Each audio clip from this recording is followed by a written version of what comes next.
Welcome back to the Mediterranean poker party here at the glorious Merit Complex. Yesterday on stream, of course, we saw day 1C coverage of our main event, but that didn't tell the whole story because, Andrew, after we finished streaming, of course, day 1D, the turbo flight was going on, and I gather things got rather large. Yeah, a sensational turnout here at Merit. 1,260 entries, James, generating a massive first place prize of $1 million. Well, with that prize 2 days away from being awarded, we will turn our attention now to our 10K High Roller. That is the coverage today. Yeah, the 10K High Roller, James, has a $1 million guaranteed on it. We know there are a plethora of elite names battling in that 5K Day 2 field. Remains to be seen just how many of them bust out and hop into that 10K. Well, speculation here at Merit is that this could even encroach on 200 entries. Yet to be seen. So for now, let's get down to the action.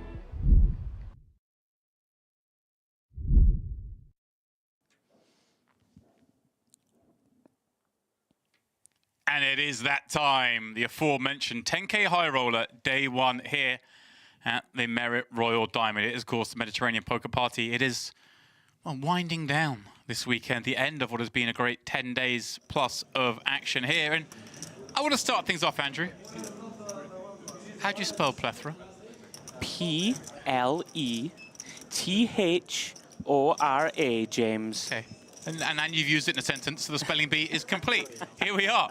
The man, the myth, the legend, the winner of the EAPT Grand Final, headlining this one, Boris Kolev, with 800,000 chips as we look to play a 5K big blind ever. But a lot of opponent, I guess, in the man behind him. And a man, Andrew, who's on a little bit of form. I know, Mr. Dominic Nietzsche. Well, people who follow online poker will know that he just won $1.8 million, Demps, in an online venomous tournament. There we go. Yeah, he's sitting there.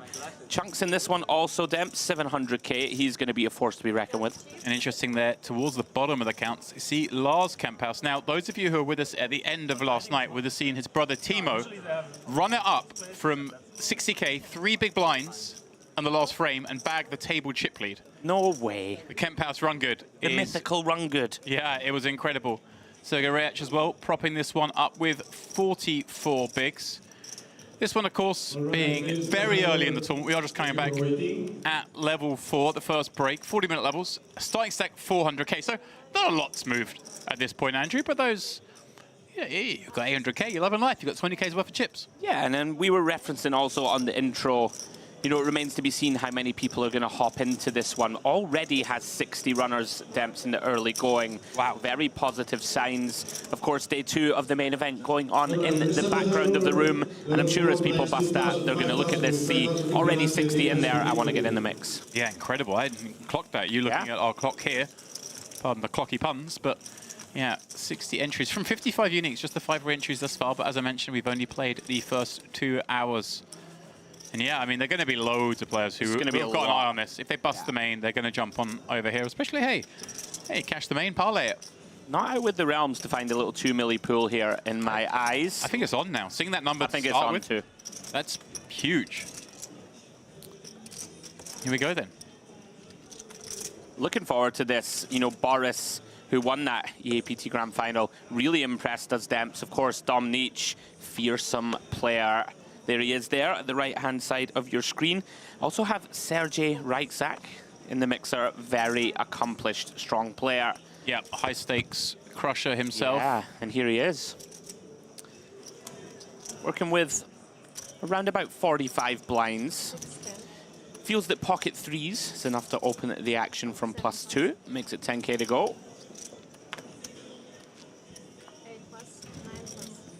This should be a fun one. Round 2, what's the pronunciation on this one, Demps? Camphaus, as far as I know. Yeah. If I'm wrong, then please do let us know in the chat. And speaking of the chat, myself and Andrew will be keeping an eye on the chat here on the DTD Player YouTube channel. I know some of you are watching on a few other channels, including Merit's very own channel, but... And look at this, Camphaus getting after it. We only have eyes for one YouTube chat. There's a lot going on here. I've got a stat screen, I've got a clock, I've got Andrew to look at. We've got an ever-ripening banana back here in the booth. It's really looking like it's ready to go today, Andrew. For now, we have Kemp House. It's ready to go somewhere. I was going to eat it. Looks a little questionable. Oh, this is looking pure. Again, I know we're doing this on an audio format, but trust me, ladies and gents, we have a very girthy, adequately bendy, lengthy, not too firm banana. As I inspect the skin. The skin has a little scarring, Andrew, but the flesh underneath is going to be absolutely delightful. Is this a poker stream, or have we gone off the track? A food stream, yeah. Very nice, James. All right, what's Kolev in here? Looks like some sort of snazzy hoodie. Hasn't had a chance to go shopping yet. He brought that one already. Yeah, Boris absolutely loves it. Not content with just winning that 450k or so score the other day. Right back into action. Plus, obviously, not did he just get to win. I think it was 438 after the chop. I can't remember exactly what it was. Something like that. Monstrous payout, of course. And what was just a 2k buy-in? Andrew, he got the chance to meet yours truly. He said it was the best part of the day. Yeah, I know. I mean, I can't imagine why he would think anything else, Demps. As we see Bitar +2, ace-5 of diamonds, round 2 Gusev with the pocket 8 Demps, and he's decided to go aggressive. And here we go. Lars, ace-king in the, sorry, pardon me, on the button. Kind of spicy that we've got hands like 8-3 betting, right? These are the hands we'd usually expect. Yeah, you know what? I mean, it is going to be one that certainly should 3-bet some of the time. I think people default to call. Intrigued here. Wouldn't be shocked to see jam here, Demps. It seems like a lot. 60 blinds, ace-king off. It's one of these. We don't really want to 4-bet fold. I guess it depends how he perceives Gusev. I wouldn't be shocked to see shove. It's definitely going to be 4-bet at least. Yeah, 60 blind. I think 50 he would send for sure. There we go, yeah. Not surprised to see it, James. You can just get hands like this to just fold out, right? Which, you know, is a big win. And not just that, right? If Bitar has actually got a pretty strong hand here, like 10s, jacks, even queens, like what are they supposed to do here? 10s and jacks are going to fold. I guess queen's cool because it looks like kind of this hand rather than Queens will click the call button. aces or kings, but for sure, Gusev going to get the count, and one finds it unlikely that he'll wish to continue. I like shove here. I think it's the best play. I say you find it unlikely, but you never know. Maybe Gusev's like, hey, this just looks like ace-king and decides to gamble. And we are in the re-entry stage. Is ace-king a lot? Yeah, very well done by Lars. I'm just going to put something out here. Okay, looking at Kolev there in our frame on the right-hand side. I'm trying to read that hoodie. I think it says, more money, more problems. Right. Because he brought a hoodie in case he wins a big tournament, so that the next day he can wear it in a tournament. People bring final table shirts, right? And jackets, and they got their outfits. But has he brought one for the day after the final table? Is he that confident? Yeah. I've played with Boris. Boris, when you sit with him, is a man who's very aware of his abilities. And that, I mean that as a complete compliment also. Very assured of himself. But that is kind of next level bossiness, Demps. Ballsy. To buy the hoodie in advance. To flex. Having just won the EAPT Grand Final. I like how you mentioned there that when that Lars jams, it's going to make the original Razor have to fold some better hands too. Fun. So really multifunctional when we rip that one in. We saw a crazy hand last night on stream where we had an open from queens, a 3-bet from jacks, a cold 4-bet from ace-king, a cold 5-bet jam from queens, and obviously pushed the other queens and the jacks out. Was there another set of queens behind somehow? Two pairs of queens, pair of jacks, and ace-king, and just the whole thing of being the first hit in these spots. Yeah. Did the ace-king call off? Like, was priced in? The ace-king was priced in, called off, and lost the race. It was to Lars's brother. And that's how he got the spin. Part of his run-up. Okay. Well then, Payout, 8-9 of spades, +2. Round 2, Mr. Domnich. Pretty easy defend this one, Demps. Deuce 4 of clubs. Look to make something happen. Comes up completely empty. He does, and Payout with more reason than ever to bet this ace-queen queen board. Not just that perceived range advantage that we often reference, but having picked up a spade draw. Now, there'll be no spoilers from me. Okay. But we had a lot of fun on this table, though, didn't we? We did have a great time.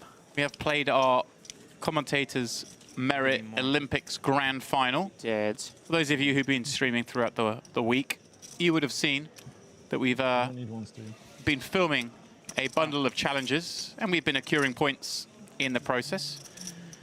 We had tied it up at 2 apiece, the 3 of us. Yeah. And we played out a little sit and go earlier, which is being edited away. But I enjoyed it. Like, it's been a very long time since I played on a string table. It was a lot of fun, actually. We had a great time. Tune in for that, guys, later in the week. It's going to be fun viewing, I would suggest. No spoilers from us. No spoilers at all. But I'll tell you one spoiler. Okay. It went a long time because we were grinding. We were on the grind. Tamel, fresh off that 8-9 of spades victory, finds the pocket 8s +1, and he comes. 12k to go.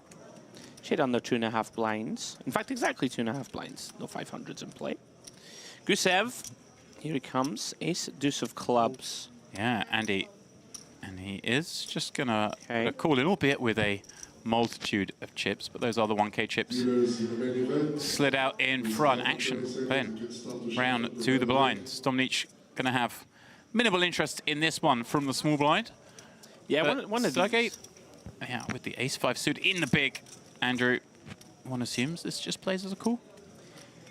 That would be the standard play. It would never rule out with Sergey here, finding the occasional squeeze, but does decide just to land on call. I think makes sense, Demps, especially against early and early. Mm-hmm. Well, we will go 3-way to a flop. 2 of those wheel-suited aces and a pair of 8s. See Jack 7-6, and nothing great for anyone here, but Tamil will still feel pretty comfortable, will he not, with those 2 8s? Yeah, his flops go pretty good for the 8s. You know, we have backdoor straight draw capabilities. It's a rainbow board. You can go 1 of 2 ways. Kind of can check call, or sometimes this sort of just small c-bet sort of define where you're at, Demps, against the 2 ranges. And he's decided to go this way instead. Sergey does have the old, this is the classic 3 to a straight, 3 to a flush. He's always going to be looking for ways to attack, but this a little too light. When the c-bet maybe as well has been made 3-way, understandable. Yeah. I am back quickly, and then we'll leave it alone. 2 I'll sit and go. Yep. Whilst we're in here, Andrew, obviously we have the wonderful production team backstage who will be listening to every word. Oh. I just want to apologise to all of them for the fact that we took that long, because I'm sure they were all looking forward to a little break, maybe a lunch before picking up the stream, but we worked them to the bone. So sorry about that, boys, but we wanted a win. Sorry, guys. It was quite funny. I looked at one stage, Demps. No spoilers, of course, but it was going on for quite a long time. And a pot was lost, we will say. And I looked at one of the cameramen, you know, and I was like, I don't know, looking for a bit of encouragement or whatever. And, you know, I was like, don't worry, we got him. And then he just looked at me with just like pure blank face, as if to say, would you shut up and get on with it? Much like I'm sure the viewers at home do about me sometimes when I'm talking. There we go. It was a great time, though. It was a lot of fun. Gusev, back at it again, this time from +1, King, Queen, O. He's popped it up. And then Andrew, round to Kolev in the hijack. Yeah, it's the full 3x from Gusev. Definitely one of these things when you play that just sort of makes things a little more uncomfy in terms of if you were going to 3-bet. But I think Kolev here, for the most part, going to land on call and does agree. Yeah. Seems to be the way. Bitar going to give up that big. So we will go heads up to a flop. And once more, Gusev seems to be the man in the most action here. And again, just like the last hand when we had the 2-8 seeing a Jack 7-6, 2-9 see Jack 8-5, and a pretty good board for that hand. But Gusev with the overs and a diamond, Andrew. Yeah, and you know, I quite like this sizing. If we're out of position, we are going to use big bet, I think, a lot on a board like this. Pretty coordinated. You know, when we're c-betting, we're representing a pretty strong hand. And this is pretty uncomfy for Boris. You know, 2/3 pot, Demps. In fact, 3/4 pot. Spicy sizing. We don't have a diamond in hand. It's a pretty uncomfortable situation. I really don't hate fold, and credit to Gusev. Wow. I really don't mind it. Yeah. If you think he's always going to follow up a lot of the time, there aren't many great turn cards. Very uncomfy facing 30k. Bravo. Gets a good hand to fold. Yeah, great example there, as you mentioned, how like differing bet sizes can obviously have differing results. obvious comment to make, but sometimes we don't get to see it so clearly as that. So yeah, very nice from Gusev. Does make a huge difference, Demps, right? Like if he comes with 20k there, even 25k, Boris probably then okay. I'm getting more of an attractive price to continue. Very nice.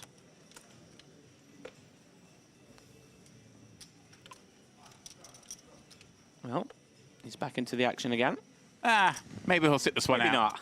not. Queen 3-0. But he certainly was dealt 2 cards. Here he is, the EAPT Grand Final champ.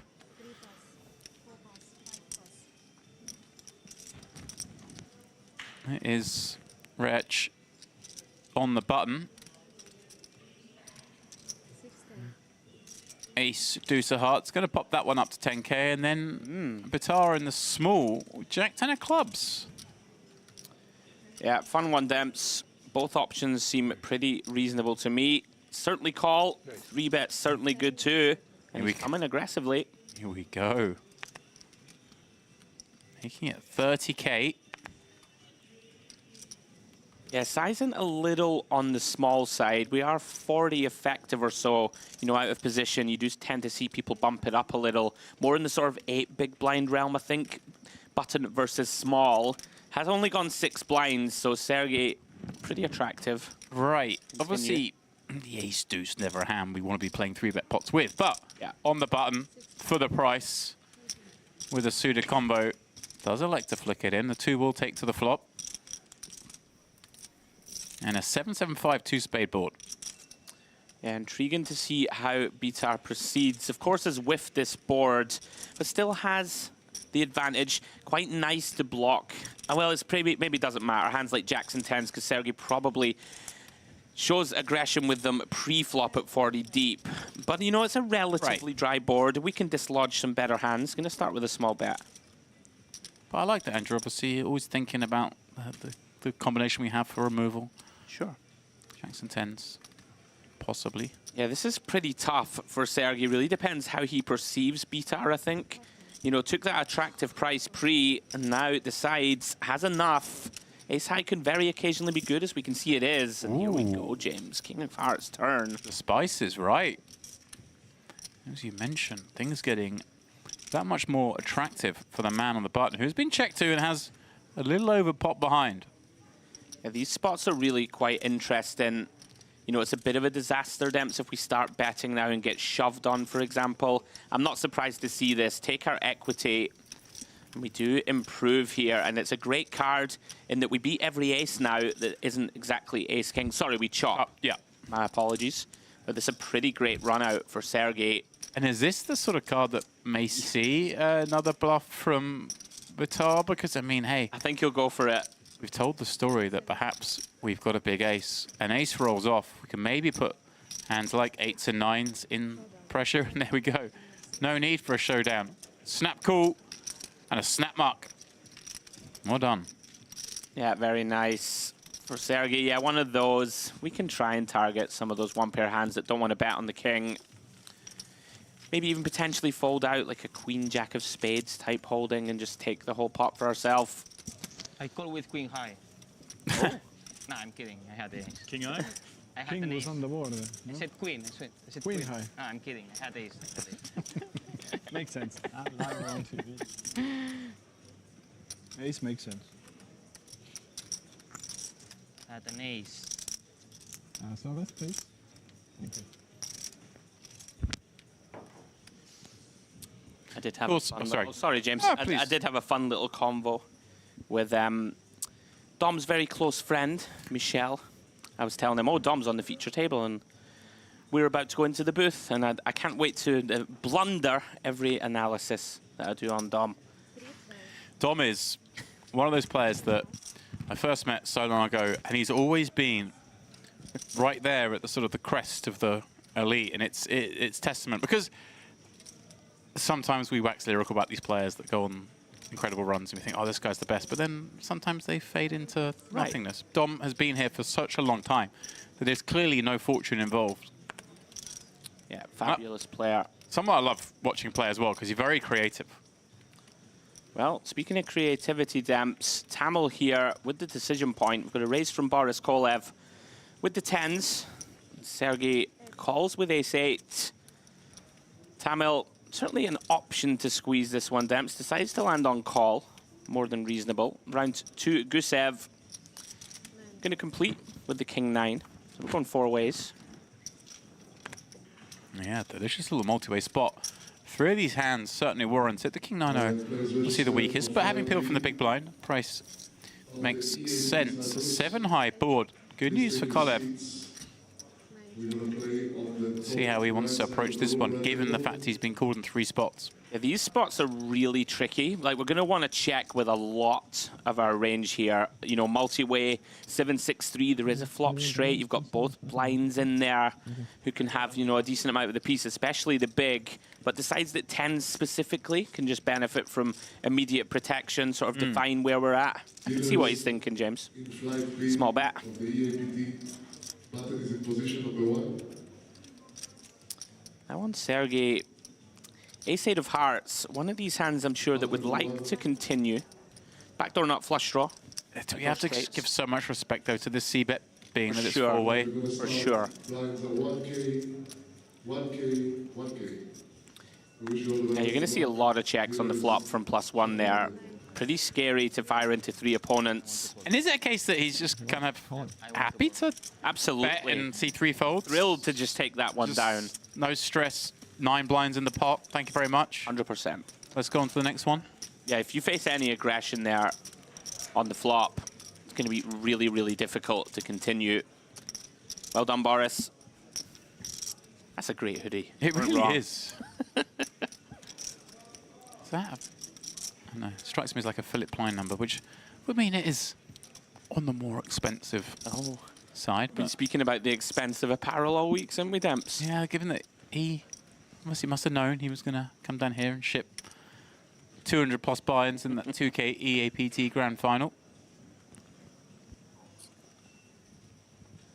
So seeing as this is our last stint together, James, for this edition of the MPP, I believe you're off on your travels tomorrow. Adventuring I go. Adventuring. Is it time to reveal the price of that expensive jacket No. that we've been referencing? Still not time? No. One day you'll tell me. One day. Well, I don't feel quite so foolish over the matter. Likely to have a blind-on-blind confrontation here. Yeah, Gusev has been very much involved. Certainly will continue to be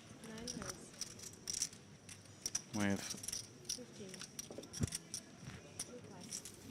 this Queen Jack and Timo Campos folding the 8-3. It's a game that in some games you get bonuses for winning with 8-3, 7 deuce. Those kind of silly games that sometimes people play. Yeah, one of the rules during our commentators sit and go, if you win a pot with 7 deuce or 8-3, what was it? You received a joker card, James. So you could reveal one of your opponent's whole cards at any time during the matchup. It made for an interesting little wrinkle to your normal sit and go. Look at this. Look at this shot. Look at that trophy. Ooh. Obviously, that one awaits the champion of the main event. The main event that, as mentioned at the top of the show, we will be bringing coverage of on the final day. That's 2 days from now. We have 2 days of High Roller, then the main event final day. And bonus coverage yesterday, of course, of day 1C, just to get a little snippet of how things played out. And there were some crazy tables, Andrew. I mean, I may have missed the most fun table that you and Jay had, but you and I had a really lively one before that. We had one that was a big challenge to cover. By the time you started talking about the flop, it was literally on the river. It was a showdown. He just had no time, right? It was like, well, I think Ludo's going to, and he's all in. And I think Tom Padell might, oh, wait a minute. Now he's check raised and the pot is over. It was a fun one. Yeah. Really was lightning pace, which is refreshing to see because quite often we watch poker and it can get a little dry just because of the balancing that players do in terms of their tanks, which we understand. You're playing for massive money, kind of what has to be done. Yeah, I'm with you. 3-way confrontation here.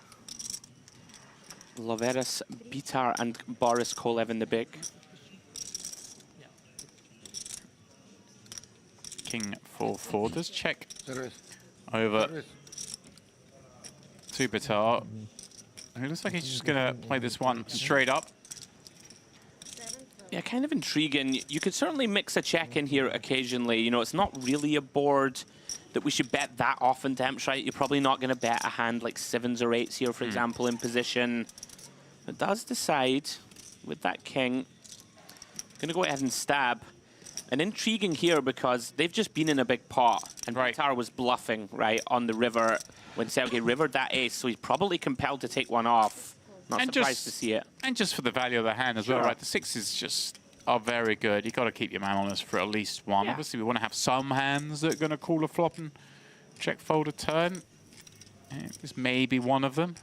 Let's see. Finds the 9. Checks it on over. And Bitar just another bet here. Bet turn and then check back river maybe? Yeah, it seems pretty reasonable to me. I think you could go either way. Like check turn for a little deception and pot control. Also an option. It's one of these that probably not a 3-street hand, Demps. I'm with you. You know, you don't want to value town yourself against like a king-queen. Is it a case that the 9 of diamonds is kind of a bad card in that we don't pick up backdoor draws too often here? There would be some jack 10s, some queen jacks up. Yep. But if this was like the 9 of hearts, I don't know, maybe it feels like we can realistically have more bluffs. Yes. And thus would maybe lean towards betting turn rather than checking back river. I'm with you. Yeah, Sergey, very nice. Doesn't get too stubborn. Nice little recovery from Bitar after losing a medium-sized one a few moments ago. Nice hand.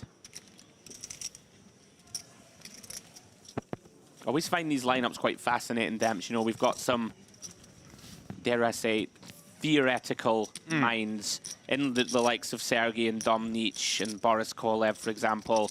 And then there's a few unknown quantities, you know, Gusev and Bitar, that we don't really exactly know how they're going to approach the game, so it can be fascinating watching the dynamics between the two sort of approaches. As we always say, the clash between GTO and MPO. Oh. That's what we love to watch. That's what we get to watch here so often when we're at Merit. Yeah, it's great. Action on Dom, out of the way.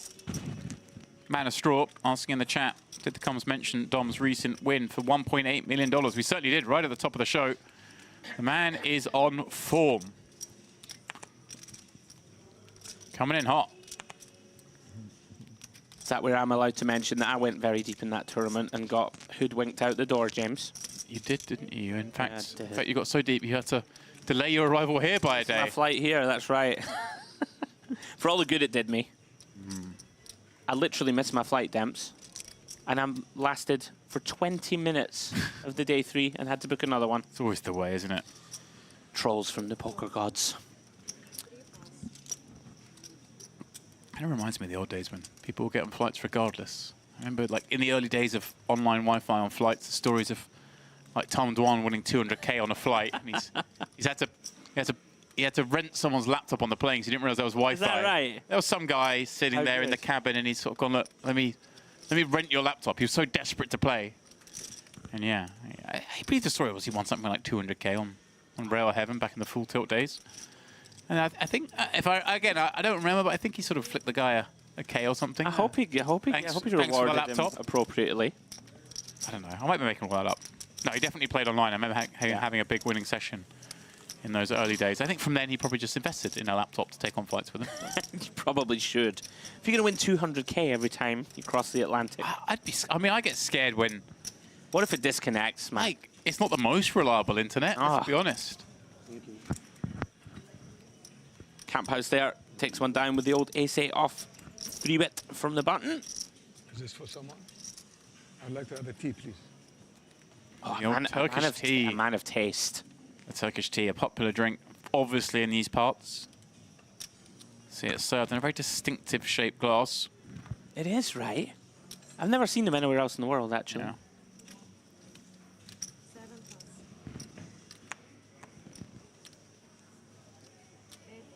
Again, if you're just joining us, this is the MPP High Roller 10K buy-in.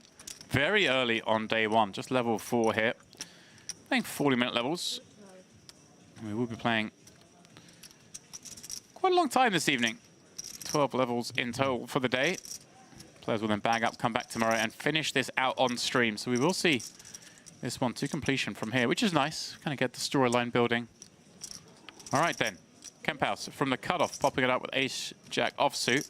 And Kolev deciding to 3-bet with a hand that I assume can go either way, but... Yeah. This is going to be a classic mix. Can really go either way. Kolev decides to take the aggressive route on this occasion. Like the sizing, you know, we're pretty deep stacked, so sort of 7.5 blinds. Bumping it up a little. Kemphaus has one Demps that I don't think will ever fold. It's just really a straight decision here between call and 4-bet. Lands on call. I like it. You know, you're against a button 3-bet that can be wider. We can have some hands in pretty bad shape. Yeah, I think for both of these hands, they could be thinking, could have my opponent dominated. Ooh. As it is, we see an ace-10-5 flop, which means Kolev has that gut shot to Broadway. Kemphaus with top pair and the jack of hearts kicker working both as a flush draw and some backdoor straight. But more importantly, perhaps, there is a card out there, Andrew, that when we see a turn, and one assumes we will see a turn, Yeah. some big stuff can happen. Yeah, any of the remaining jacks in the deck is, of course, going to be the Carnage card. Pretty normal here for Kolev to continue.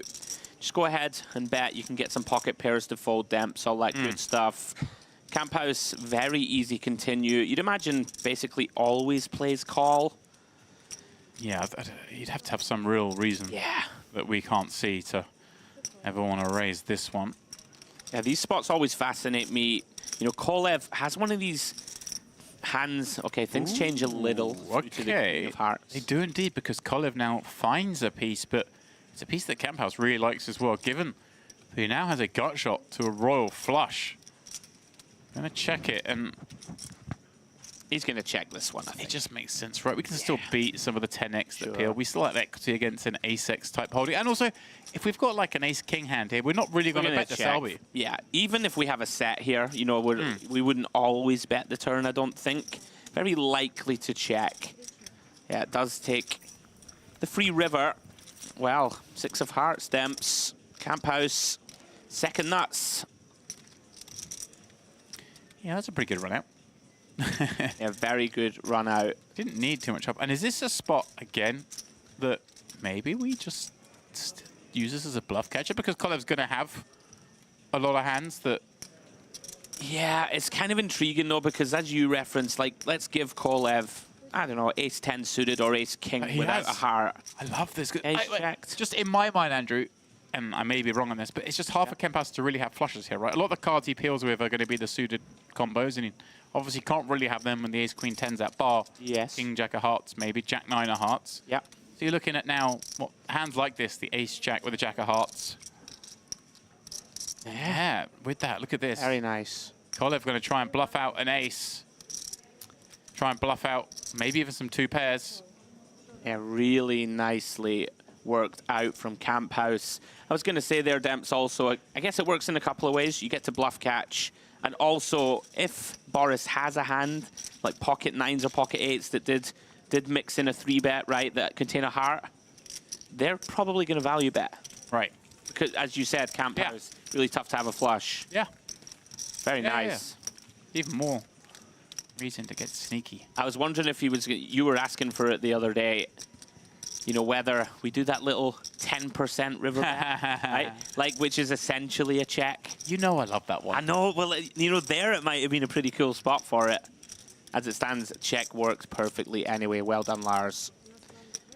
Credit to Boris too, right? Seemed actually pretty reasonable one. Yeah, reasonable I one think to bluff with. Once we get there with that hand, we've got no heart. Our opponent has a lot of ace, x, and possibly 2 pairs that really Block don't straight like it. as well with the king in hand and the Block queen the in hand, straight. 2 pairs.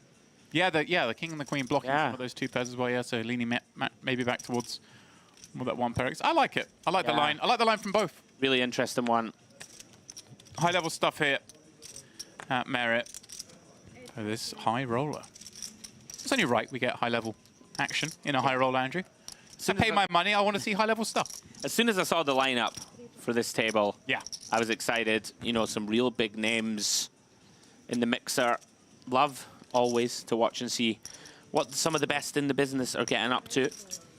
Well, Streltsu. Yeah, I'm about to say, we haven't seen anything of this man yet, and that's because he's been waiting for the premiums, Andrew. 8 deuce on the button, let's go. And timing, spot on. Stretch loop. Just maybe a little sniper. I've not got that one in me. The 8 deuce? Well, we've got Dom Nietzsche, and we've got Sergei Reitzak in the blinds. I might look for something a little stronger than 8 deuces spades. But maybe I just don't have the heart and commitment to the game, as Tony G once said. Yeah, I'm here with you. I'm probably folding everything but like ace jack plus with those guys behind. No, you would open wider than that. A little only downs the Ooh. Turkish tea. Ooh. Wow, there we go. That's a man who's got some spice about him. This guy's rogue. He is rogue. Keep an eye on Sretslu. I've actually never seen that.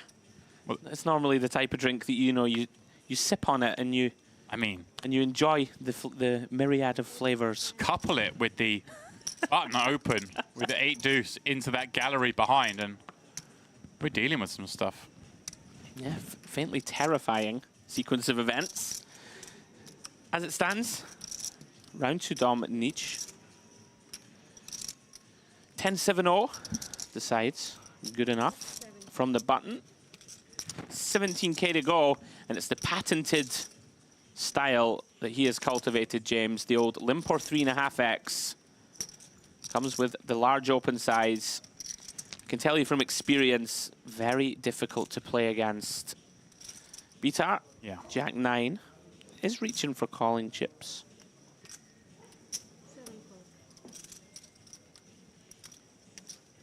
I've tried to ask Dom so many times, why do you do it? Come on, give me some insight. He keeps his cards close to his chest. Off to the Queen Jack 10 board we go, Demps. Bitar does flop best. Intriguing one. Dom with the 10-7. You know, this is the classic spot we see in Hold'em, where for the most part, the button gets to go really crazy here. Like, the big blind never has queens, jacks, or 10s, never has a hand like ace, king, aces, kings. So you can bluff a lot down the streets, but Dom deciding that a 10, one of the hands that he doesn't need to start to bluff with, at least yet.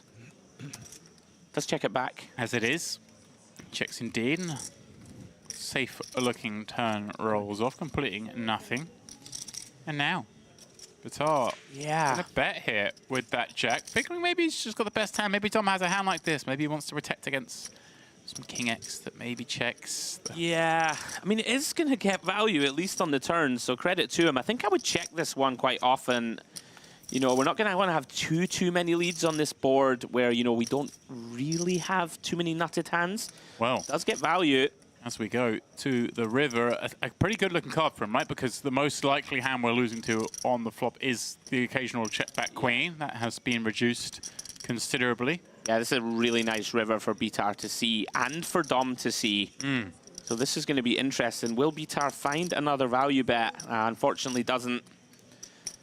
Tough to blame him, of course. You can value town yourself against some better Jack X. Yeah.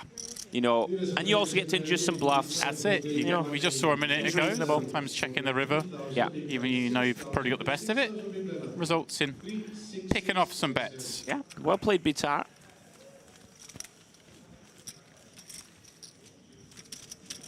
Always fascinates me, this strategy from Dom. You know, this large opens. You really don't see many other poker players in the world apply it, and it always intrigues me. It just puts people on the back foot immediately. Yeah, like I said, definitely creative. Yeah.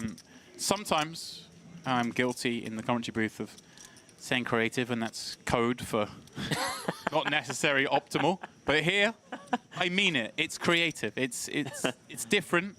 It's well thought out. It's well reasoned. And like you say, hey, look, most of these players he's playing against have sitting in the lab, we've studied the min-raise ranges That's and it. how I react to them. And he goes, well, I know you haven't studied this too much because I'm the only one really doing it regularly in the high roller circuit. And so he then maybe gets people outside of their comfort zone, which is a big thing in poker. Absolutely is. Couldn't agree more, Demps. Gusev popping this one up, ace, king, around to Tamil in the big blind with king 10 of diamonds. One assumes this should just play as a call, although we are up against that 3x again, Andrew. Interesting. Yeah, you're never thrilled about this, you know, versus exactly under the gun. But, you know, our hand is more than strong enough to come along. Flick and call. Well, completely whiffs on the ace-8-5. All black. Gusev. Very likely hand done. We did speak, Demps, about, you know, of course, day 2 of the main event underway. And that we thought that this 10K is going to attract people to hop in as they're busting out. You can see already now up to 74 Unique, sorry, 67 entries, 7 re-entries. Yeah.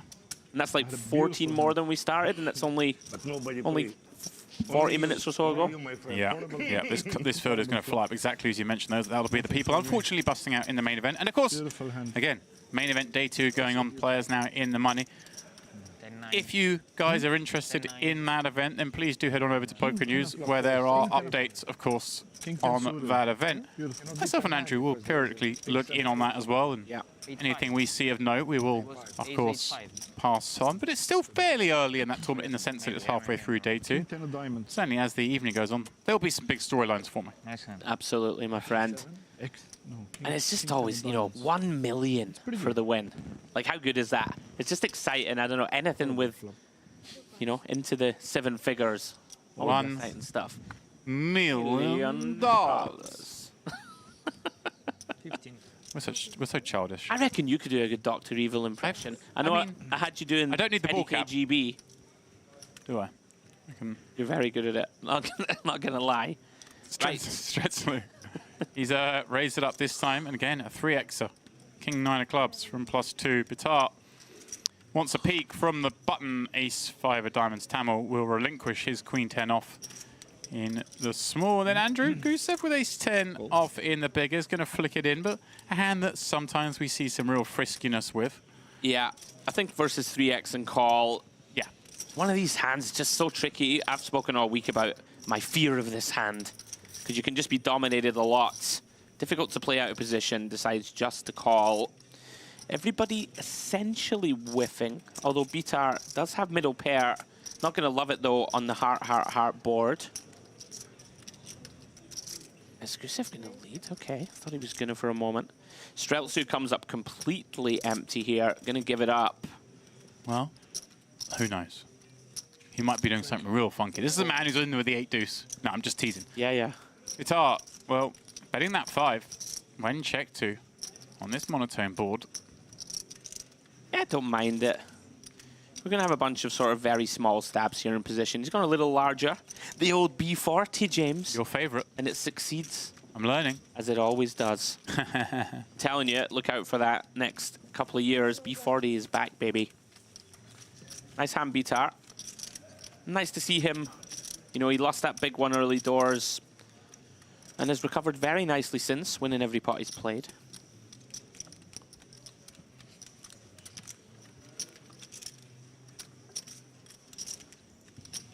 Go on, Demps. Google how much that hoodie is. I know you enjoy finding out set details, and we get to play. Pretty sure. Get to play. Andrew thinks. How much is that? Well, I'm pretty sure it's Philip Blanks. I reckon it's the little cord holders there. Oh yeah, and the logo. There we go. Fill me in, Demps. Who is? Let's have a look. I'll find it. See if I can find it. All right. A hoodie. I have in my younger stupid days been shopping there. Is he? Is it a fashion brand? Is it a designer? Like you know me, I'm not very educated in said matters. Oh well, hang on a moment, Demps. While You carry you're this doing hand whilst that, I'm googling. very interesting. We have a 3x from Streltsu +1. Dom decides to flat queens +2. Little trappy, bit of deception. Perhaps entice some action from behind. Oh my word, James. Put down your laptop. Trouble ahead for Dom Nietzsche. Tamil has found aces and he's on the button. Yeah, this is so grim when we flat the queens, kind of, you know, somewhat playing for deception, somewhat trapping. Yes. But we've created a situation that if we do run into it like this, then it's very hard to do anything but go bust. Let's see that. We are so deep here, 100 blinds. Very deep. If you ever come out with a back raise here as Dom, kind of over-rep your hand and almost you're better off still playing it trappy? It's hard to tell with Dom because he's, you know, as we've referenced, he takes some funky lines, very intelligent. I think he might just call this one, Demps. He took his bet. As you said, if we do repop it here, like, do we ever get it in great shape? Yeah, but he still has to. Maybe against Ace King, right? But 120 blinds deep. He didn't do anything yet. 15. I think a lot is going to depend on what Streltsu does here now. He does get out of the way. It's okay. That makes it easier for Dom just to call, right? I think Heads so. up. I think Now so. you can take it. You can take Now it. take it. Now you can take. Like, if we have kings here, for example, I think he will always start to get more money in the pot. Jacks, I don't think he would re-raise here ever at this stack depth. Queens is this one that's kind of like, you could argue either way. So I wouldn't be shocked to see either. 575. But he wants to see how deep Tamil is, because that really is important here. You know, 115 blinds is a lot to try and get queens in. Yeah. And you may just fold out bluff stamps, right? I think he will probably just call. And he has. Okay. Now then. Huge pot brewing. 145k in the middle. And there's an ace and a queen. My word. As if it wasn't going to be hard enough for Dom Nietzsche not to go bust in this hand as it was. He has flopped an incredibly deceptive set. And look at this, by the way. Stresslu, he raised folded the threes. Oh my God, he did. He's sitting here going, why didn't I call? Oh my God, we could have had the mythical set over set over set. I mean, Look at Stresslu thinking that he's going to watch all these chips fly in here and feel sick. As Dom, yeah, I can say, Dom's just under-repped his hand so nicely here that he's never supposed to have 3 queens, right? He just flat the open, flat the squeeze. You just don't put him on a hand like that. Maybe he could have ace queen suited. That's like kind of the best hand he could have here. I'm with you. This is just GG. Unless we get some insane run out, I just don't see us ever getting away from it. Oh, and Dom does just come in for a raise on the flop. Again, makes sense. He gets to have more of the bluffy kind of hands, right? The king jack of diamonds, jack 10 of diamonds, maybe that hang in there. Those kind of hands. Doesn't really rate to have a strong hand, so it's kind of fun to have a strong hand, and therefore check raise, especially, Andrew, when we unblock that ace, right? 100% Demps, and you've just called it there. Dom's not going to have ace-3 suited and stuff here from these positions. Not going to have a set of threes. Right. Wouldn't have called the open, so he basically has ace-queen, and the rest are bluffs and combo draws. It just looks nonsense, doesn't Yeah. I mean, Tamel is just absolutely dreaming. Ace of diamonds in hand. It's just... He's sitting there going, I'm playing against Dom Nietzsche, who's taking some nonsense line here when you can't have a hand. I must have him. 6 of spades on the turn. The pot has already swelled to 385,000. Surely the rest goes in, but one assumes it's going to go in over 2 more streets because It should. Dom wants to bet here. Tamel doesn't want to scare his man off. Yeah, Dom will probably just go sort of B33, leaving B33 back. The old geometric route is likely. I'm just looking at Stretslu. He looks sick. Yeah, Streltsu's still fuming. That's what makes this so great. And a huge bet. Yeah, he's gone for... I mean, it is a wet board, right? Makes sense. Charge ace-king the max now before the scare card comes. I mean, yeah, a huge bet in terms of the stack size. Obviously, you put 200 of his 460 rather than necessarily that big to the pot. But I thought he might go like really small there. And The interesting thing, Demps. yeah, does Tamar now just say, hey, look, I think you've got a combo draw. Yeah, right. I don't want to. I don't want you to check fold the river. Yeah. But you have to call now. I think I'm with you. It's a really weird spot to fast play top set with the ace of diamonds. But if you think Dom has ace queen, right, the last combo of it, or has like, you know, king jack of spades here that is going to be priced, then maybe you do just put it in. Is that a call? Yeah, it's just a call. That looks like a raise, yeah. Yellow, it's more. He's put in 325, I believe, That's a raise too. which is a raise, but it's not enough for a raise. But he's gone over half the amount. Is it? Pretty No, basic. it's Pretty simple raise. It's a raise. It should be raised. It certainly has to go as a raise. It's more than half. To 400. And like Dom, What is going on here?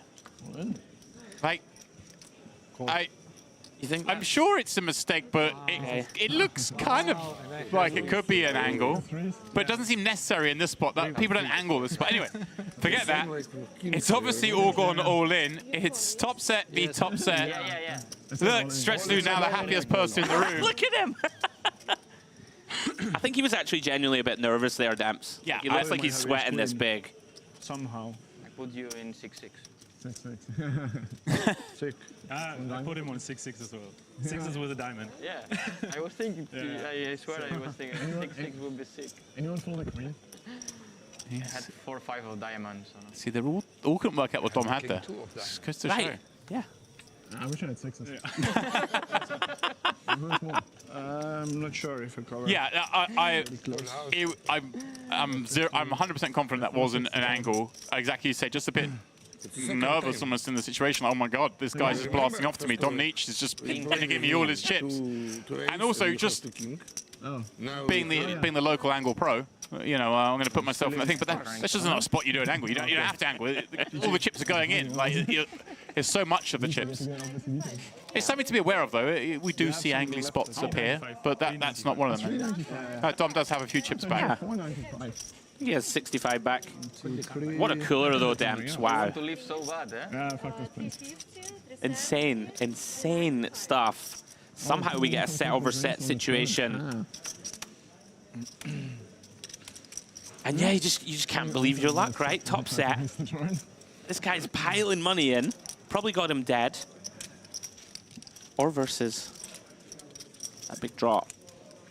What a result. Huge, huge pickup for Tama.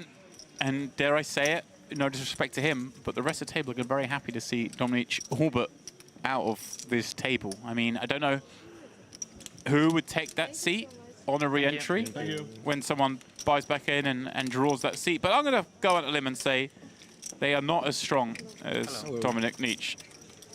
We did not get any aces yet.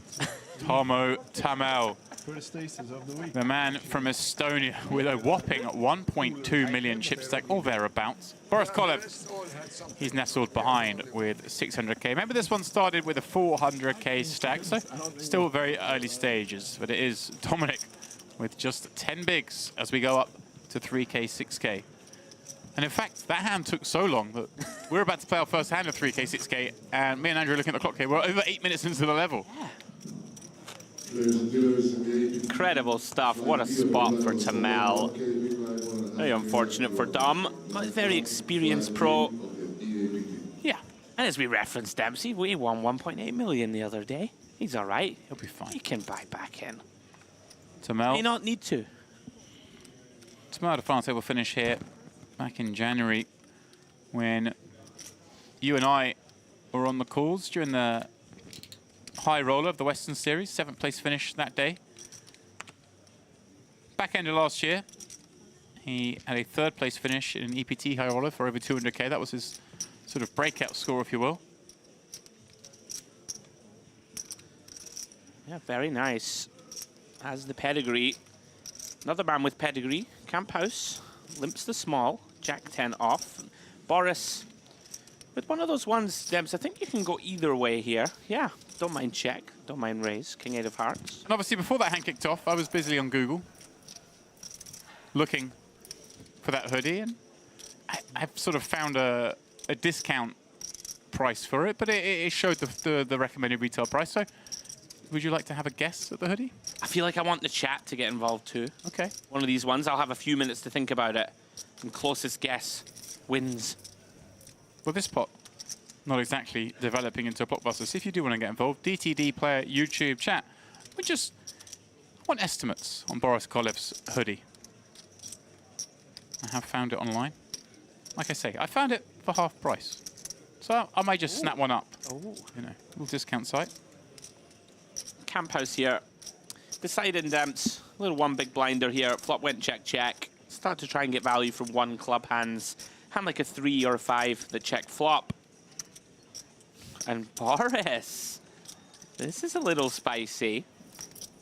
You know, we can have the best hand with King High. It's going to be awkward to navigate a lot of rivers. Actually, a little surprised he didn't let this one go. Demps, no club in hand. Yeah. But when you're feeling it, when you're on the, you're running hot, you're riding good, you suddenly see all these extra little avenues you can take. I tell you something, I've been so impressed with Boris. Like, the way he always is looking at them, right? We had that really amazing hand deep in the 2K where we talked about neck pulse, and he was transfixed on his opponent. And he seems to be really big on live reads to me. Yeah. Invariably seems to get them right. This Camp House here goes for a roundabout full pot. River in 2 pair, trying to get called by a queen. Trying to get called, you know, hero called by a 1 pair holding. Like a 5 or a 3. First time bank deployed. The problem here, Demps, is that This 8 of hearts, for example, not a great card to hold, I don't think, or the king in many ways, right? When we want to bluff catch here, I think we just can't do anything with this one. Is he thinking about doing something else? Well, that is the other route to take, and it would be Spice personified. We only really beat like a hand like 6-7. It calls. Ooh, just non-believer. Okay, 2-pair will get it done.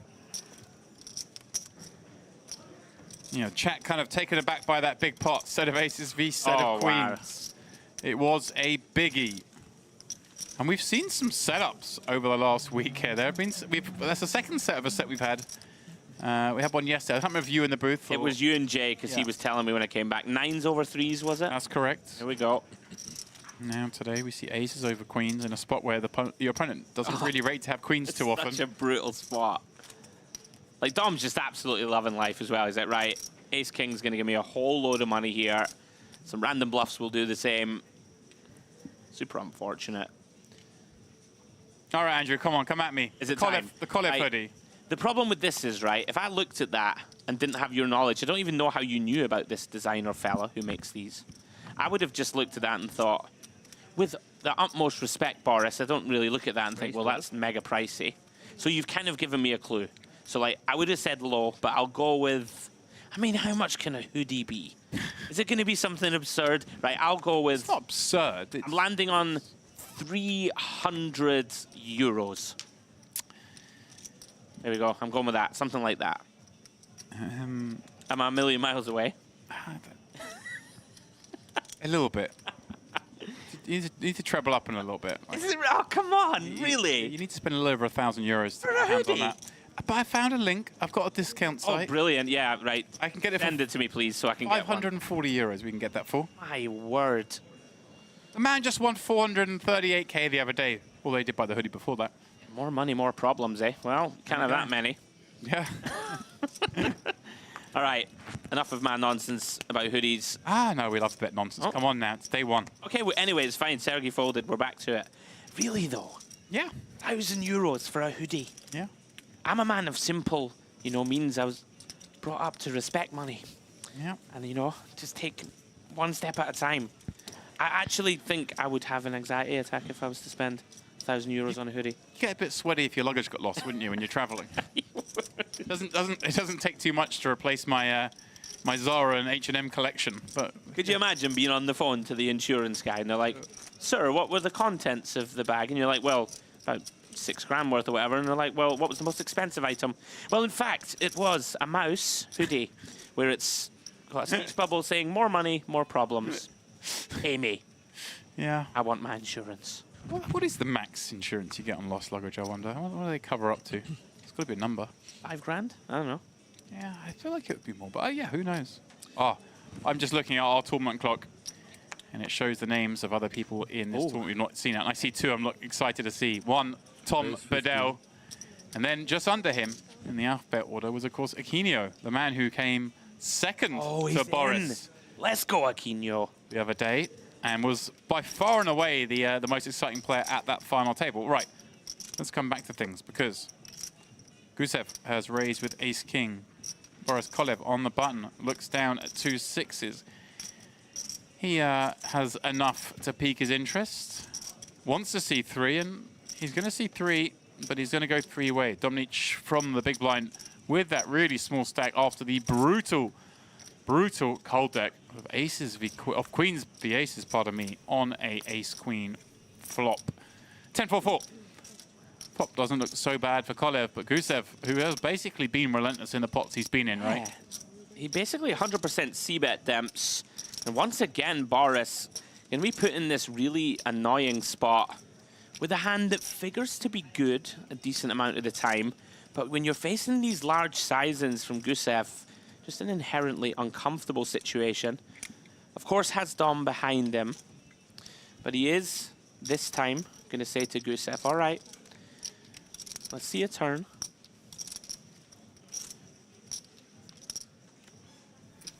Turn is a 7 of clubs. Pretty good one for Kolev. Look at this from Gusev.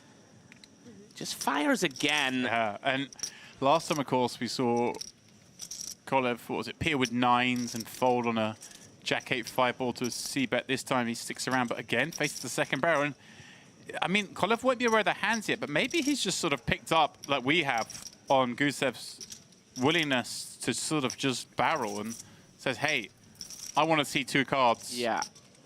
I'm fed up with... Wow, 100K. Oh, and who bluffs here? This is a wild one. One thing I will say, Demps, about the turn is that Boris did another one of those pretty large C-bets and then followed it up with a very small bet on the turn. Now, like most... 3 more? Oh, Let you listen away. sorry. He's asked for how much is behind. Is he going to try and like go and try and make him fold an overpair? Is he thinking about repping a 10 here? Plausible. Called the flop, called the turn. It is plausible, but it's a kind of strange situation where Gusev should check this river a lot, right? Like if Gusev has jacks through aces, Yeah. you're not happy with this river. So when he does bet 100K, now he sort of becomes, in my eyes, a bit more polarized to like a 10 or a bluff. So Right. do we really want to turn 6s into a bluff when we either jam into a 10 ourselves or we can beat ace high or some random 8-9 that's just going ballistic here? I mean, ace high should never bluff, right, either, so it's Yeah, that's the very thing. confusing We've spot. left the tree. We have Like left that. the game tree, that's a good way to say it. And so, Kolev right into the sort of the exploit mindset I here. think he might flick it in. He does make the call, just wants to see it. He's folded too many times. Yeah. Gusev knows he is no good. Kolev, here we go. The EAPT Grand Final Champion Boss. is thriving here on the feature table at Merit. Really nice. I think just a very confusing sort of line. You know, he didn't have much time to delve there. It happened relatively quickly. But Gusev, he goes big bet flop, small bet turn, then sort of back to big bet river. It doesn't make too much sense for value, especially on that river pair in the board with the 10. Well done, Boris. Picked it off nicely. Interesting one. You're Yeah. right. We certainly did leave the tree. I like that, Demps. I'd say we left the forest. Let me see the trees. That's often the case here. Credit to Gusev for being in there fighting. Tough to bet that river. I like Of it. all rivers to bet. Kind of fun. My best of flop. You may well have the best hand still gets called. Could still have the best hand on the turn, but wants to start applying some pressure. And obviously can get paid off. We can get called perhaps by some draws, some of those turn club combos. And then on the river says, hey, there's just too many of these sort of like 6s type hands. I want to go after them. Yeah. Yeah, very interesting spot. Tar with a little mic help. He's settled. Oh, he was. There we go. We can hear you, Bitar.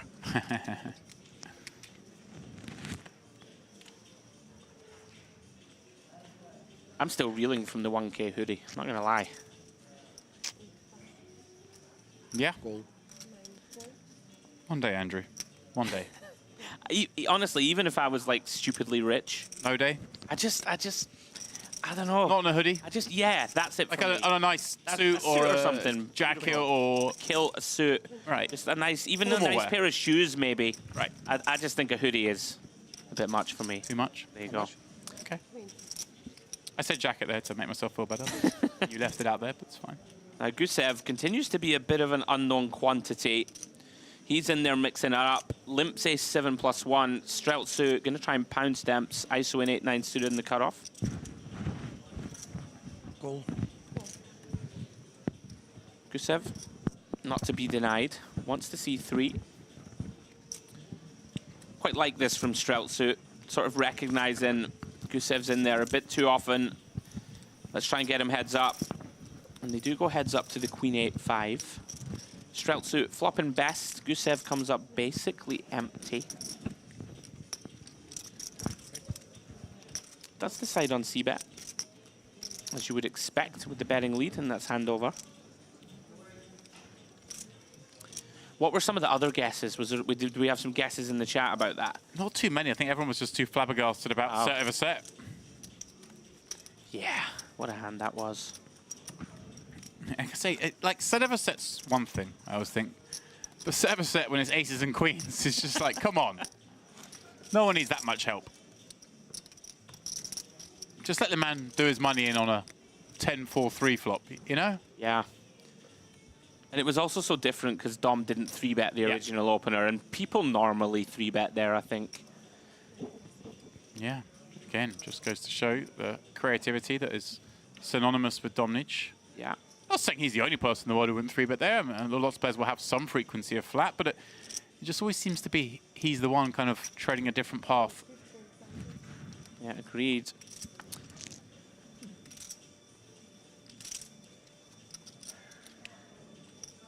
Now then, Boris getting a little spicy. 10-7 suited from this position. Typically a little wide, but he's in there. Round 2, Sergey. Gonna flat on the button with the pocket 5s. Just a shade over 40 blinds deep makes sense. Has enough chips to speculate. Round to Tamel. One of these kind of unappetizing complete stamps. I'd quite like to see fold, actually. You know, Kolev's very deep. There are like reverse implied here. I don't think it plays amazingly well. He does decide to flick it in. Yeah, I hear what you're saying there. I like the idea of fold with the occasional aggression in there, maybe even. As it is, defends. And on this occasion, is live with that ace. And even more so on an ace-queen for board. Yeah. Boris has the decision point immediately. You know, arguably this is our board more than anyone else, and we can do some c-betting, but into 2, and with one of those combos, Demps, you know, kind of blocking the immediate folds, like 9-10 of hearts, type hands, 7-8 of hearts. So he's going to check for now, and we get to have some fun now, because Sergey has one of these ones that starts to bluff. Ooh. You know, we have a backdoor wheel. We can fold out some better pairs, right? We're not going to fold out an ace, of course. Right. But if Kolev's sitting there with pocket jacks, for example, we just get him to lay it down occasionally on the flop. Yeah, and even for Tamil as well, he's going to have, I guess, some of those hands, like a bad queen in the big blind that's called, like a queen 7 of hearts or something that's not going to love facing a bet here. Certainly won't love it over 2 streets. And as you mentioned, it kind of always seems that these pairs like to barrel off multiple streets, and they're very rarely one, are they? Yeah. Kind of want to see a blank here so that we get to see what happens. A deuce or a 3 would be interest also for Sergey. And of course, Demps, the benefit of if you do hit a 5, it's the most disguised set in the world. Kind of hits the crossbar. 6 of hearts turn. Just case in point that the guys at the table were half expecting Dominic to turn over a set of 6s in that big pot because he check raised ace queen 3, and then wanted to get him on a 6. They were like, well, the only hand that makes sense here is a 6. Now then, Sergey, is it time to pull the trigger? These spots I find really fascinating in general. You know, Tamel, typically quite capped here, Demps. You know, he can slow play some 2-pair combos like an ace-4, right, on the flop. Top and bottom can be the ones that like to slow play. But for the most part, he has 1 pair here, right? Or maybe a king-jack, king-10 that we can definitely get to fold. You referenced the Queen X occasionally is going to be in there. And normally his strongest hand is like a medium strength ace. And you really can put pressure on, right? It's not like Sergey can't have ace queen here himself. He would definitely flat the button with very high frequency actually against the open. He's going to have a bunch of ace jack suited, ace 10. Might get it through, and look at that. There we go. Very nice work from the Spaniard. Incredible stuff, and exactly what you suggested could happen On in one this pot. When we're looking at the decision point of that ace-7, so... It's so hard to play multi-way, even when you hit it. No.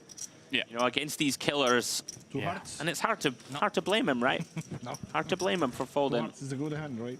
No, I didn't have 2 hearts. I think I had 1 heart. I had 2 hearts.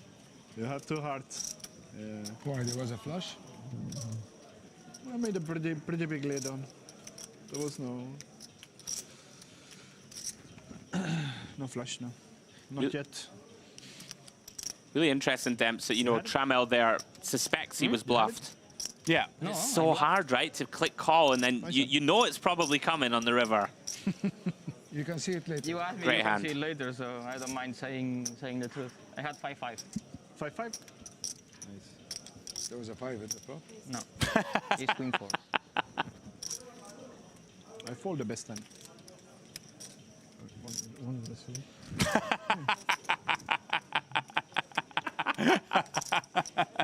Dominic's so funny. So funny, isn't he? So dry. He's got the most underrated sense of humor going, Really I'm telling does. you. People just don't get it. Fantastic.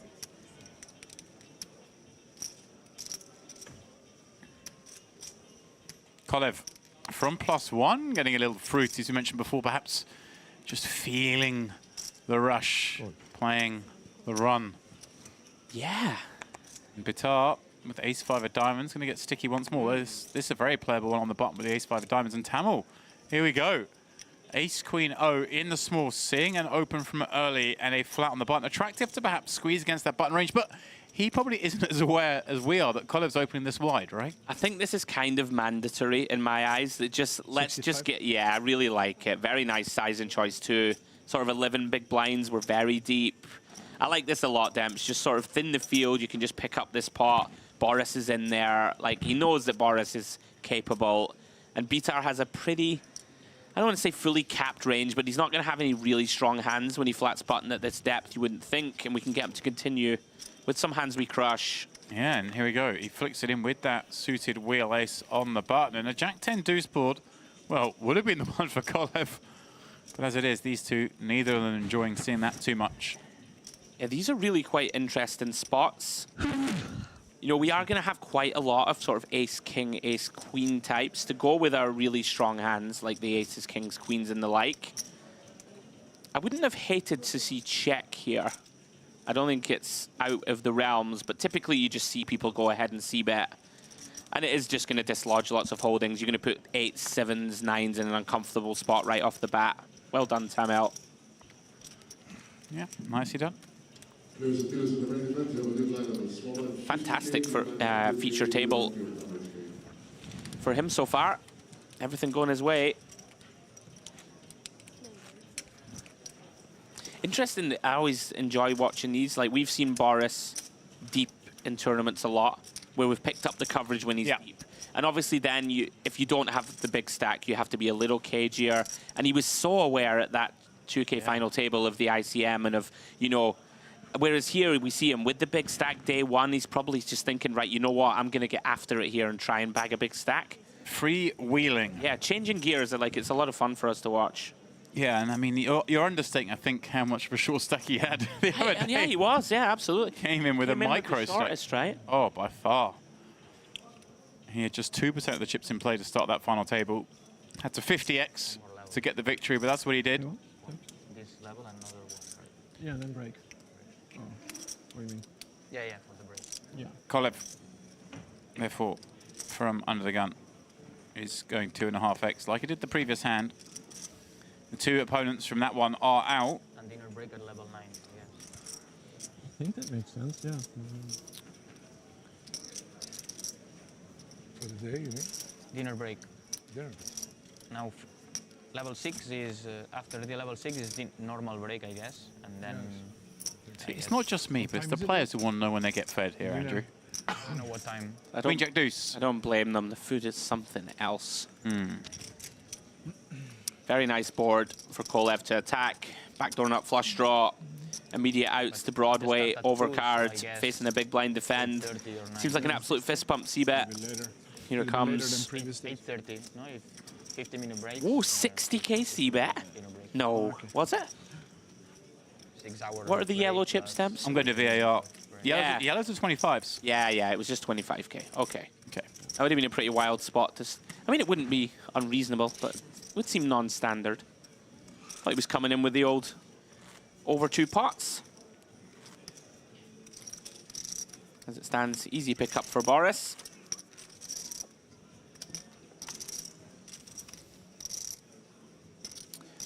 I had the pleasure of playing with Camp House on day 1 of the 2K. Okay. Really impressed with him. Although he was, in his own words, rampantly hungover. Oh. Yeah, rampantly. I might have added the rampantly, actually. You know, I like. What was your to turn the perception? phrase. He made it hungover. He looked rough. Okay. I told him to get a Bloody Mary. Oh, that's actually some pretty sound advice. That's good advice, right? You know I look out for the welfare of the players here. Obviously, we have made a lot of reference to the wonderful... Thumbs all in. Okay. Sorry, Demps, to cut you off. Oh, rightly so. The poker must come first, then I'll come back to my discussion of food and drink. Oh, he's got it in good. He has. Doesn't mean anything, though. You got fights? It's all about who has it No, it's best a on the fair fight. end. Pair of fives. Fair fight, it's a flip. Ah, fair fight. Premium Yeah. holding for my spot. And it's kind of. It's like, ooh, an ace. Yeah, fair fight, fair fight.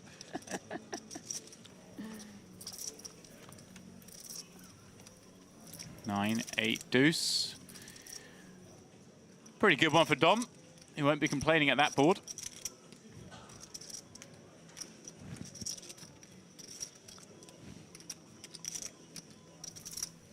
And, well, there you Wow. go. Secures the double.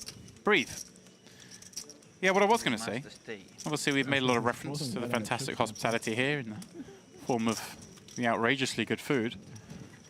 But as mentioned, everything here is free, including the alcohol. If you wish to get fired up, he just looked at me and went, oh, is it? Like, come on now.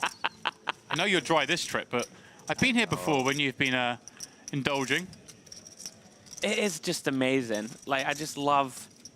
Like, it never ceases to sort of blow me away. You just go up to the bar, you know, you can say, oh, can I have 2 mojitos, please? And just... The service is so insane that, you know, they just bring it over to your table and you never put your hand in your pocket. Like, just one of the... It genuinely is the best place in the world, in my opinion, to play poker. Yeah. And we've been to lots of places, you and I, over the years. Mm-hmm. Yeah. In fact, I'm already salivating at the thought of... Obviously, by the time I finish my stint today with my last day here, Yeah. I'm already thinking about celebrating with a little glass of wine with my dinner. Oh, It's going to be lovely. what is it you like to call it? A little splash. A little splash. Yeah. Just a splash. Well, Sergey, a little splash of his own. Pocket sevens +1. Tamel, Splash is the sort of thing you have when you're having your dinner and then going back into commentary. That little taster. oh, it's going to be more than I'm a having a splash. glass. You know, Alright. you know, I've been known to have a splash at dinner, just a taste to accompany the food. Yeah. And let's get that glass full. You've earned it, my friend. Thank you. A good stint this week. Tamel decides to flat Queen Jack of Clubs, hijack. Certainly one he could have considered the more aggressive option, but lands on call. And Kolev then with some sort of options here. Let's have a look. Interesting. This would be my least preferred. Yeah. I just think at this stack depth, these hands perform pretty badly. Obviously, in this particular instance, not to be results oriented, fantastic, because we do actually dominate Tamil. But I hear what you're saying. It just quite often you can be dominated, and there's not much. Yeah. Unless you get like a really solid flop, it's very hard to sort of call off multiple streets. But let's see here, because he's actually got a pretty good one in King 8-8, but may face heat because Tamil has clubs.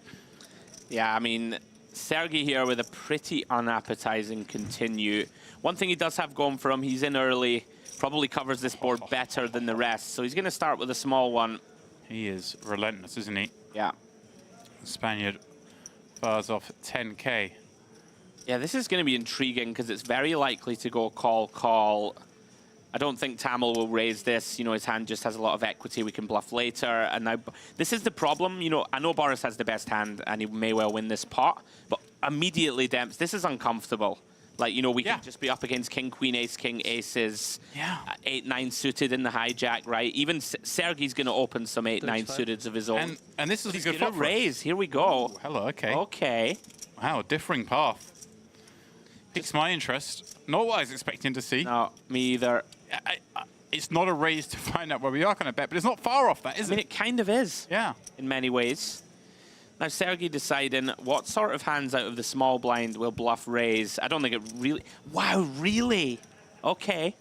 We are in the streets. Andrew, I'm clocking off. Yeah. I'm lost. I mean, Sergey's just planning to represent stronger hand by river, or he thinks that this is just flush draw heavy, and he may go into station mode. Pretty wild one. And now what do you do? Well, Sergey's got to be just trying to rep, like, kings full, ace, king, aces, right? Or he thinks he's against the nut flush draw and is going to hero down, because that's the only other thing. And Tamil behind with the queen high flush draw. Non-nut flush draw on this pair board, I like the fold, because I'm actually thinking, like, Sergey can have kings full here, and can have, like, ace, queen, ace, jack of clubs. Kolev can have the nut flush draw as well. Kolev could have an 8 that makes its way into a boat as well. Definitely. On a club that gets me the flush. So I like that fold. And now, suddenly, what goes on here? I mean, strap in. Andy, we have a little piece of paper here where we're supposed to write down very intriguing hands, hand numbers. I'm not going to see the action on the turn. I'm writing this one down. Write it down. It's already going in. See now, credit to Boris. I mean, I wonder if he knows his hand's good.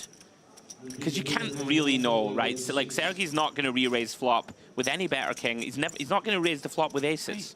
I mean, I'm assuming I'm dead here when I've been called by the pre-flop raiser. If he calls three-way again, and called please- the check raise. Please call again, Sergey.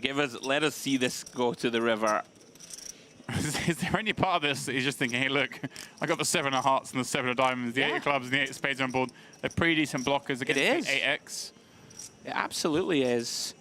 And he can have 7-8 himself, right? Still opening from +1. Here we go. No way. No way. I mean, what is going on? I think the part of it, Demps, is that Boris should never raise a king, in my eyes, on the flop. So all of a sudden, now he's either bluffing with a find a check. Oh, he's got to find a check, hasn't he? I don't know, though. The problem is you don't want aces checking back. You don't want the nut flush draw that Sergey has to check back and take showdown. Right, but I know. Yeah, I hear you. I hear you. Is this the time for one of our tiny bets? This is it. 25k. Just a blocky 25k. And 8 might do this. Right. Which makes this really fun. Oh! Did it! He's done All right, we're the best in the world. We've got it for the first Oh, time. and he's gonna go for it for sure. We've finally got our 10% block. It's come in. This is the most intriguing hand we have seen up to now. He's 100% going for it. It's whether he goes all in. Like, Sergey's an animal. There's no way he doesn't go for it. He's just up against an 8 a lot. He's played this like he's got a king. He has to go for it. How can we get this far with 7s and not go for it? So 200k. Incoming. Leave yourself 3 blinds. What a fabulous hand of poker. We've got a little giddy. It's hard to imagine he doesn't bluff this one. This is amazing. What an incredible hand here. Sensational. Here we go. Oh, Boris is just dreaming. Everything but one chip. Boris with the snap. Oh. Sergey's got a table 7. Look at Dom. What? He has to show. No, he doesn't. No, I He fold. has 5 I behind. fold. Oh, I see. He left 5 behind. Oh, it was a jam and a fold? Okay, so he jammed it in for the additional 5k, so he just had to fold. What do you mean? I fold. He fold. He fold. You fold? Yeah, I fold. Yeah, all good. But we want to see the hand. He saw his hand. We wanted to see. I saw his hand. That's all right. Nice hand. My word. Dare I say it, the most fun hand of the week. I love this place. Unbelievable. What a great hand. Sergey, though, like, I almost just want to say take a bow anyway. Like, one absolute animal. Kind of deciding, Demps, I guess. We're against the nut flush draw a fair bit, right, before we get to river. And then once the king picks... Sorry, go on. It would still be fun if you just showed 1-7 high. Did you block the king 7 suited? He blocked both 7-8 suited, Dom. He folded and showed the 7s. That's what happened there. Right. And he's saying, wait, I didn't fold a chop, did I? Like, the heroic. Gotta block king 7 suited. What an amazing hand of poker. That was great. Was something else. Truly great. And my favorite part is we just got to see the 10% bet we've been crying out for all week. No. And well done, Boris, to find that, by the way. Easy to get too excited and just bet too large on this river. Jam. Bet half. Yeah. Awesome. One of the most fun hands I've ever had the privilege to cover. Fantastic. Yeah. What a couple of beasts, just in different ways in that hand. Look at this. Kemphouse from the cutoff, raising it up. Kolev wasting no time. Oh. Going after him. And Dom with 10s in the big blind. More than enough, especially against these two opponents. He's going to run it. And Kemphouse will make way whilst Kolev forced to call. But got a suited ace. You've always got a chance. 1 in 3 times. You will win. That's why we love the suited aces. Sure is. And Dom with a chance, Demps, to get back to 2/3 starting stack. half. We are 400k in this high roller. Sorry, thought it I was. was just only because I was going to say half myself before you chimed in, but yeah, a chance to certainly begin the spin with the blinds about to go to 4k, 8k. Certainly have some playability. An 8-6-3 flop. Kolev with some extra hope.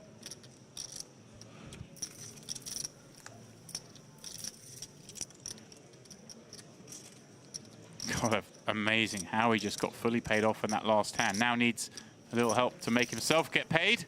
And that's what he's gonna do. Wow. The ugly way. Dom with just a smile. What else can he do? This man has run horribly here. Of course, the damage done with his pair of queens. Flopping a set against Tamel's set of aces. And then as the spin was just about to get underway, dealt another blow. Andrew, I see there are currently 79 entries. Within 1 minute, there will be 80. Because that man is hopping straight back in. He's definitely coming back in. And Boris Kolev, what a few minutes for him. One of the most sensational hands of the week a few moments ago, and then runs down the pocket tens of Dom Neach. Catapults himself, Demps, up that leaderboard. Yeah, there we go, 1.2 milli, 3x the starting stack. He and Tamo at that mark. Well, see, still very early stages here in the needle for Sergey, just less than one big blind. And he's got 5k, and I believe is all in this hand, right? And yeah, I think we do big blind first here, so he will at least be able to spin it up rather than just be fighting for his own ante. Like that hand just, like I could try and analyze that hand for days and still enjoy every moment of looking through it. You know, most players wouldn't c-bet, I think, or find the heart to c-bet. Almost all players fold to the re-raise on the flop. Oh, forget it. Look, everybody folds turn. Even Kolev raising. It's not something we expected to see at all. Neither of us thought Kolev was going to check raise. Just a fascinating In fact, hand. The only person we played along there with was Tamo Tamel, where we called the flush draw, get check raise, overcalled, we'll just let that one go. We got the river right. We did. 10%. We did get. Other than that, we were kind of lost, but just high level poker from both players. Fantastic. And yeah, I think just even the fact that it was the red sevens on the two back eights and the flop just blocking all the 7-8 suited, just I think that's why he's in there. Incredible hand. I'm definitely watching it back. Good friends, eh? Bitar has laced it here, Demps. Yeah. With 5x open. Yeah, just going after the all-in from the big blind for 5k, very peculiar. Yeah, I'm not a huge fan of this. And that's what they were joking. Oh, you're good friends? You're trying to keep your man in? So we will play a very large side pot here. Yeah. As Gusev wants to play his ace-jack, and understandably so. The Queen 7-8 board is the one that sees Sergey take the lead with that pair of sevens.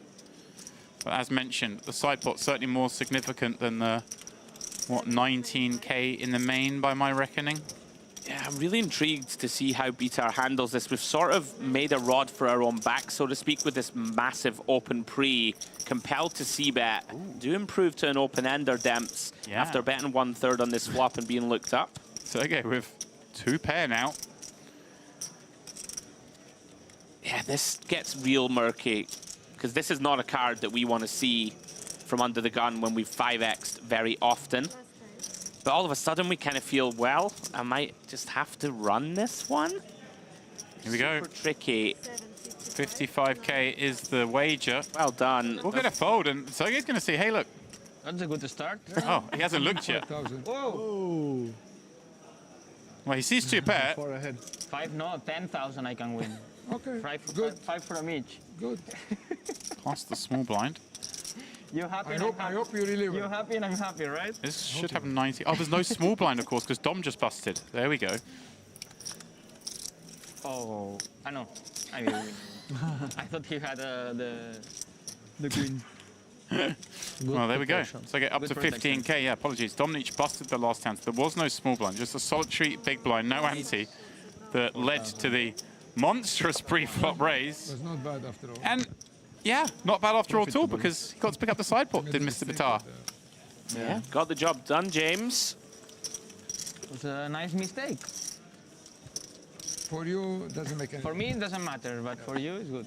Yeah, For okay. him, but Makes more sense that he'd obviously misclicked. Oh, he open. misclicked P. I There thought we that must go. be the what a case. comeback Okay. I'm gonna do. Yes. Can feel it. You're not enjoying much your first time in TV table, right? You're not playing any hand. I opened race one time. Fair. Yeah, but before TV you was raising a lot. What happened? Before TV, and now chill. Now people watching, huh? Yeah. Building tight image. 8 deuce suited on the button. He did open the 8 deuce. 3's under the gun. He isolated 8-9 suited. I mean, these guys giving him a hard time. He's happy for the image. Yeah. Tamel, our big winner so far. Pocket jack stamps from under the gun. Sergey commits the last of his chips. And why not? Let's continue the spin. 6-5 suit seems like a pretty good hand to do it with. Bitar, an option to close. Now will be a good time. That's less than. Yeah, the fact that you get to realize equity down the street's a good Right. amount here kind of compels you to flick it in. Yeah, I don't mind it. I don't mind it at all. Side pot will only be 4K, Yeah. so not much reason. Protection post flop. He's going to bluff you. I mean, Sergey's having a great time for a guy that just got stacked. having a bit of fun, hey. High rollers, you do tend to see this early on. A lot of players that are very comfortable saddle up poker tables, Right. laughing and joking. Something that moves away quite a lot on day 2s, but day 1s, they're nice to take a glimpse at. And well, a 6 in the window with a 5 behind. So I guess just... it's fantastic. 8-6-4 though. Macy, Tamil generate some sort of side pot. Yeah, I wonder how he looks to approach it. You will see Oh. some donk lead in here. Here we go. Bitar does bet 10K into that dry pot, saying, hey, look, I've got something here. Yeah. But if he says he's got something, and if you're Tamil spot here with just 2 big cards, kind of hard to fold just yet anyway for that sizing, so comes along with his 2 jacks. I like Very just call. cautious. I Yeah. like just call. Your opponent should play quite honest down the streets here on like a card like this, for example. Right. He has a really big hand like a straight and stuff. People typically just keep putting money in the pot. And now we can be pretty confident that jacks are good. Decision on whether to still just check back, pot control, or go ahead and just define the big blind range now. Decides on that route, James.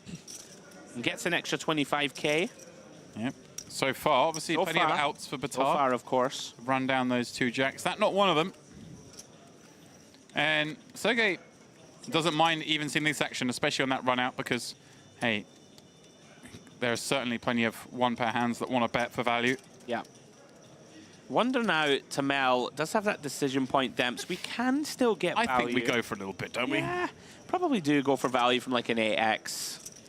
Hand like a 6-7 type. Try and get them to flicking chips. we? Also, the way they're kind of bantery nature of this table makes it feel like there could be some bluffs in here, because it's quite funny almost. It feels like quite a weak line from Bitar, not to be unkind. You know, it doesn't feel like our jacks are no good.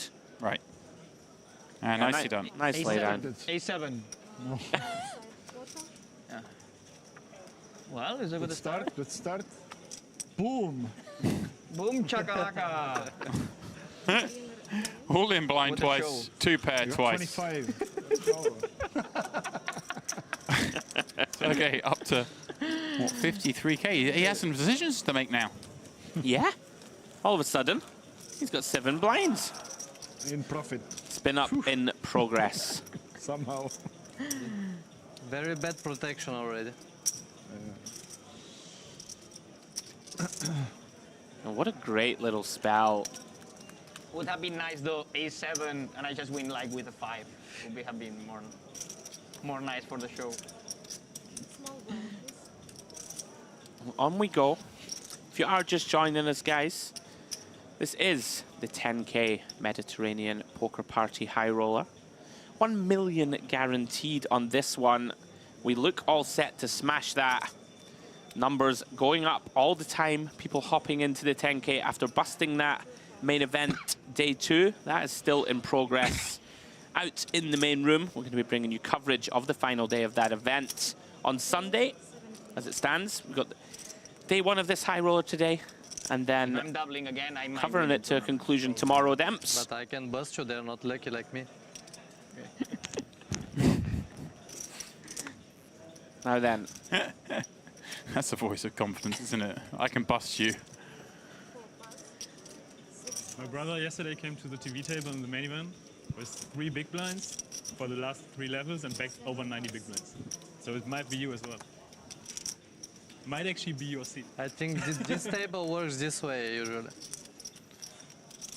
Fair. I started 2K with 6 blinds, the final. Yeah, the final table? Nice. So I think it's because of the table, you know. Okay. It's coming to you. Yeah, it's just the energy. I should end it. Tamil defends. King 4. Yeah, very true. As I mentioned at the top of the show, Timo, Lars's brother, did indeed yesterday come to the feature table with 3 blinds. It was, the only correction there was it was 2 levels, because 50-minute levels in that main event on day 1. So just in just 2 levels, went from 3 big blinds to the table chip leader bagging up at the end of the night. that's an otherworldly spin. If you think about it, he had 90 big blinds coming back for the next day. So at the previous blind level, as it were, considerably more would be like 150 blinds at the level he come from. You know, 50x his stack, kind of thing. Was it just a series of all-ins, or He obviously just had to win a couple of all-ins to start with. yeah? Then, when he had maybe enough chips to have folded queens pre-flop in a big spot, he did decide to go with it. We were positing that it could go either way with it. Fortunately, he was up against Ace-King and won a huge double up, and then just continued to run good, and then picked off a huge bluff, like right towards the end of the night, and hey presto, all the chips. Brilliant stuff. And as Boris points out there, he came to farm table of the EAPT Grand Final with just 6 blinds of the 312 blinds in play at that point. Ended up winning it. Just shows you, James, no limit hold'em, anything can happen. You're never out the door. As things just settle, we can take a breath, as we like to say. Anything can happen, Yeah, and it usually does. brilliant. Thoroughly enjoying bringing you guys the coverage. Myself, Andrew Hedley, and James Dempsey on comms. We're losing James tomorrow, which is, I'm actually very sad about. You know, I like to josh you. Myself and Jay Harwood will be covering the final 2 days of this year's MPP.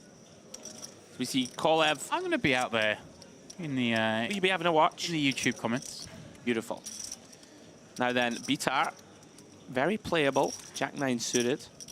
I like this, Stamps. Kolev's been very active. We have a hand that can flop big, got position. Going to try and take a look at 3. And Gusev, he would have had the option there with Jack 10 off, but deciding not wanting to play 3-way with an offsuit combo. Actually, don't mind it. Yeah. Kind of 23 blinds, a little awkward. Might be feeling a little snake bit. Ace Trey with spades. Kolev, the betting lead, and reason to continue. Yeah, lots of good things happen here with a small bet. You know, you just fold out all these Broadway hands that don't connect. You can fold out some pocket pairs. Very nice. Boris is feeling it. Just has that momentum. He's got that big win under his belt. All going his way at the moment. 1.2 million and change. 3x to start and stack. He's going to be a big threat in this field.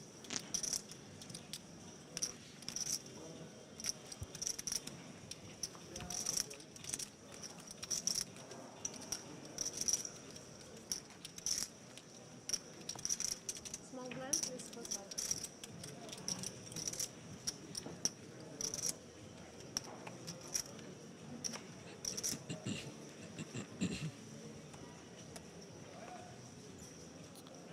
Action back on Boris. 3 pass. Ace-7 out of the way. Streltso. Not much to work with thus far at the feature. The other players were teasing him a little. This is a good-natured table, I'd say. Yeah. I'd say. Well, Tamel, King 8. Certainly enough to open from the button. 9 pass. Round 2 Camp House, likely compelled to defend, is dominated with Jack 8. Certainly a strong enough holding. Flicks in call.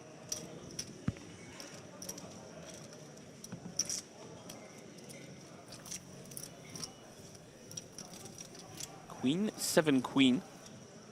2 spades, 1 club. Intriguing one. Tamel basically comes up empty. Camp House with one of these hands that wraps around the board pretty well. Won't be shocked to see him take this Demps. Queen, Queen, 7. Do have backdoor straight draw, backdoor flush draw. Also Jack of clubs in hand, which is going to block hands that continue versus check raise. You know, if Tamel has a hand like Ace Jack of clubs, Jack 10 of clubs that could float, I think he's going to raise here. Good to see that we're on point in the booth.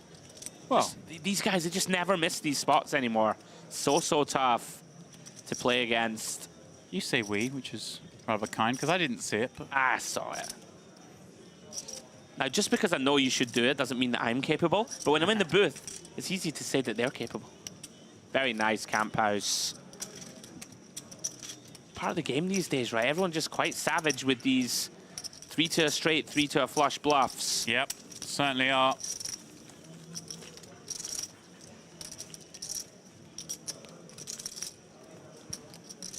Thoroughly enjoyable feature. Really loved it.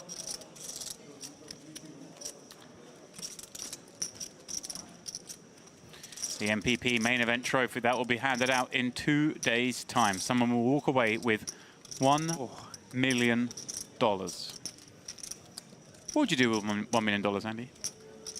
Ooh, that's a good question. You know what, Could I buy some hoodies? Maybe 1,000 of them? I would buy you $1,000. $1,000 hoodie? I will send you that exact hoodie. Oh. Signed by the designer for an extra 500, I'll tip him. I'll be out there just handing them out. If I had $1 million, I'd be a very happy man. No, I'm kind of, you know me these days, I'm a little more shy and retiring.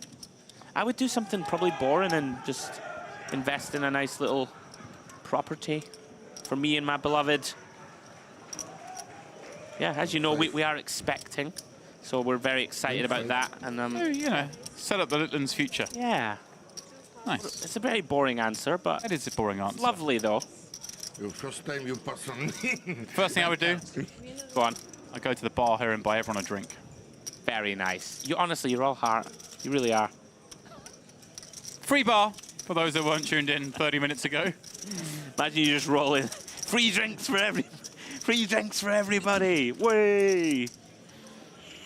People don't need to know. Like you could get them to break out the fancy stuff and claim that you are still footing the bill.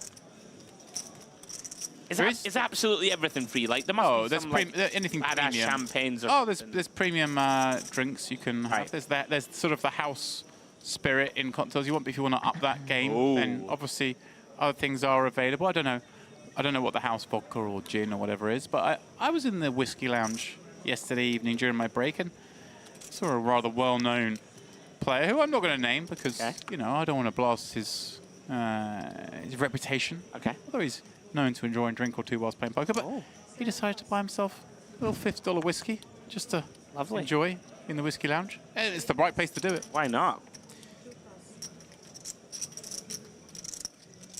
Now then. His name rhymes with Rowdo. He did seem a bit tilted earlier. A little whiskey might do the job. He left the bar without paying. I don't mind blasting him for that.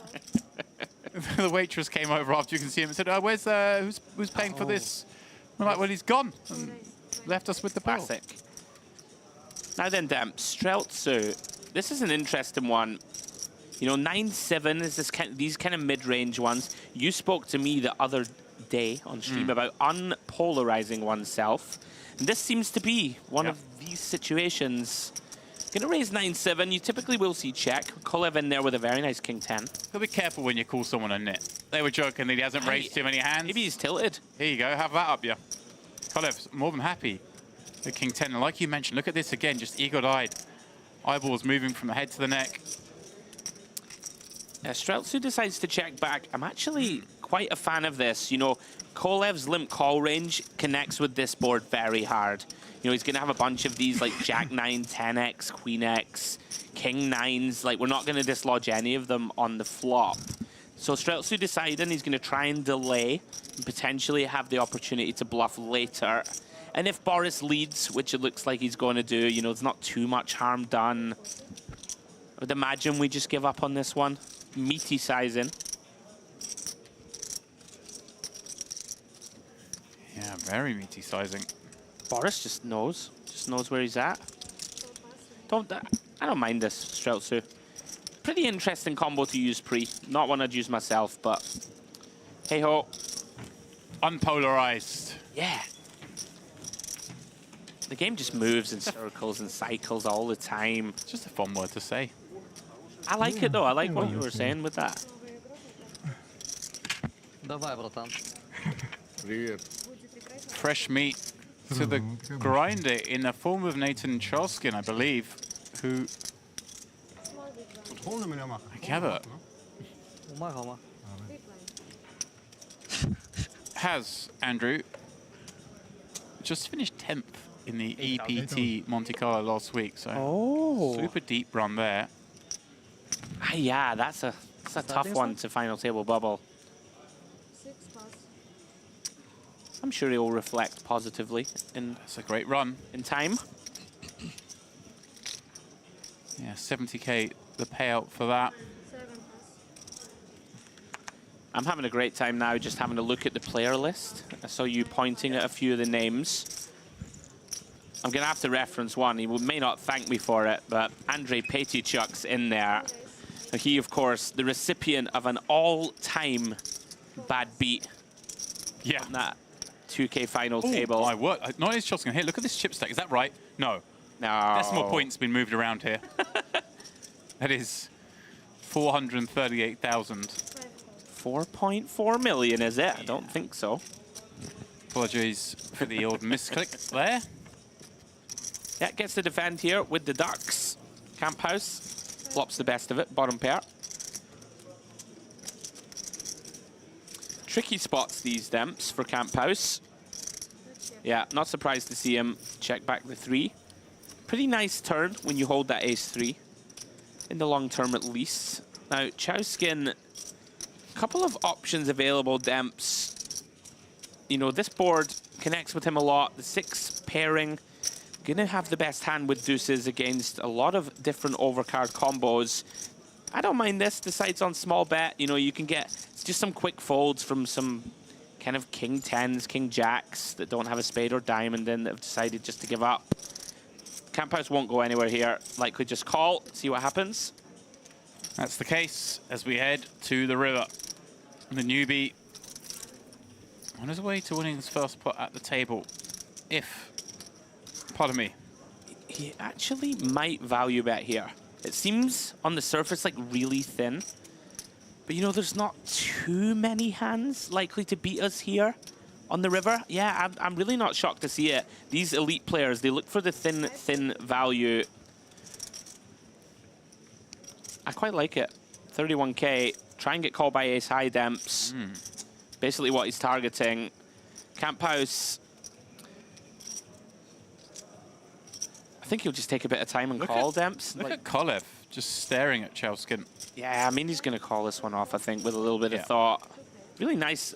Some really fun technical hands to watch at this table, you know. There's, on the surface, not much happening there, but Chalskin showing his chops, recognizing, all right, I've got deuces, but these guys are elite, right? He's like, I want to get an extra 30k here from the ace highs, of which there'll be a lot. Yep. And even, perhaps, some 3x that's dominated, potentially, having peeled from the big. But yeah, nicely called there, Andrew, from you.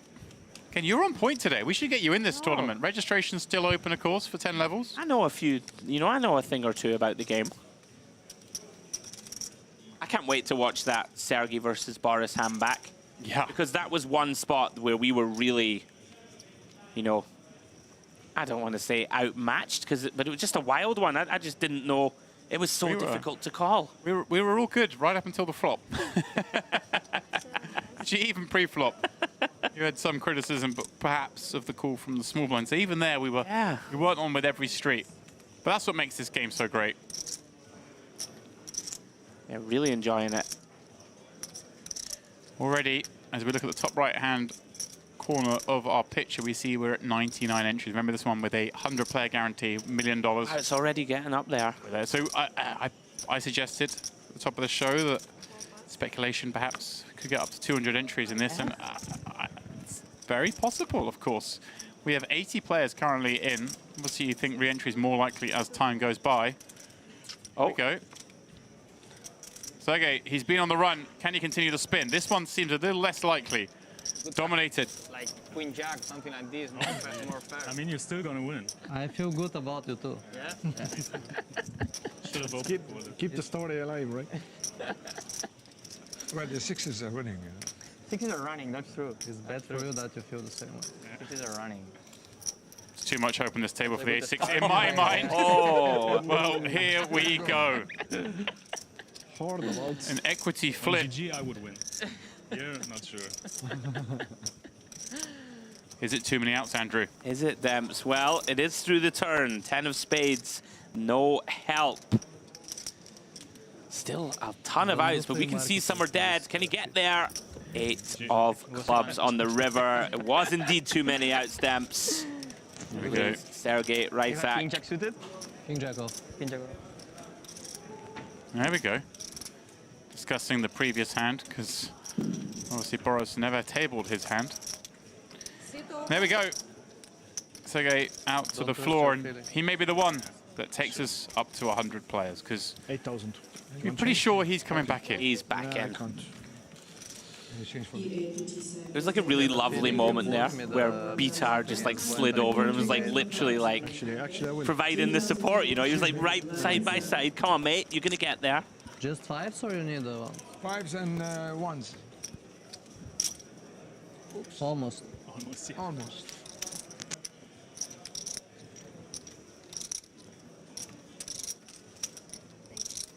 So then, play continues here on day one of this MPP High Roller.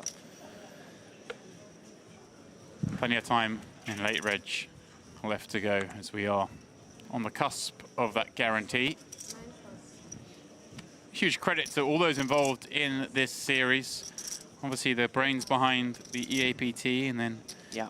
the DTD live crew who operate this MPP festival have smashed the guarantees. I think the PLO fell short by 4 players. Other than that, everything else has done fantastically well. And knowing them as I do, Andrew, this event next year, Ooh. the guarantees are going to be bigger, aren't they? Let's go.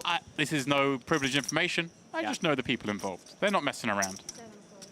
Nah, we love seeing it. The people behind the scenes are just, for the well-being of poker, we want to see it grow and flourish year on year. I'm with you.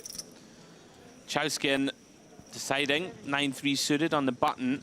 Opens Bitar, very wide defend. Both players with a whole load of nothing, likely to be first bet wins. And we're going to see c-bet a lot here on this board. Going to be hand done unless Bitar wants to do something well outside the box. Half pot from Chowskin. Does the job. Actually, great fun reading the names on the left. Yeah. It's like really good for us in the booth. We can see exactly who's involved. You can see Mustafa Kana in there, Ankit Ahuja, Jessica Tussel, whose boyfriend busted her on the stone bubble of the 10K. One of our stories of the week. Yep, that PLO, that was a funny one. It was always laughing, joking when they got it in because she had the aces, and she flopped great. And then all of a sudden, he turned some outs, and the faces got a bit more stoic. And the river, well, he didn't know where to look. Oh dear. Finished second, though, as well. So, I mean, if you are going to knock the misses out, you go on and get a big payday at least, and that's what he did. He did. Second to Ludo, of course. You're a very good pal. Yeah, I believe. I say that when I say you're a very good pal, as if we don't get on. I have a good relationship with Ludo. Yeah, Ludo, legend. We love him. Ah, Gusev with a limp from under the gun. Here we go. What's going on? Very spicy. How is Kolev going to respond to this? They've been battling quite a few times when Gusev's opened. I think he's just going to ISO for sure. Boris is aggressive at the best of times. Gets the green light. Yeah. 3.5 blinds. Streltsu has had a couple of these spots. It's just... Oh. Yeah. Any cold? Okay. Race. Very nice. I mean, to say very nice, it's likely to work, I think. Yeah. I think just recognizing here that Boris is going to attack this limp. Right. Boris has actually got one of the best hands that he could attack this limp with and then still fold. Agreed. Wasn't his plan to fold it, but when Streltsu's just sniped this from the next seat, feels like he kind of just has to begrudgingly fold. But then we've basically got every single one of these spots wrong today so far, Andrew, so nothing would be surprising. These spots are always fun. It's very much a case of Boris knows that Streltsu knows that he's attacking the limp with a wide range. Now, Ace-Jack's quite high up that range, and if your opponent knows that you are in there with lots of different stuff, might feel compelled to stay there with Ace-Jack, but it's just one of those. Performs so badly, Demps, you don't want to jam for... Wait, wants to show. I had one as well. The old classic. I was about to say, you got to be careful what you do, because again, it's another time they poked him earlier. This guy was playing all the hands earlier, now he's playing tight, and since then, he's kind of gone after Boris. So Yeah. this Jack, something happened. Oh, here we go. Streltsu gets a little grin across his face like, yes, I made better fold. I'm with you, Demps, so very nice point. You know, one of the best hands that he will fold. Like Ace-Queen probably doesn't fold. Ace-Jack off, one of those, just really plays poorly out of position. Well done, Streltsu. Mr. Batar, he's enjoyed himself on this feature table. We are, of course, fast approaching our first break of the day. Still got a few hands to play, of course, but we'll be sad to see this little ragtag bunch go back to the floor because they've really warmed up on this table. I've really enjoyed it. Compelling viewing, some super interesting hands. As Boris gets back after it. Ace-9 off from EP. Boris really has been pressing the action with some kind of substandard holdings.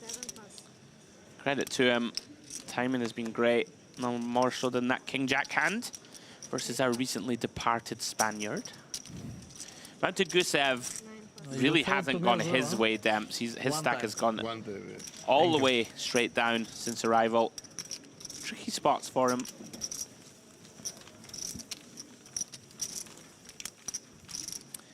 We ever had a two-time champ, Demps, at the same MPP? If you just randomly cast your mind back? MPP, we only had one MPP before, and I don't remember anyone going back-to-back, but I think they've... I'm trying to remember if there've been any merit. Even at merit, yeah, you had any double champions? We've certainly had, you know, plenty of people make multiple finals and especially even winners returning later on to farm table. I can't recall someone winning two. I do remember, of course, Edward Bosagian, a man I christened. I'm not sure. I think maybe he was on the stream a lot before you joined us at Merit, but I christened him Edward the Fourth. Okay. Because he finished fourth in like every tournament during a series. He came to the stream every time, finished fourth. And the next series, he came back and he went deep in the main event and finished fourth again. He just always finishes fourth. Desperately trying to stop myself from making a Star Wars pun. I'm sure you know what it is. Tamel, another player who's had a very fruitful couple of hours on the feature. 18. King Queen. Very strong hand from the button. Now Gusev has gone into his shell a little bit, Demps. That's a reasonable fold in any case. Camp House, one of these guys, just not going to let you get away with much. No. This one, more than defendable. Suited 6-3, these guys very deep. 80 bigs plus. Close to 90, in fact. Flicks in a call. Queen in the window, followed by a 9 and an ace. Very likely hand done. Of course, going to see a ton of c-bet here from the button. And Tamel with more than a good enough holding to do so. 15. It's going to be hand done, I'd say.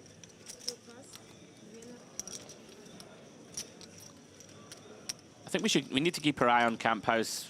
Really like how he's been approaching the game. That Jack 8, Jack raise, you know. Yeah.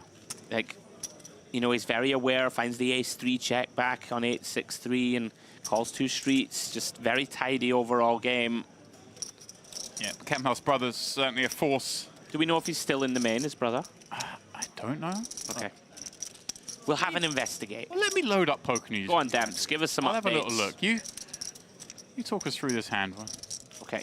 Whilst I have a little gander on Poker News. In fact, I'm going to have a little gander and try and give you a little update on who the big stacks are in the MPP main event, because... Yeah, I like it. Oh, Farajatin is the chip leader. Leon Sturm, also with a big stack. Oh, Leon Sturm, another crusher. Damir Gabdulin, we've seen him quite a bit this series already. He has a 6 million stack. Right up there. We see Bitar here. Ace-10 of spades in the hijack. Raymond Kassam, 3.5 million chips. Steven One Song. Raymond.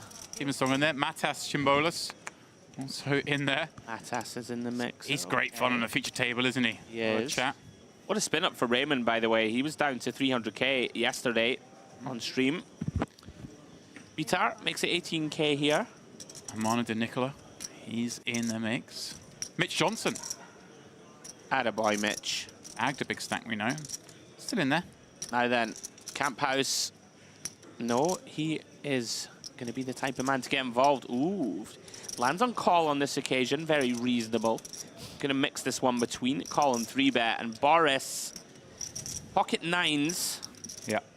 We saw Ludo Yeah, I was in a just spot thinking. with This, 9s. Different to this one. it's different, but it's not entirely dissimilar. Yeah. 80. Here we He is go. going to squeeze it up. And I don't want to guess what's going to happen, but it seems like it's displaying enough strength that these two holdings probably don't want to continue. Yeah, this is one of these. This Although- ace-10 of spades is like right on the line. It's Yeah. it's right on the line. I think ace-9, ace-8 suited go into the muck. But this one has enough playability. I wouldn't be shocked to see call. But rightly so, deploys a time bank Demps. Tricky situation to be in. And whilst he thinks, I'm going to answer your question by saying that Timo Kemphouse is still in the main event, showing at 2.5 million chips according There to we Poker go. News. So, Kemphouse brothers doing just fine. Here we go then. Bitar is going to stick around, have a look at 3, and instantly, I mean, Boris is clearly a fan of the live reads, but that was something of a, well, a tell. But I guess maybe he'd be really interested with the primary hands as well. Not that he's bluffing here with the 2 9s, but he's certainly looking for folds. Sure. Yeah, Camp House kind of dead money when we squeeze, like most of the time. So Right. seems like a pretty good one to bump up. Bitar, though, deciding, has position, has a very, very playable suited ace-10, even against squeeze. And as flops go, Kolev is loving this one, James. 8-6-6, overpair to the board. Very likely have the best hand. We just go ahead and put more money in. Seems like that'll be the line that gets taken, but 90,000. I mean, you can see some bigger sizings, and it looks like he's landed on half pot. Gonna play this one over 2 streets. Yeah. It looks like, makes a ton of sense with a hand like 9s. Pretty vulnerable. Don't really want to bet like a quarter pot here and incentivize hands like this to continue. Well done, Boris. here we go. Boris Kolev ends this frame with yet another victory. The man who won the EAPT Grand Final for over 400,000, over 200 buy-ins, is back at it here in the MPP High Roller. Is dinner break now? Oh, dinner break. It looks like these players are going on a prolonged break. We will, of course, I believe, via the magic of TV, slice that delay down a bit, but confirmation will be coming up. For now, though, Andrew, Boris Kolev taking the chip lead back to the tournament floor. Tarmo Tamel with the second biggest stack, and I'd say our beak is just getting wet in this one. Yeah, brilliant stuff. Really enjoyed that feature. Fabulous performance from Boris. Himself and Tamel, the biggest beneficiaries. Brilliant stuff. We saw some insane hands. The King-Jack one of Boris will live long in the memory. And with that, Demps, we've gone on to a break.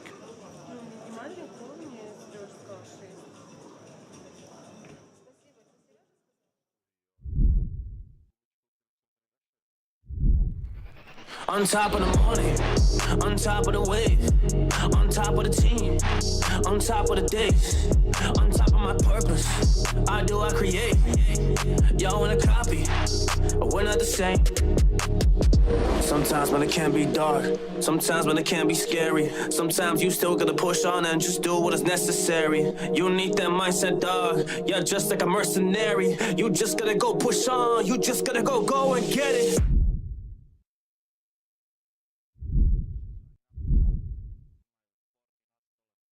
All right, guys, welcome back here to the Merit. It is, of course, Mediterranean Poker Party, but once more, poker on the back burner. It is time, Jay, for another challenge. And just a refresher of the scores up until now. It is 2 points for myself, 2 points for Andrew, and you have... 0, unfortunately. Oh, 0? Yeah, I've only played 2. I'm a bit behind on the played. We have Excuses. some air hockey behind us, which I'm pretty confident about and feel like this is what is going to get me off the board. Well, pride cometh before a fall, perhaps. But Andrew very graciously stepping aside for this one. He thinks he's got enough points already, going to rely on his poker prowess. So me and Jay will battle out for this one. And remember, if I lose, I dump it off to him. Well, guys, we're about to start the game. Air hockey. I was that bad that Jay tried to throw me the puck, and I conceded a goal. And already he's got the ball back. So here we go.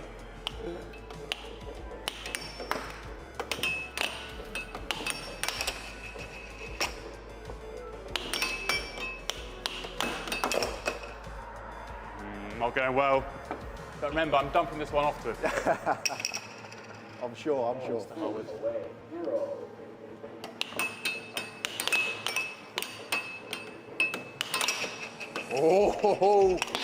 Oh, look at that, so much power. I took it out of the board.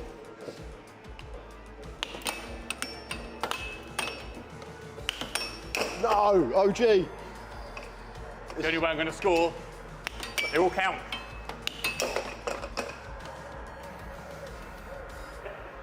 No reaction from Harwood. It's not over till it's over. I'm not celebrating too early on this one. Whoa, what's that over there?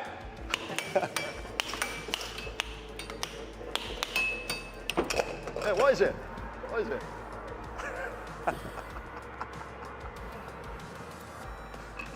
Oh, 4, away, 1. I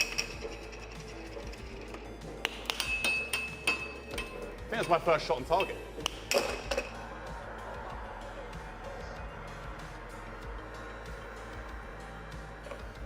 Oh, 5, away, 1. I preferred it when Jay wasn't here, if I'm being honest.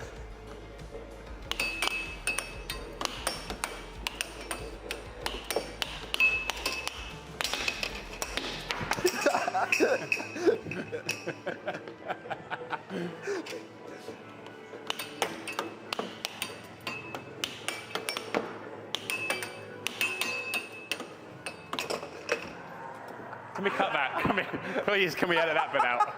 Do not edit that out. 6-1, that's it. GG. We're off the mark. Oh, is that it? We're off the mark. Oh. I was There's just going getting to ready be to make a my lot comeback. more where that come from. Can't even cheat.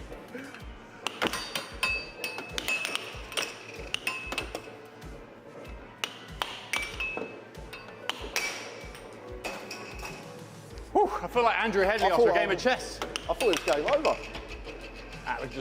We can keep that victory and just edit this in.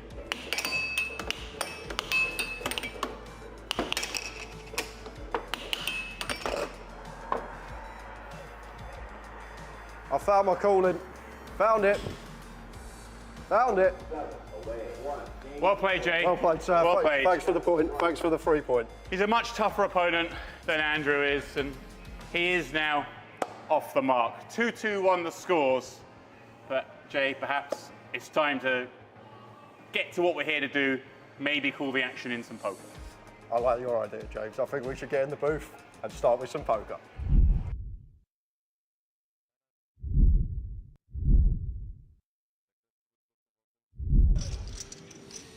Oh, pardon me. I got excited. So did I. I saw a player on their feet. It's the man from Belarus again.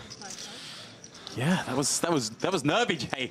I was scared for them, but Nothing happening. Okay, so the deuces do find the muck from under the gun. Yeah, it's a good fold. Very easy to get attached to a pair, but these small pocket pairs, ones that do want to be folded at this stage, better to open hands with good removal. Better check here with ace-queen in the cutoff. Obviously, kind of a nice scenario. Obviously, plenty of hands to be raised, kind of getting it in with, but you're never that wild on FT bubbles, but deciding chip accumulation is worth a lot here.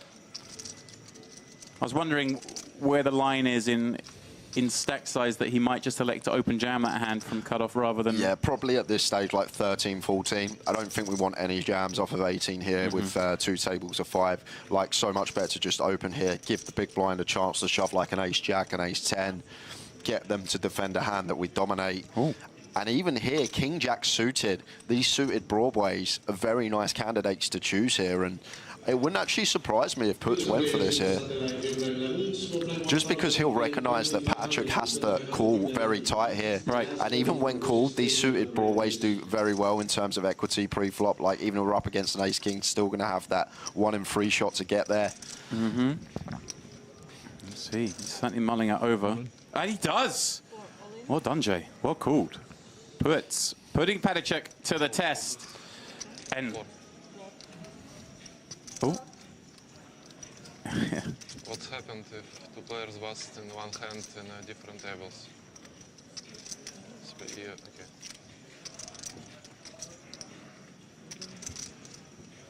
Well, we aren't currently playing hand for hand. We can be 99% sure he's going nowhere with his hand.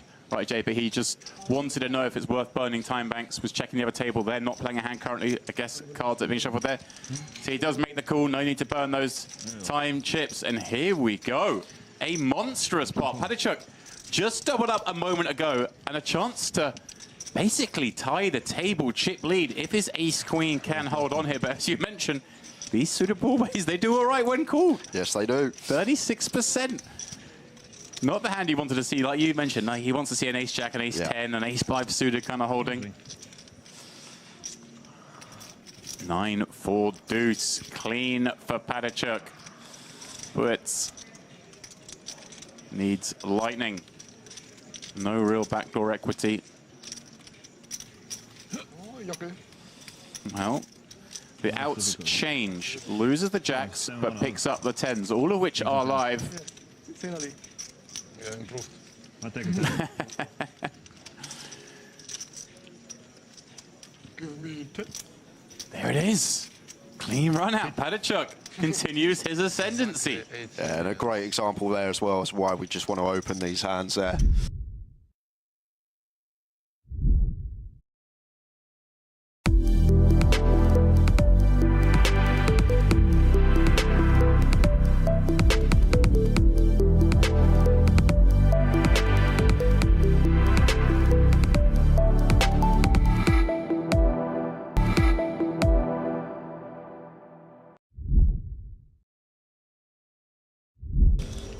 Lisowski is going to have nightmares tonight about this man.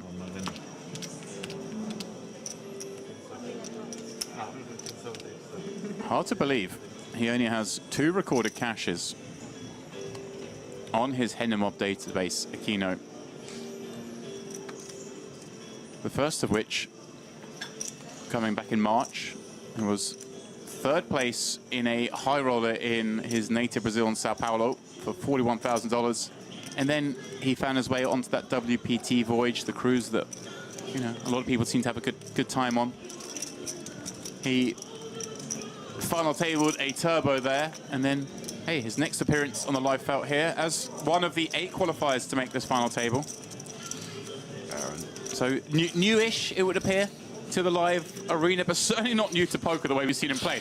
This is a man who's done some stuff. He's got some scarring. Honestly, he has just been getting after it and finding pots that others wouldn't find. And very interesting one here for Strobel, James. Like, in theory, I think the computers like to do some jamming with these sort of suited Broadways facing the button open.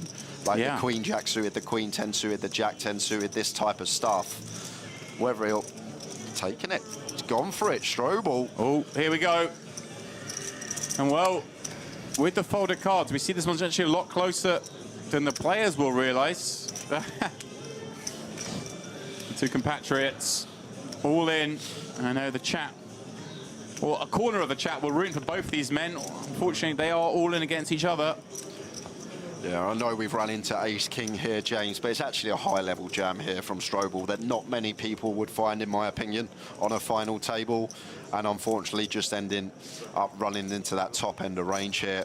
But still, with a heap of equity. And a chance now for a ladder once more for the players watching on. 8 deuce deuce makes that ever more likely. Strobel need a lot of help with just 2 cards to come. 43 million chip pot, and here we go.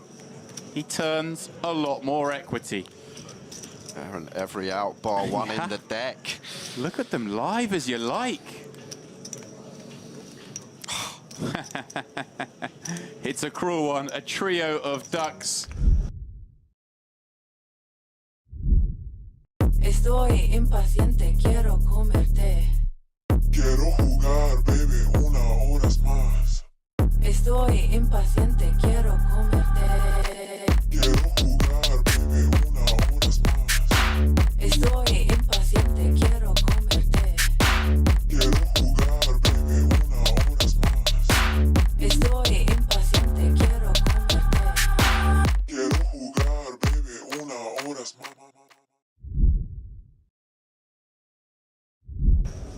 For those who like what they see, get after it. And I believe, as usual, these tours, you know, if you were to be fortuitous at one of these EAPT stops, it would mean that, hey, next year this could be you at the grand final. And Brechelov opens to 2.4, and wow, puts... How's your timing? With the ace-king here. And these two, just a quick point to note, sitting second and third in chips. Wouldn't be surprised if puts did find a flat here from time to time, James. Like, on first glance, looks like ace-king, we need to 3-bet, but with these ICM intricacies, maybe we do play some flats facing EP against a stack size that can do a lot of damage to us, but does just go with the general approach. I was going to ask as well, with Strobel, like, so short behind, if we flat and he decides to jam, does reopen the action. You have another short stack in here as well that would reopen the action where they couldn't to a 3-bet. So yeah, another reason perhaps to throw into the camp you suggest. But yeah, he takes the more obvious route.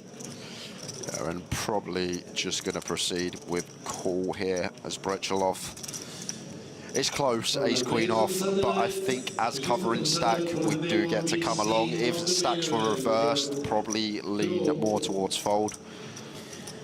On the decision point for Christopher pre-flop as well, do we ever see perhaps just a 3-bet pile for this many chips as well with the ace-king, or is that too much given there are 9 left? I think it's too much, just for the time that we do run into. Has he gone for 4-bet? Ah, clicky 4-bet.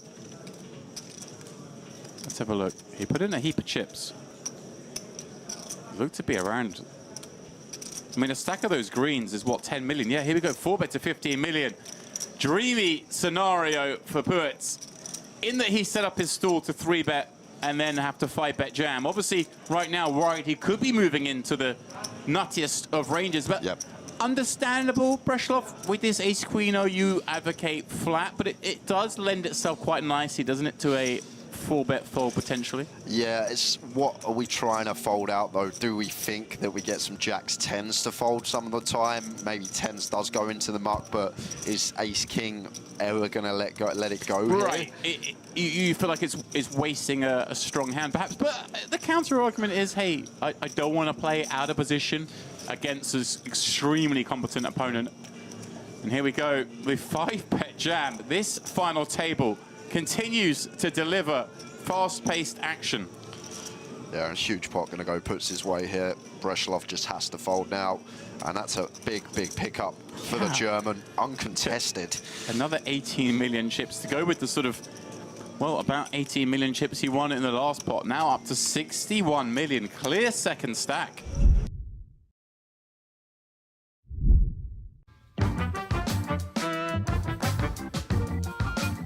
Number 7. Yeah. You mean pre-flop? Oh man, okay. The hand ranks 7th, so it'll be king. That's a tricky question. I know. Kings, queens. Maybe it's second, another ace, ace. Around 10s. Ace, ace. Third, king, king. Jacks, 10s. Kings, queens, ace, king. Ace queen suited. Ace queen suited.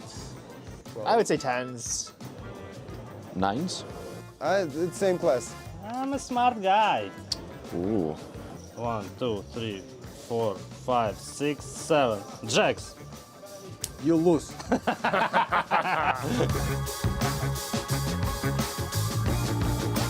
The ones we've just made up. I don't think that one's well known. Wait 1 second, let me just figure out. The 8s are called snowmans Snowman, alright. because it looks like a snowman. Most exotic. Sure, yeah, no, we have some Serbian bullshit. It's queen tray. I expected some strategy questions. I'm just kidding. They call it the gay waiter. Okay. Like queen 3, but queen tray. Pakistani virgin. My brain stopped working about this. I don't know why. Don't ask me why. It's queen deuce offsuit.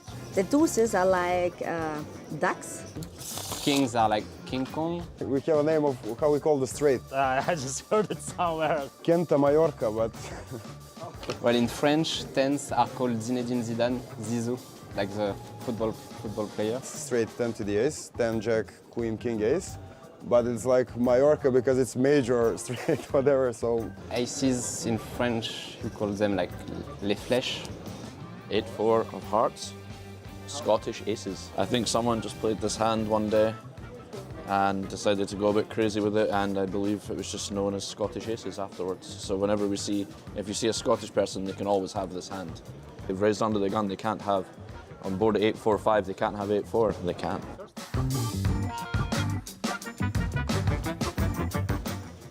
A. Nutty hand or something like that, so then the nuts. Blades. It's like bullets. American Airlines. Yeah, I heard them.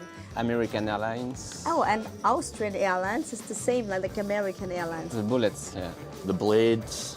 Assos. Barry, like Barry Greenstein. Number 1s. Because you know Barry Greenstein, the player?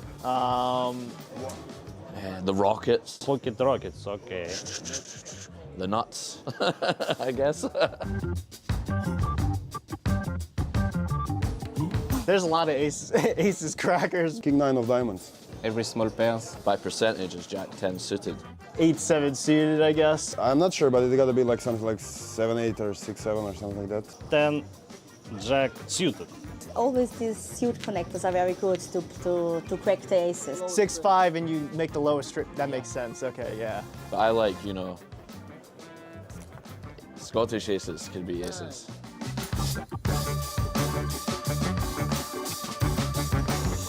I think ace queen. Pocket jacks, obviously. Kings? I mean, like, people are complaining when the ace hits on the flop always, but I think the most well-played hand is jacks, actually. Oh, everyone complains about pocket jacks, right? I don't know, ace jack offsuit. It should be illegal to deal anyone a jack offsuit. No one knows how to play it. Ace king, like Anna Kournikova. It looks good, but it never wins. Does it never hit the flop? You have to flip for your tournament life most of the time. I run pretty good, so I actually don't complain about any hands, but I guess 10s. But I believe it must be jacks, must be the most complained about. Well, jacks is like the trouble hand, right? Yeah. But yeah, 10s is like the cursed hand of ours.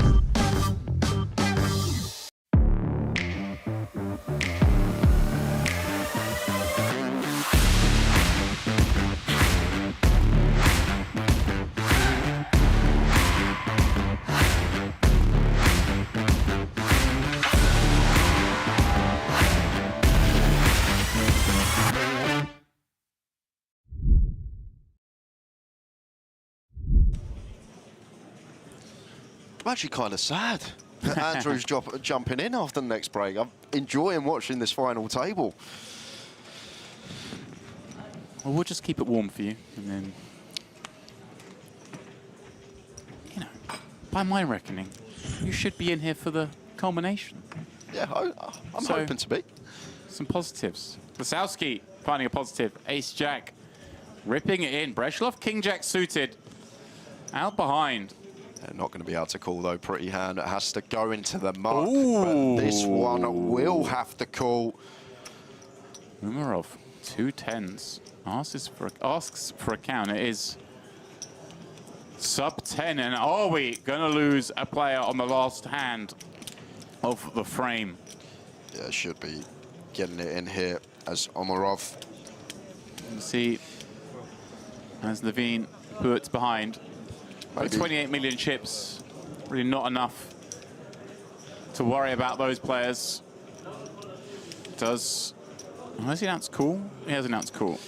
For that rare situation, right? The If two blinds I guess get if it they in behind. both went all in. Yeah. If one of them does, he still has to call. Both maybe folds. Well, Sasuke's going to be happy to see that hand because Umarov rated to have ace-jack in bad shape at a decent frequency here.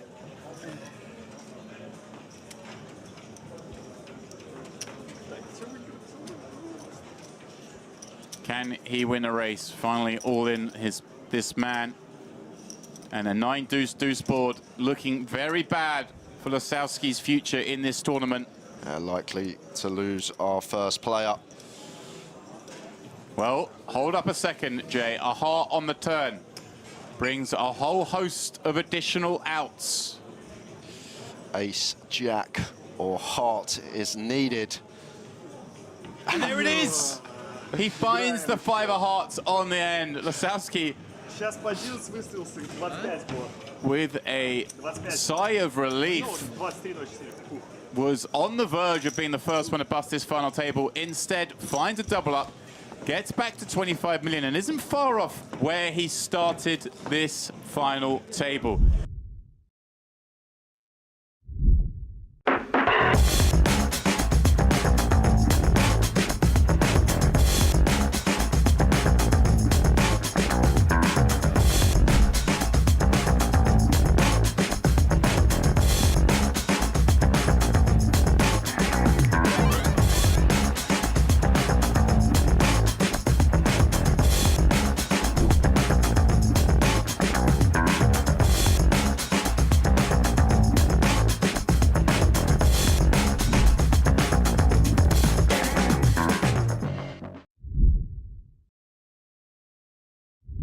Welcome along, everybody.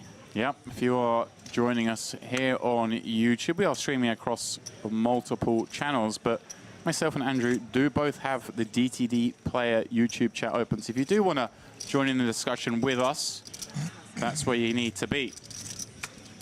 And the discussion in the chat seems to be, that place looks amazing every time we go to the wide shot. And it is. Stunning venue. Obviously, we are somewhat biased, given that we are here on the payroll, but I promise you, this place is legit. It is legit. As we see, Breshov finds a legit open. Does have to tread carefully, as we mentioned, sort of second or third in chips. But a suited ace, these are the type of hands that play very nicely as raises on finals. And especially, I guess, going after Strobel in the big blind, taking chips off that hand. Interesting, we've sometimes seen players go for more than min when the short stack's the one in the big blind, because you do want to dissuade the weakest of hands to call. Of course, King 7 was always going to play, but just maybe a little larger sizing. Yeah, I think because he's so short. I think here we he's go. so short, James probably thinking, he's only got 2 blinds back, I can call off on any flop. Well, here we go. Strobel flopping Jin, sees a bet, rips it in for the remaining 2 million. We'll get cool and get great news. Absolutely. That he is on track for a double up. Yeah, immediate outs for Breshov. Only the 3 aces. Does have some backdoors. Strobel will be happy that he blocks one of those backdoor, straight door possibilities. 3 of clubs is coming. Maybe not. 9 of spades. Just an ace will send Strobel out. Otherwise, we will continue 9-handed here at the EAPT Grand Final. And it is that ace, Andrew. Oh, my goodness. Breshov finds it. And unfortunately for him, It is Adrian Strobel out in 9th place. Well, he's not hanging around. Oof.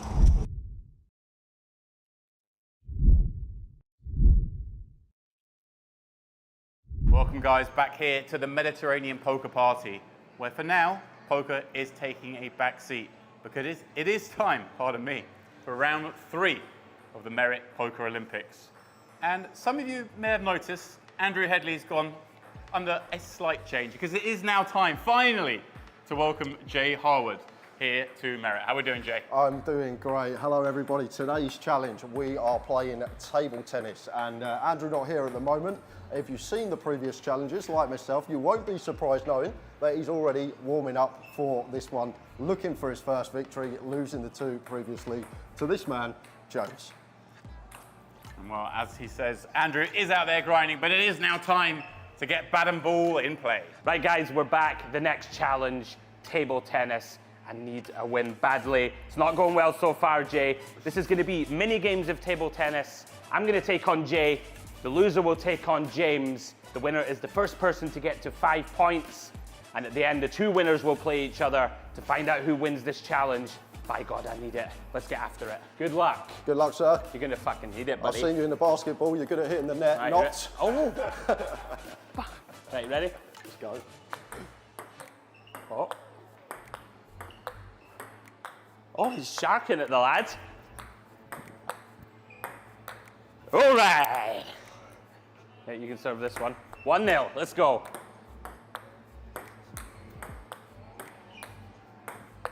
Oh. All right. Oh, we've got him. Oh, he's in trouble. He's in trouble. Oh. Oh, no, too aggro. Aye, 2-1. Oh, That's love second it. serve. Do you get second serve? No, in this you game? don't. No second. Surely no there's second a serves in Merit table tennis, motherfucker. There must be a second serve. 3-1. Second serve. You're finished. Oh, 4-1. We've got him. On you. This Don't choke. Don't choke. Not looking good. Hey! Ooh. Let's go. Good game, sir. Good game, sir. All right. We're back. By God, we're back. You get him on film. You're next. Good luck, All sir. right then, Mr. Harwood, let's have it.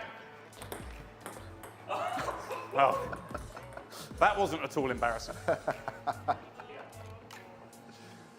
I'm going for my deep squat.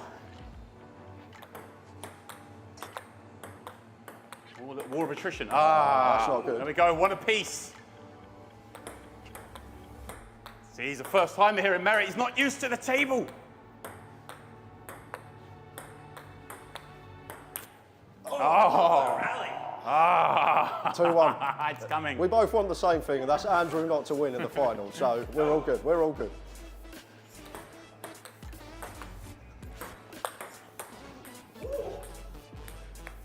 Brute power. It's the power of youth.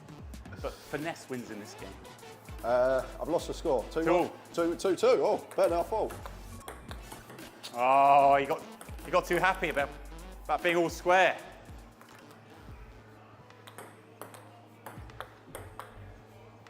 Oh, all of a sudden, 2-4 match point. It's not good. Another date with Mr. Hedley. Oh dear. Well, that is the end of Terrible debut. Terrible.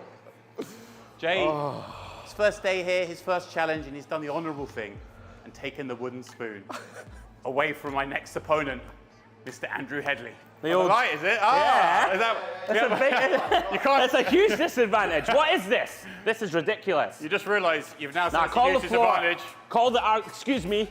Call the floor. This is outrageous. You now realise that's on camera, so they're going to edit that in, and Jay's going to have an out. Cheating all the time. Every angle he can take. Oh, I'm James Dempsey. I'm the man. You should be ashamed of yourself. I don't have it. Where's the ball? Oh. Are you going to do the hand thing that we do every time, and I get it wrong every time? Film the back of this. I want to know if he's cheating, because I'll never get it. It's always in the wrong hand miraculously. Right. That one. That one has the ball. Yeah. This one.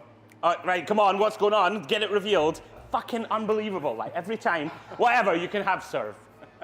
I hate you so much, honestly. Ooga! I admire you, but I hate your very soul. Imagine losing to a man in this hat. Like, imagine that. I don't, it's something I do not want to even countenance as a possibility. Whoa! Oh, he's had a good start, the lads.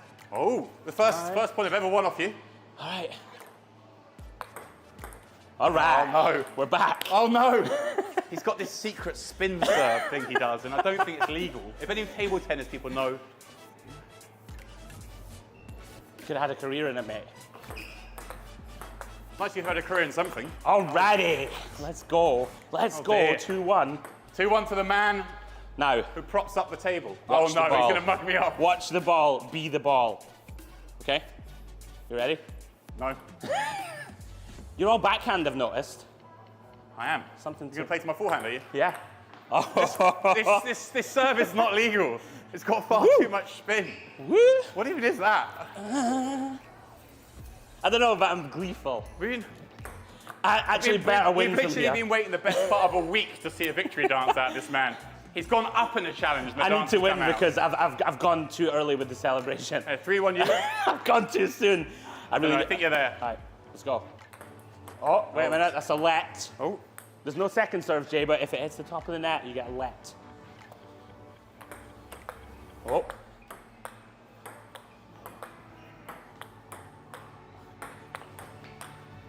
Oh! Strong point. Very He's strong. put himself in the game, but no, not this serve again. I'm going to have nightmares of this bloody thing. No, it can't be legal. What is this wizardry? It's legal, bro. What is this championship You have to find a way. You have to find a way. Come on, Jay. One time. Come on. I mean, come on, let's go. We've all heard of Andy Murray. We have to take Somehow him down, the Scots man. can play these Gotta kind of take racket him games, down. but Andrew Hedley, this guy, at table tennis, honestly, this is going to be embarrassing. Come on, let's go. Enough of your incessant chirping.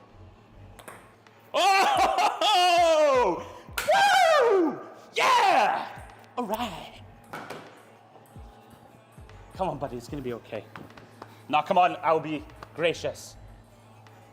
Good game, James. Come on. Hold on, Andrew. Thanks, James. You're a good man.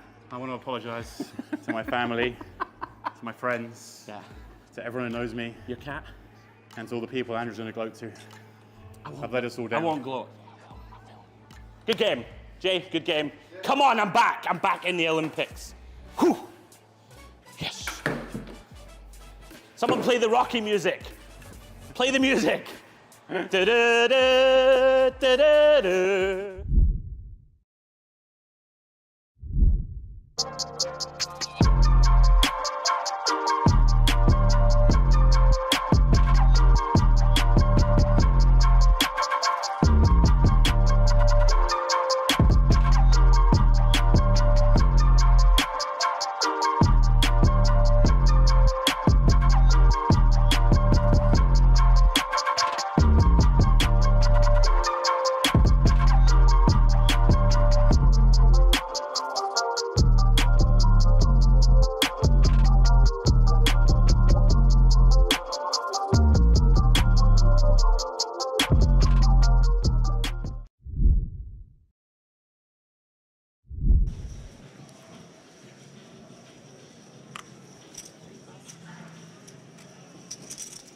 Kinyo again going to be involved. King Queen offsuit is starting to move through the gears, has 94 million of the 313 million chips in play, and really is working with the big M. Momentum in his favor. Yeah, such a great feeling. And if you're the sort of stack like Kolev, you don't mind seeing the chip leader kind of pound away now, do you? It's kind of a good thing if he can take chips away from the likes of Umarov, stop these other stacks attacking you. And Levine, all right, here we go. Ace Queen, a little over 20. Now, again, Aquino hasn't been hyperactive. I think he will just call this one, Dempsey. Yeah, It's also one of these spots busting now, a bit of a disaster. Right, if Aquino had been opening relentlessly, then Yeah. this make much more sense as a 3-bet jam, wouldn't it? Sure. Or even maybe arguably some sort of induce, but as it is, an open gets met with just a call and a great flop for Levine, having somewhat slow played this ace-queen from the big. He's a dreamy looking forward. Ace-king 10. He knows this is a board the opener is going to attack, and he just gets to have way better than he's supposed to have in this spot. We know he doesn't have kings and aces and ace-king, really, bar some trappy stuff. Yeah, beautiful developments so far for Levin. And well, a little scary with the club rolling off, of course. Checks it once more to Aquino, who kind of rates to still have the best hand decent amount here. Obviously a bit scary the clubs come. His opponent in the big blind can have clubs at a high frequency, but look at this. Yeah, this is a strange decision in my eyes. Is it a case, obviously, you know, a lot of the time he just has the best hand here. Well, not a lot of time, but at some frequency. But also he can just start to put like the raggy aces under loads of pressure here. And he still has decent equity against a hand like ace-5, right? That is absolutely true. Well, not ace-5, pardon me. Ace-4, ace-3, ace-2, Sure. not ace-5. We've got very bad equity against ace-5, Andrew.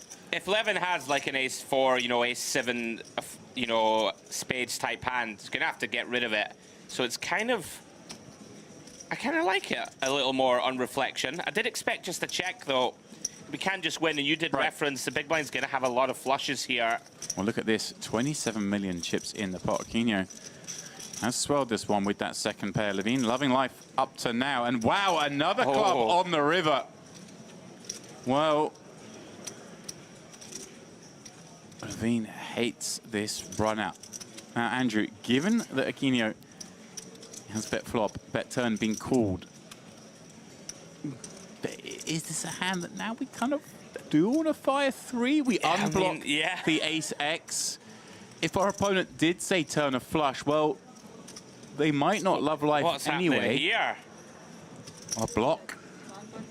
Oh, I don't know. I don't know about this. Is this a red rag to a bull? I think it could be. Is Aquino going to charge in at this? I mean, one thing I will say, with the 4 flush on the board and the ace being the diamond, a good amount of the time Levin, when he check calls turn, will have the ace of clubs, I think. Right? When he has like ace 8, or if he defended an ace 9 with the ace of clubs, he's going to continue with that card. But this is a very curious little min bet. Does that hand lead for I don't think one blind? people find it. Maybe they should. I don't think they find it in the moment. Could be wrong. Likely you're just going to check, right, and say, okay, chip leader, try and blast me off this. Andrew, I think he's going to go for this. He just has a look about him. I mean, he's going to be aware now, of course, his hand is no good. Yeah. I think he might jam here. No, he's just going to go for a smaller raise. Here we go, I the like tickle it. raise. I like it. What a play here from Aquino, yet again exhibiting his aggression post-flop. Oh, and he's made it just that little milky sizing, So right? As milky. if to say, I have the nuts. But this is like, not necessarily trying to make him fold a hand like 6-8 of clubs that maybe is called from the big blind, turn the flush. Now, basically, he's trying to make this kind of hand, maybe more the 2-pair combos, right? The ace-4, ace-5, king-5, whatever it could be in there that blocks and now hates life. And credit to Levine here. He's still thinking about this. Is he thinking, hey, would Aquino bet flop with an ace? Yes. If he had the ace of clubs, would he always bet turn is the question, or would he allow a check back, pot control with the 1 pair and the nut club? Kind of allow me to make an inferior flush, perhaps. Really But with this sizing, hand. does this sizing perhaps even lean towards being like, hey, it doesn't have to be the ace of clubs It straight does. here? Queen of clubs for sure can be in there with this sizing, definitely. So incredible stuff from Aquino. Wow. Gets Levin to fold and now has 110 million chips. Andrew, over a third of the chips in play. I would suggest trouble ahead for the rest of the table.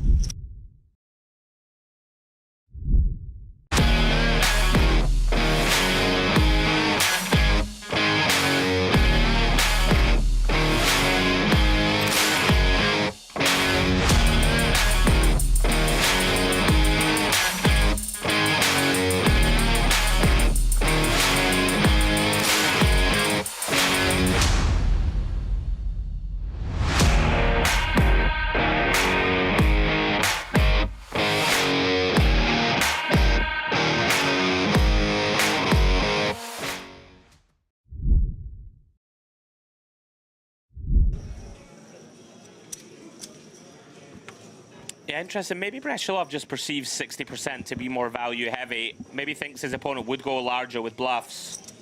Incredible. Just got away with 2 big bluffs in the same orbit.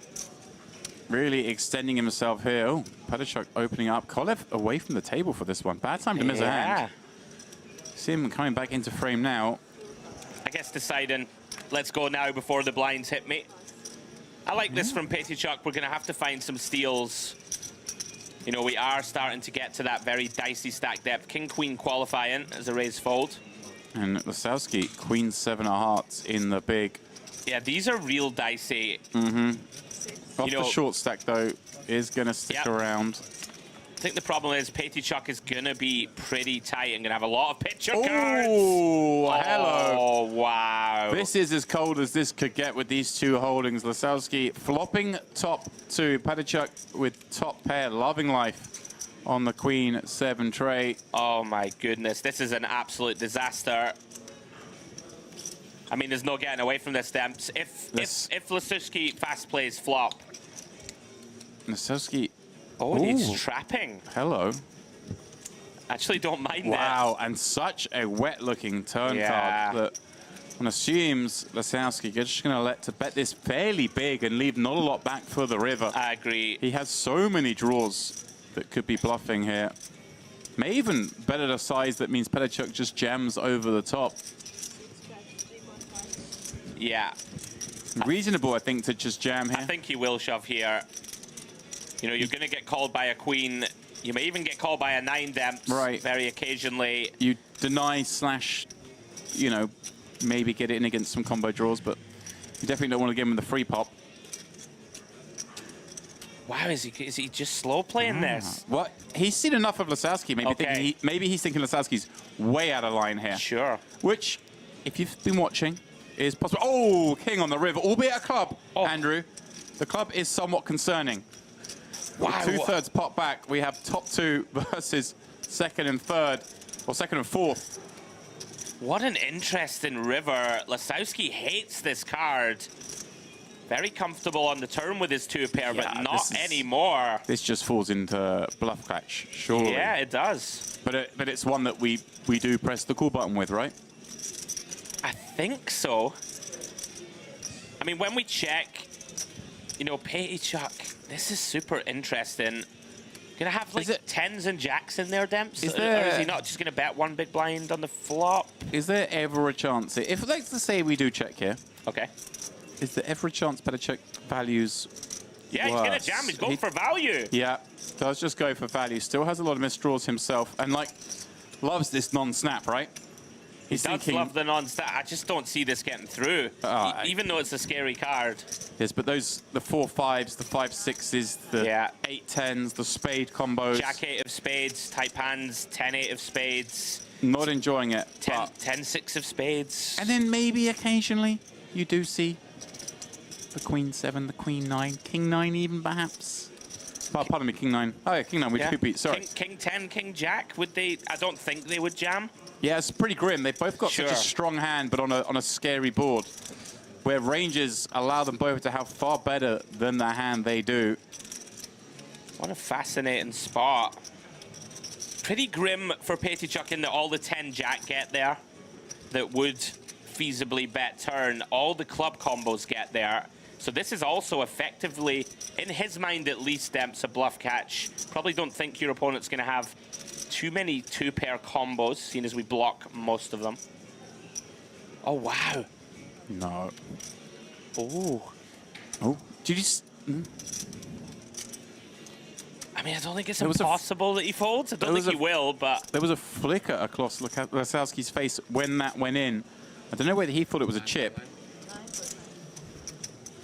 Do you think he wants a call now, then? Oh, yeah. I mean, you must think you're good. And he gets the call. Yeah. He's gonna victory slam, as it were, and get the bad news that he is out. Oh. There we go. Eyebrows raised. Lasowski's race is run.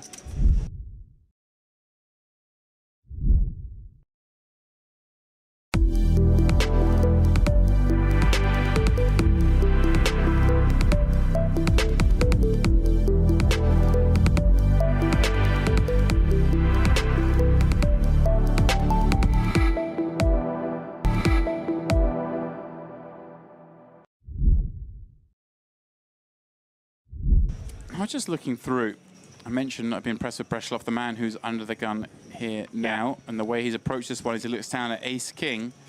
And I showed a look. He was here back in 2022 for the MPP, where he came 21st in the MPP Open, 14th in the EAPT, 12th in the Malta Poker Festival event, wow, and 15th in the Irish Open event here. We had all these sort of brands here together. So 4 very deep but non-final table cashers. So nice to see this year he has got here with this big stack. And, wow, a great situation for him here because it looks to me like he may get well, we did just see Umarov fold 7s from +1, which I really like. You know, again, I always ask myself in these final table moments, what are my opponents incentivized to do? And Breslov not really incentivized to get after it here from under the gun. So 7's shrinking up as we see Levin in the tank. And it's kind of grim, Demps. You don't really want to shove, right? We're pretty shallow for a 3-bet fold. Flatting doesn't appeal.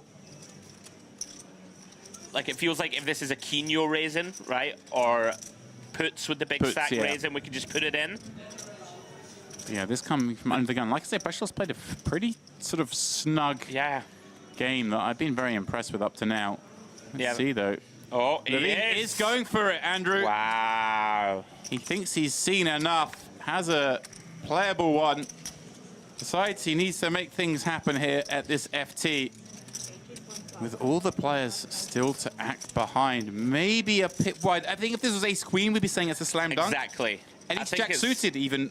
You could argue with that. Here we go. Oh, wow. Andrei Petachuk sees all this action in front of him and looks down at the ladies in the small blind. Now, up against Levine. More than happy to get this in. But he does have Breslov opening under the gun. Wow. This is a little dicey. Again, queens surely just too much hand. And he does go for it. And now, what is Breslov going to do with ace-king seeing this action?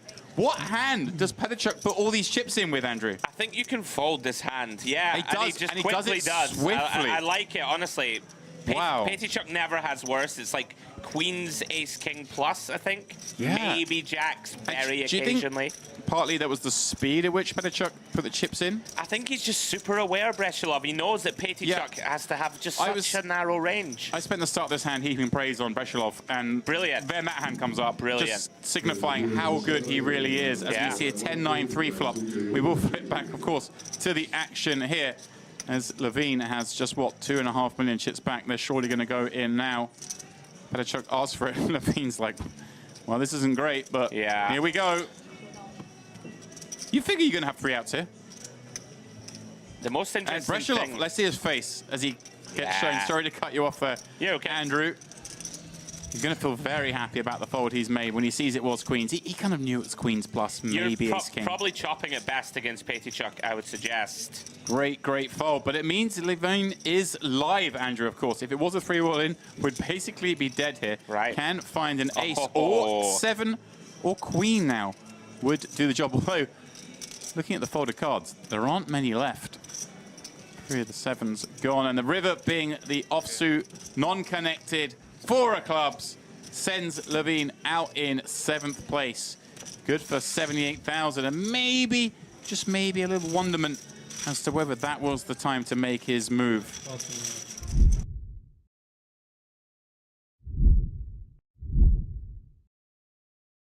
Right, welcome back, guys. Merit Olympics, the next challenge. We're ready to go. Current scores on the doors. James has won 2 of the challenges. I've won 1, and Jay, you've won 0 so far. Hold on a minute, I've played 1. You boys have played 3 each. You've got to remember that right now. You should have been here. Well, I was working. I've gone from work to work. I've got to catch up somehow. We've got to find some way for me to get in, surely. Excuses, excuses, my friend. You'll have your opportunity now. Next challenge, we all love it. Pool, me against you, my friend. Not sure where Dempsey is. Think he's been called away to a business meeting or something, or that was what he claimed. Jay, me and you, let's get after it. Good luck, buddy. Good luck. Right, guys, we're getting ready to go. The challenge, as we already said, is pool. Jay, we're gonna decide who gets to break. I'll hold the white ball in one of my hands behind my back. Yep. You choose. If you get it right, hang on. If you get it right, you get to break. We'll go with your left, my right. This one? Your left. Okay, up to you, sir. Unlucky, what can you do? I get to break. All right, brilliant. Good luck. Good luck. Good luck, Jay, mate. The very best of luck. Let's get after it. I'm sorry. All right. What are you doing with that cube? I have the weirdest strategy ever. Everyone always comments on it. They call it the claw. The claw. Have you seen Scary Movie where the guy's got the weird hand? I was more thinking Toy Story. Unfortunately, that's me. I haven't left myself a shot though, but we play to win in this game. Right, let's go. Oh, he's made it. I hope you got that, by the way. That might be the best shot I've ever hit in my life. Right.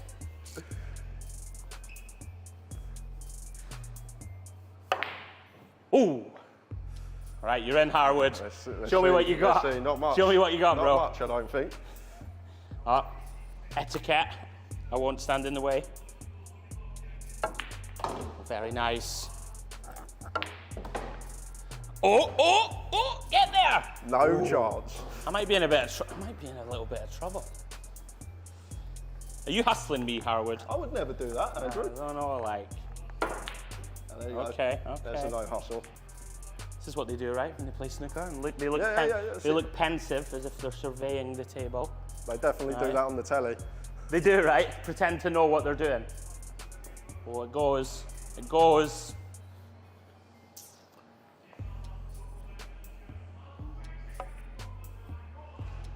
Oh, bit of finesse.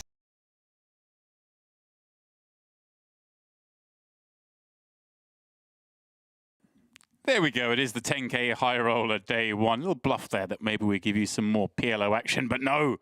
We are playing Hold'em. It is 2 cards. It is day one deep stack play. And play Jay already back underway here post-dinner. And we have a fresh lineup for you guys. Yeah, looking forward to it so far. 106 in the mix. 81 left, so lost around 20% of the field so far. And Ball, I was enjoying that Paul clip. You're in there, you're battling against Hedley and the Claw. And It's embarrassing to lose to Paul, to a man that has that grip with a Paul cue. But he plays well. He makes it work, to be fair to the lad. He does indeed. Yeah, fun times indeed. Going to run you through who we've got on the feature table. Let's All right. quickly jump into the first hand because we've got some action. We do indeed. Kenjic with the jacks, opening hijack, and Dukic in the small with the ace-jack offsuit. And a return to the feature table, if I'm not mistaken, for Dukic this trip. We saw him in the... Not sure what we saw him in, but I've seen him. Someone in the chat, let me know where we saw him.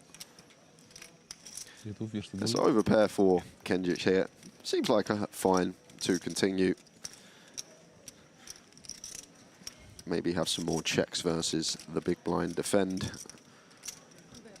The small blind's still going to have all this like 7s, 5s, all the suited ace-X, ace-8, 6 and 4 that can get a street from, some club draws. Like even just flushing out a king-queen would be a win for us. And Dukic here, ace-high, does have club in hand. He's going to take one off here. Still ahead of the king high, queen high stuff that would open from LP. So then, these two find their way to the turn. Yeah, 9-7 suited one that does get there, that I'm guessing at this stack depth will be in there from the small, but still plenty to get some value from.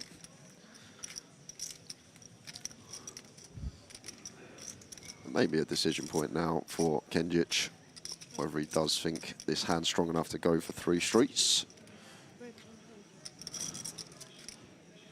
Goes for 100K. Aces? Aces. You didn't have aces this time, okay, let's go. So first pot going Now I know how you look when you have aces. Kenjic's way. And we'll run you through the rest of the table. In 2, we've got John Ander Villanas Santos. In the 3 is Jovan Kenjic. 4, Seaman Sorkin. 5, Anvar Moratov. 6 is Nenad Dukic. 7, Samuel Dew. And in 8 is Antonio Manuel Costa Alfaya. Alfaya.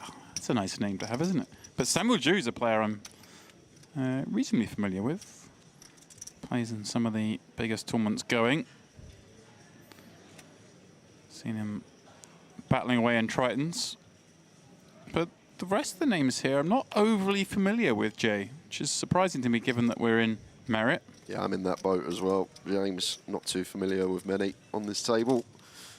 But we'll see what they're going to do for us over the next couple of hours. It's nice, isn't it? We get a little blank slate. Anything could happen, and it usually does. Muratov facing that open from +1 with ace, queen of diamonds in the cutoff, but an open against just a 19 big blind stack. Yeah, so one we can definitely go for the free bet call here, as Muratov, once we get deeper, may start mixing in some more flats. But this one we are happy to go for the free bet with intention of calling off a jam. And chose a really nice size as well, James. Just scaling down that size because we are up against a 19 big blind stack, trying to induce something potentially from Santos. And I guess with that 19 big blind stack behind, it's the kind of size we can go and know that the players behind us kind of have to play honest, right? It's very hard for someone to ever bluff us in this spot. But Santos, hey, getting a really nice direct place. Yeah, with a suited Broadway holding. We can see here is live.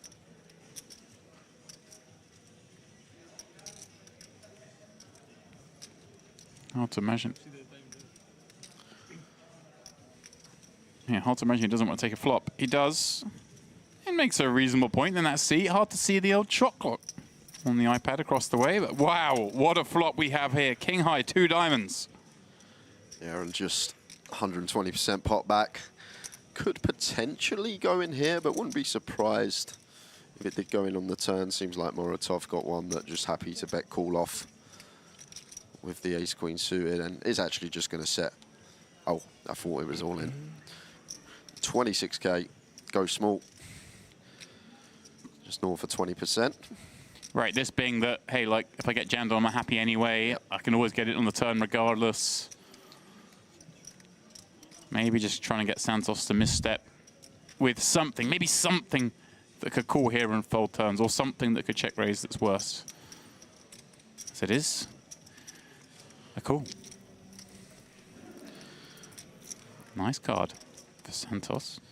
And 5 of spades on the turn and could see the jam potentially now from Muratov, especially once we go 20%, James, because now Santos's range going to be a lot wider. We'll have like the queen jack suited, jack 10 suited, this type of stuff in there, maybe some like pocket 8s or 7s that took the price and didn't elect a 4-bet jam. So it seems like a really nice spot to just move in here. That's what he's done. Put in more chips than Santos has hit. And even look here, I mean, I think we can assume that Santos probably isn't going to fold here, but doesn't relish this prospect, right? Of course, aces, ace-king, king-queen even, that would have been a 3-bet bluff pre, all going to be in the range of our opponent, and maybe only really the ace-x of diamonds that we are ahead of.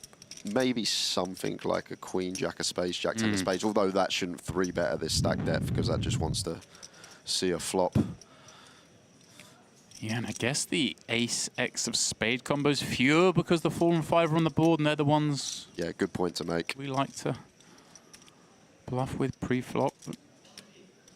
It'll be a top-notch fold if he can find it here as Santos. These are the really difficult spots. Like, difficult to fold top pair now. Yeah, it feels grim. Oh, is he? Is he? He does! He lays down top pair. Nice move from Muratov. Got the better hand to fold. Well, there we go. I suggested we're starting with a blank slate, and already it does not disappoint. Maneuverings here in 19 big blind deep pots, 3 bets, 2 streets of wagering. Results in the best hand folding. And all the things you broke down kind of makes sense, right? Very hard for him to have some bluffs. Obviously, we see it is one of those bluffs right there. Spicy. This is what we expect when we tune in to an MPP High Roller. $10,000 buy-in, as Jay mentioned. 88 entries thus far. 19 re-entries. Currently 80 players sat at the table. And of course, players busting out that 5K main J, just itching to get back on the horse. Maybe a little bit of a dinner in between, but knowing these sickos, probably not. Just love it sometimes. Bust a main, just straight into a 10K. And we try again. And Kenjic, second time opening. Ace King opens to 21K, and here we are. Samuel Ju, 2 jacks in the small. We are playing deep here. Over 50 against +1. Yes, I could do either here, as Ju, this stack depth is going to go for the 3-bet here. I think if we are choosing to 3-bet, James, it's just slightly too strong to fold if Kenjic does rip for 50. It's the horror hand, though, isn't it? I think it's important to make that decision now as Ju. Like, if we 3-bet here and Kenjic does 4-bet rip, we sort of want to be calling. Otherwise, then probably just want to play flat rather than 3-bet fold. We'll see what he does. 55 blinds is the starting stack of Kenjic, and the action is back on him. And now, against that, you know, correctly sized but large nonetheless, 3-bet from the small blind. Yeah, I wouldn't be surprised to just see jam here for north of 50. Like if we 4-bet, gonna have to choose a small size and probably just want like the aces and kings, maybe queens in there, and then some bluffs. There is the jam. And that's the next question, of course. 46. Not sure. From Ju was gonna have to be how much is that, because as you mentioned, this gets pretty grim once we get north of 50 blinds, and that's where we live here. I would say it gets pretty grim when we get north of 40 blinds, to be fair, with 2 jacks. 40 a lot more comfortable, because Kenjic could potentially shove some 10s, 9s, maybe some ace queen. But I'd be surprised if Ju folded, James, just because he did go for this 3-bet option pre. Yeah. And I think the hand's just too strong to 3-bet fold, even at this stack depth. And not that it should factor in, but of course we are in a re-entry tournament. There is some level of gamble, but I think the cards dictate enough, as you suggest, that we kind of don't enjoy it, but feel compelled, having put in so much. And there we go, he does make the call. Kenjic, well, kind of expected to see this, I guess, when his opponent's tanking. It's very likely that it is going to be a hand like this. Yeah, never going to be ace queen. Like, once he tanks that long, we're happy with folders, Kenjic. Like, we know we got to take a flip, sometimes the same hand. Yeah, those are the sort of 2 hands you're suspecting will tank. Cool, and here we go, queen, 4, deuce, all clubs. We continue to flip here. Yes, we do. So, Ju, a lot more to fade now. Clubs working as well. Ah, there we go. He kills him on the turn, drawing dead. Kenjic with the double up to 1.1. Sam Ju down to just 130K. Why does it always feel worse? Like, you get it in pre-flop with jacks against ace king. I just always feel confident. When it comes queen, 4, deuce clubs, I'm like, I start to feel real nervous. But it's basically the same scenario. Yeah. It just feels like it's going to happen. Yeah, it's one of those. I actually prefer all-in situations. I know the mathematical people will say, oh, we got 2% extra. I actually prefer having like the ace-king rather than the jacks, because the times that we whiff the flop, we still got 6 outs. Whereas when we got the jacks and it comes ace-high or king-high, we then only got 2 outs. So it's like... You like being the one pulling. Exactly. I like more outs when I'm pulling. That's why there's stories of some of the games out in Macau where they have the rule, much like you can now do online with GG, but you get to squeeze the last card, and they let the player who's all in behind in Macau sort of squeeze the river card. They deal it face down to them, and you know, much like those who get a little excited in Baccarat, there's some ripping of the card, there's some tearing, there's some revealing of the pips. I want a bit more of that in live poker. How much more fun would that be? Final table of the MPP High Roller, someone's all in for their life and they get to squeeze the card, maybe rip the corner. I can hear the guys backstage getting furious at the idea of ripping these cards to go RFID chips in, but you get the point. Get like the old cameras in the table back so we get to squeeze with them as well, like the little whole card camera on the table that there used to be 10, 15 years ago. Okay. That's why I love draw games as well, James, because like a game like Paduki or something, and like the last card, it's lovely to just pick up your cards and squeeze yourself. We're sick. We are. Round to the blinds, our fire. Jack 6 suited from the small. Certainly a hand you'd want to play. Yeah, and he's suited to fine to complete. How much is that? Around 100? Once it's folded to us in the small here. 100. 110 the stack behind. All in. Does give him options. He does decide just to rip it in. Yeah, okay, yeah, makes sense. Yeah. Weren't aware of Santos' stack behind, but with 11, it's actually very nice here from our fire. We can certainly make some that dominate us fold, can't we? And then, obviously, suited cards with the big card. Always going to be somewhat live, if called. Really nice jam. Welcome one and all, if you are just joining us here on the DTD Player YouTube channel or wherever else you may be watching us. I know there are other channels. Shout out to those of you joining us on the Merit YouTube channel as well. Myself and Jay do have the chat from DTD open. We are watching, we are looking for any questions you may have. Please do fire away. Let us know who you're rooting for. Obviously a little early in this one. I feel like most of the rooting happens on day 2 on final tables, but maybe you've tuned in for your day 1 favorites.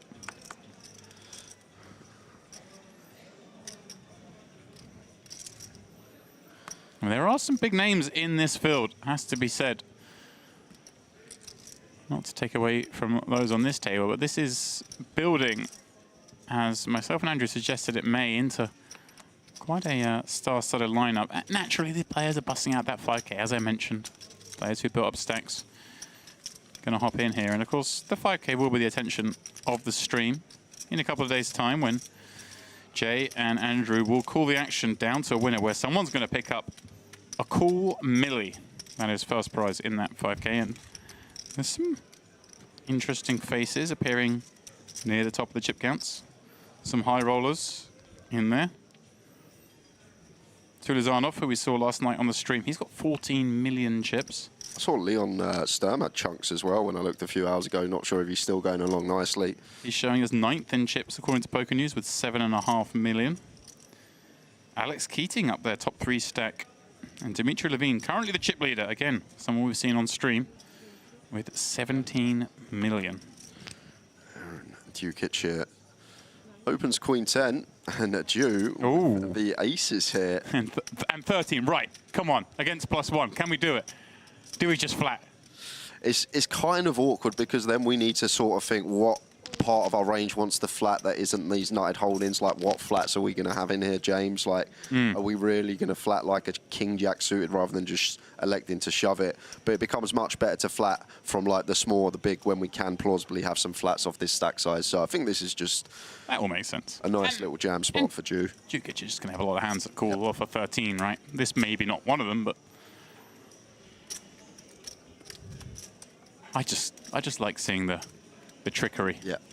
There are some very nice spots to flat. I think when we're in hijack, it's difficult to have sort of mediocre hands in our range because a lot of those, like the ace-jack, the ace-10, we'll probably just send anyway.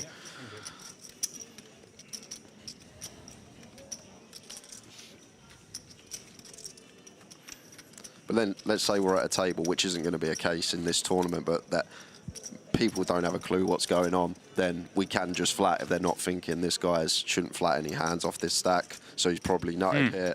Then maybe we can, and there is argument for it. Always give people that chance to potentially make a misstep.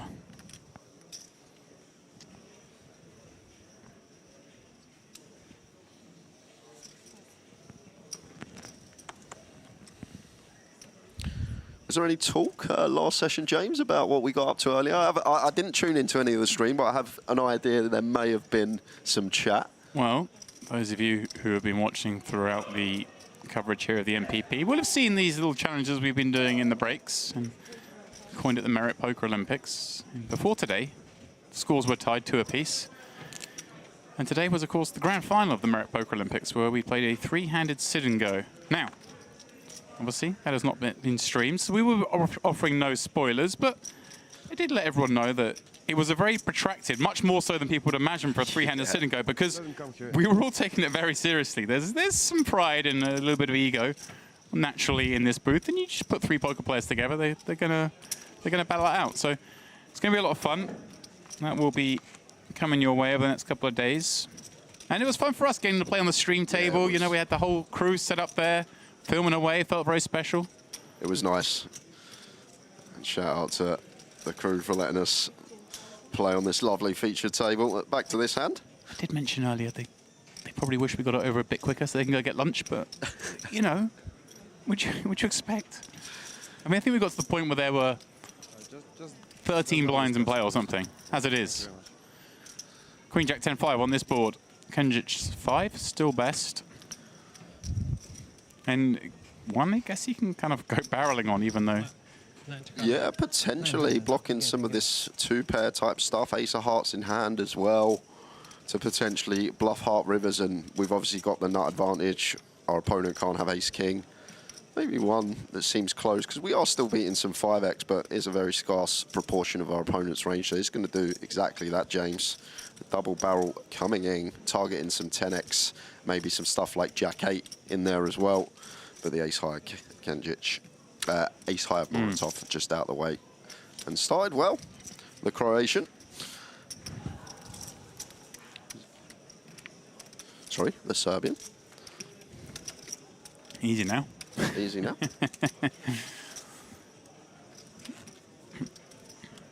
Part of the world where, you know, we might want to get those things right, Jay. Yep. I tease. No contacts, no glasses today. There we go. I'll use that as an excuse. Okay. That was my excuse when I lost at table tennis, hockey, everything I lost at. Paluso. Under the gun, Asakapa.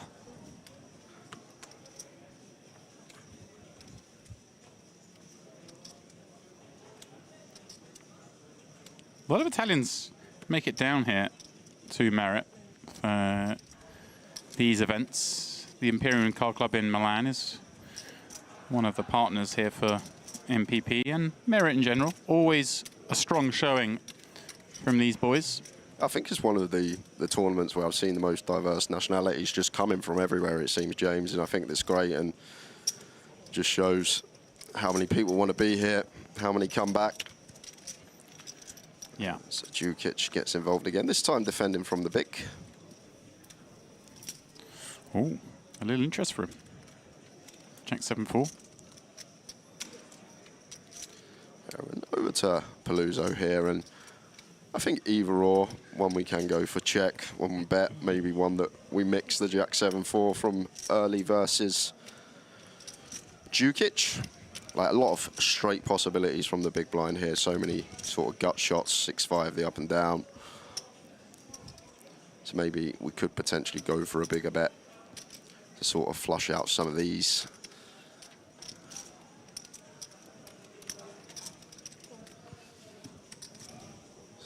Proceeds with check call with his middle pair.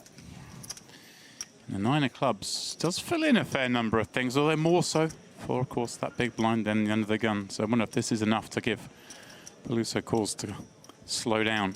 Yeah, it's probably one that we do. James, as mentioned, will bring in a lot of stuff, like a lot of the pairs now picking up gut shots, which aren't going to be folding to another street.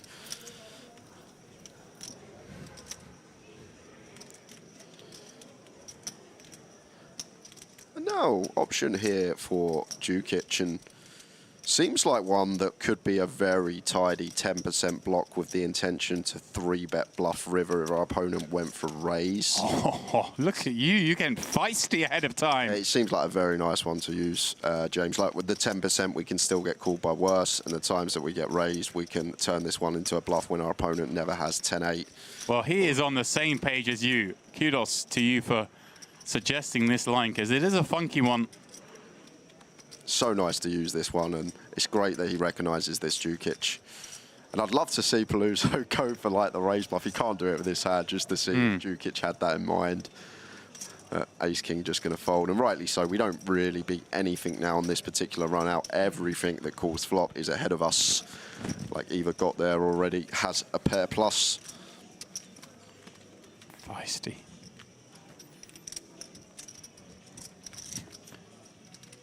I love that when I sit here because I didn't even see that as an option.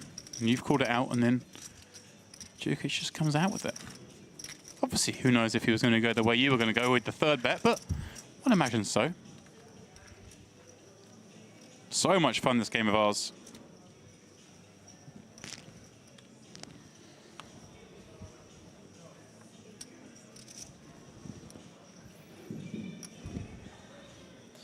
And our fire with the ace-jack suited. Should see an open from him.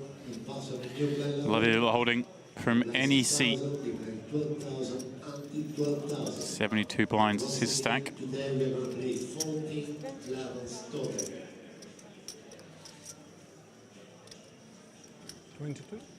Sorkin. With a suited ace of his own, he's drawing to the wheel rather than Broadway. Yeah, off of 30 seems like one that does like flat. Obviously, everyone knows these days ace-5 suited, one that does like to be used as a free bet.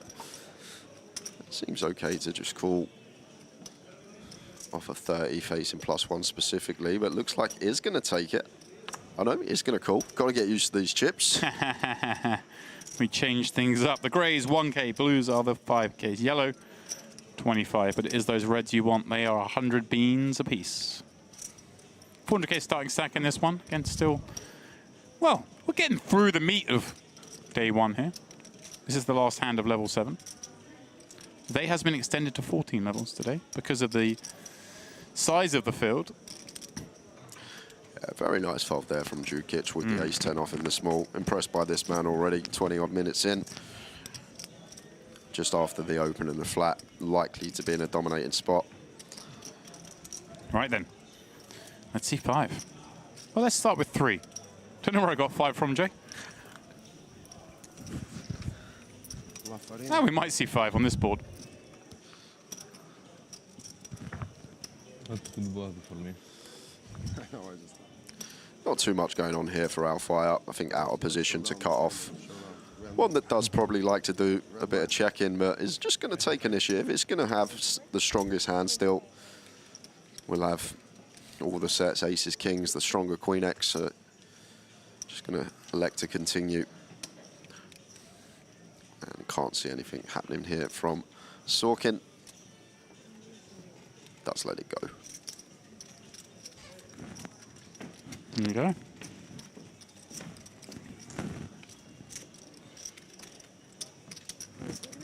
Change me, please. Thank you. Thank you.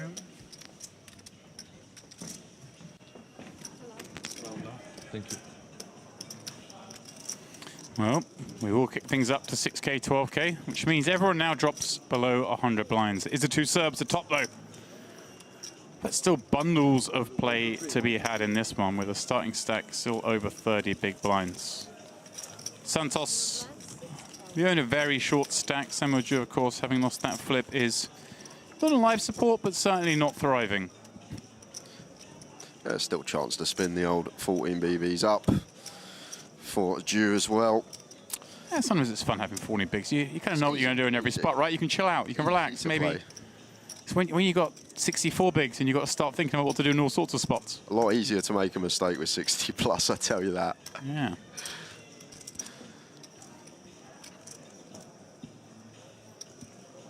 There's the shot of the trophies. Main event one in the middle, which we will pick up coverage on Sunday for the final day. It's going to be fun, that thing. $1 million on the line in a 5K buy-in.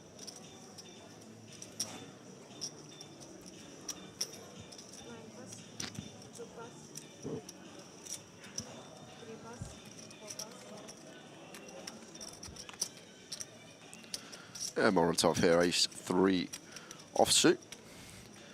May choose to just let this one go with the reshove stack in the blinds. Yep, seems nice. It seems like Djukic will want to be opening here with the queen 10.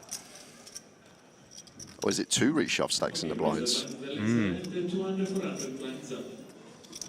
It's 313k behind in the small. Those, as I say, those red ones are the ones you're after.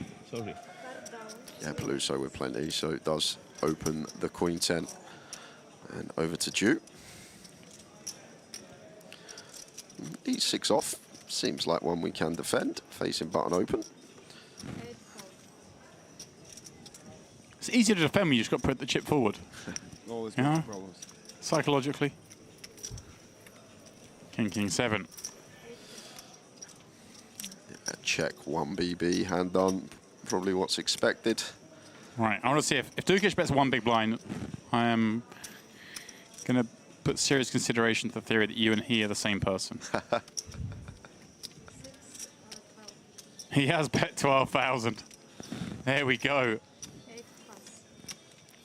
In fact, he did it in the most nonchalant way by just throwing in. That's the cool kids way. The way when people just chuck out one chip, the smallest denomination, and it just goes as a min bet. That's like the new. This the kids way. The one chip call is a famous thing, but the one chip bet is new to me. I like this. It's new. I'm going to incorporate this. It's coming to. I've seen it for about a year now, and all the youngsters are doing it. Oh, just really? Because obviously everyone knows like 1BB is a size you're going to use a lot, and they just chuck in a small denomination chip, and then the dealer just figures it out for them. Yeah, and put in the minimum. Love that. It's like it's the Omaha players equivalent of just saying pot. It's just easy and lazy. I'm the thing. Yeah, just one chip. You know what I mean. Well, there you go. I've learnt something new today, as I do every day. But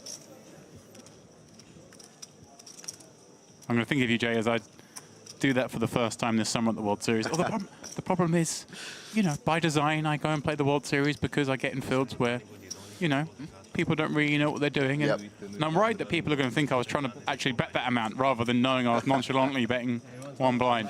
I can't wait to get a message from you when you've thrown in the wrong chip and you put the 100k in instead of your C-bet like 4x pot. And you send me a message saying I put the wrong chip in.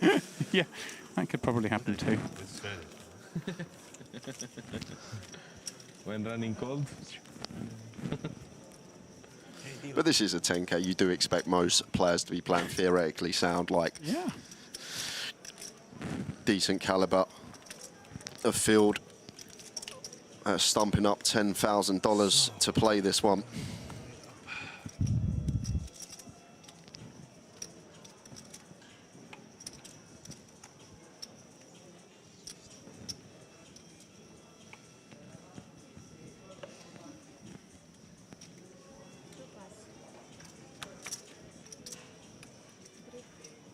Sorry, almost. Yeah, this is one deck plan. Yeah, this would be too much. Like I would go to bathroom.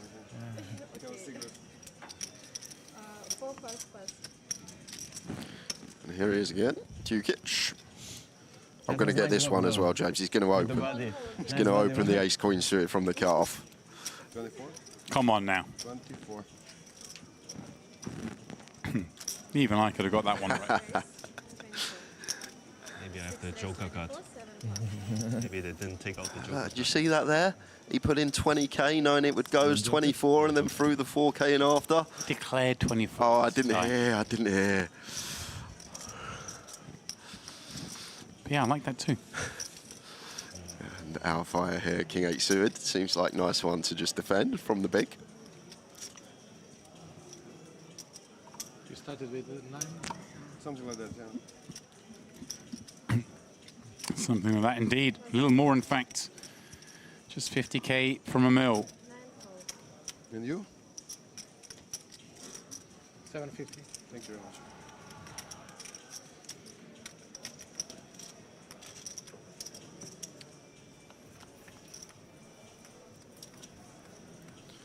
And 10, 9, 5.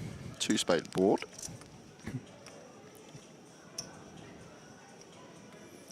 I don't think Alfire is going to get any leads.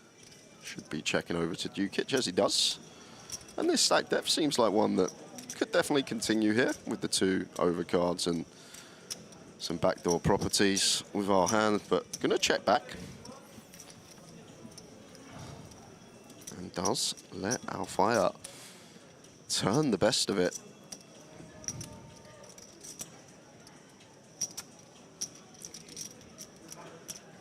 Bet 31.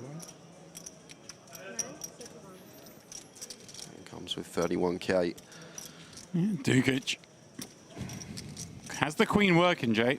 Yeah, I think gonna have to call here, get him 3-1. Will still beat some hands as well, like some random Jack X suited, some 7X suited, perhaps from the big. But like it from our fire, just sort of recognizing he's gonna have a lot of this stuff as Dukic, some ace high, king high stuff. 135. Whoa!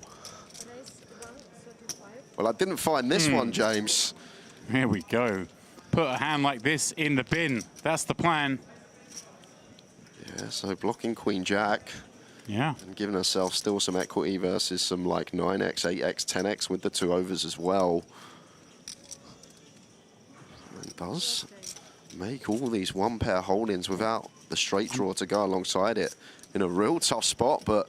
I mean, our fire's reaching for chips, but this is surely really hard to ever continue here without a very strong hand. Agreed, and this is a line I talk about a lot as well on some of the UK streams, James. It's a strong line. It's one of the strongest lines I see when players check back in position and then raise the lead on the turn. A lot of the time, it just is value and very rarely a bluff. That credit to Dukic here, actually finding one, which is quite nice as well because our opponent will still call some spades, and on non-spade rivers, we can go after it. And very nice play from him, and there we go. Impressive stuff. Well, it was bugging me a little bit where I'd seen Nenad Dukic before. And really, the answer would have been obvious, or should have been obvious to me, that it was, of course, here at Merit previously. And it was on the final table of the Retro Series last summer. That's the sort of the biggest festival here. It's held in August. Massive fields. It was a 3K main event with over 1,000 entries. And he was in, he came fourth, but he was on a final table that I now remember when I see the players involved. That was like all sorts of crazy stuff going on the final. Likes of Darko Svevsko winning that one. Oleg Nataliev and Michael Atala, the ones who finished above him. But it was a really, really fun final table where he was really battling. And I seem to remember he had like a monster stack and it all kind of unraveled. Right. If I remember correctly. Certainly one that, when we're done here, if you are jonesing for more poker action, maybe go back and check that final table out over on the Merit channel. It's the Retro Series main event. FT. I wasn't that way too. It's hard to see the He was a fun player to watch, Tim. He's been fun to watch so far. So looking forward to seeing him the next hour or so. Continues the way he started as Kenjic with the Kings from under the gun. Makes it 25k to go, and Santos here. Real awkward one off of 6 BBs, but as I said and always say, when we do get into this remit, we can actually start defending wide up because we do just get to realize equity when we flop a decent enough piece to run it with. Unfortunately, not the flop that we would get to go with here. And Kenjic with the Kings with a club. Dukic trolling. 80% back. Hand just seems too strong to maybe set our opponent in. Maybe another one that we could just go for 1 BB at this stack depth. That's what you reach for. I just like that table talk that was going on between Dukic there, and he was saying like, "What? It's a tough spot to be bluffing, isn't it?" Knowing full well that's exactly what he was up to. It is a tough spot to be bluffing. Fire probably feels pretty comfortable in the fold now after that chat as well.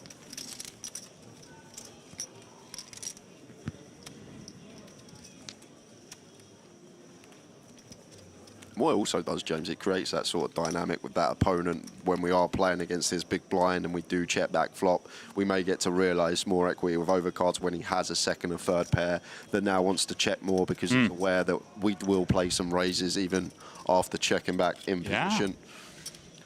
Like, dynamic's a huge thing in this game as well. Overlooked a lot of the time. What's been going on previously.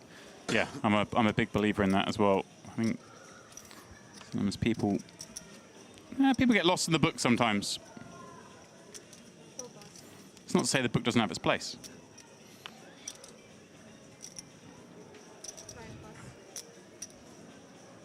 I think the older you get, the more you feel that way. Like, oh, come on, kids. There's more to this game than the theory. Jukic. At it again, catching some heat. Certainly getting plenty of playable hands. Playing them incredibly well. Fire, 7-5 suited on the button. Avoids his man. Over to his fellow countryman in the big, and seems like wanting to defend as Kenjic.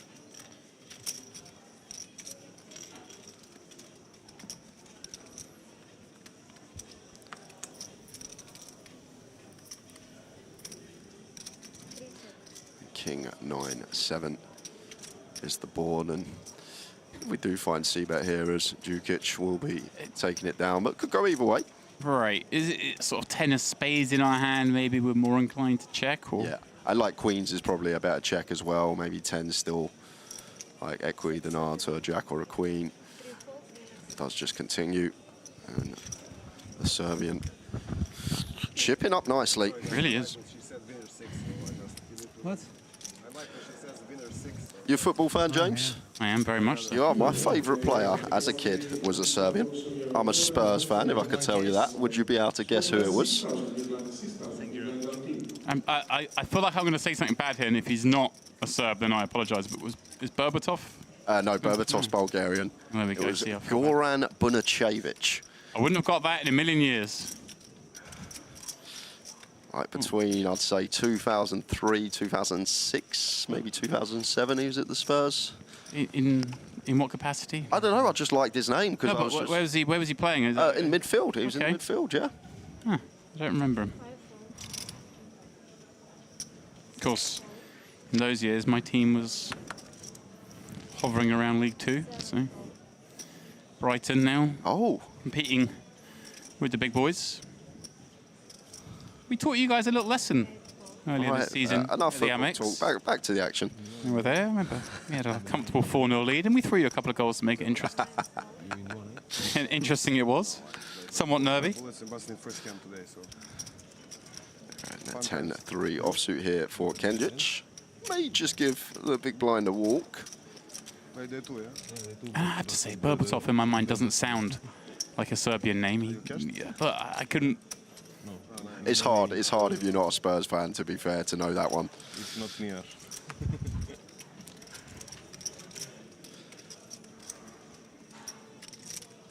It's hard not to make deep run in the main here. Blind on blind, Kenjic. 10 tray. Not really a hand we look to play. Yes. And he has found his way onto the turn with a gut shot draw. Especially when the big can do some shoving for 20, just over 20 as well. But now he's in there. May fancy a stab with the gutter ball.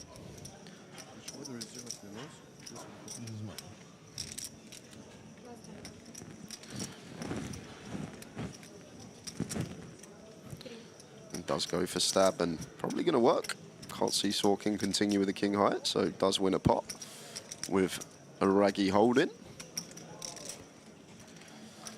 And just in the YouTube streets, Hi Jay, is Dom still in? Yes, he is. Look at that. I look up to the names and we're at the D to E's. Well, I'll caveat with that, because is Dom still in?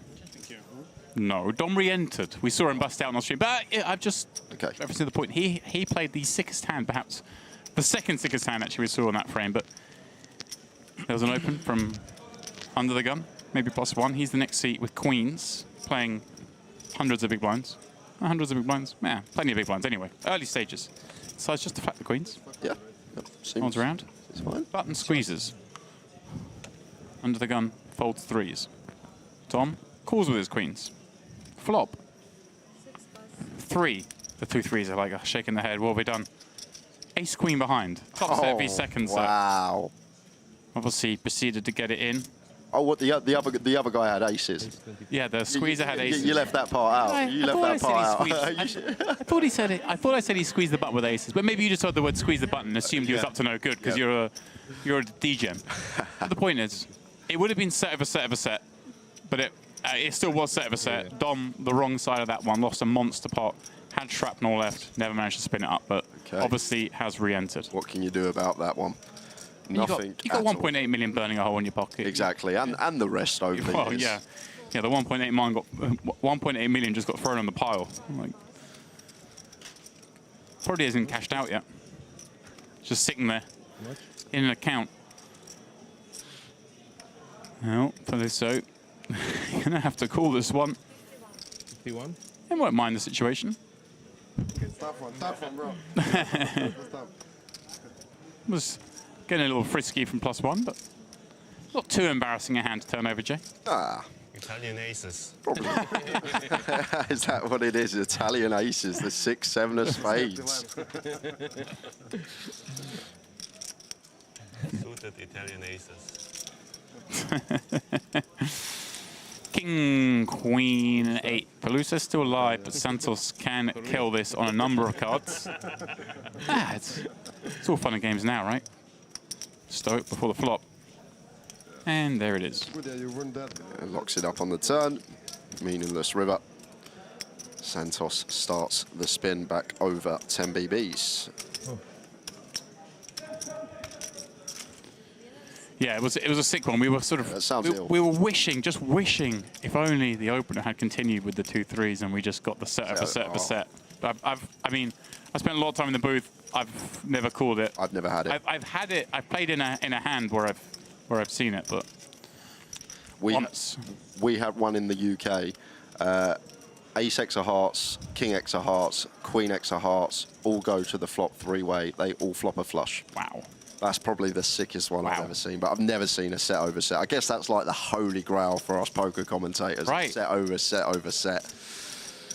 And all 3 players still in the hand, but... It was funny because he's sitting there and the flop came out with the 3 and they did a great job of catching his reaction. He's like, oh, and he's just watching all these chips flying. He's like, oh no, what have I done? How have I folded? All this money just flying in, and then suddenly you get tabled. You're like, okay, I'm happy. Right. Peluso from under the gun. Just shy of 22 BBs. Opens to 25k.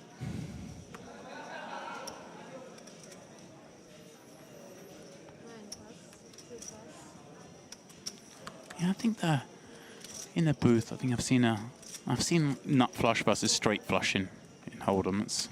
It's up there with the sickeners. Deep in a big tournament as well. I've also had quads over straight flush that I've had to cover. Ooh, that's a spicy one. It's a 10-9 suited for Muratov here.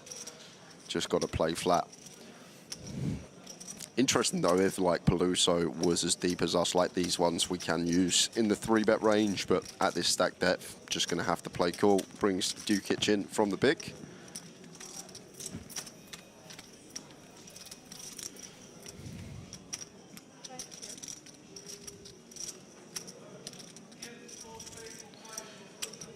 I do expect this to check to Peluso here.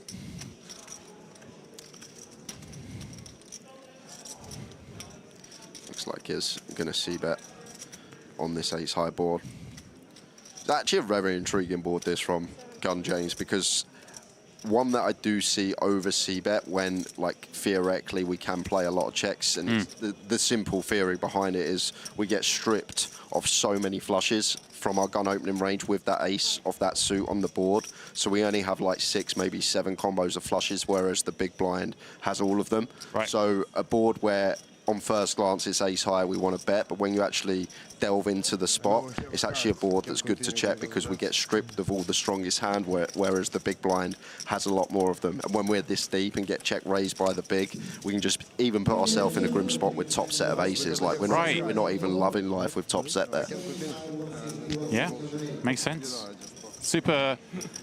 Yeah, I mean, that makes sense, and especially in these situations where early on and we're so deep. Obviously, less of a factor later on because when we do have the strong hands, not so bad game bust. But yeah, certainly you bet this flop with ace king and then get check raised. Like when we're 70 odd deep with the old big.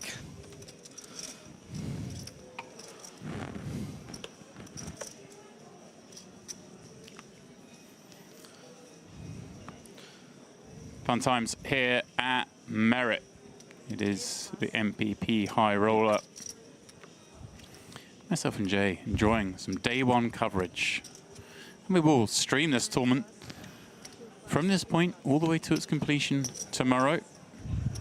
Uninterrupted coverage of the High Rollers butting heads. Currently 120 entries, 77 currently sat in the field, but the re-entry period does continue for this level and 2 more. And of course, there are still plenty of players who won't have had their first bullet yet because they are still firing away in the main event. And Jukic over to him again, ace-7 offsuit here. 37.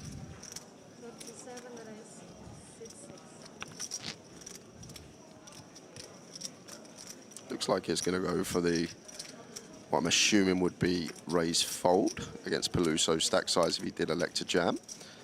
Still obviously can get value from a lot of worse hands, and Peluso in with 5-3 of hearts.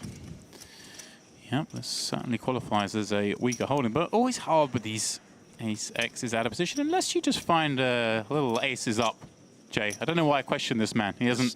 Too good. He hasn't found a bad situation just yet. But one thing I know is, as soon as he does, he'll probably figure it out. Yeah, I'm probably just happy to fire now, both in terms of hand and range. There's Jukic. Yeah, quarter pot seems very tidy. Happy to get this one over 3 streets. And Peluso just going to be out here.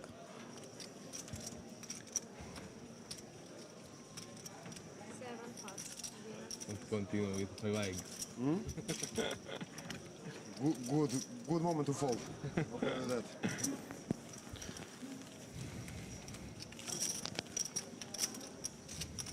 I was hoping we continue our blind versus blind battle, but no.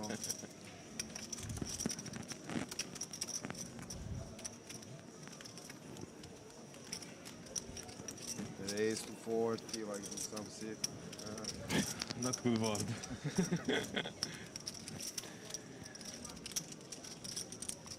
The Italian aces, 6-7, eh?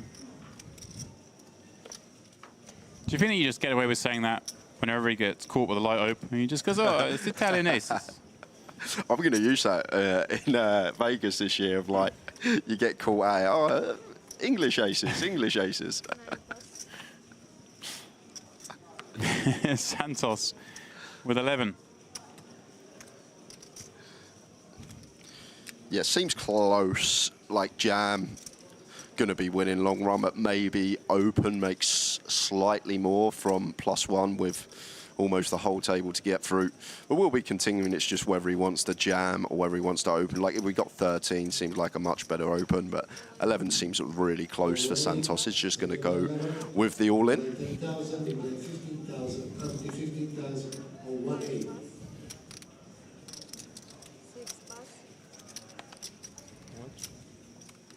And Peluso here, ace-9 offsuit. May find its way in here. It is for a decent chunk of Peluso's stack, nearly 50% of it.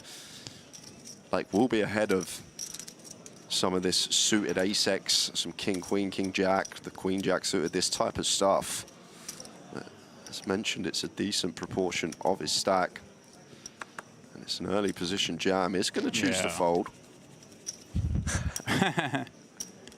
Look down at 5 first card. Oh, we're down at the king first card, maybe.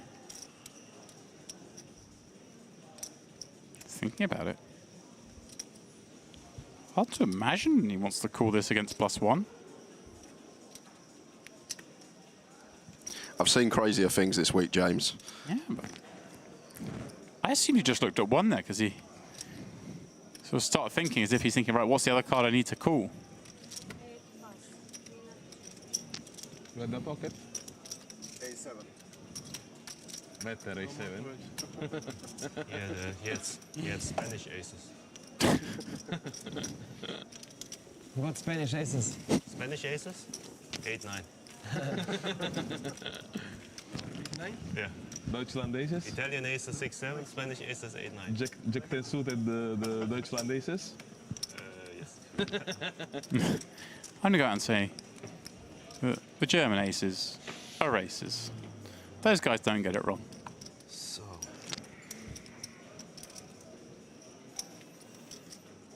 I'd imagine American aces being 2 aces. Wow, shots fired. Dukic calling an entire nation nits. There's some American blasters out there. He's not seen just yet. Aaron Sorkin off of 20. Ace King suited. Should be seeing an open.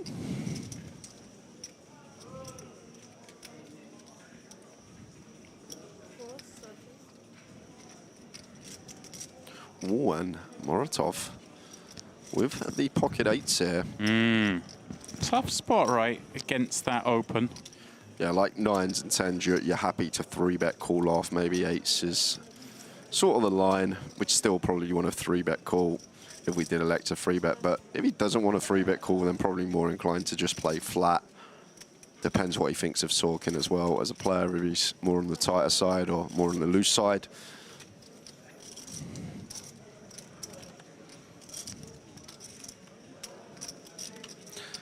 And after an open and a call now, this hand's going to go down in value drastically. So Peluso out the way, but Jew with the Ace King is going to get a beautiful spot to stick it in.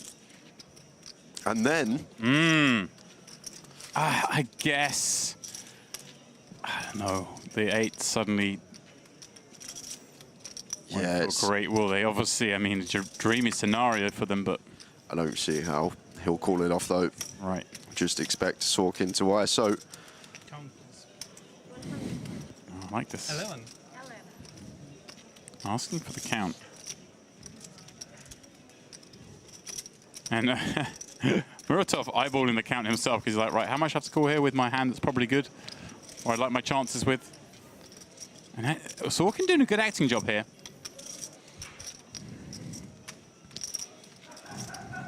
All right, let's not overdo it. Every time bank forward, hand over mouth. I mean, his namesake, famous showrunner and writer, but not so much the actor.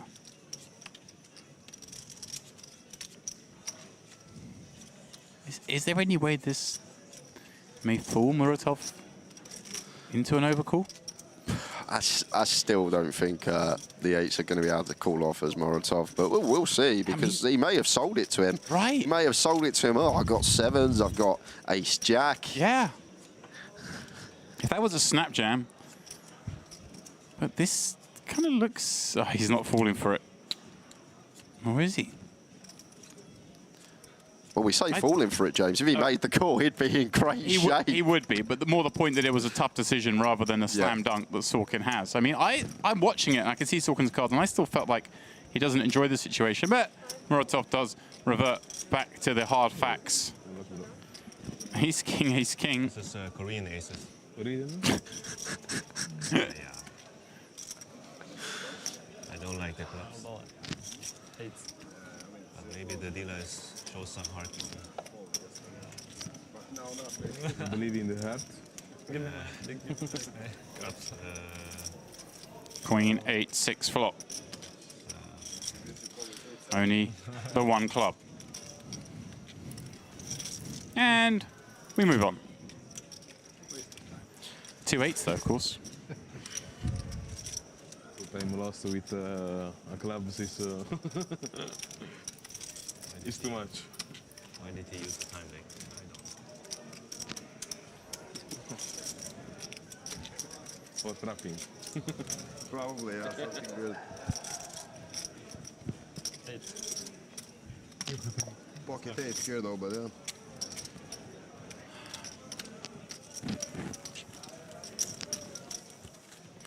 I've noticed something about Merit as well. People just love giving out information to the table. People asking what you have. Most people just telling the truth. I had this, I had this. I guess obviously with the delay, if they really want to find out what their opponent have, they can wait and check themselves. Just seems so friendly. Yeah. I always like it when someone lies on a stream table. It's great.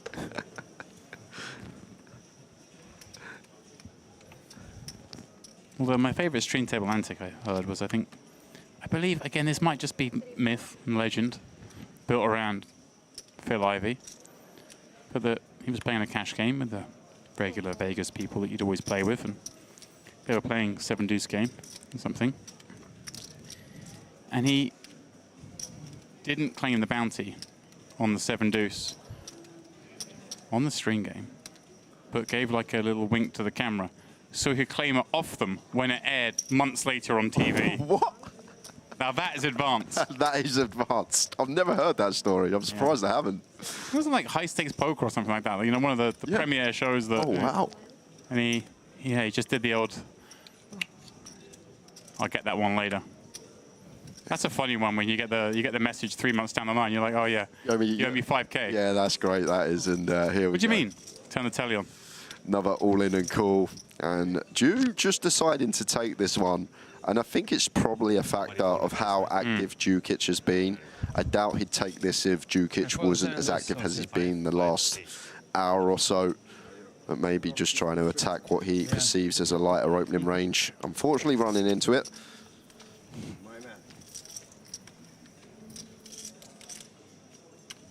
And not finding any help there.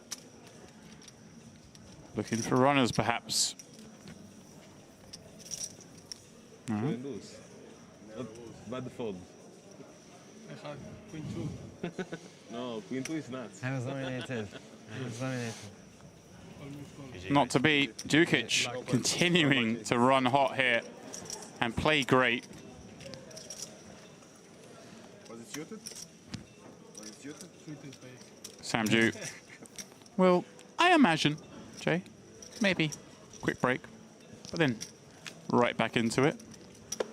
I was thinking a little bit easier to re-enter a tournament when you've been nursing a short stack for a while than if you're someone who had like 2-3 times starting stack busted, then re-enter bad. But he's going to re-enter and have more chips than he's had for an hour and a half in this tournament. That is correct. That's a very good point to make. And I feel like that is the case. When you have this big stack and you bust, you're a bit demoralized and you like to take an hour, go for some food. But when you've been grinding that short stack, you're happy to just get straight back in the mix. I've got 35 blinds. Yeah.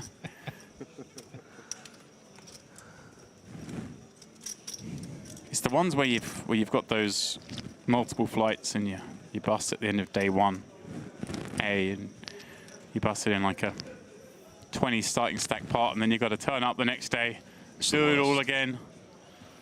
It is the worst. The worst one's when you got chips going into that last session as well, and then you see all your mates after, and they're all saying, "Oh, I bagged this, how much do you bag? We're all going out tomorrow. Oh, I've got to play again." It's the worst, James. I actually envy people that play tournament poker for a living and just tournaments, because got to have a strong head.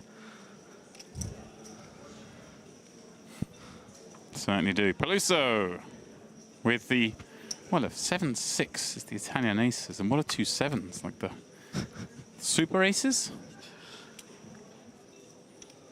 We're about to find out, and hello. Looks like he's been quiet for a little bit, but he's been biding his time and now decides to strike, and kind of a fun one, Jay, the suited king on the button against cutoff. Yeah, it seems like a really nice one to choose here as our fire. We will fold out the offsuit ace-x, that'll lower down. We will fold out some better king-x. And really nice from him, but going to be getting some bad news because Peluso got what I believe is a clear as day jam now. Cutoff versus button.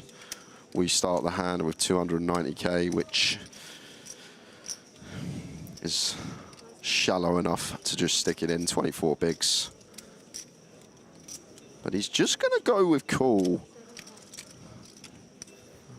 Maybe the factor being if he thinks our fire going to be on the tighter side, not going to 3-bet bluff enough. But I think theoretically sevens would definitely shove this spot. Cutoff versus button. 24 effective with a middling pair. And like even just folding out like a queen jack off, a king jack off, all this stuff that may find itself into the bluff range would be a win for us. And now this is the problem with call.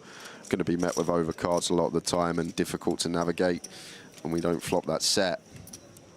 Board getting a little bit more dicey with every card.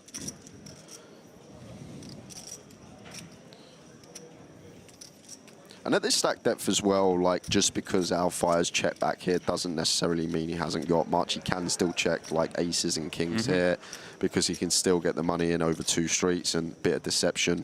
Try and get Paluso to find some bluffs on the turn. Yeah, easily get this in over 2 should he wish. And Paluso is going to come out with sort of, oh, pardon me. He's checked and our fire has bet the 50k. The delayed. Just shy of 30%. Awkward for sevens now. That's why a big advocate for just jam pre. Take all this post-flop play out the question. Now going to get bluffed off the best hand with decent equity within the pot. But credit to that now. Now Fire's got the moves. Discipline, brother. That's good. That's good. Discipline is good.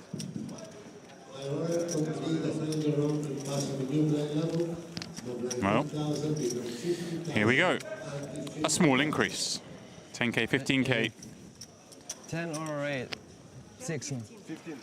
As slowly but surely, Whatever. blinds do catch up to the stacks. Average stack now at 44 blinds for this level.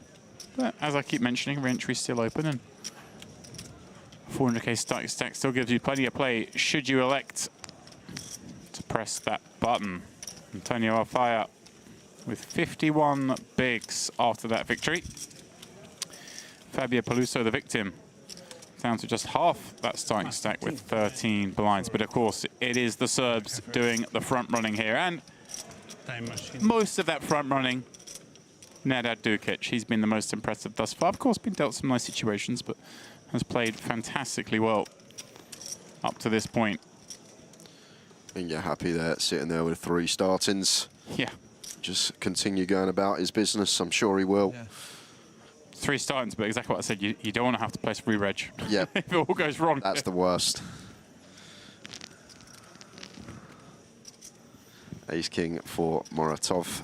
Easy open from gun.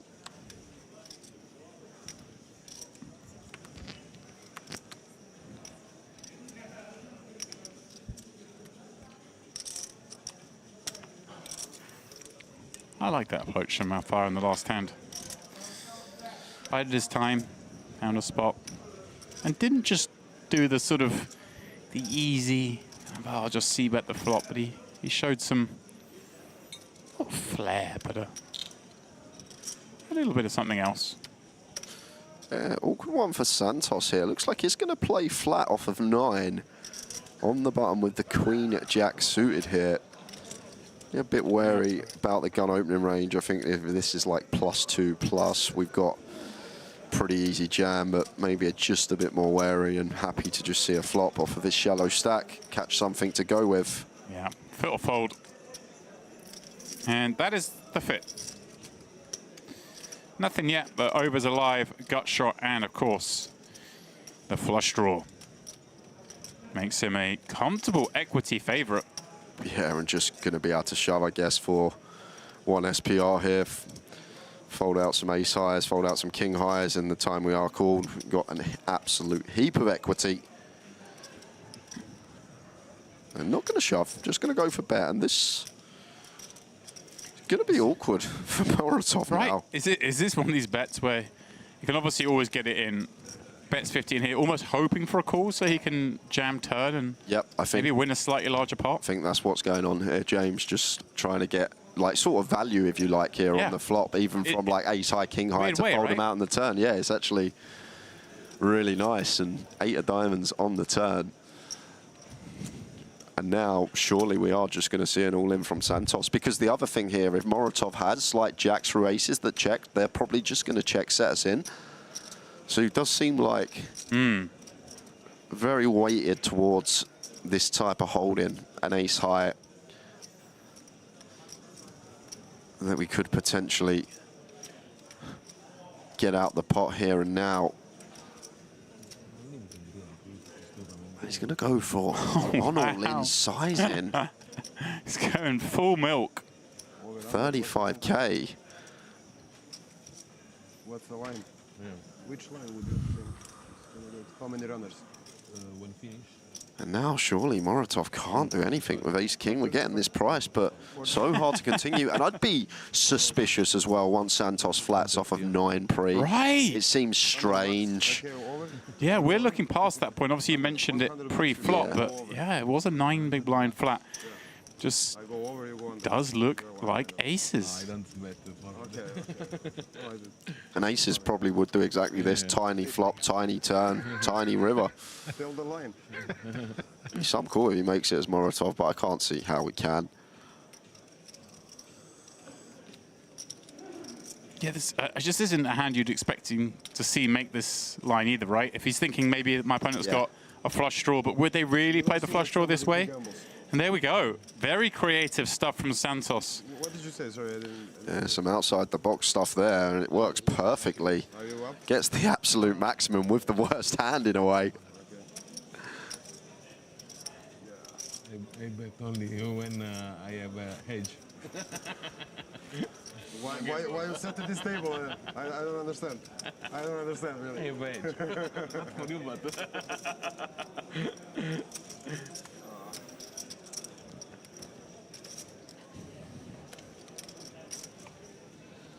No one is gambling man anymore. It's crazy.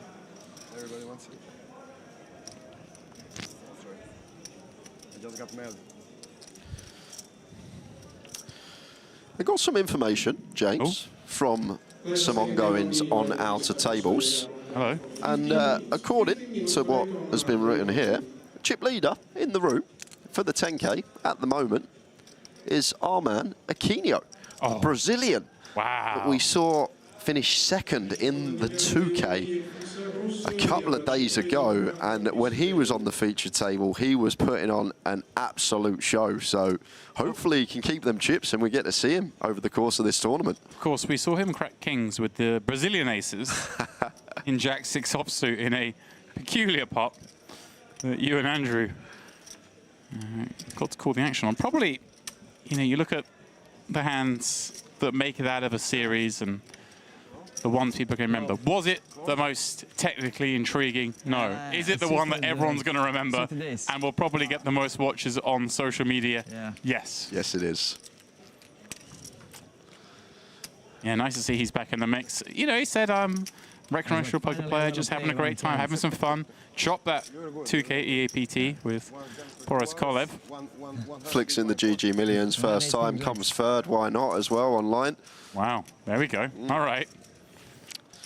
He was chatting away on that final table. It must have been the session that me and Andrew covered, but he was telling the lads at the table that that's why he's here. Like, he played on GG and now he wants to play the game more, and he come third in the Millions. And yeah, because his first live cash came earlier this year, just back in March. So here we go. Well, why not?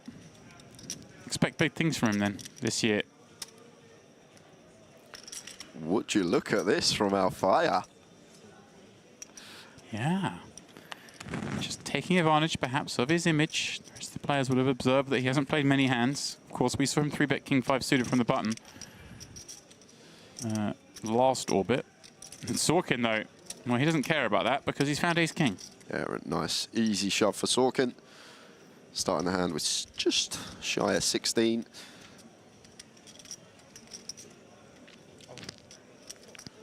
And Alfaya, when it's back round to him, can't do anything. Punished for the looseness from early position.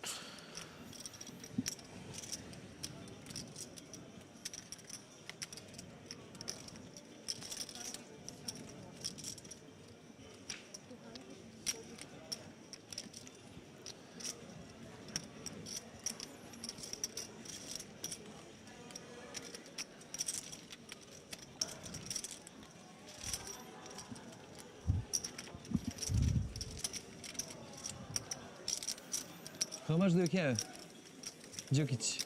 I don't know. 1.2? I don't know. I don't care, man. Yeah, I believe you. No ICM yet, so. In fact, the feng shui stack and you don't care, yeah.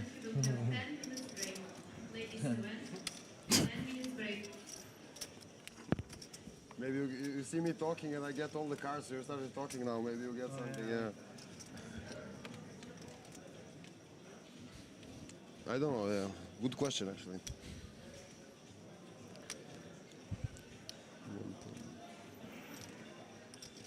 To be fair, when you've got all the chips and you've got everyone covered, you don't really need to know your stack, I guess. I think it will become obviously relevant against one of those other big stacks. You want to make sure you know to cover them. But yeah, I think you're right. It shouldn't affect it when you cover everyone. You're playing their stack, not your own. Again, as he points out, no ICM, that's very different, of course. I'm not sure about that. I'm not sure. ICM's always there, James. I know it's minute at this stage, but technically it's still there. Yes. When we've lost just under 25% of the field so far, it's still there. Although the ranges are only going to be like changing minutely, it still actually is a thing. Oh, although no, it's not thought about at this stage, but I appreciate that. Still hanging over the heads in a small factor. Don't worry, I've spent some time in a commentary booth with Dara Kearney, and there you go. He reminds me of. He calls me up on my discarding of ICM perhaps too early, but yes, of course, it happens from the first bust out. Best naturally in the business is Dara with the old ICM.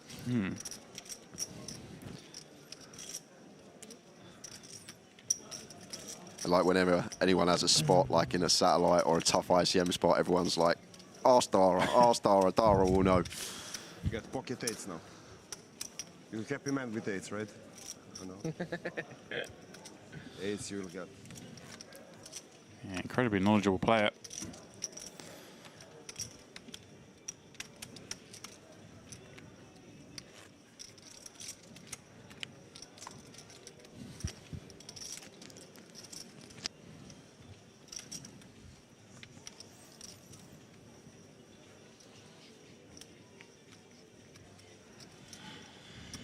For out there, of all the trophies, that one's a really cool one. Credit to whoever designed the trophies for the MPP. There are some bad trophies out there in the world.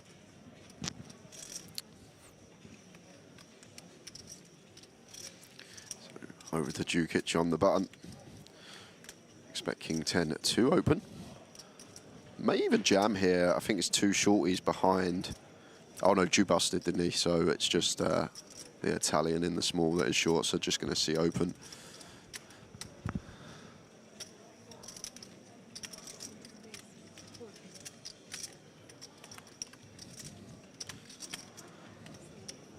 Because it's out fire in the big and surely not going to be defending this one. Did open the Jack-9 off from EP a few hands ago. Congrats. That is just going to let this one go Jukic's way. You won my blind. Yeah. With 7-9, 7 deuce. Never lose. Better than me. Yeah, I think I was. You wouldn't fold if I wasn't. I'll check it later. I will check it later.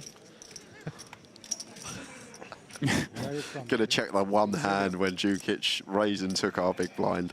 He's just making sure he wasn't up to no good. Little tease. Enjoyable. They're liking this table though. Nice little bit of banter there. They're having a little chat here and there. It's funny because so often you get these tables, you move on with each table, even though it's the same lineup that's been playing together before. Sometimes things just freeze up a little bit, but always by the back end of the frame, you see everyone just kind of reverts back to being very comfortable. They get used to being here on the stage, and everyone's having some fun. It's nice to see these day ones. We had the same thing yesterday, didn't we? And you kind of just see a lot more openness. Very high. It's high, and I like to also split them like this, as you do in card. Out of fire. Suited 4 deuce in the small blind. Blind on blind seems fine to continue. Probably just in the form of a complete. Although we did see him send the Jack-6 suited earlier when Santos was slightly shorter. Raise to 45. And look at this. He's got the moves, but not going to get it through because Santos with the ace-jack. We're live though, Jay. Deuce 4. Secret's out. Our fire's up to no good. He is up to no good.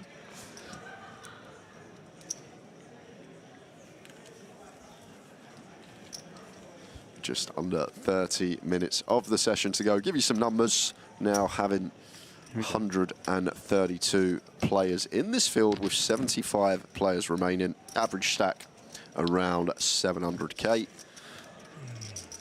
I think we could get close to 200 with this one, James. It's the number that, yeah, I thought was possible.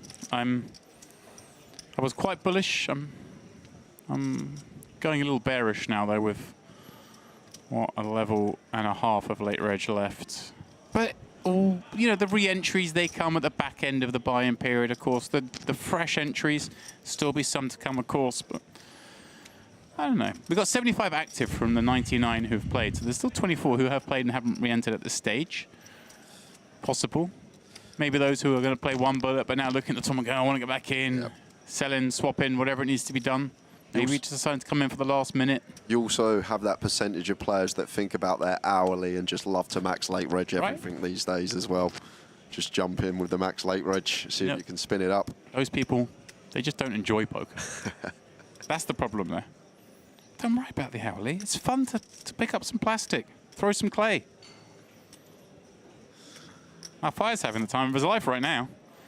He needs to avoid this one. Oh no, he's in.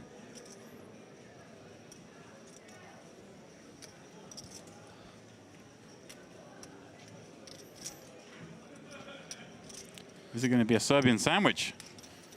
Like it, I think it is. Suited Jack 5 seems fine to defend for Kenjic, even freeway.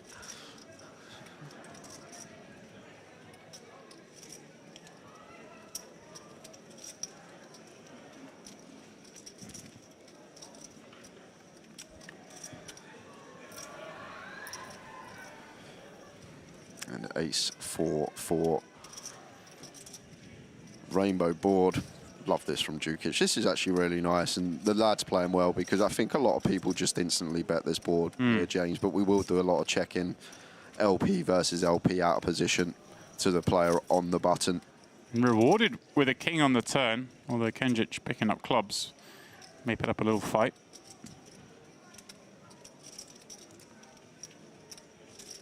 It's one of these ones where I imagine Kenjic probably wants to check, but he hates check calling.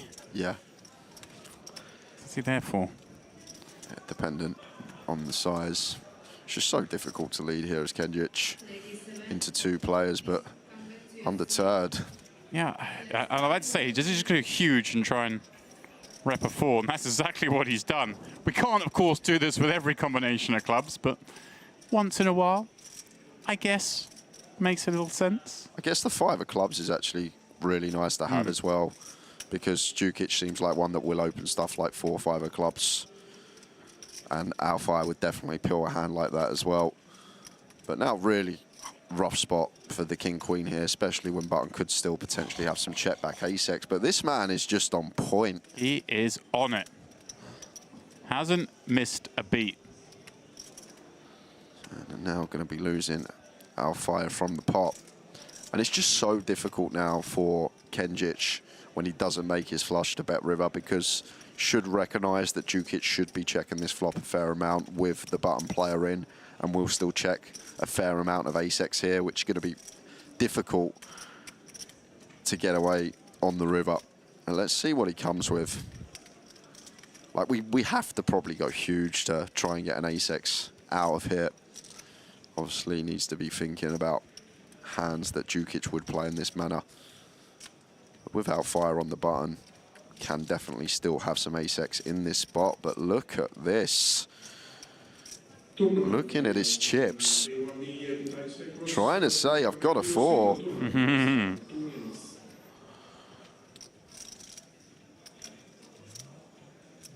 he pull the trigger? One imagines. Surely a second big bullet will get the job done. Although, it's just so hard to find it, James, because the ace-x is still there, and like, is that really going to fold when we're just saying that we've got a 4 or better?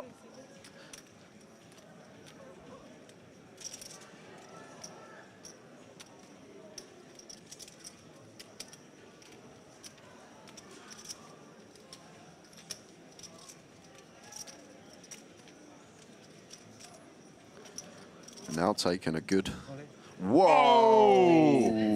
Double pot jam from Kenjic. He goes for it. What a sick guy. There is no snap, I know that. And I said that we'd have to go big to try and dislodge an ace. There's some smiling and chatting going on. I don't know why I'm laughing, but Yeah, but now he said you're just happy there was no snap. Obviously, aces and kings forming the scariest part of the range. And, oh! Lets it go. What a move from Kenjic there. Just having to fade the aces and kings, he thinks, and that's always getting through. And probably the size that even the ace-X going to struggle calling there, but what a guy. Huh? Really, you fold aces? Yeah, I folded aces.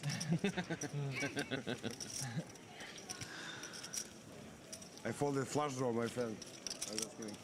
Not close to it. Wow, wow, wow. I'm blocking those. Huh? I'm blocking flushes. You didn't fold that. I knew it. Just kidding. I don't care. I don't care. I'm a TV star, I'm just... Take it, though. Who teach me this? Come on. Yeah, I didn't teach you how to bluff people on TV, that's for sure. Especially not for me. That's not how, yeah. You are so sure it's a bluff. You are so talking fine with it being a bluff, that's the core point. What a hand that was. And credit. Found the size that, I know it was just a king Djukic had, but found a size that an ace would have struggled to call off as well. Just using that 4x advantage from the big. What a move. There's Muratov. 30 from under the gun. Okay, we can start again the Cyprus Day 1B, 4,000, 8,000 in the start, please. And Santos going to pill here off of 14 on the button with the fours and kings for Sorkin. Oh, he's found some hands just at the right time. That's Sorkin. Yeah. This one there a bit spicy because, of course, we saw Muratov open hit this spot before and Santos peeled with the queen jack off like 9. He's trying to replicate a similar scenario. Like, off of 19, just going to have to jam, I think, here. Like, if it was just open, then maybe we can find the free bet not all in sizing. Raise 1.20. 120, but he's going to effectively say I'm all in, putting in 40% of his stack. And now should be an easy fold for Muratov.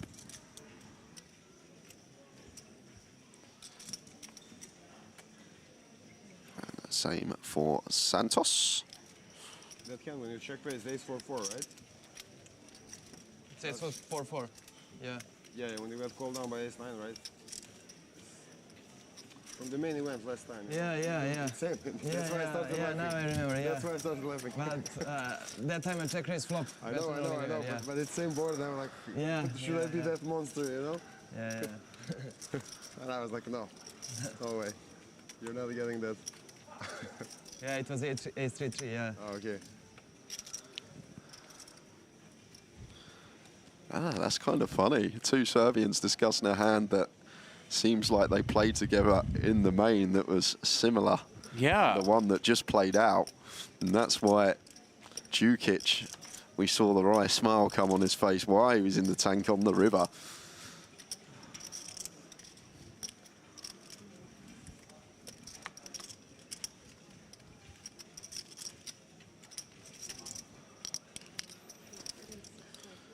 And now Kenjic. You fold the days there? Opens to 30. There, no? I'm just having a look here. Is Sorkin just the man with the ace-king all the time? Ace-king suited in small. They are referencing the Carmen series main event just back in March, so only a couple of months ago, where they both got deep, 56th and 37th respectively. So obviously something went down there in a similar manner. But yeah, Sorkin just...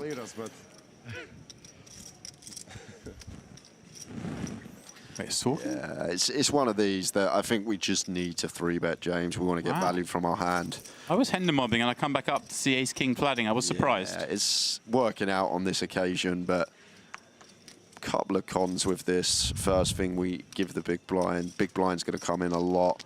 And then we're splitting equity three-way. We're in the small, so acting first on each street. And we're also in this sandwich position, James. So the times that Kenjic c-bets, we've still got a player behind to worry about. So maybe one that Sorkin does just want to go for the aggressive route pre, but now he gets it. Well out in front. Going for the double check as well. And over to Kenjic, who's not taking the bait. Checks it behind. And an ace on the river here. Like, once we get here, he's going to fire, but I would have really liked to see check. I know would have checked through, but like the Jack X is now forced the value bet here once we check river, and then we can go for the check raise, but just going to bet and wouldn't have mattered nonetheless because I'm guessing would have checked through. Been dealt ace-king a few times. Yeah. So boring deuce river there. Some blank river would be fine. Yeah, very good for me. Yeah. So some blank river would be much more funny. I would have to use time bank shit. Yeah. Like this. Just let you know that in around 15 minutes we're going to have a 20 minutes break.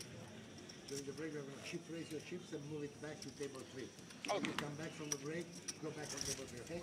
Okay. Yeah. Okay, of course we are approaching the end of this frame. I want your cards like second time. Still time for a few more hands though, and I'm taking his card second time. we may see a monster one, who knows? Yeah, I don't think you would be so happy with It will be a new feature when we return. TD just coming over and letting the guys know. I guess you need to reshuffle the cards. You need to throw them like outside. Just throw it on the table. Do it like this and sorry. Yeah, also, sorry, I threw it on the table. Wow, King 3 suited just into the muck on the button from Sorkin. Maybe just of the opinion that, I mean, obviously contrary to that last hand, but he's obviously thinking, hey, I look like kind of an active guy right now. I'm just going to tighten up a bit, even though he has been playing pretty snug. Like the free hands, ace king, ace king, ace king, and then he had kings as well. It seems like when he has V-pipped, it's been a monster. None of them got to showdown. Well, I suppose he had an ace king at showdown, right? And he also tank called. He used a time bank to call off with ace king as well, didn't he? So maybe it's just one that is a bit on the tighter side. Yeah. Yeah, maybe. Trying to preserve that stack. And nice here from Djukic. And the Moratov ace-6 off. Blind on blind, ace high. Good enough to continue. But using the old offsuit King X as Djukic here. Not going to be in love with that board. Yeah, Sorkin just showing 3 cashes before this stop on the Hender Mob. All of them coming in Sochi.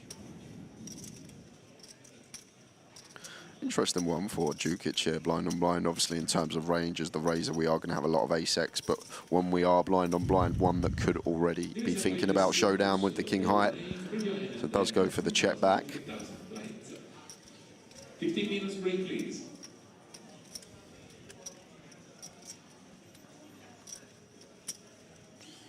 Queen of Diamonds turn and see if Moratov here does want to try it. Start eking out some value.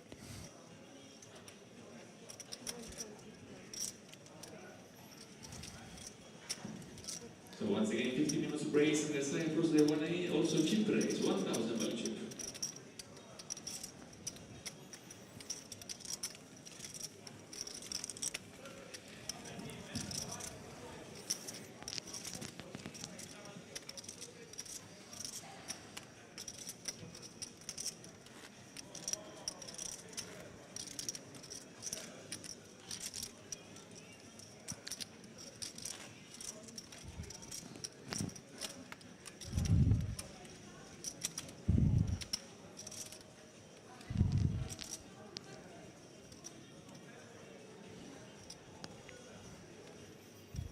Our fire, ace queen from gun.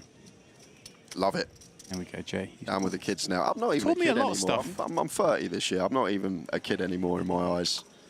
Like, the kids are doing all this one big blind bet and putting one min chip in and stuff like that. I'm too old for that. I'm doing that and same gun all summer. You watch. So I'll fire. Spread it amongst the 40-year-olds. You're not 40, are you? 41, my You're friend. 41, looking well. I thought you're like the mid-30 range around there. Look at that. Look, he's a little charmer. Yeah.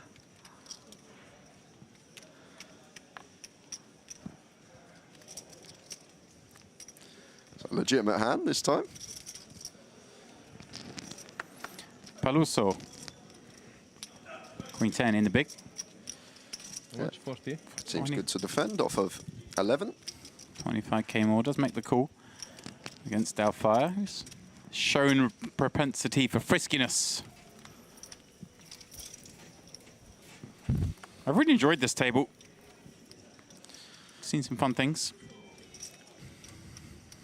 Yeah, and should be a bet call here at this stack depth. It's not going to be a call off because Paluso will probably just check fold, but ace queen here with the ace of diamonds would be one that would want to bet call off if we were met with the check jam. 35. That should just be getting it through.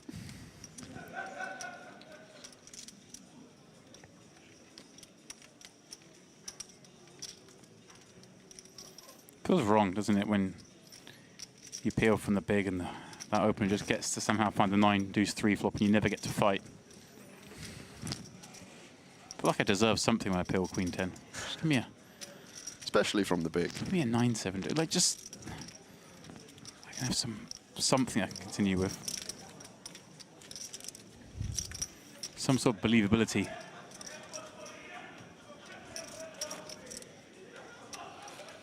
Can I change with some 5, please? Just 5s? Yeah, thank you.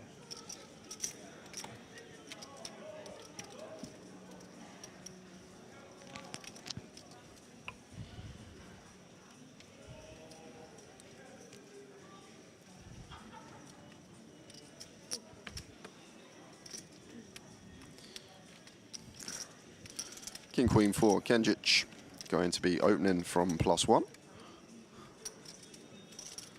And king queen here for Sorkin, off of 30.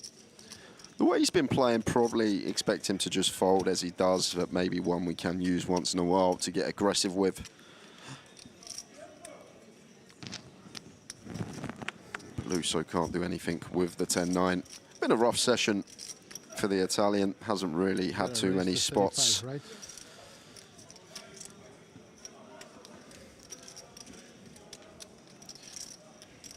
He strikes me as a man who doesn't like his big blind being raised, Alfire. Personal. On TV table and double up like for the continue, you know. That would be good. Something. No, just And he's going to defend the 4-5. Boring. Yeah. Perfectly fine. That's most annoying when you've got to do what you're doing, like check fold. It's so bad. Very Jack, serious deuce, game at TV table. deuce. Very seriously game. Yeah, seems like a very tidy one to continue here, especially the deuce-deuce board. Fairly small. And that will be that.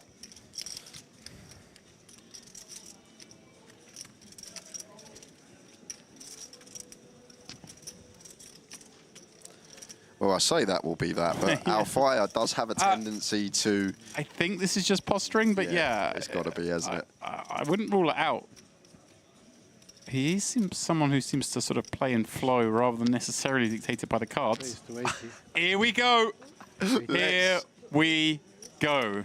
And it's going to work versus King Queen. Well, King Queen with heart. Let's see what size Alfire's gone. 80k.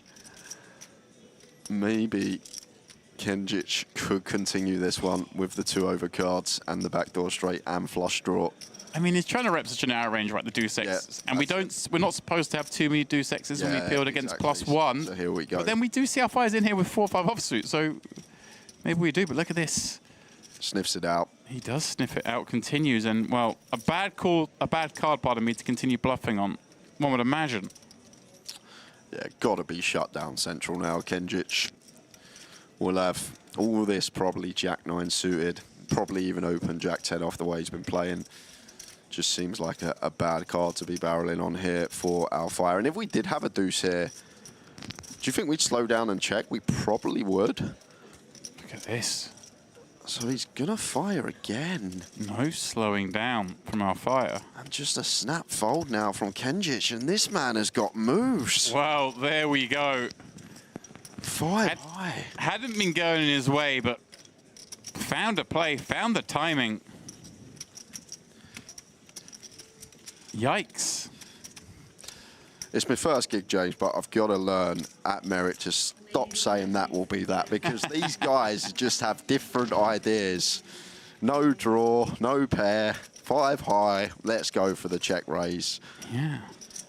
Ballsy. So much happening.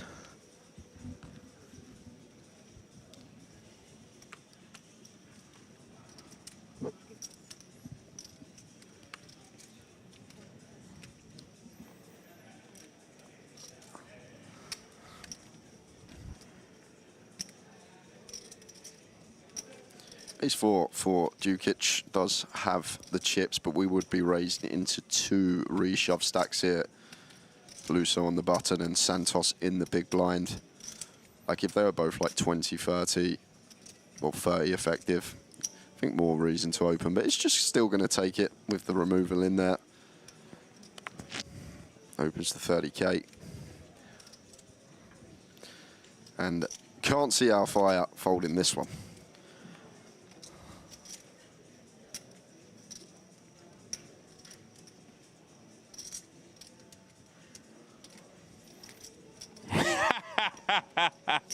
I love it. Oh, I love it. They got you. You just claimed you weren't going to make this mistake, and our fire made a mug of you again. Oh man, that guy. Yeah, it's not. Like the thing is, the Queen Jack's fine to call there as well versus cut off in the small. Like we can definitely peel, but it's just like I'm going to take a hand off. As the great Tyler Patterson says, it's not every hand, it's any hand. Yeah. And he's keeping me guessing, the lad, I tell you that. Loving watching him play. So unpredictable, but back to these two. Dukic with the top pair, will draw to go alongside it. Is just going to continue. He's doing that cool bet thing you told me about, where he throws 1k in. Yeah, and close one for Santos here, but I think we still need to be strapping in for one more street. King Jack high against Dukic will still open stuff like 6-7 suited, probably Jack 9 off plus Queen 9 off. Still a fair amount that we're going to be in front of.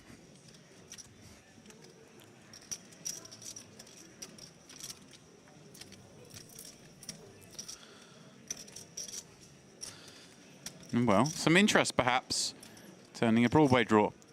Yeah, decision point for Dukic here. One that we could potentially check. James, like, seems like a 2-street hand. Difficult to ever get 3 streets from worse. So maybe way to proceed could potentially be to check back and go for some value on river. Bit of deception. Potential to get called lighter. So an avenue that we could have taken that is just going to fire.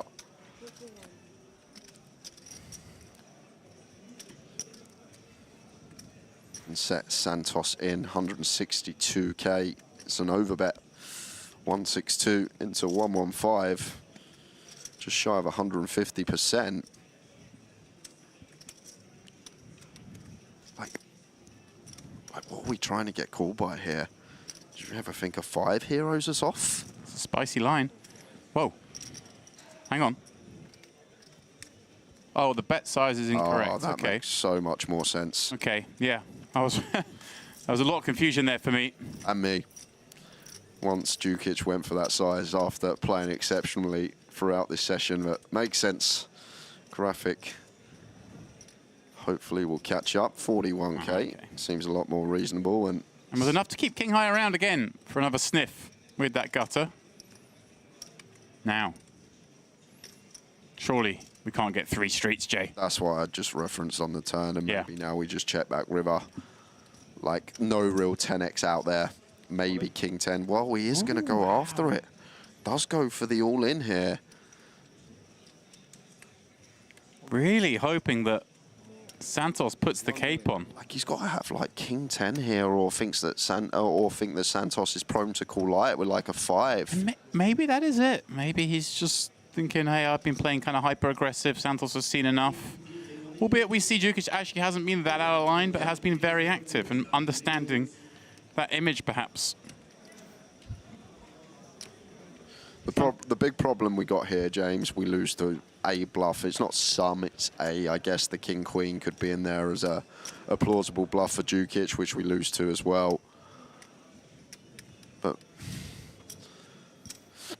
King-Jack, King of Clubs just doesn't seem like the nicest one to catch for free streets here, but maybe it's just the image of Djukic that's making Santos tank. And the fact that Santos is tanking with King High maybe does make this jam better than it looks. Yeah. He's thinking about it for this long with King High. Maybe he does call a 5. And King High with the King of Clubs as well. It's even more reason to fold. Be a crazy call if he makes it, in my opinion. Going to have so many better catchers here. And like I say, this one potentially losing to a bluff, which would be King Queen as well. Yeah, that'd be a bad spot, wouldn't it? You call it off. I've been there. I'm sure you've been there as well. That's one of the worst feelings in poker, when you call and you get beat by a bluff. Well, this is going to be the final hand of the frame. The clock has ticked on through to the break. Santos needs to think better of this.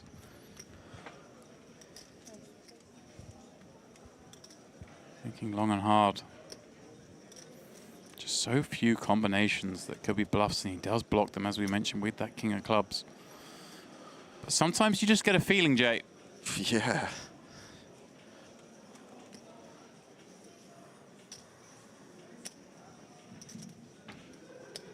Yeah, you're right. Credit to Djukic for finding this bet, given that he may get called by King High here.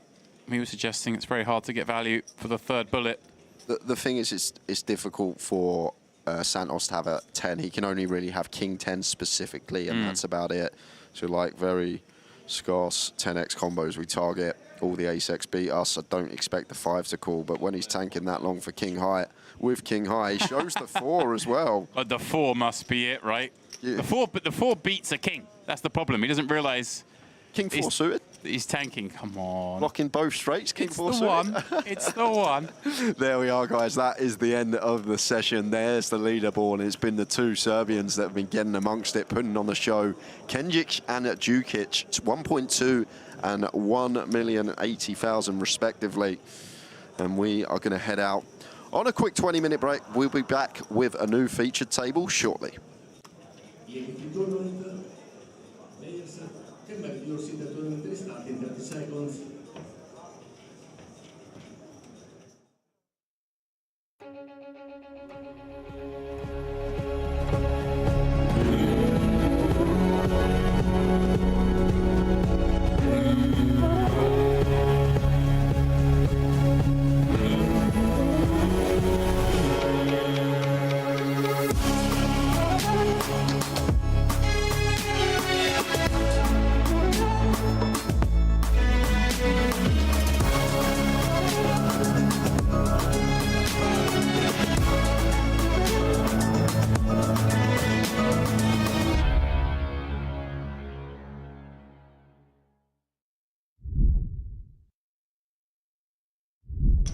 Final table warming up nicely, guys. If you are just joining us in the YouTube streets or watching us on DTD Player, EAPT Grand Final main event final table. 6 contenders for the title and that whopping $468,000 first prize. Fascinating to watch so far. Stick with us. We'll be bringing you coverage right till the end. Now, Kolev has just chipped down Demps, down to less than 10. Yeah, in that panic zone. But he won't be panicking. Very nice laydown, by the way. Discipline with the ace-7. Breshelov with ace-king in the cutoff. 16.5 blinds.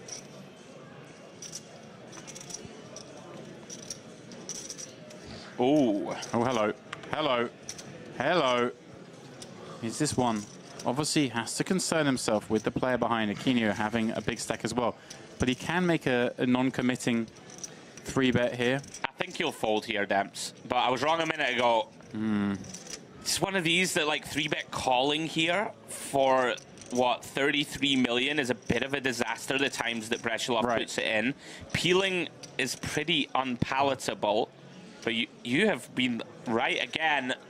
I'm not sure about this. Because I just don't think we get to fold to jam, and we do terribly, right, the times he puts in. And we don't remove, you know, like if we 3-bet King 5 suited here, for example. Well, here comes the snap jam, Andrew. Sorry to cut you off. We'll come back to it. And he does just snap call it. He decided once 12's gone in, of course, he's going to call the additional 21 and will be thrilled to see Ace-King rather than the bigger pairs that would likely be part of this jamming range. And just like that, Breschelov at risk, but at risk in a pot that will get him up towards that top end of the count, 70 million chips. Living in the middle of this one. This one's such a crucial pot for the tournament. And a 7, 9, 6 flop.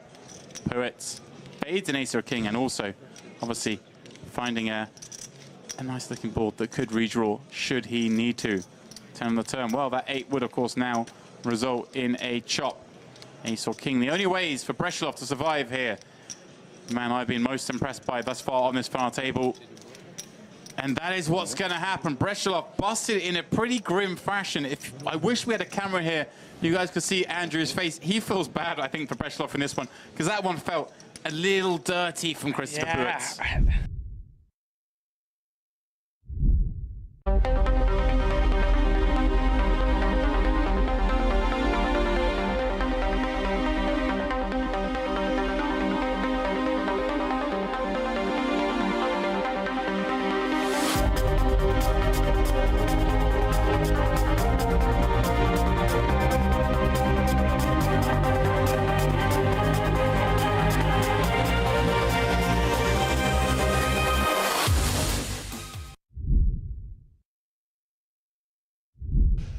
There's a time bank chip on the floor. I wonder whose that is. Oh. There's more than one. There we go. Is that like where you walk over and you've seen 20 euros on the floor and you just stand on it until people mosey on? Yeah. They mosey on away. Yeah. Very impressed by Kolev. And the longer he hangs about, he's a very dangerous player. And if he doubles, he'll be up to 70 mil now, Demps. Here we go. Aquino. Yeah. Foot to the floor. Very spicy. Didn't catch the number. Okay. Oh. Number that means that we'd imagine ace-4 gets to take 3 at a reasonable frequency. Yeah, I mean, he's not going to fold. The question is, do we just call? And it seems pretty reasonable. They are 30 bigs deep. It's a lot to jam. You don't really want a 3-bet fold a hand as good as this blind on blind, right? I like call. Now then. King, queen, queen. Very interesting.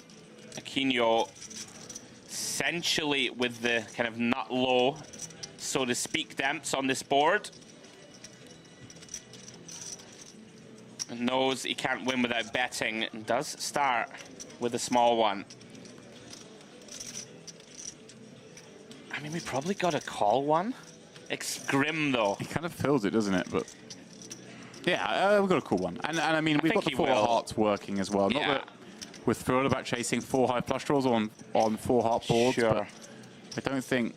If we give Aquino the occasional light one, which we see here with the 6-3-0, sticking around seems best. Yeah. And from Aquino's point of view, now this is pretty grim, right? We've raised pre, been called, we've bet flop, got called again. Just so likely our opponent's got a king or a queen when they call. But look at this. Andrew, what's going on? How does he know? I mean, this is hard. I mean, I'm absolutely loving it. Fair play. You know, there are some hands we can get to fold, right? Like a jack 9, something like this. Ace highs, right? They're going to call. Are they? On the flop, they're going to, right? Oh, sorry. Yeah, on the flop. So, like, on the turn, there are still a subset of hands, is what I'm getting at, that will fold to turn barrel. And there's enough of them out there. You're not going to dislodge a king or a queen, naturally.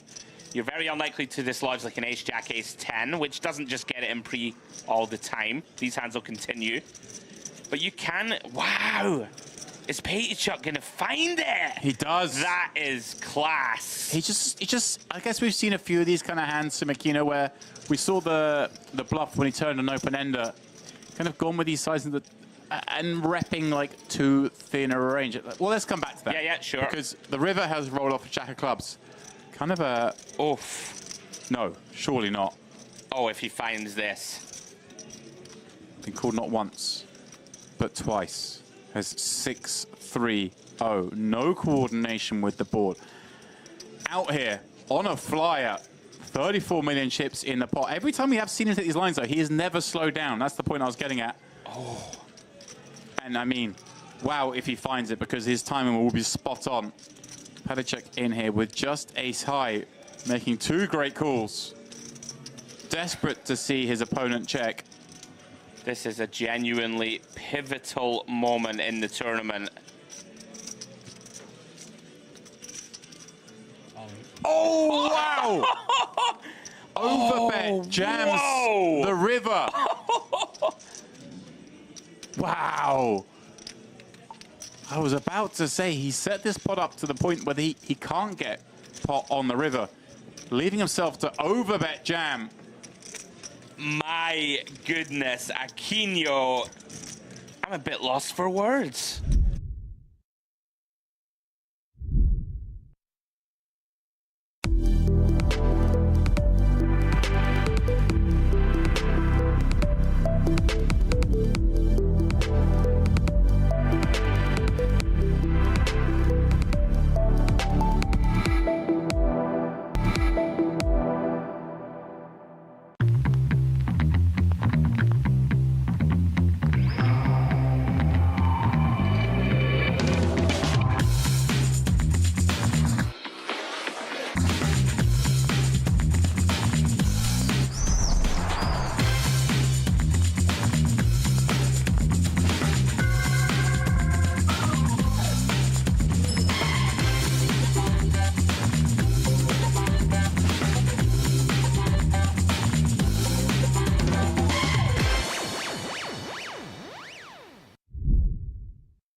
I understand what you're saying. I just think versus Aquino, this is the man. You weren't here. There was a hand earlier. Okay. He limped 8-6 off. There was an ISO from 4-3 off in the big. He just piled it in with 8-6 off. And King 10 suited, such a good hand. Yeah, but just raise call him then, right? Yeah. If he's going to do that. Do we really want to raise call King 10? Well, Payout, right? Experienced reg, wants to win the title. If he doubles, he's going to be in second in chips. I do hear you, though.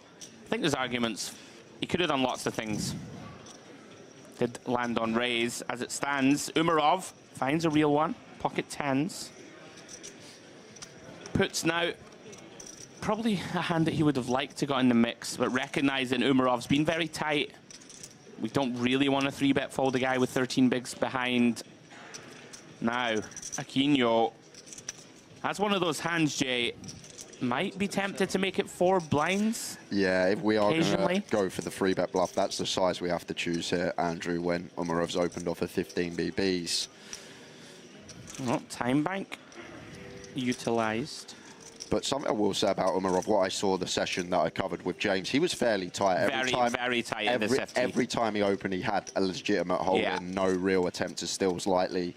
So maybe just taking that into account, opponent in question, and we just lean towards fold and let this one go. I'm in agreement. From what we've seen, I mean, he folded sevens 5-handed first to act, Jay, with 10 blinds, which shocked me and James at the time. So, you know, and if you've been fed that info by now, which you would think you probably have been, right? That's probably a critical bit of information. Ooh, well then. Potential strife. And look at that. Payout just recognizes Umarov hasn't gotten after it. But Kolev got a nice one to defend here off of 8 big blinds. Fine to flick in an extra BB and see 3 cards.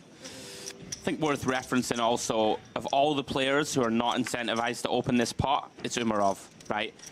Kolev is going to get put all in a good amount of the time. You know, as the short stack, he can ladder 40k. Could be trouble. for Boris. Agreed here, Andrew. Like, Umarov's still going to have like this linear range of high cards, all the ace-10, king-queen, queen-jack suited, this type of stuff. Yeah. So could potentially go with the bottom pair, backdoor diamonds to go alongside Yeah, he may lead here. There's a few options. Could lead small, could potentially jam.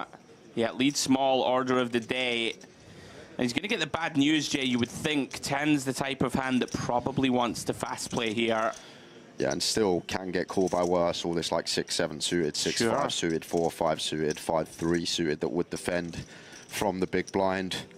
So let's see what Umarov is going to do here. Yeah, I mean, I think he'll send it, and it makes all the sense in the world. Pocket 10s really needs protection, and now pretty horrible spot to be in. But feels committed, Jay. We're going to be against some nut flush draws and the like, right? Maybe the occasional ace-5 suited type. Decides, I've got backdoor diamonds. There's a big chunk of my chips in. Here we go. Kolev hunting diamonds, kings, and 3s. Or he is out of here in 5th.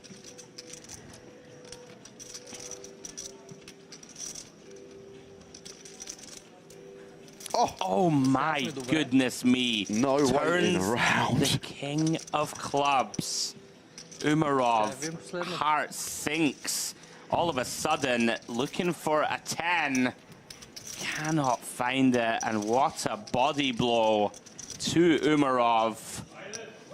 Brutal time to lose a big one, Jay. Would have been up to 65 million in chips.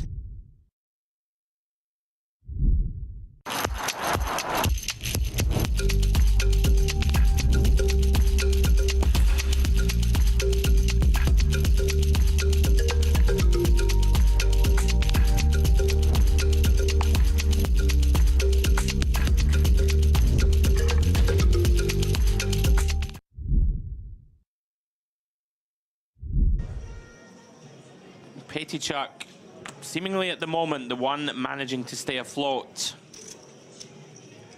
Here we go, Jack 8.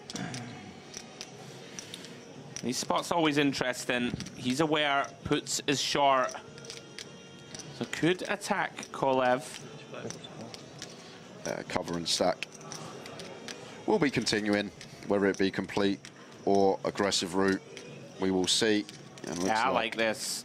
Gonna get after it.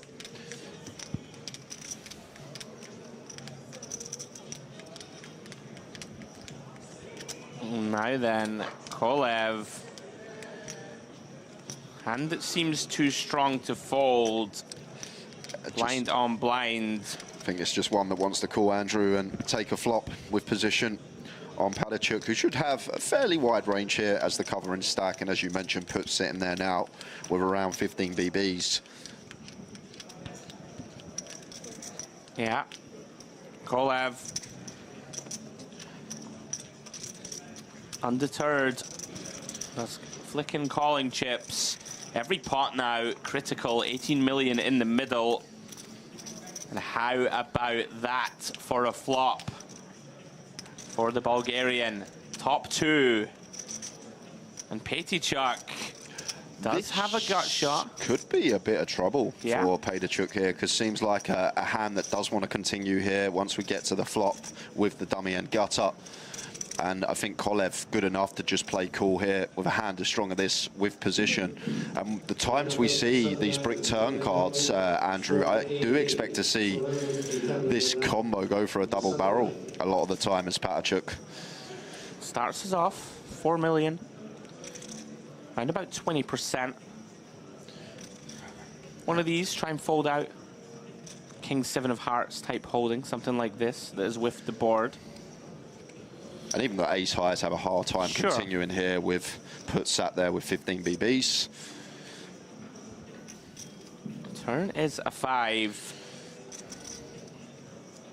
Pretty innocuous looking card. Neither player figures to have too many 5x.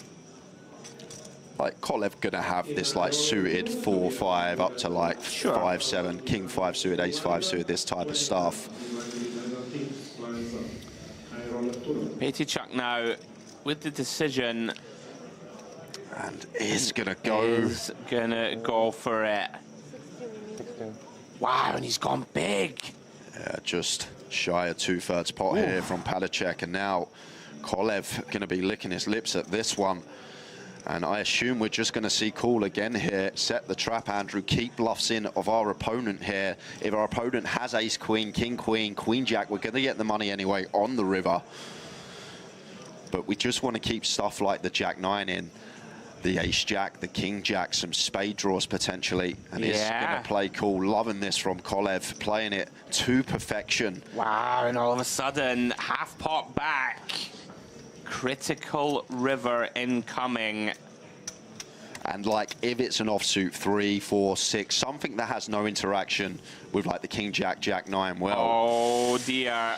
Well, man, this does muddy the waters a little. It does. We have this jack in here, but it's kind of irrelevant. There's jack nine, of course, but ace jack's probably going to get aggressive pre. Right. So, yeah, we remove jack nine. I think he's going to shove this one. I mean, sometimes you just got to send it, right? I guess. And with that 5 pairing, Jay, the 2 pair can be counterfeited, right? Which is something we need to note. If Patychuk has king, jack, or king 9 and goes for value, oh my goodness. What a sick guy. I mean, I think you just have to run it, right? I guess, because all this suited Queen X is going to be in a horrible spot. Yeah. Stuff like a 10, this hang on, 10x of spades is real. All this potential 8-9 of spades. There's not really a whole lot of spade combos, but you've got a lot of this Queen X, Queen Deuce suited upwards that we will fold out here potentially on the river. And this is a sick spot for Kolev for tournament life. So Jay, Patychuk repping a king or better. Like, would he value jam ace queen? Would it be too thin? Close. Feels close. Yeah, ace queen feels very close actually, Andrew. Like king jack, king 9 got clear as day jam to target the Queen X for sure. Oh! Oh! In it goes! Bravo, Boris Kolev! What a call. Grim river to see, but still finds the hero. And what a hand from both there. Credit to Patychuk, love the heart, recognized can't win the hand by checking.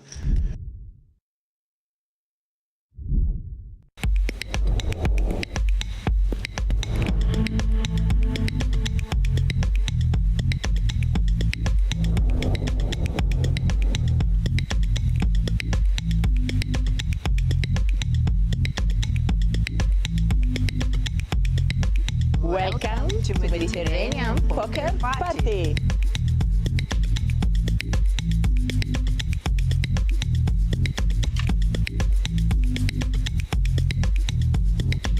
Whoop whoop, what a tremendous beginning of Mediterranean Poker Party. The brand new, huge poker stage was built. It's TV time.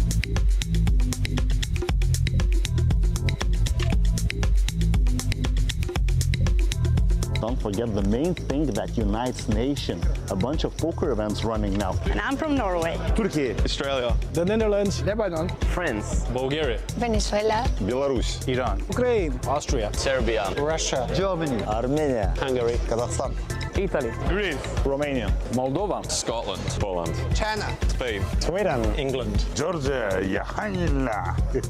Mexico, Croatia, USA, Lithuania.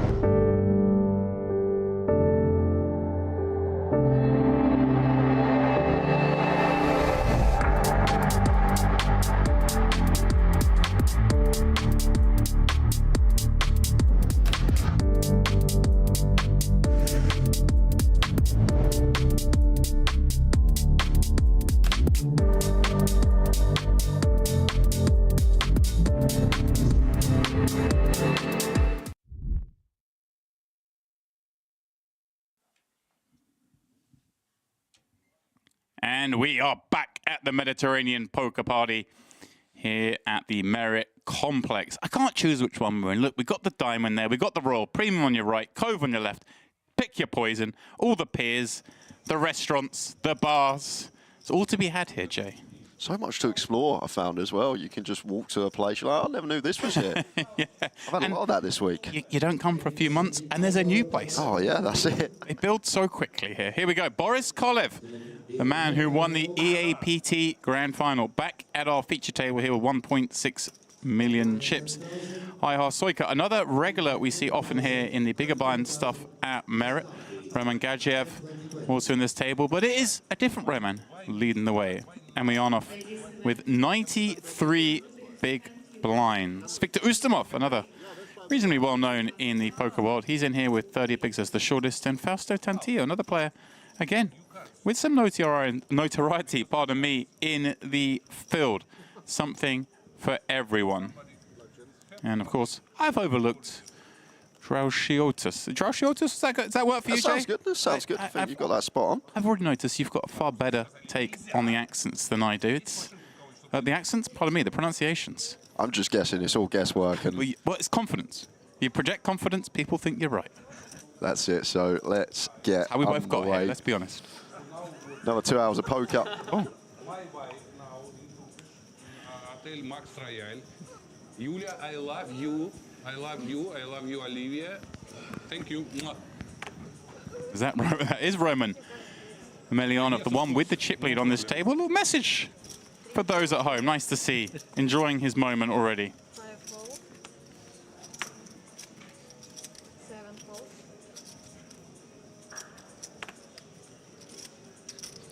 Ustamov.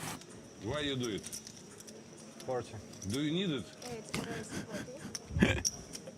40? This is going to be fun, I think, Jay. Yes, 40. So opening the King 10 from button. Blinds now 10k, 20k. Okay, 40, okay. I'm going to get a defend from Emelianov in the big blind. As you know, creative cards, as usual. Oh, this is going to be a fun session. I've got a feeling about this one, James. Oh, yeah. Check.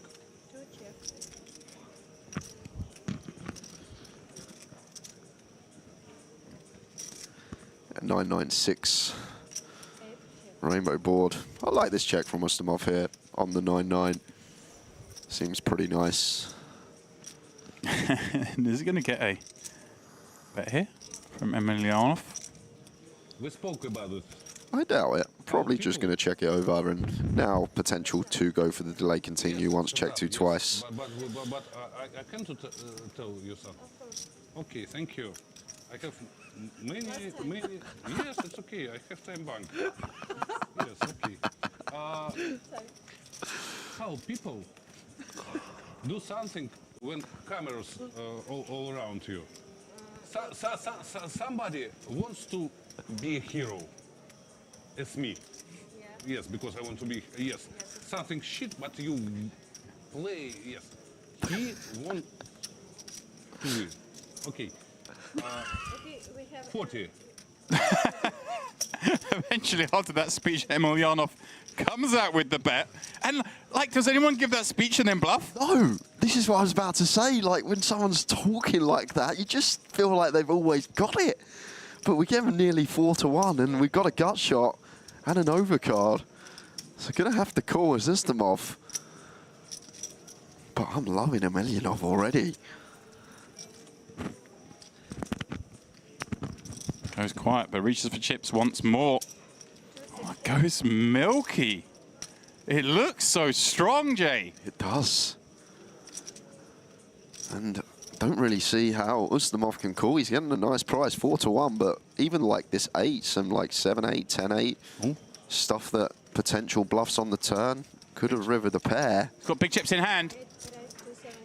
And he raises it up to 275k. That is perhaps one path to victory for him. It is. And being first hand of the session, not really sure of players' tendencies, but surely not James.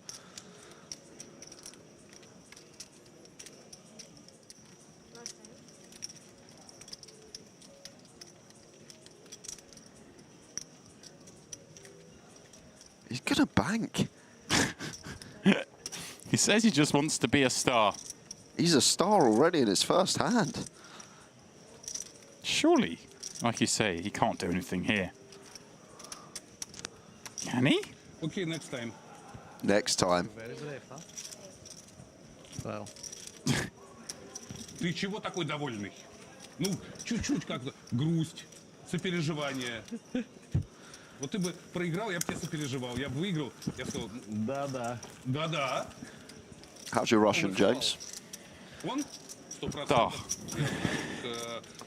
Ну, я же не буду 200 вот так вот просто отдавать. Он в следующий раз будет блефовать, а у меня будет чуть основание покрепче. Чуть-чутики. Но я так думаю, может, я ошибаюсь. Я не вижу, очков не было. 4 Russian speakers at least on this table. Emilyanov, Soika from Belarus, Gadzhiev and Ustamov, Russian.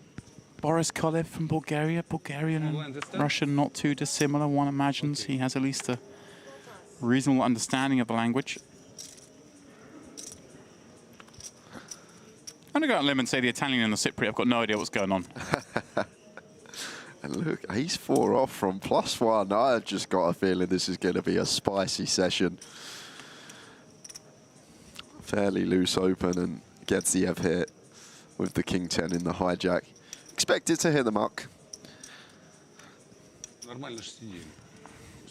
Maybe thinking about 3-bet as a bluff, but maybe slightly too low down. Does just let it go. 55. 9 plus, 2 plus. Yeah, Soika in the big with the suited 3 high. Yeah, seems fine. I mean, nearly a 3x. Oh, okay, yeah, Yeah, just seen that. 2.75x. Less inclined now. Good spot, James. Yeah. Still going to come to the pie. I think this table's been playing a little loosey-goosey. What do you think? I think so too.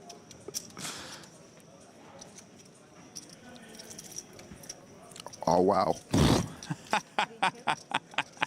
Ace 2 straight. Choices with top pair and a gut shot to the wheel. Soika with the incredibly disguised bottom 2. Yeah, it does seem like one that could potentially go for value straight off the bat. However, like it's an ace-high board, the king-queen, the queen-jack, the jack-10, all this stuff will continue, which is drawing thin in terms of equity.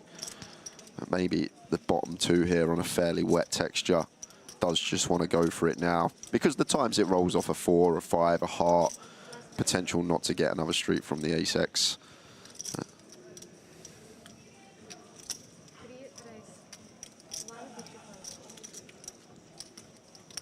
You can see here the equity is still reasonably close. 43%. Drawing out that liver 2 pair, and of course the gut shot. Running pair up as well, of course, is an out. So it has to continue. That's Rashid toss, but heart on the turn. Okay.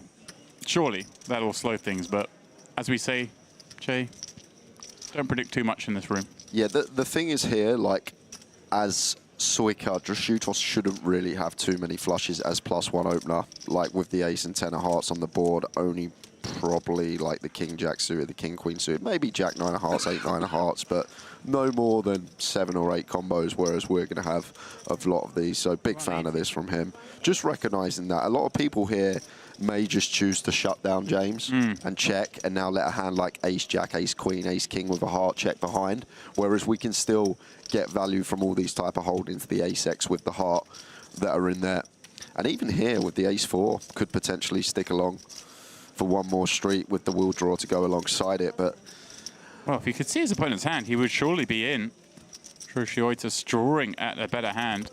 Yeah, but when you think of bluffs, so, yeah, the one that comes to mind is the heart draw. Obviously, the creative ones would be stuff like 4, 6 of diamonds, around that sort of remit. But the bluff that comes straight to mind on the flop is going to be the heart draws, and the value range is going to be ahead of ace-4 that want to check raise flop like the 2 pair plus. So difficult to have the best of it now as Drashutos. Good fold, sir.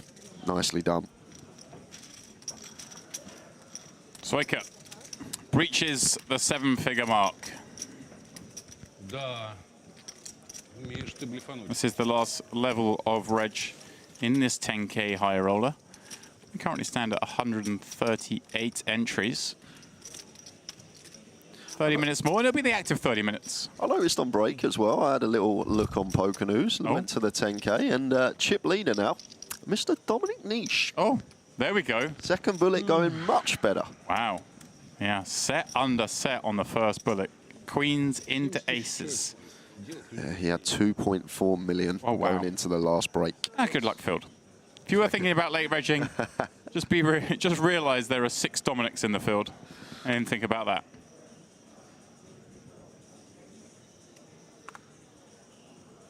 Yeah, 71 active,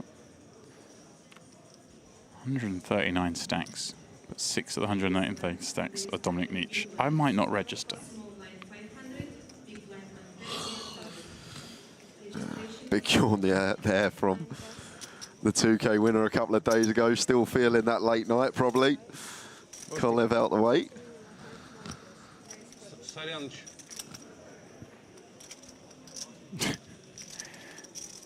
Milyanov. I know that audience of my poker show, Вечерний Poker in Russia, now looks to this show. Thank you very much. So Milyanov opens 40k with the king on the button. Seems fine. Then Soika with a nice size choice from the small here. Nice and big. Out of position, facing the button open. And it does get out of the way. And Milyanov. I believe you. Just referencing there that he's got a poker show in Russia. Thank you. I'd watch. I would watch as well. I'm enjoying him already. Next time. Seems like a great character to have on the feature table. Very animated.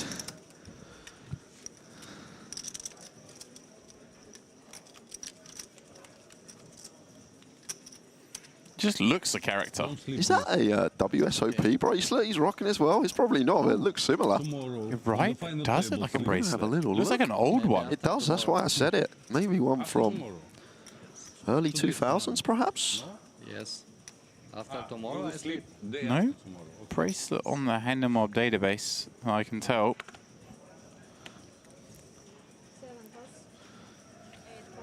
In fact, as yet for him, although a huge amount of cashes, no live victory.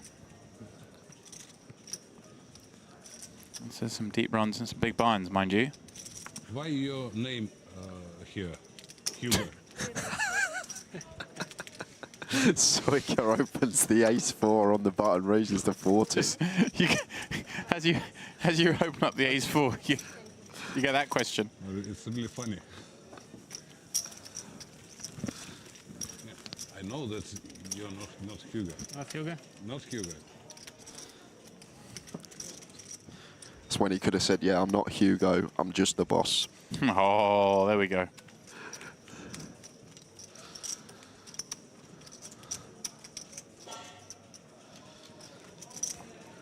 If you are watching on YouTube, we are checking the chat box on DGD Player. If you got any questions for James or myself, fire away in the chat. Make sure you hit the like, the subscribe button if you're enjoying the coverage. Still 2 more days of live coverage to come over the weekend. We'll have day 2 of this and then closing out on Sunday with the final day of the main event.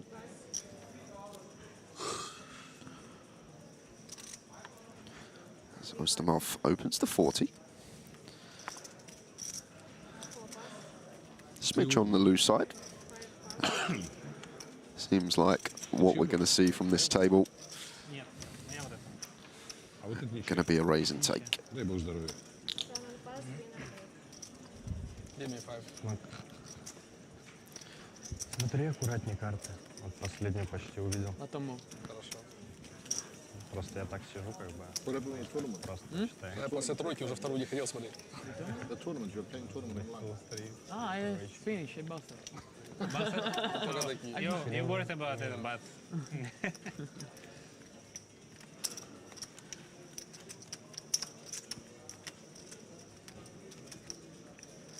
Made some crazy moves? Oh no. Made some crazy moves? No? Probably. Pastor Tantillo, known for the crazy, occasional crazy move.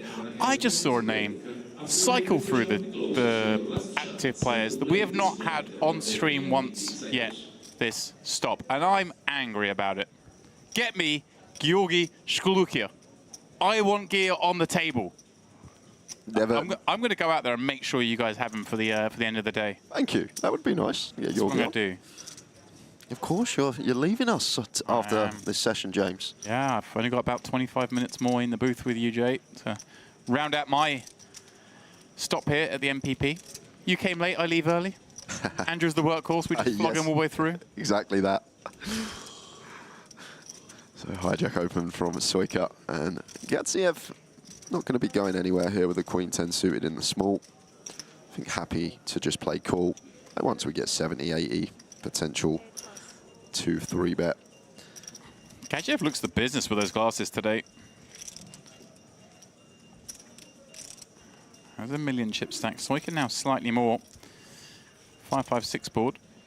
Gatsiev still best from the small with Queen 10, but hard to face much heat. Not choosing to continue here. Oh, sorry. Gatsiev checking over to Soika, who will expect to see a continue with the jack high. Fold out some king highs, some queen highs, some suited ace-x. 35k into 120, just shy of 30%. Does the trick. Small one going Soika's way.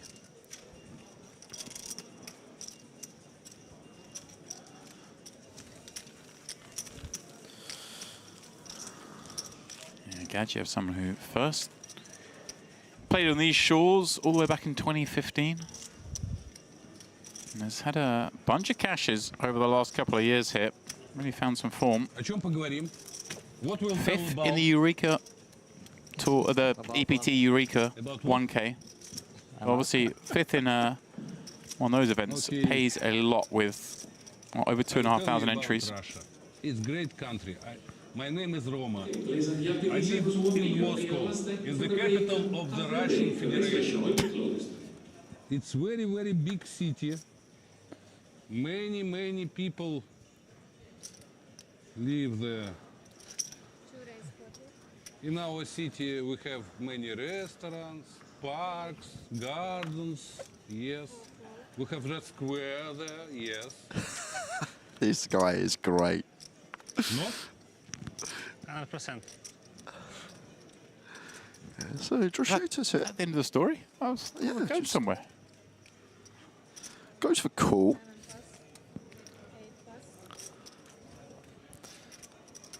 That should bring Kolev in the big. Sorry, where are you from? Bulgaria. Bulgaria? Okay, you're next. Tell us about Sofia. Big Never city been also, but not as big as Moscow. Not so big, yes. Does it look like Emelianov going to continue as the opener under the gun? We'll have all the strongest ace-x, pocket sevens in his range as well, but is running into the trips of Kolev from the big blind. Just chooses to check call facing around quarter pot. Wow, he's just relentless. Emelianov.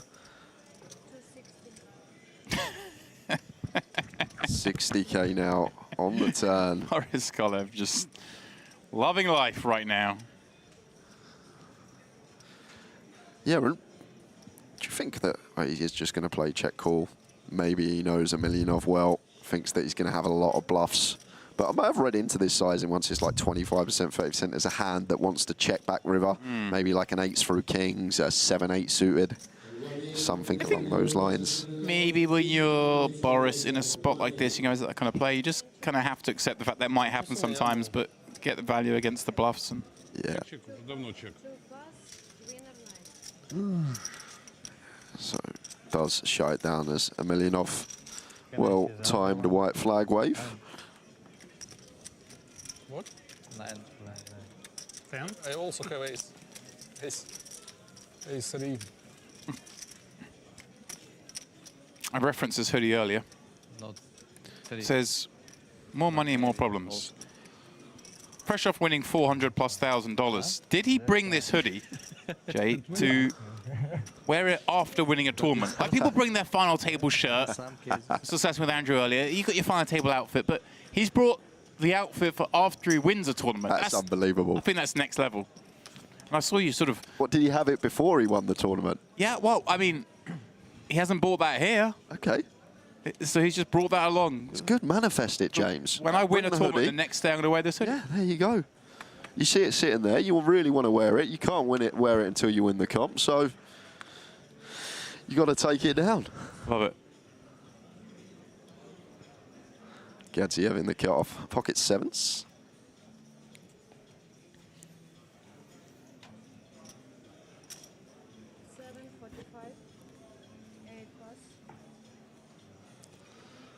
Makes it 45 to go, and Kolev here, ace-6 offsuit. Not going to be doing any calling, but if he's glancing at his opponent's stack, maybe one that may like to take as a 3-bet with the ace blocker in there. Definitely cannot proceed with a call. Does just take the standard approach and lets it go. Cool. Seems like a man that's just always looking for any spot, as Boris. Always takes his time. Yeah, I love his just attentiveness, even when he's not in hands to the other players, trying to get baselines on them for potential live reads later on. You see here, look, the level of attention, unmatched. 35. 35. 35, 6, 7. So 35k from Gadziev, just shy of 30%, and nice little flop from Milionov here. Double gutter and a heart draw to go alongside it.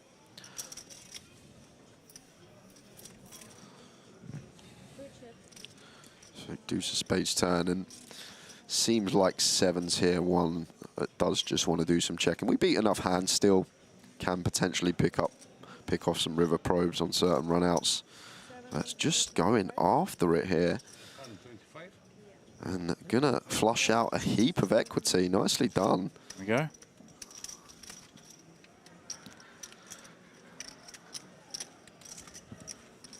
Да, пересели, сразу тоска какая-то. I want to enforce for the first time ever English only, even when cards aren't out, just so I can hear what he's saying. We want to know what he's saying. Missing out. The pain. Ah, okay. You got them devices now, 2024, that you just speak into one language and it comes out the other language. There we go. We need one of those. She had this conversation not long ago that we're not far from that in kind of streaming situations. Sometimes when I'm operating in other guises, we have winners interviews with players, and obviously language barriers quite common, and the idea that we could have that as a thing, I mean, feasible to think next year that could be a thing, that you're watching a poker stream and we could do an interview where one person asks in English and the other person responds in another language. Especially in a tournament like this when we've got so many countries coming to Cyprus to play. Ace-9 for Tantillo. Going to open from gun. Usually like one that we may choose to fold and start with the ace-10 off to open, but it's going to get some action from a Milionov. Is in a dominated spot as Tantillo does bring Soika in from the big with Jack-10. Is this live? Someone asked on YouTube. Yes, we are live. We're on a delay. This is live from the Merit. The 10K high roller. Может, это первый уровень играем, да? С перерывом? Yep, as live as it can be. Obviously the game integrity. Thankfully with shot clocks, no hand can ever take more than 30 minutes. I remember, what was it, the first hand of the heads up at the World Series of Poker when Espen won. I believe the very first hand of the heads up, he kind of jammed a river spot and his opponent went deep into the tank and took like 20 minutes before calling. But I think they were operating on a longish delay there, but when you've got no shot clock, 30-minute delay could be dicey in a situation like that. I mean, that's an abnormally long tank. Understandable, of course, with millions upon millions on the line in that matchup. Yeah, unlucky here for Milionov. Makes a very good call on the flop, but unfortunately, Tantillo turns the best of it, and seems like a nice one to go for some value with as well. Just making the assumption once a Milionov checks, not going to have a queen or better. therefore potentially target something like 7s, 5s. Non-believers that think we can still have some ace, king, ace, jack, but he's going to knuckle it back. Probably wouldn't have got called anyway. Milinov sees the bad news, getting 3 outed on the turn, but nice call on the flop was right. And Jay, I have to echo the comments of Mr. Joe Bunning in the chat. He says, Jay, you're the man, top commentary. My first time working with you, it is drawing to a close for me this evening. And I have to say, it's been good fun. Yeah, much enjoyable alongside you. And I look forward to many more times in the future. Hopefully there will be, James. And I'm sure you're not missing the tower, as someone maybe suggests. I miss the tower, so how could you not? I've got more money in my pocket when he's not around, put it that way. So, yeah, been great to work with you and Andrew. Both very good at what you do and make my life a lot easier in the booth with yourselves. Yeah, I was going to say, for the few of you who don't know who the tower is, it'll be the stalwart commentator on the GUKPT, where Jay is often found in the UK. And just a legend of the live poker. Well, I remember long before he was doing that, when he was doing like live updates, reporting for World of Poker back in the day. I won WPT Personality of the Year one year as well, did the man. There we go. And he's, well, I might say he's a big man, but also a bigger personality. And big by tall, you know, not saying anything else. I have been here eating the buffet twice a day. I gave up on a plate today. A plate? I got a plate at dinner. I started eating it, and I wasn't happy with it, and I forfeited. I went for the re-entry. Oh, okay. I sacrificed that plate, went off, and got another plate. Nice. Andrew was there, and he sort of said, just go do it. Just make yourself happy. Get the plate you want. There's no time in life to have bad meals.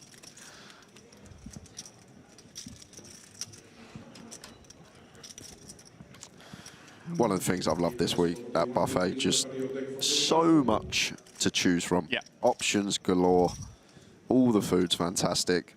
And not in the food, the service as well. You sit down instantly, someone over to your table, what would you like to drink? You finish your drink, they're straight back over. Would you like me to top that up, sir? Just great from all the staff here.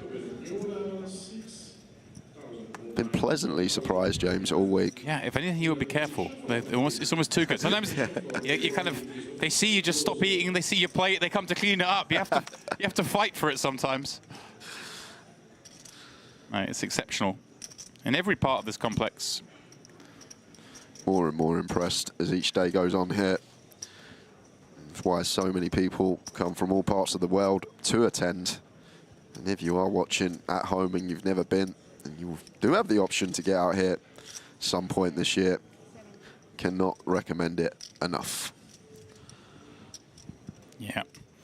Check the calendar, plenty of merit events that run. They basically have, Jay, a big series every sort of 6 to 7 weeks, so you never have to wait long to get back in the mix here. And then, of course, partnered events like this MPP, the occasional Triton. We saw PokerStars here last year with the EPT. WPT's been here in the past, so I mean, even just basically there's just a massive event all the time. Whenever you think, you know what, I fancy a little holiday, within a few weeks you can be on a flight here playing some poker. When I get home next week, I'll probably be looking at that calendar, seeing what dates I got free, and come out here for one of those series to play. We have the Dolce Vita coming up at the end of July, early August, which is obviously a glorious time to be here. Obviously far hotter than it is now. The one you mentioned the other day, the Gangster series, that just sounds good. You're gonna come dolled up in your good stuff. Yeah, it's a fun one. All the dealers, the floor stuff, everyone gets into the theme of it. The room's decorated in the theme. It's fun. It makes it's a bit more freshening, you know.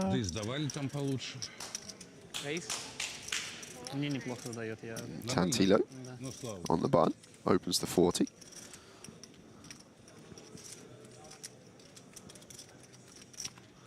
Doubt we're going to see anything from Drasutis here.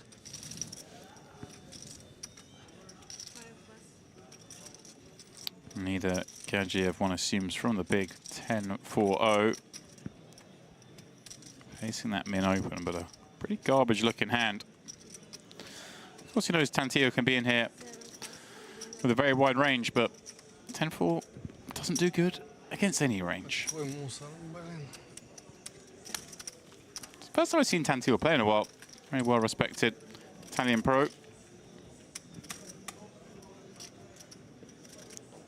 Seen him, obviously, here with his compatriots, the likes of Mustafa Khanit, who we know is in this tournament.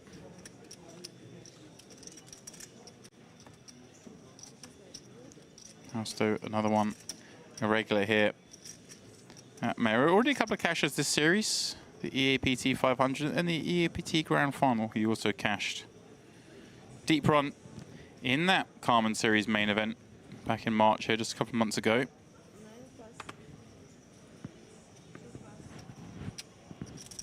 Still sort of waiting for that landmark score.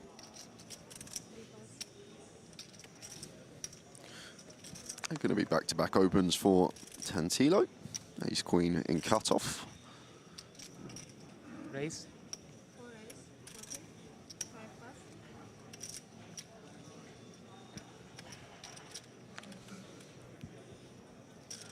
And Gadziev here, Queen 10 offsuit from the small. Kind of an awkward one from small blind specifically. Do you have break? I could see fold, could see call. Seems kind of close. I think like Queen Jack, we're fine to come in. Queen 9 off would definitely fold. But is going to go for the other option. Goes for the 3-bet here with the Queen 10 offsuit. Well, here we go. I'm not sure one that we use too much from the small, but like that he's getting aggressive and we'll find some 3-bets on the lighter side. I kind of saw that button open the last time. Now he's like, this guy's opening again. I didn't get to fight back last time. I'm going to take my spot here. Tantillo's certainly been doing a lot of opening. We saw the ace 9-0 coming from under the gun, so maybe he's thinking, hey, look, this guy's getting a bit too comfortable here. Someone has to lay down the law. That's what good players will do as well. They'll recognize stuff like this, then start dipping into some lighter holdings, perhaps because they think that the opener is going to be wider than most and they're going to get it through more often than not. However, running into an actual hand here, not much working for Gadziev. No diamond in hand. With Queen High, still may fancy a C-bet. Potential to fold out better.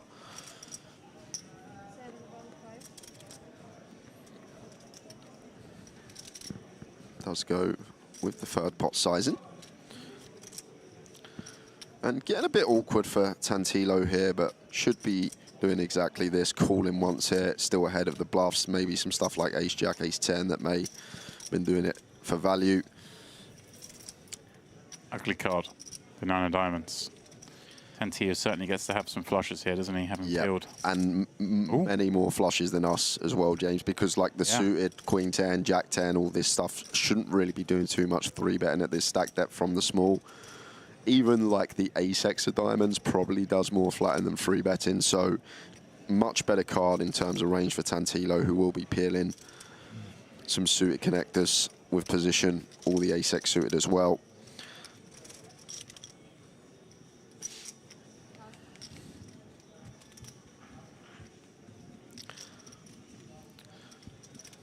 But maybe still wanting to check.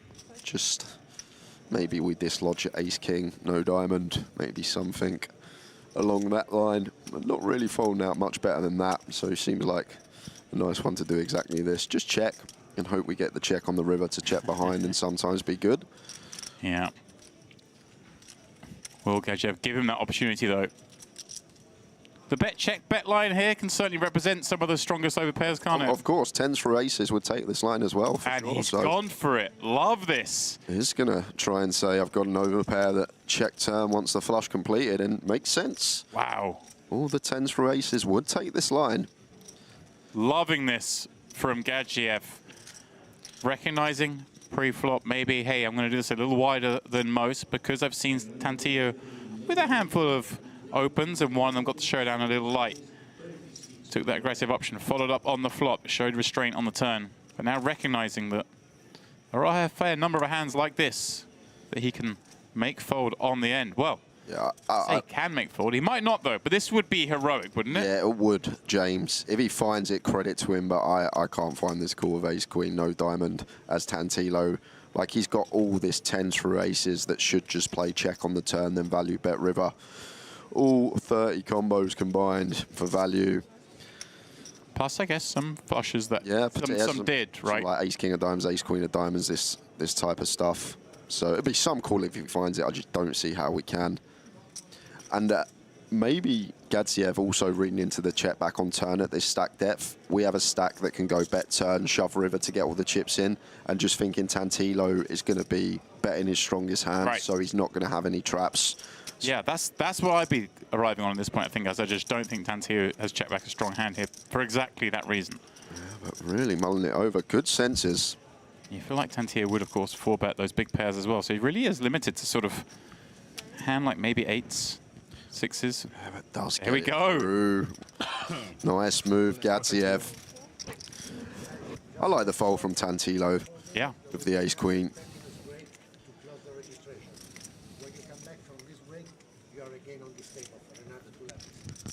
We want to drink. I want to drink. I want whiskey. I came to play.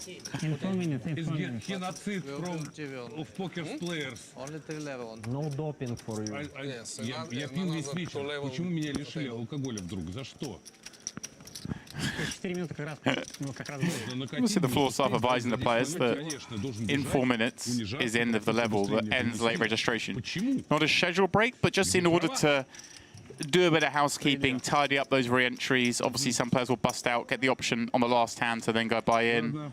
So we do just give them a very short break, just to get all the last entries situated on the tables, and then we will continue in the pure freeze-out portion.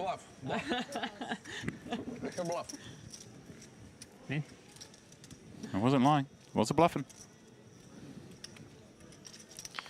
A queen 10 from +1 as Soika did open the ace-9, so does go with this one. Raises to 40. Do you have ace? Ace? Ace high. Ah, Kolev with a very defendable ace-10 of clubs, and really is working masterfully up to 1.7 million in chips. And one that I think seems King? to like call here. King high. Queen high? From big specifically. Nice one.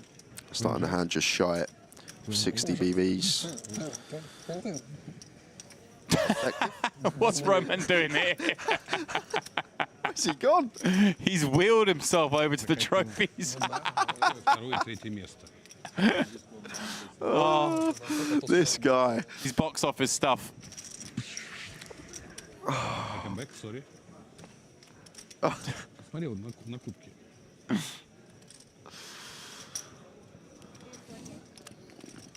Soika with the continuation bet.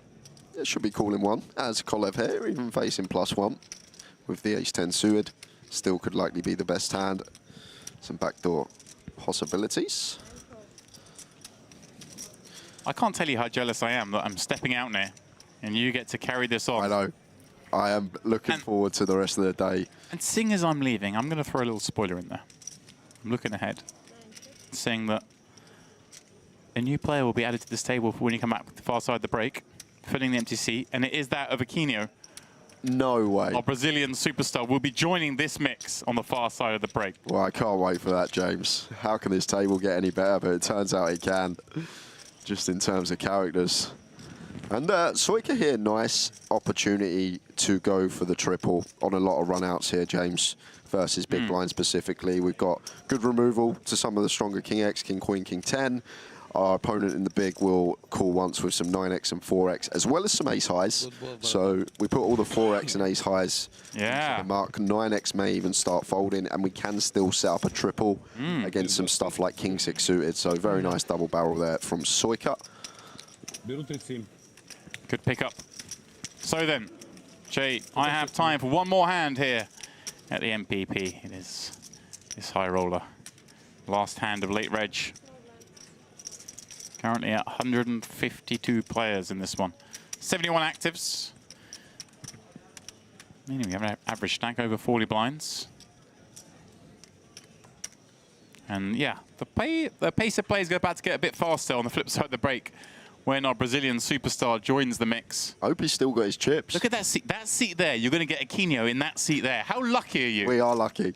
You've got Roman in here, all sorts of antics, and then you've got Aquino's going to be battling. And I do gather, I think Aquino had a big stack in this race. Yeah, he did. He was chip leader about an hour and a half ago. Wow. So if he's kept his chips, we could be in for some fireworks. And last hand of the session, Gadziev in the cutoff with the King 10.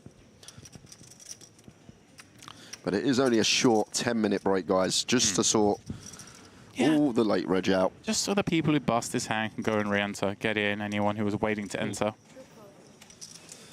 Just to make sure the tables get filled, tables get broken if needed.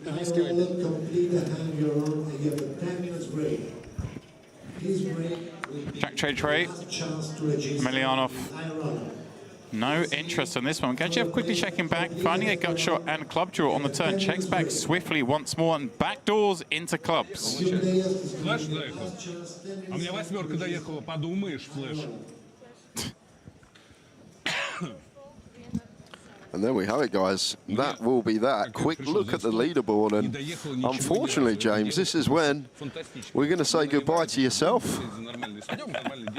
This guy. I love it. Boris Kolev has the biggest stack going into the next level. Blinds will, of course, be up to 10K, 25K. Roman Gadziev, he's comfortable, but it is Roman Emelianov. He's the fun one at this table. Lots of chat from him. Of course, not taken away from Gadziev because he just ran a really beautiful bluff on Fautso Tantillo. So there's a lot of positivity here. That is it for me, but Andrew will be back in. He and Jay will take you through this one both today and tomorrow. Don't go too far.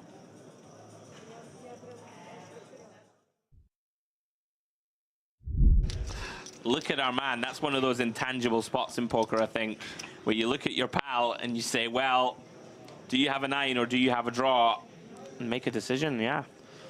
Well then, speaking of easy decisions, here's one.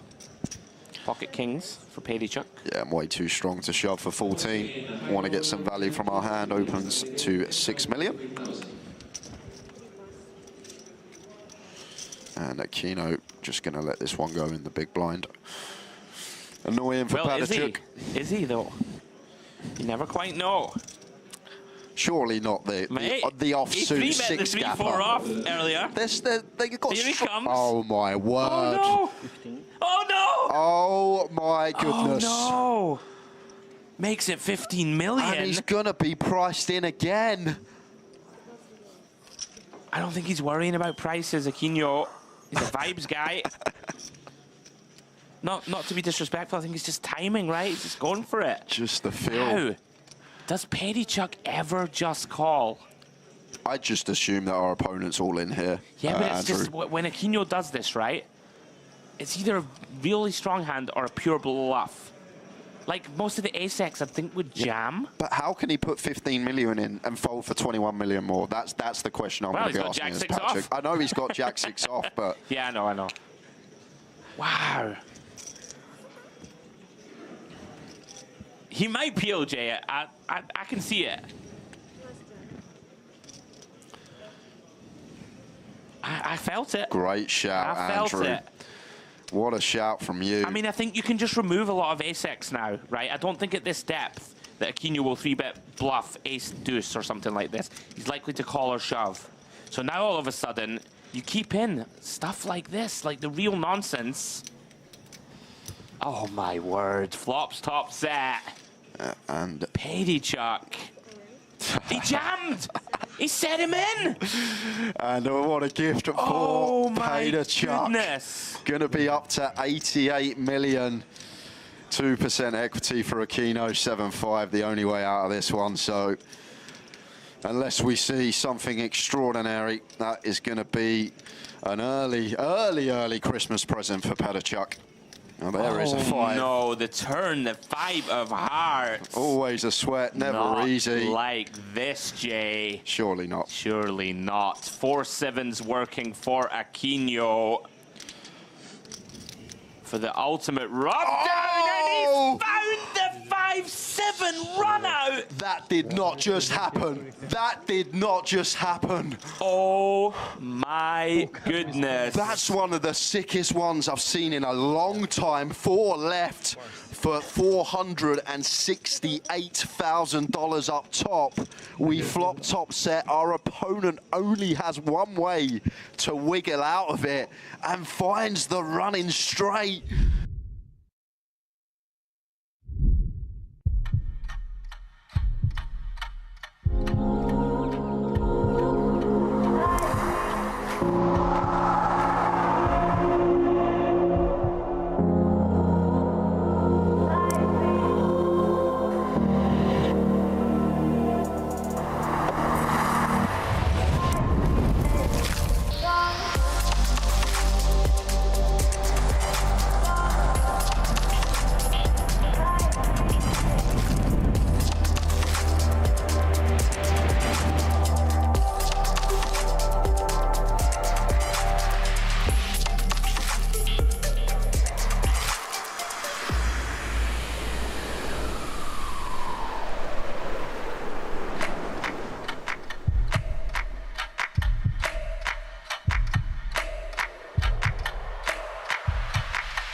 Your unique journey starts now. Merit Starlit.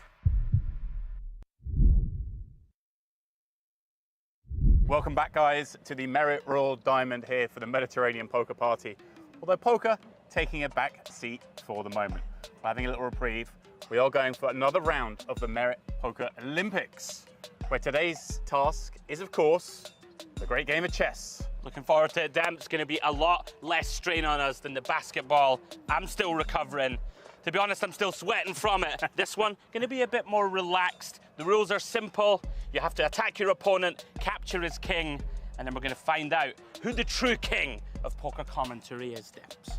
Well, speaking of rules, of course, a bit like the poker, we want to speed this thing in through a little bit, so we are going to put a shot clock on this one.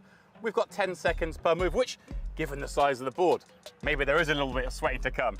But first, we must find out who draws white. Of course, a little advantage in chess to go first. Position the opposite to poker. Okay. So, Andrew. All right. I'm going to shuffle this bad boy behind my back. All right. You choose which hand white's in, you get to go first. Okay. This one. Ah, I'm lucky it's here. Terrible, but we love it. Right then, son. You ready to get water lesson? Let's All go. Right. Well, I'm running out of time already, so come on then. I'm just gonna get this thing moving. Is that it? That's it. You intimidated? I'm going bold. Oh. In for a penny, in for a pound, son. There we go. I'm sending Queenie out to do a bit of work early doors. Really? I think so. I'm not sure. Yeah. Go on. What's that? That can't be a strategy, a viable strategy. I'm playing aggressive. I don't even know what I'm doing, but it's going to be good morale. I have no idea what I'm doing. Oh, all right. Putting it right on you. Get out. Get in the mud. Wow. Yeah. Well, if you want it like that, you can have it like that. Oh my God, look at this. You've been studying. Have that, you fish. Get away. Interesting. Interesting. Oofed. Oofed. Let's get you out of harm's way. Hurry up. Come on. Time. What the hell did I do? Seriously. Someone text me or something. Like, properly struggling. Right. Oh, I'm absolutely dead. Wait, I might be stone dead. Oh wait, I gotta get rid of that. No, I can't. Oh yeah, I can. Because that'll take you. Get it around you. Oh, it's okay, I'm back. Get it around you. It's all right, I'm back. I'm heavily in the mud. Unlucky horsey. You're off to pasture. You're going to the glue factory. There's nothing for you. There's nothing left for you in this world. There's nothing for you in this world. There's nothing left for you. You're finished. Come back here, my love. Yeah. Let's get the first check of the game. Oh no, that means I'm absolutely humped. Okay, you're gonna have to go there. Otherwise I was dead. Right? Right? Yeah. Check. I mean, I'm absolutely shockingly bad. If but we're being good. honest, a it's good better laugh. than the basketball. God, it's quite complicated, isn't it? Christ, this one's heavy. He's a heavy horse. Not bet on him to win anything. Oh, we can go aggro. Yeah, I'm going aggro, fuck it. Because if you want to take it, then I'll just take you. I was hoping you weren't going to be aggro. Your race is run. See you later. Alright, see you later. And then I have no choice but to dispense of the second queen. Now we've got an open game. Goodbye, darling. Goodbye, sweet princess. Look at him. Look, pan. He looks stressed. Come on. You know, in poker, you pop a set, you look a bit nervous. Oh, a check. That's what's going on here. Why have you done that? Because I'm just aggressive. There's no logic.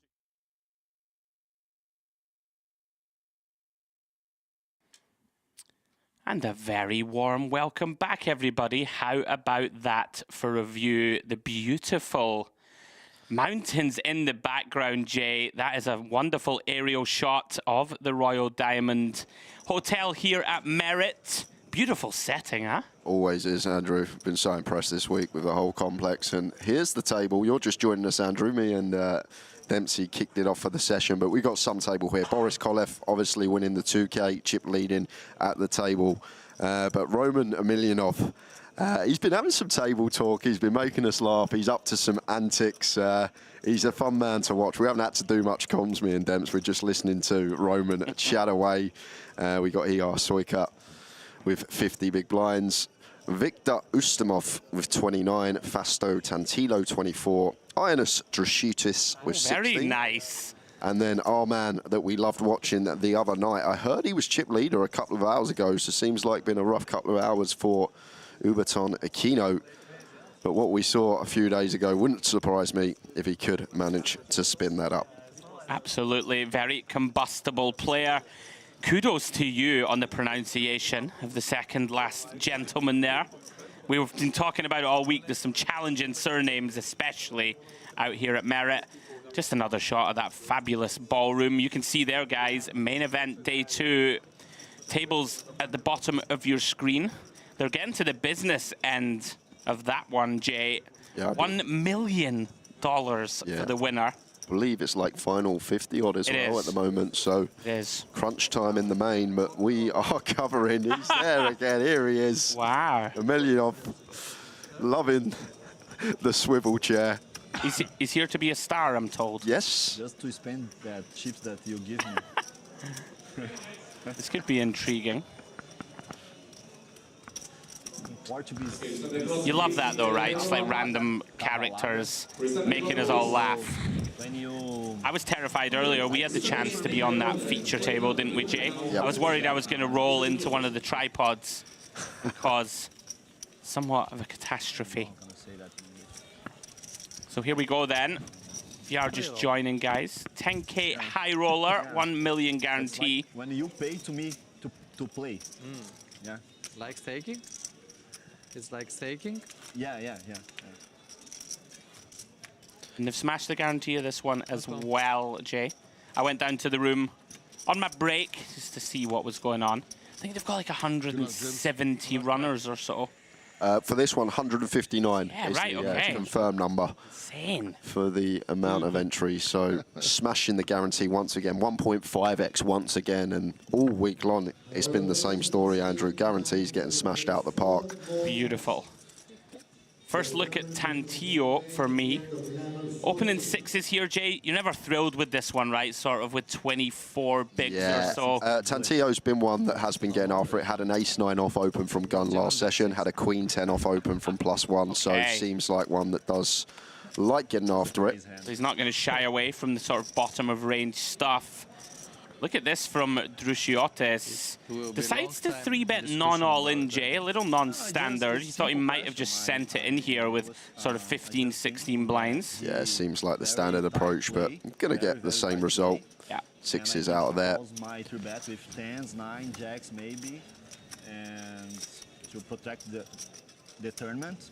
When the kings came, I just decided to put pressure. Just it. Simple as that. Very good pressure. And I know that he could trap me with aces or kings, maybe. Makes sense. But we got there with Jack 6 off. What a hand, and still talking about it, Aquino. People have been talking to me about it all day long. I think. Oh, does he just rifle it in? He has. Okay. If I don't show Look how chilled he is. For the first time ever, I got it right. When someone's all in, Jay, and they're chatting, ain't got it. So looking like getting through, just the blinds to fade. Yeah. Oh, and Tantillo here with the 7s. Under the gun shove for 16. This is pretty grim, right? It is, and it's like an area that is difficult because you don't expect gun to shove for 16 bigs. You just expect open or fold. Yeah.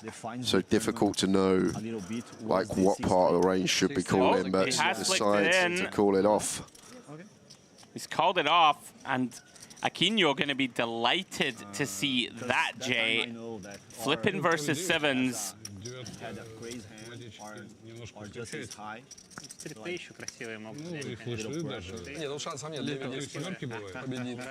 Never seen a man so chilled all in.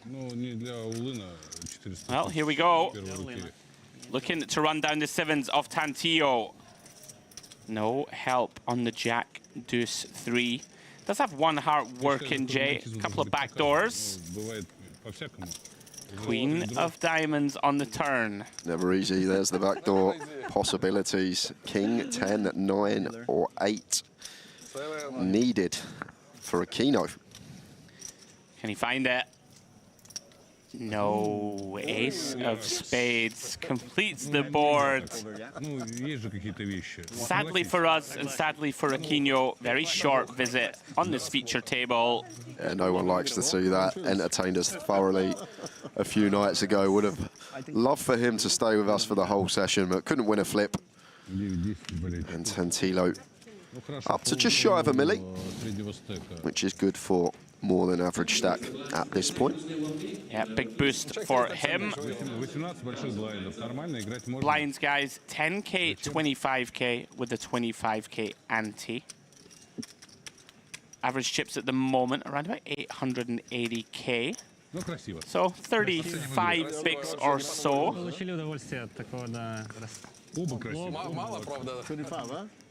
25. Было-то 53 на 47, что такое, да? Да.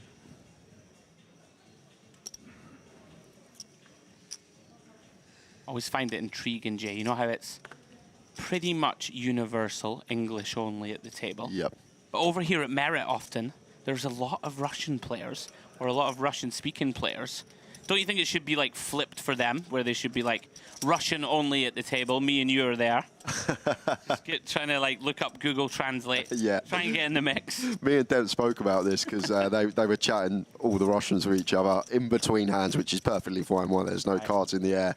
But we said what we need, the device that translates the language out in our language so we can hear what's going on. Because we're loving what they're talking about in English, so we don't know what they're saying when we're in Russian. We want to know. So we need like a Stephen Hawking-esque device. Yes. They're out now. You got them devices 2024. I'm sure they're out. The old Translate majiggies, whatever they're called. Okay. You speak into it, your language, and you write the language you want it to come out, and it come out in another language. What a time to be alive. I know. 2024. Technology, eh? Just when a guy speaks a big sentence in Russian and it just comes out in like Cockney or something, that'd be a good laugh. So this mug punter in C8, well, he's 4-bit rifled it into me with the old ace 4-0. 50-minutka. Dear me. Right, our resident TV star / comedian, slash presenter slash poker boss, Emilianov. Ace-8-0. Interesting one, Jay. 8-9 of spades. Tantillo decides to call in position. Yeah, I think call's nice here. Once again, like these sort of hands can 3-bet, but you want to be at a stack depth that's like 70 plus deep. So just playing call. And doubt we're going to... Well, it does have the suited 10-4 as Gadziev. Not going to defend it 3-way. Lets it go. Yeah, let's get out of the way. Heads up we go. Oh, both players flop top pair, Jay. It's all hearts on the board. No player with heart in hand. I'm going to continue, though. Just shy of 30%. 50 into 170. Yeah, this is tricky, right? You don't really want to raise, Jay, but there's not too many great turns. Yeah, we're not loving life, even with top pair faced with the C-bet. And 4-liner to a flush does complete on the turn, so should slow things down. Now look at this. Emilianov undeterred, 75k. Tiny size, just over 20%. Credit to him, though. You know, you'd be a little scared, right, that your opponent can have some turn flushes. Naturally, when they continue on this flop, Jay, you're going to have a heart in hand a large amount of the time, I would suggest. 50 minutes. Very nice. Oh, 5 minutes or 50 minutes? 5 minutes. I have 2 minutes more. 50 to 50. You guys were referencing this guy, quite the character. Going to be fun for us to watch in the booth. As always, guys, myself, Andrew Hedley, and Mr. Jay Harwood bringing you the action on comms. Anyone on DTD Player watching in the YouTube streets, feel free to engage with myself and Jay. Let us know what your thoughts are, who you want to win, all that good stuff. I've been saying all week, Jay, who do you want to lose? Because I like to cause controversy. I don't want anyone to lose. I do. The only people I wanted to lose today was you and Dempsey in that 3-man sit-and-go we played. Quite right, too. Footage of that coming up later in the week. It was a fun one. Look at this. Battle of the Ace-4 suiteds. Optimistic peel from Emilianov, we'll say, from +1 against first position. Especially against Boris. Mr. Kolev, who we know is very capable, very aggressive. Fresh off winning that EAPT Grand Final. Big fan of this from Kolev, not just choosing to c-bet. Can't c-bet every hand. Yeah. And gun versus +1, we will do high-frequency checks on most boards to the in-position player. Yeah, I'm with you, especially this one. You know, no hearts on board. And, you know, these are the type of hands we want our opponent to fold, Jay, right? Ace-Jack of hearts to a c-bet on the flop. Emilianov now taking control. Bets that turned nut flush draw. Likely to win the pot now, Jay. Hard for Boris to continue. Can't really do much here. As Boris... Well, you never quite know with this guy. Super sticky, Jay. I've seen him be very sticky in some spots that most players don't find it. But most players going to fold this one. Okay, and seems like a pretty natural one to lay down. The end. 5 minutes closed? Yes.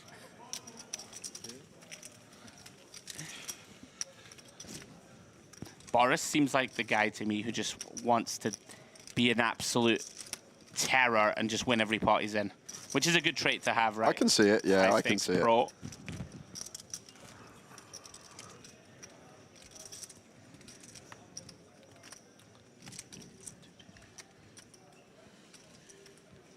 So we're down to 67, Jay. Maybe 15 minutes. From the 159 that entered this tournament. Yeah, I do expect like the next hour and 20 minutes to have like an influx of bust outs for like the max late registers, people that have got in late, and then the last session that we'll cover today, I expect things to slow down.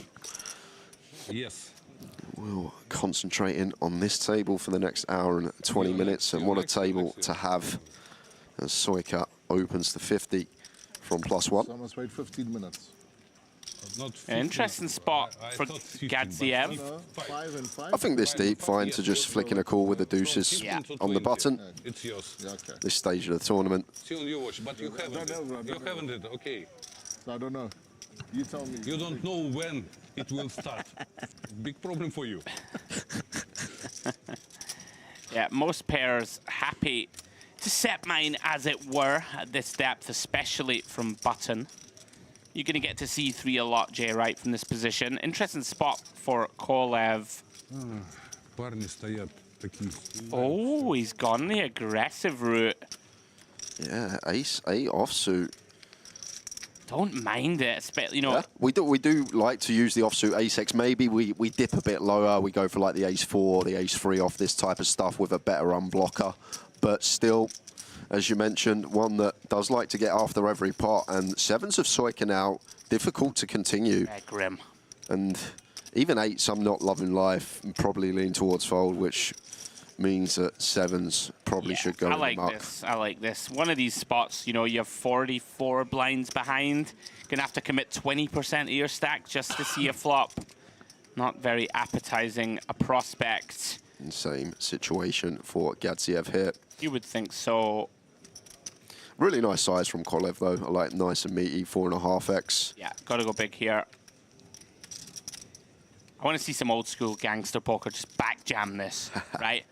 Just like choose the worst possible hand to use, basically. Just be like, whatever.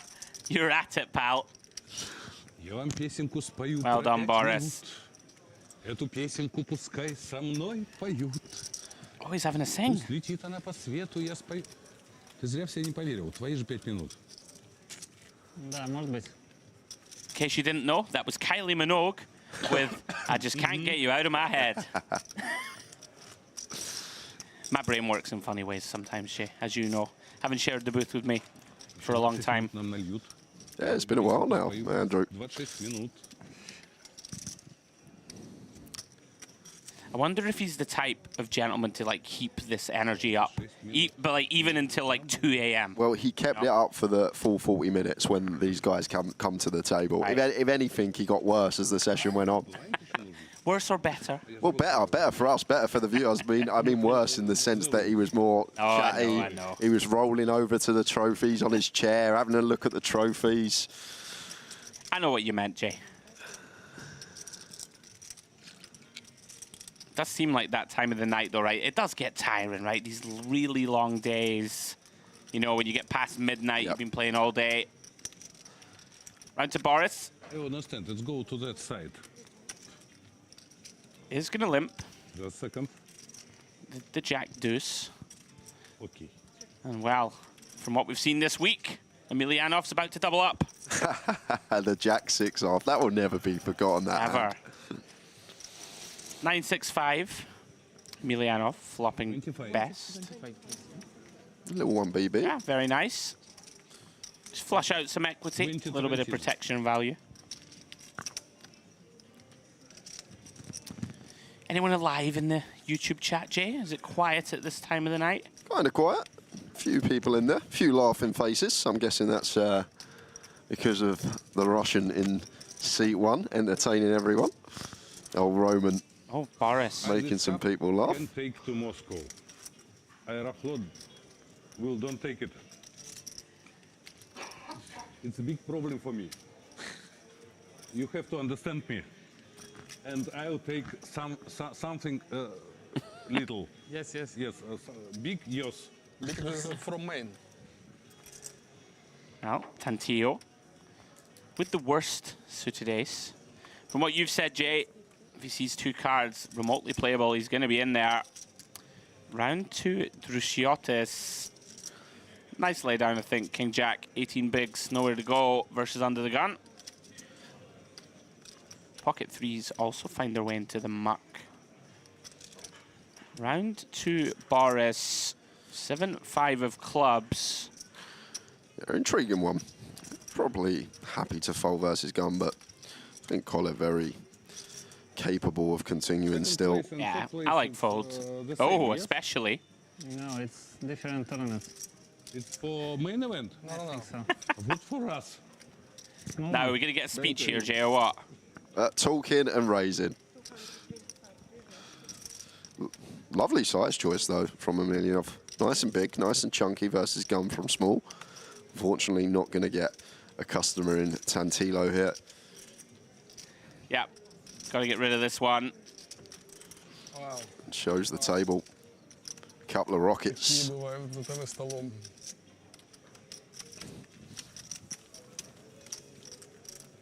I get the impression that some of this is definitely an act to sort of lull people into thinking, you know, like this guy doesn't know what he's doing. Yeah. But we've seen already 1 BB when check 2, 9 bigs, like nice sizings, like seems pretty on point to me. You ain't got me fooled. You're not fooling Mr. Hedley. Not yet. Like it's the classic when someone, you see it a lot, the people who are very zany and crazy at the table, they're often like massive nits or whatever, right? But they get action because they've convinced people. But saying that, they're a bit crazy. First hand of last session, he ran a big bluff with Queen 4 off, like just random, no draw. Right. So maybe he done that, sort of let the table know he's at it, and then's tightened up after, because after the Queen 4 off hand, he hasn't really got out of line too much. Yeah, right, set So, the image. yeah, setting the image up, perhaps. Well, Boris, ace-king, against +1. Still likely to 3-bet this one pretty much pure. And might be the same size and choice, Jay. Let's have a look. Oh, he doesn't. Oh, he's in cutoff. Excuse me. I thought small blind for some reason. My apologies. It is getting a little late. Yeah, 3-bet to 150. Seems good. Couldn't go a pinch bigger at this stack depth, but going to get the same result. Gadziev can't do anything with the Queen Jack offsuit. I know, but it's merit. I know, it's merit. You say can't do anything. I'm with you. You'd expect fold. Yeah, Gadziev was probably one of the more solid in the first session, I'd say. I know he's open Queen Jack off here from +1, but I guess can find its way in. Discipline. Discipline. You know. Yeah. 6 bigs before you saw. Here's a question, Jay. I like questions. I'm not sure if Demps referenced Boris Kolev's hoodie. Italy. Has he referenced it? Yeah, he spoke about it. He did speak about it, saying that he was saying how he brought the hoodie, and then when he won the tournament, he could wear it. Oh, great. And did he also touch on the cost of the hoodie? No, he didn't touch on the cost of the hoodie. Me and Demps had a wee discussion. I'll tell you what I guessed. Okay. And you can perhaps You're so serious, Italian. deviate from that answer or not. Emotional. I went for 300 euros-ish. I went for. Okay, I'm gonna have another look when it's on him. Right. I'm gonna have a. Because you, every time it's your yes. Yes. Me?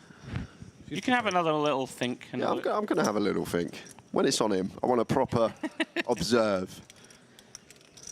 Now, Emelianov. Another case in point here. Jack 9. Seems pretty reasonable. Kind of bottom, but it's in there from cutoff. Or into Soika. Looks like he's reaching deep. Sure is. Yeah, and whatever he's got perfect timing, because Emelianov right at the bottom. 3-bet, but no free bet, yes?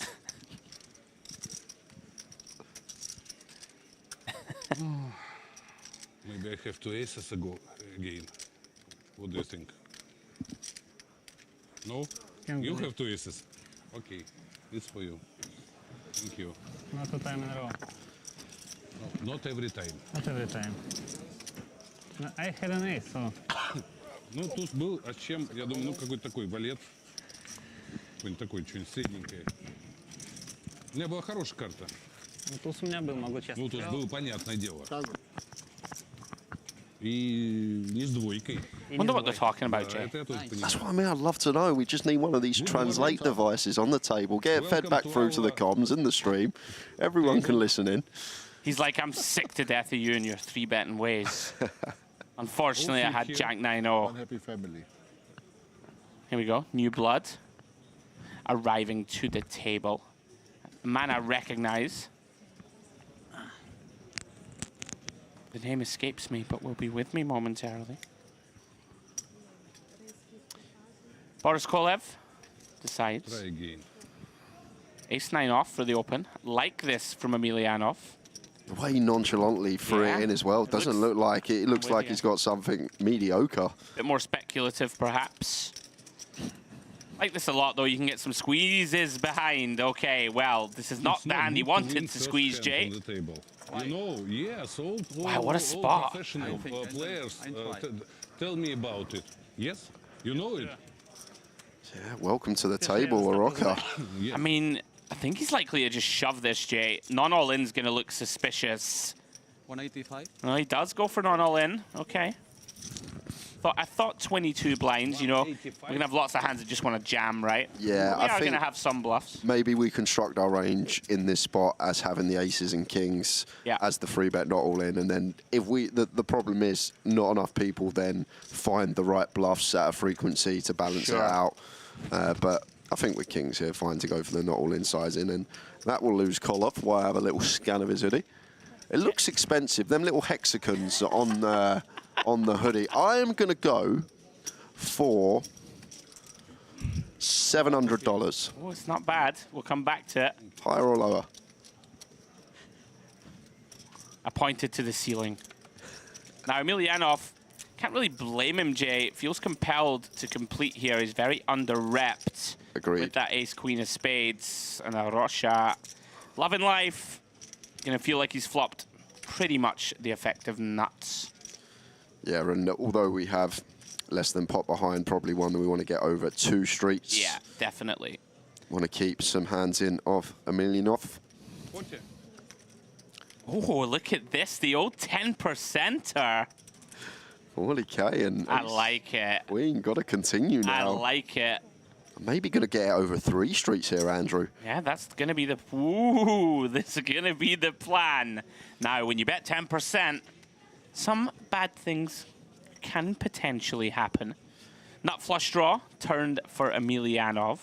I think we're going to eradicate a lot of 7x from Emelianov's range. Maybe once in a while he has the A7 suited, 7-8 suited. But doubt he does versus our stack depth. And look at this shutdown from Araka here. Maybe This surprises me. Trying to make it look like an ace-king type holding.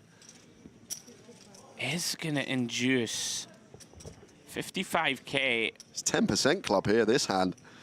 I mean, small makes tons of sense. The thing that intrigues me a little here, like ace high, it's got some showdown already. If we do get check shoved on, bit of a disaster, right? You've got that nut flush draw. Agreed. I feel like betting here with like I mean, if we had it like a Jack-10 of spades or something, might make a little more sense. And unfortunately, we have just allowed ourselves to be shoved on, and we might just have to call this off, Jay. Yeah, 3-1 price here now for Emelianov, so it just comes down to the maths behind it.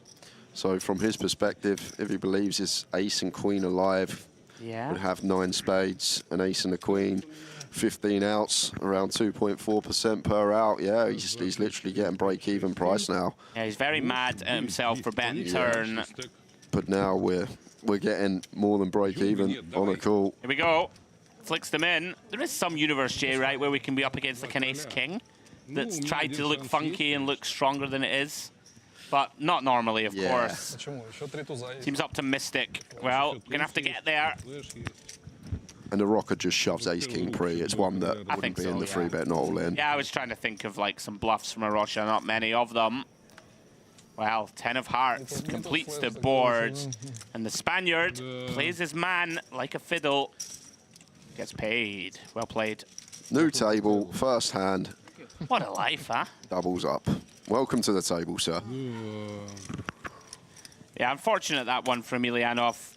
You know, you can reflect on these spots and say, why didn't I just check turn? As it stands, felt compelled to flick in the chips. Tough to blame him, Jay. I think once we bet there. Yeah, like once we bet, we have to call. We're getting too good a price, 3-1. When we're getting 3-1, only need 25% equity. Like even, let's say, for example, we only had the ace live and then the spades, even taking away a boat up out, that's 11 outs, 2.4% per out, more than break-even price. So, like, even worst case scenario, assuming our opponent never has a boat or quads, just have to call, even if the cards were turned face up. Yeah, I'm on board with everything my esteemed co-com just announced. Now, Drusiotis, Jay. Couple of options. Could potentially open pile. Yeah, from button specifically, yes, for 16. I think he has. Okay. He did say raise. And it is just up to 60k. Likely deciding, Jay, to raise call off against 1. Specifically the big, right? If the small blind kind of 3-bets, it's going to look You not lost? a little stronger potentially. You not lost? No. Gadziev defending, 7-8-0. Is dominated. Give me one. Both come up empty. Jack 3 deuce. Rusciot is still best. I need just. You know, a board that do expect to see a fair amount that continues on, but versus big blind, like ace high, is still likely to be best on the Jack 3 deuce.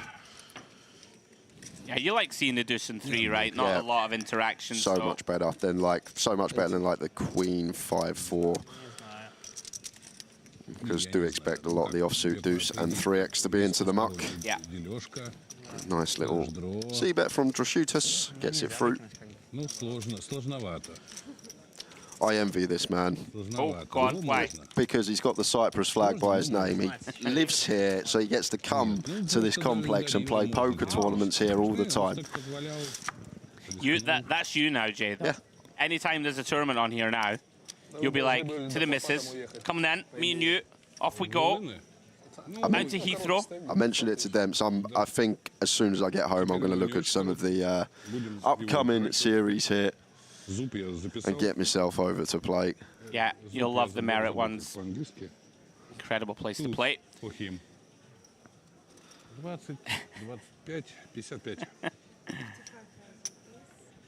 55,000. I can translate that. It's like, what's the blinds? What are we up to? 55. He comes from +1, ace 3 of clubs. Oh. Fortunately for Emelianov, keeps running into it, Jay. Jack's in the big for Ustamov. Yeah, and offer 24 here for Ustamov. One, I'd love to see him go for just the 3-bet, not all in. Like if we have 18 or less, yeah, just probably send maybe slightly too many. We want to get some value from our hand. And Emelianov's been prone to get involved in some pots, keep him involved with some dominated holdings. Yeah, Ustamov agrees with you. Really nice size as well. Just scaling down that size because of our stack size of what we'd usually go, and does get a customer in Emelianov here. Comes with call. Does come up empty on the King 7 deuce. One overcard, of course, to Ustimov's jacks. Will he read something, Jay, into like the real speed of that call, right? Like you can certainly remove ace-king, right? And probably remove traps when people fist pump call. Yeah, ace-king's gonna just send it pre. And like the offsuit king-queen, king-jack, king-10, this stuff should fold pre as well. Yeah. So it's only really like the suited king-queen, king-jack, king-10 we're worried about, like 9 combos combined. So we're still happy with that board, although met with an overcard. Does c-bet and take it down. Yeah, very nice for Ustamov. That's another look that I can't pull off, Jay. The old tied jumper casually around the neck. Yeah. That's for tennis coaches and people who are very comfortable with how suave they are. It is. Like that's a James Dempsey look. I couldn't pull it off. That is a James Dempsey look if ever I've seen one. I don't think I've ever even tried the jumper tie around the neck look, but I don't think it would work for me. But he does pull it off well, you're right. Don't sell yourself short. And lost a few chips, Emelianov, and back in the mix. Ace-4 off from Gun. Yeah, some potential frustration there, I say. This one pretty wide. Everything else been fairly reasonable, I'd say, as opens. Well, round 2, Mr. Boris Kolev. Very easy defend, Jay. King-jack off. Yeah, not going anywhere with this hand. Does flop best. Of course, ace-high still good. Boris, with those 2 overcards and gut shot straight draw on the 10-9-3, would imagine, Jay, we are at least seeing a turn. Yeah, and probably always check call in here as Kolev with the king-jack. Yeah, I would agree. Not really one that you want to check raise, and if you get shoved on, torching your equity. Yeah. Does brick, It's a nice card for Emelianov to see. Deuce of spades. All of a sudden, Jay has a kind of appetizing barrel-off combo. Yeah, he's going to do exactly that, and will, or should, flush out the equity of the king-jack, but saying that, gone fairly small here. Yeah, a little small, I think. Just over 30%. Will that get Kolev to stick around for one more? Kind of close now for Kolev with the 2 overs and the gut shot. Like, met by half or more, just becomes an easy fold, but I agree with you. Once we get this 4-to-1 price, seems a lot closer now. I wonder if he reads anything into the small size. You know, lots of hands are going to bet bigger, Jay, right? Just for, like, protection purposes or whatever. Relatively wet board, like an ace-10 is going to want to bet more. Jacks, queens going to want to bet more. It's kind of curious that he chooses this kind of third pot size. But well played, gets the job done. It's just never fun, right? Check calling out of position with just king high. Boris strikes me as the type who wants to take the aggressive route wherever possible. Yep. Like, it's tough there to check call and then lead bluff, right, or anything on the river unimproved. Well done, Emelianov. Steadies the ship.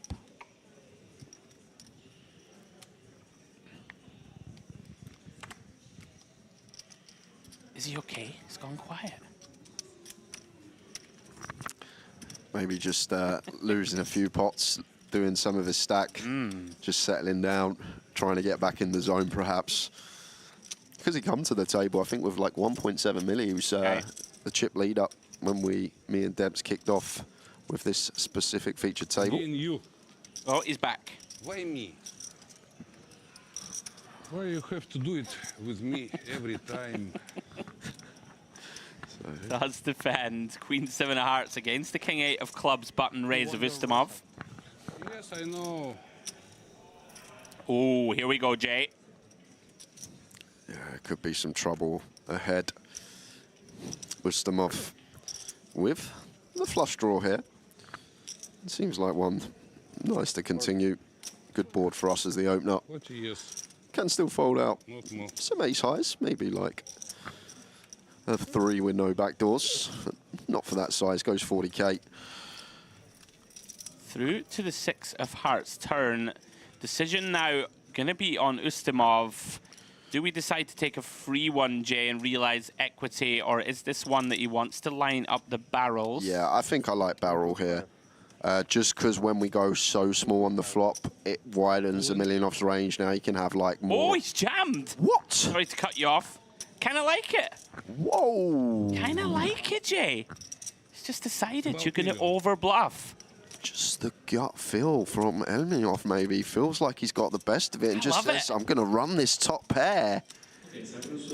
And now Ustamov, king 8 of clubs, probably has to fold. Yeah, this is what I was saying. I wondered if you would take a free one sometimes.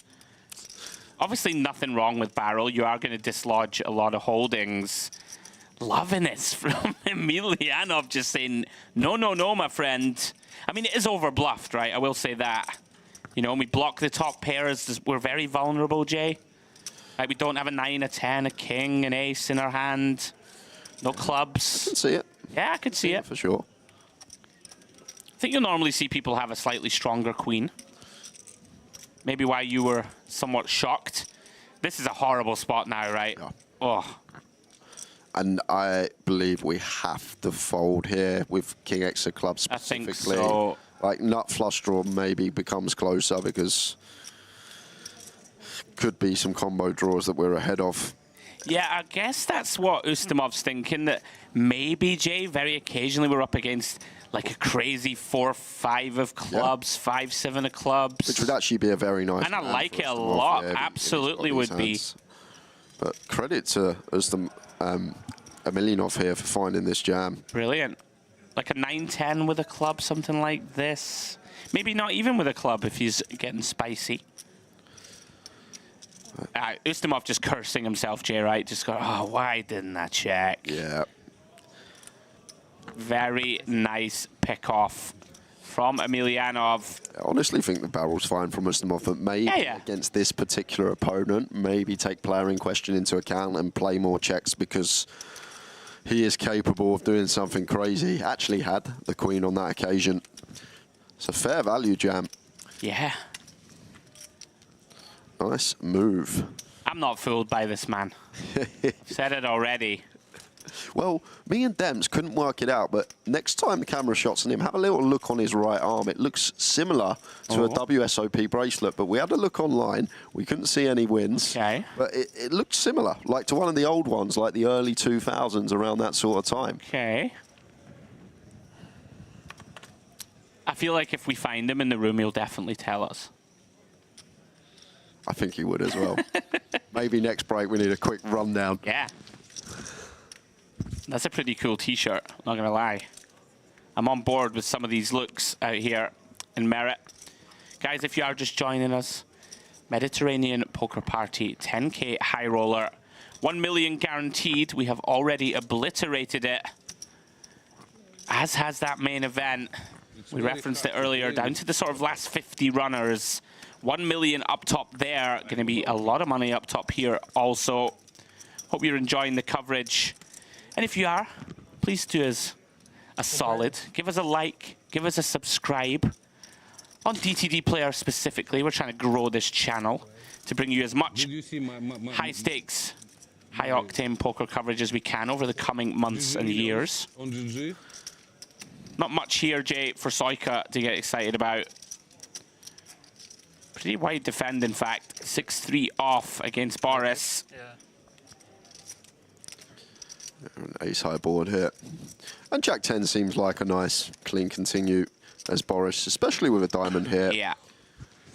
And fold out the queen highs. The king highs got some... Might see like a half pot here. You all day here. Yeah, it's gone larger. Kind of like it. Stay. Big bet. All day from Yeah. the morning. Stay and walking. We see quite a lot of larger bets on these ones. Be strong. You know, the ace with two pretty connected cards. I like how Boris, really, like me and you were incredibly impressed with Boris in that 2K. Yeah, we were. Just like very sticky, very aggressive. The thing is, he's sticky, but we saw that in the 2K, the Queen 10 hand, where he heroed it off versus Patachuk. Yeah. Like, he's sticky, but he seems to be right when he's sticky. Oh, for sure. Like, he makes correct decisions, and that's the main thing. His river decision-making in that 2K was on point. It just seemed like when he was behind, he found the fold. When he was in front, he made the call. Yeah. And these are the best players who can do that, sometimes throwing theory out the window, but one thing you can't teach is that live feel at a poker table. When you're sat there and you're looking at someone and your gut's telling you one thing and actually following that read. And I think maybe a lot of live stuff going on with Boris. Likes the stare down as well. Oh, he loves that stare down. Looks for the neck pulse. We had a fascinating hand, myself and James. During that 2K. He took a lot of time, burned a lot of time banks, looking for a live read. Ustamov back at it, Jack 9 of hearts. Tantillo, pretty dusty looking King 4 against the 20 big blind open. Can't fault it. Into the muck it goes. Yeah, it's going to be last hand at 10K, at 25K. Then going to be going into the next level. 15-30. 60 players remain in this one. 159 total entries. Another terrific turnout for the 10K.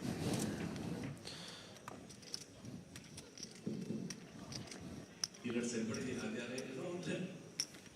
a new blind, small blind 50K, big blind 30K, anti 30K, 15, 30. Just in time. Now then, Gadziev. He's been getting played back a fair bit, Jay. Finds a pretty strong hand here from +1, Ace Queen O. And he comes, 55K.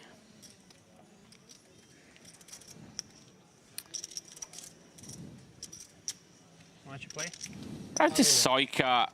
This feels inherently like a fold to me, Jay, in general. Pretty wide against +1. Completely agree. The Queen 10 offsuit. Yeah. Like, can be in a dominated spot. Some of those reverse implied odds, the times we flop top pair versus the EP raise up. And Drushutas here in the big. It looks like he's going to get in the mix with King 4. Yeah, he's in there. He's getting short, looking to flop some equity. Does come up empty on the 10-9-8, 2 diamonds. Interesting spot, Jay, for Gadziev. This is a board, of course. The big blind connects with a good amount. You're going to get check shoved on a fair bit. Yeah, it seems, yeah. I like this. Me too. Just realising stack depth and a hand that can't bet call off. Just want to realise that equity of over and backdoor diamonds. Also the gut shot to go alongside it. Just shoots us here, 55k. Yeah, we're going to be seeing a river. Interesting one. Could potentially try and check a 4 to showdown against something like an ace-king type.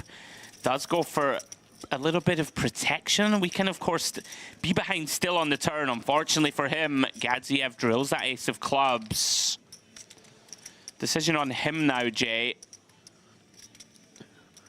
Yeah, easy. See, value bet now with the top pair. Second nut kick up. Yeah, Drusio is hating life here.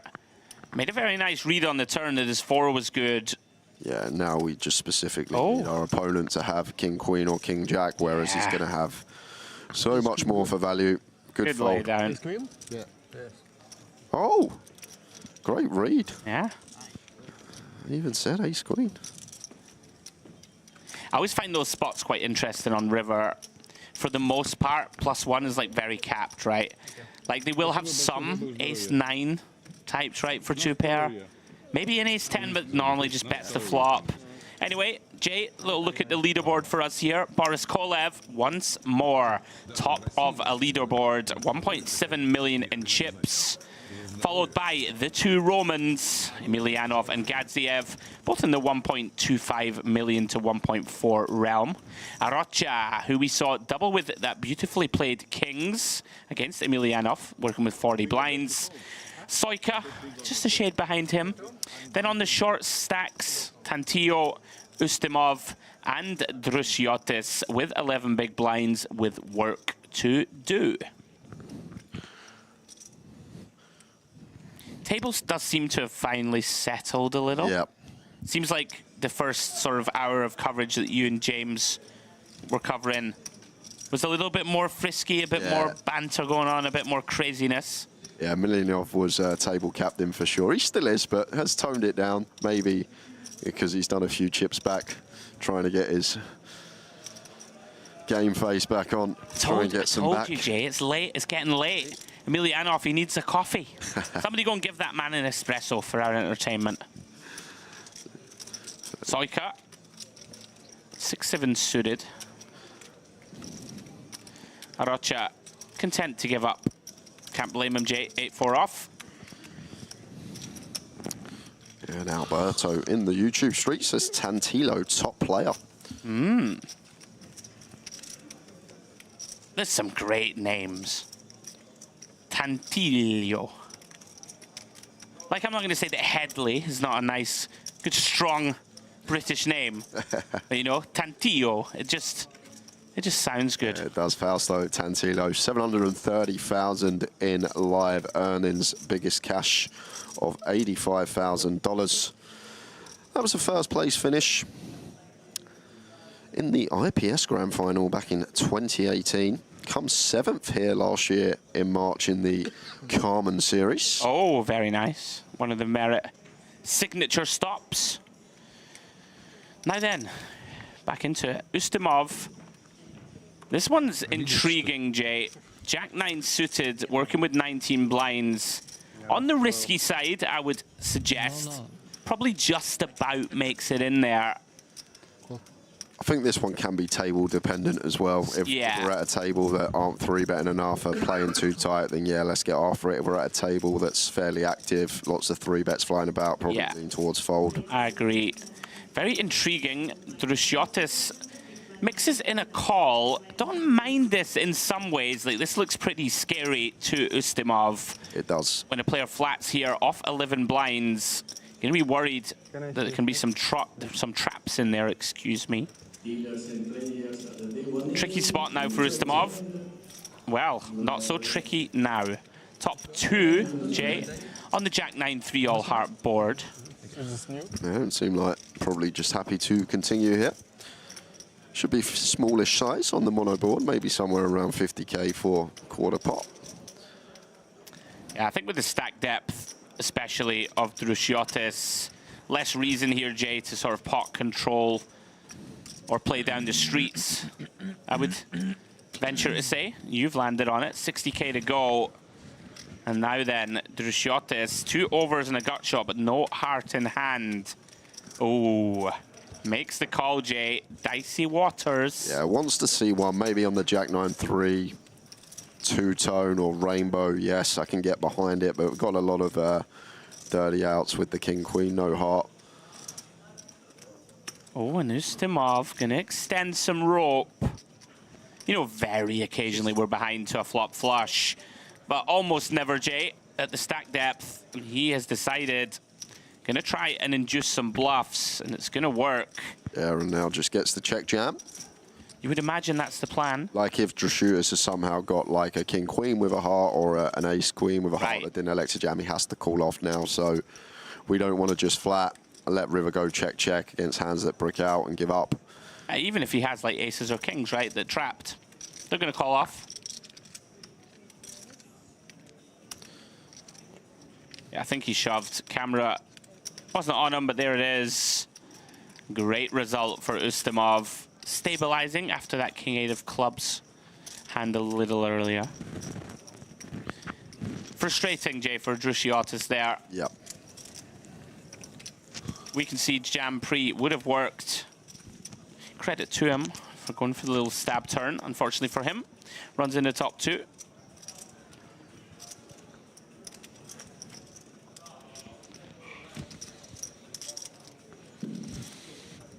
Okay, dealers and players in the main event, please complete your hand and then stop dealing. Once again, dealers in the main event, complete your hand and then stop dealing. You would have heard in the background there. They come into a close in the main event for day 2. About to pause for final number of hands to play. And then they will be bagging and tagging.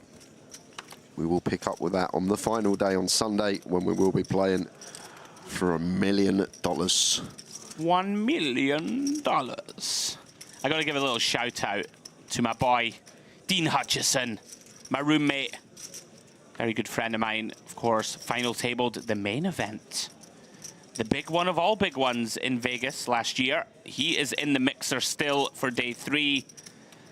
I've got a little bit of roommate equity, Jay. Roommate equity, I like it. Roommate sweats. There's equity in everything these days. I know. I don't give anything away for free, you know that. Now, we wish Dean the best of luck. Raymond Kassam also still in the mix. Very best of luck to Ray. And Gadziev here going to go for the raise with 9-3 suited. Ustimov. I like this a lot. 6-7 off. Going to make the call. Like, these are the ones that we like to use, these sort of 10-4 suited, 9-3 suited. We don't want to limp call a raise. We can just dislodge some hands. And I like it even more when we're going to flop trip 9s on a queen 9-9 board. I wonder if he ever finds check, Jay.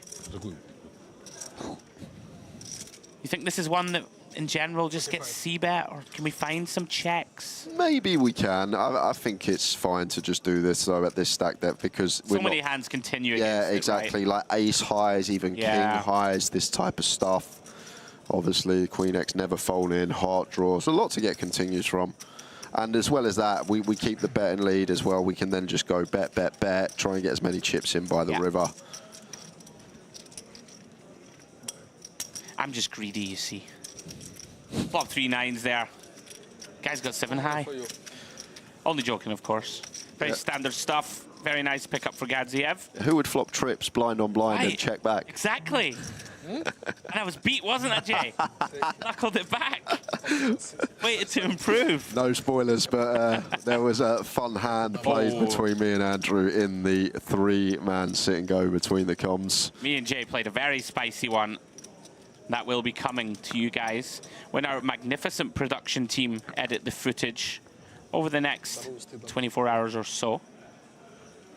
Nobody traps enough anymore is what I'm saying. right? Little knuckle.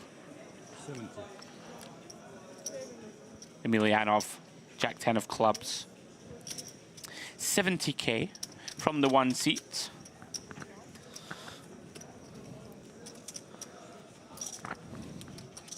This one's going to be making its way round to the blinds. Oh, Jay, Ustamov. Immediate decision point. I can see a few different options here. See call, can actually see jam here. I think with jam, like, well, he is going to take it. I like it a lot. Does go with the all-in. Very nice. But I think these ones really like the squeeze jam. Once there's an open and a call, there's so much more merit in them moving in. But still can't be bad off of this stack. 23, just shy of 24 BBs, and especially against Emelianov as well, who has had a tendency to open some lighter hands. I just really like these jams. It just has the immediate advantage if you just fold out King Queen, Ace Jack. And even Ace Queen off, right, is like not happy, Jay. Yep. Like it's really uncomfortable. For 24, 25 blinds, can't imagine Emelianov's going to flick this in unless he really feels like giving Ustamov a spin. Yeah. Out of the way. Well done, Ustamov.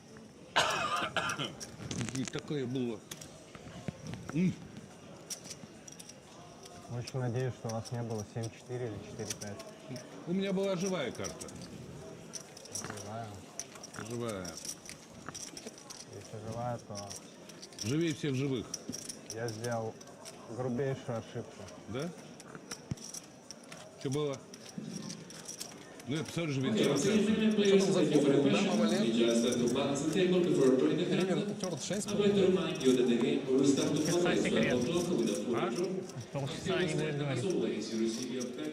Сколько ты запушил? Трансляции посмотришь. Витя, сколько ты запушил? Сколько ты запушил? How much? How much? How big was the win? 700. 7 something? 725. Action back on Soika. Все мы ошибаемся. All we do mistakes. I love 2024. King 5 suited, sure. 60k. From morning to evening. Yes? No understand. Oh, of course. Bellissimo. Well then, Drusiotis decides, Jay, Ace-7 is enough. Against an aggressive player, 5 or so blinds. Yeah, I'd probably wait another hand here. Well, we've got 2-3 more hands to find a better spot, because the problem is we're never getting it through, so then we've got to run it, no fold equity here. However, when we've got 160, like when we still have a smidge when we open shove for like 5-6 BBs, like the big blind still has to fold some hands, whereas now we are going to be in a situation for our tournament life, but does have the best versus the open of Soika. I wouldn't rule out Boris occasionally like re-ISO in here, but he's decided on call, maybe thinks that Soika is going to play pretty honest against this. Like there's no real incentive to get massively out of line, right, with a re-ISO. We can keep in like a Jack 10 suited here that we dominate, right? He's going to be inclined to overcall. Interesting spot already. I think Soika is just going to take the prize, Jay. Deciding here, it's going to be a dry side pot. And this is working out very nicely so far for Kolev in terms of he has the better of the two suited King X. King high flop would be interesting. And what a spot for Drusiotis. He's out of his chair. Well, you're 78% to hold, my friend. Soika, the one with the immediate potential. Looking for a deuce. No help. Likely to check through on the turn. There shouldn't be any betting going on here with the player all in. No side pot. Both players should be knuckling it down to the river. And Drusiotis, out of nowhere, could be about to triple. Just needs to fade 4 outs. And he does. Queen of clubs completing the board. Check. Well, hand over. And our man from Cyprus finds that treble J. Very nicely timed. Yeah, it was a nice time jam.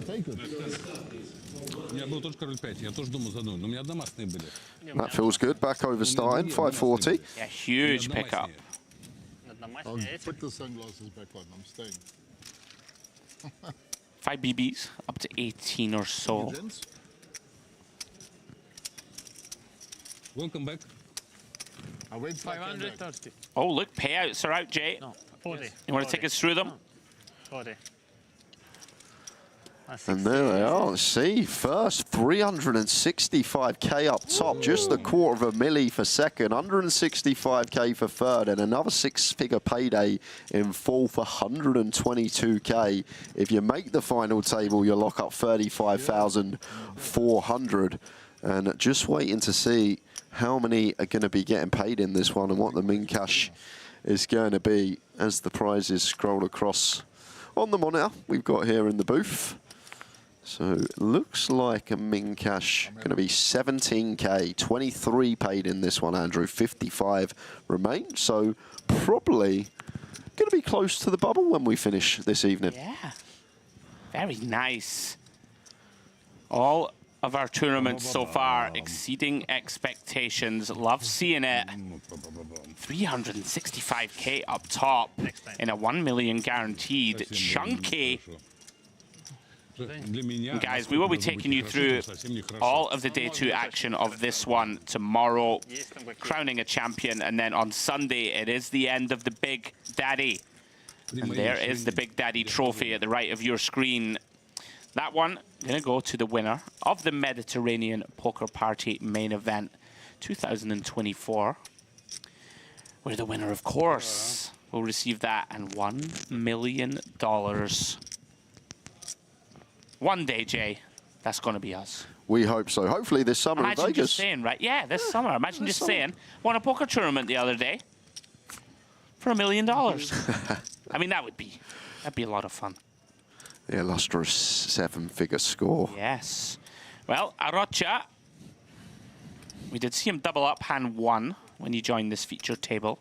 Wakes up with the pocket jacks. Interesting one for Gadziev. Ace-9 of hearts. You're never thrilled against an early position open. We'll see what he lands on. Yeah, when we're +2, facing +1, still all the table behind as well. Probably happy to just let this one go. It's annoying, sometimes having to fold a suited ace.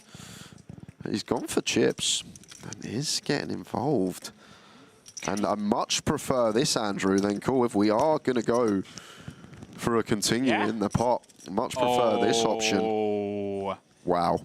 Oh, this 3-bet, Jay, likely to give Arocha the chance to get away, right? If he folds, you're going to have a very hard time getting away from a hijack 3-bet. Yeah, because as well, Ustamov here probably has to fold 10s. I don't think that they'll be in there. So once he jams, it's basically going to be queens, kings, aces, ace-king, maybe ace-queen suited in there. Yep. I'm with you. And even if like we even sprinkle in 10s, it's still a horrific spot for Arocha here. And I think pretty easy fold now with the jacks. Once it's back on him. I mean, it's more just also, right, don't close the action. Gadziev can have a nutted holding. Exactly. We will see. Yeah, but the great thing here, like these are the spots, the run good we don't talk about. If Gadziev doesn't 3-bet this ace-9 and just folds, Ustamov then 3-bets, and now we have to 4-bet send jacks. And this is sometimes the overlooked run good that people don't recognize. Oh, absolutely. If Gadziev's just out the way, like I think he should be most of the time, Queen's 3-bet, we have to 4-bet send, and we'd be back down to the starting stack. Assume we didn't get there. Yeah, it really is interesting. It's not like Gadziev is perceived to be crazy out of line here. You know, like if Gadziev is someone who's 3-betting too much, splashing around, then the jacks might think, okay, Ustamov knows this and is going to go wide. Very nice. Well done, Arocha. Yeah, good fold from him. I think once you delve into the spot, it does seem like the only way to proceed. Like it a lot. Ace-king. No 10. Oh, there you go. No 10s. There you go. Jay Harwood, you're a genius.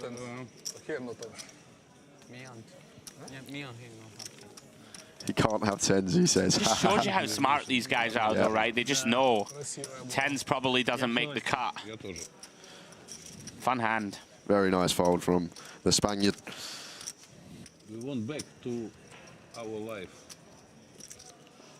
Just play poker. No more show.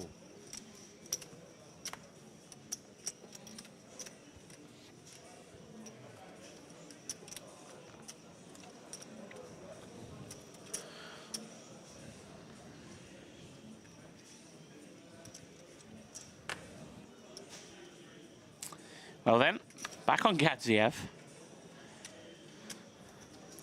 Oh, not on Gadziev. Arocha is opening again. And look at this, deja vu. Gadziev, the exact same hand he 3-bet a moment ago. Is he going to make the power play, Jay? I've just gone for it, going for it twice. That's the combo. That's the one he chooses. We are flying blind on Arocha's holding at the moment. Wow. Wow, is he going again? Okay. Gonna come with call. I think we just like same scenarios before. Yeah, just we just one that fold, just likes to get out of the way. Sure, but hey. Maybe he likes the ace-9 of diamonds. Maybe it's the suit. Fun for us. One person who doesn't enjoy this continue is Arocha. Of course, pocket sixes. You don't mind getting some action out of the blinds, per se. Never fun here out of position against the seat one to your left. That being said, off to the flop. And that flop is queen 5-5, rainbow. Six is still good. Arocha, of course, can't know that, Jay. Yeah, in gun versus +1, this man plays very well, Andrew. This is a spot that we are going to have high frequency check to the player on our direct left and does exactly that with sixes. Like, we're going to check a lot of our range here, even some aces, even some kings, and a 10 of clubs on the turn. I'm not going to love that card, though it does bring in another over. There's Arocha, so just on the hunt for showdown now with the sixes. Yeah, these spots really fun. You know, Gadziev might feel compelled to stab. You do see this a lot, and he's gone chunky. Kind of like it if we are going to bet. Yeah, 2/3 seems nice. Thing is, Jay, with these spots, it's like, okay, let's say we have, and it's very nice, gets it through. Is ace-10 going to bet as large as this? Like, how many 10x do we have from +1? Do we, like a 9-10 suited, Jack-10 suited, we arguably shouldn't have. So you start sort of weighting yourself to like a hand like maybe an ace-queen, king-queen that decided to check one, right? And potentially, then yes. Maybe an ace-10. But then even like the queen x, there shouldn't really be any offsuit queen x, only ace-queen, so. Yeah. Very nice, though. Kind of like this size, just deciding I need to get some folds from some hands like that, 6s through 9s. Well done. Yeah, and just looking at the Spaniard, because been impressed with him so far, and there's a reason. He's a bracelet winner. I've seen him around. Won a bracelet in 2022 in the GG Masters WSOP event for $288,000. Had a deep run in the main 5 years ago as well, coming 30th in that for just over $250,000. Very nice. Countless results on the resume all over the world from the looks of things as well. And coke separate, please. Thank you very much. Yeah, Arocha showing his prowess. As we see Mr. Boris Kolev. Ace-10 +2 in for 60K.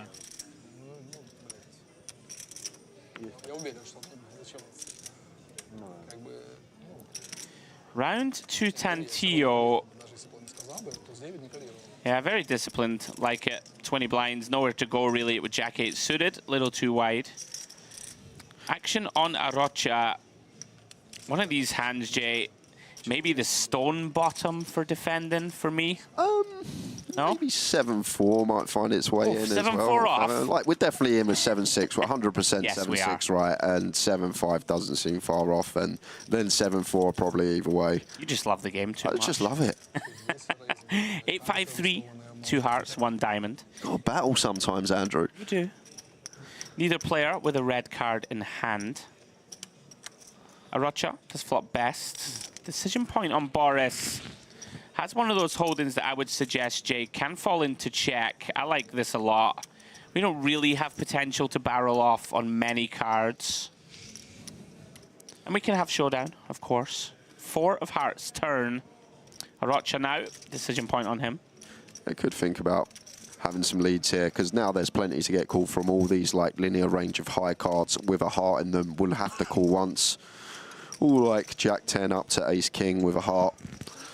We'll get a street of value from, so I think a very nice spot to start doing this. Yeah, like it. Arocha, 40% pot. Nowhere to go for Boris. Too many hands already made on this board. Out he goes. Законченный на доске, открытый? Это да. А, сейчас был? У меня такая же фигня была ровно вчера в мейн-ивенте. Когда я прям чую, что надо ответить с 5-8 бубновых. И на...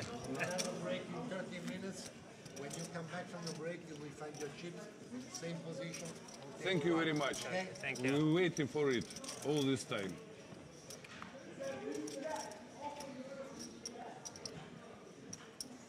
Same position. Pornhub какой-то. Position number 1. Position number 1. Отдыхаю сам. Алды помнят. Все помнят, да. Action back on Ustimov, under the gun. 60. King Jack. Cool. Now then, Emelianov, spicy. Not typically a hand you'll see. People continue with here from +2. Round 2 Tantillo in the cutoff, Jay. Interesting spot, I think, with Emelianov calling, Jay, and if you think he's splashing around too wide and is maybe dead money versus squeeze. Exactly that. Like, Emelianov's just never got a hand that could call a jam here for 20, so he just got Ustimov to get through. Yeah, I think he may take this one. You're never thrilled about it, of course. Yeah. Has committed himself. Good evening. Oh, very, very unfortunate. We can see this jam was gonna work. But how's your luck, Arocha? Second time on this table, Jay. Wakes up with the Cowboys. Yeah, and just going to be ISO in here for his million chips. Yeah, here they come. Got a feel here for Tantillo. Tough one to run into. But he's not dead, Jay. Puncher's chance. Haven't seen an ace folded as of yet. Было бы феерично. Но нет. Little hand funeral for Emelianov underway. Definitely looks like a poker-related bracelet on his wrist. It's a watch, isn't it? Oh, is the watch not the other side? Oh, I see it. Sorry, I was looking at the left wrist. So, going to have to call off Tantillo. We'll know that he will need to hit, but we're just hoping we're not up against aces and we have a 3-outer at least, whether it be the Jack against Ace-King or whether it be the Ace versus a pair. Yeah, in like a dreamland, you find 10s very occasionally, but that's about it. Here we go. 1.4 million in the middle. Tantillo at risk. 1 win, 1 loss. 1 win, 1 loss. Inges is running twice. Huh? No. Yes. Looking for an ace. For that immediate help. See if he can find it. Oh, wow. King 9-4. Well, we've seen this before on stream, Jay. Just about to say it. He's perfect, perfect. Runner. Yeah. Lightning not striking twice. GG to Tantillo. Unfortunate. Actually, a very nicely timed squeeze jam in terms of the opener and the caller. And never can account for someone waking up for it behind. It's just part of the game. It happens. I think jams very nice from him. Going to be winning in the long run. And Arocha marching on. 1.8 million now, Jay, for him. Very healthy stack. 60 big blinds. 1.5 times average chips. He is going to be a threat. As we start to approach 50 players left in the field.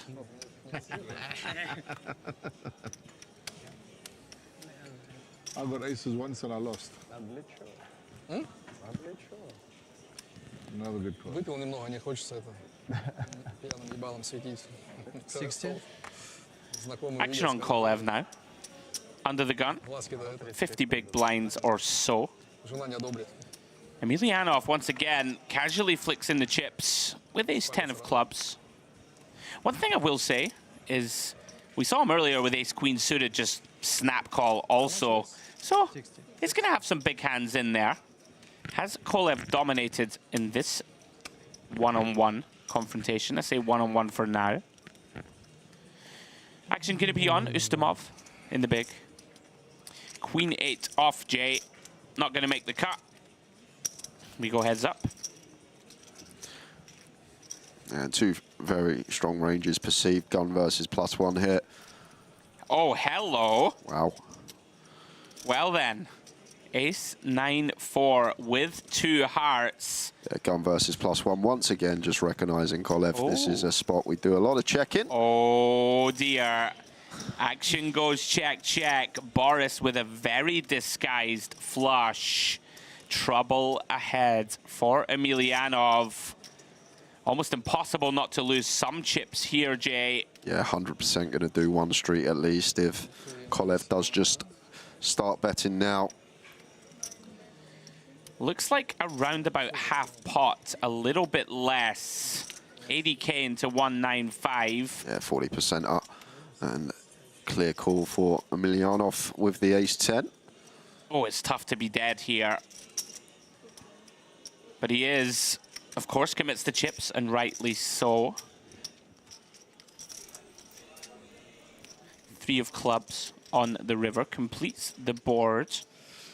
Yeah, and now just going to be going on the value hunt as Kolev, and doesn't seem like the type that's going to be folding a check back top pair. Emelianov, especially once we check back flop. Andrew maybe thinks that Kolev thinks that we've never got better than an ace here, and then propensity to just blast us off of that. So see what size Kolev comes with here. Yeah, and about 2/3, Jay. 2/3 on the end. It's a real tough one here for These Emelianov. are tough. I mean, you have to start, of course, find these bluff combos. Normally going to be a hand with 1 heart in. Yeah, like King Queen heart, Queen 10 heart, King 10 heart, and like you may think these would c-bet flop, but as I say, gun versus +1, we want to do a lot of checking. Yeah, I think Emelianov kind of knows it. Boris Kolev once again on the march. More money, more problems. Oh, beautiful. What a song that is, by the way. Always have to stop myself from launching into it. Maybe we'll save that for later in the stream. Very nice hand, Boris. Oh, you never told me how much his hoodie was. $1,000. $1,000. That is pricey for a hoodie. That is a lot of money for a hoodie. I said to Dempsey, listen, I wouldn't be averse to spending like a nice amount of money on like a suit or a nice pair of brogues, something like this. A hoodie, Jay, $1,000. Yeah, I don't think you see me. Come on. $1,000 hoodie wouldn't be happening. It looks cool, to be fair.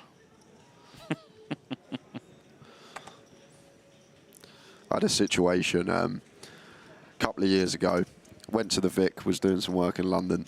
We'll come back to this story because Drashuta's going to be opening here. You're assuming the hijack. And one that could actually... Actually quite like shove here. Yeah, shove. As this exact kind of holding. 6s, 7s, 8s.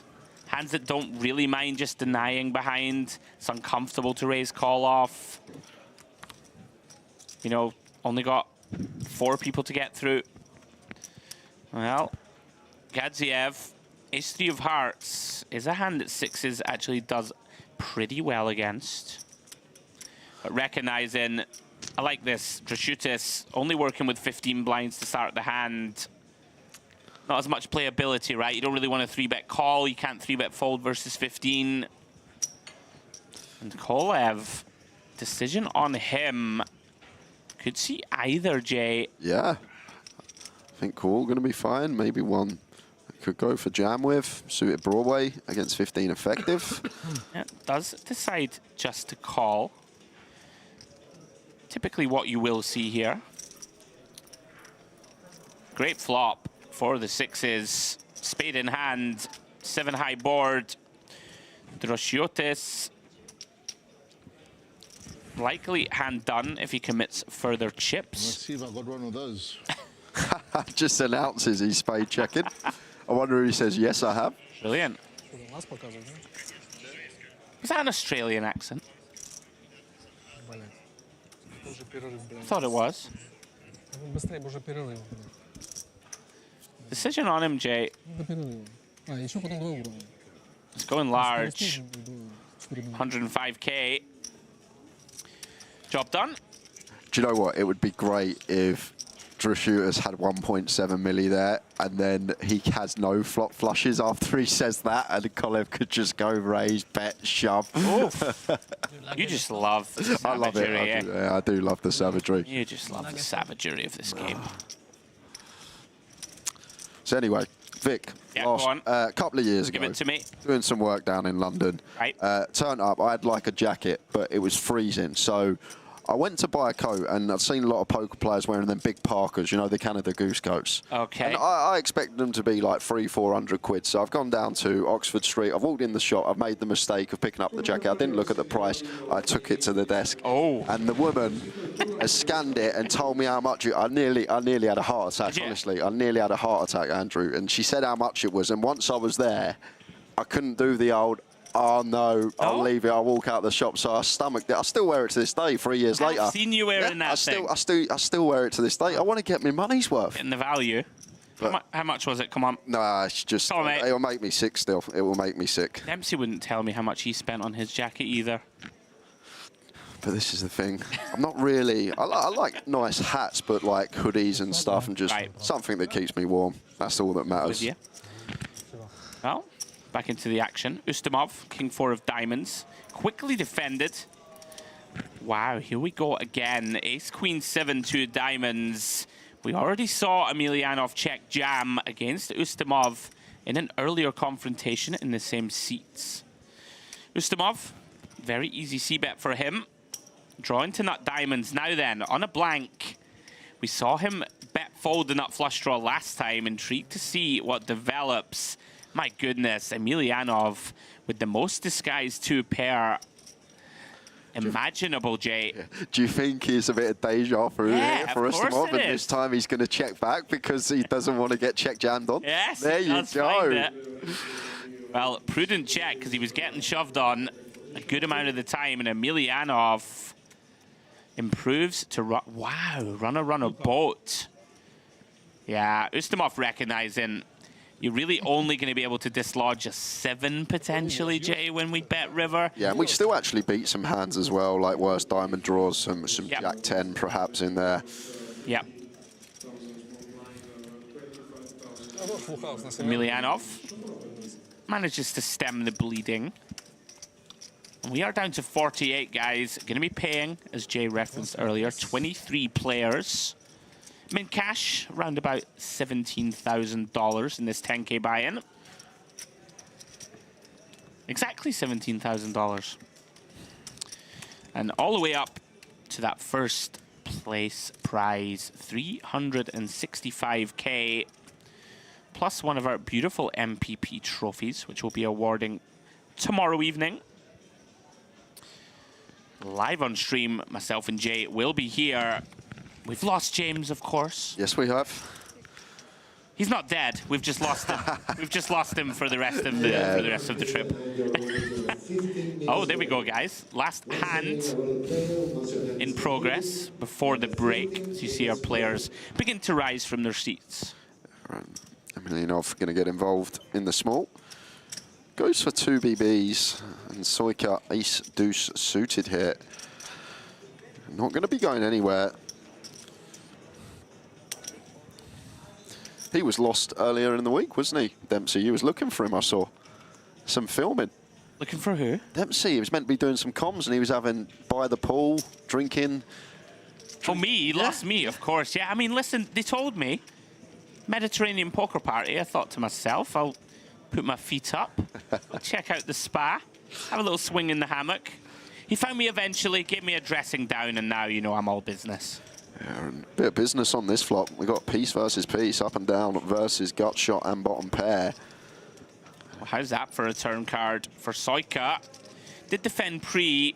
Now, Emelianov, a potential barrel-off candidate. Interesting sizing choice, Jay. I'm not sure I'm a big fan of this. You know, Soika, unlikely to be dislodged on the 7 specifically, right, for this amount of chips? It's been a real feature of Emelianov's sizings over like the last 2 hours. He seems to have gone small on most streets with most of his hands and most of his range. Maybe just strategy that he likes to abide by. Yeah, and an inherently bad river to see.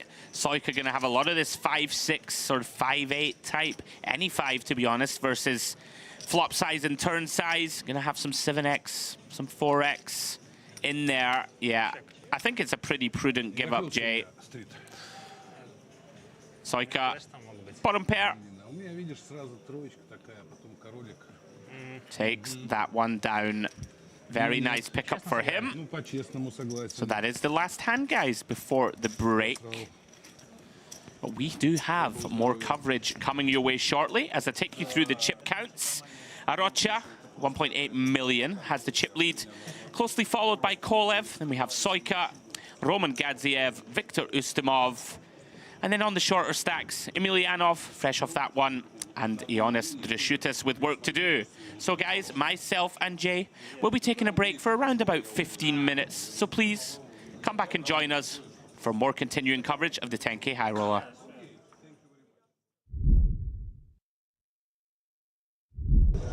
But first, the not insignificant task of crowning a champion really could be anybody's, Jay. This has swung back and forward, momentum. The pendulum has swung in direction of all 3 players.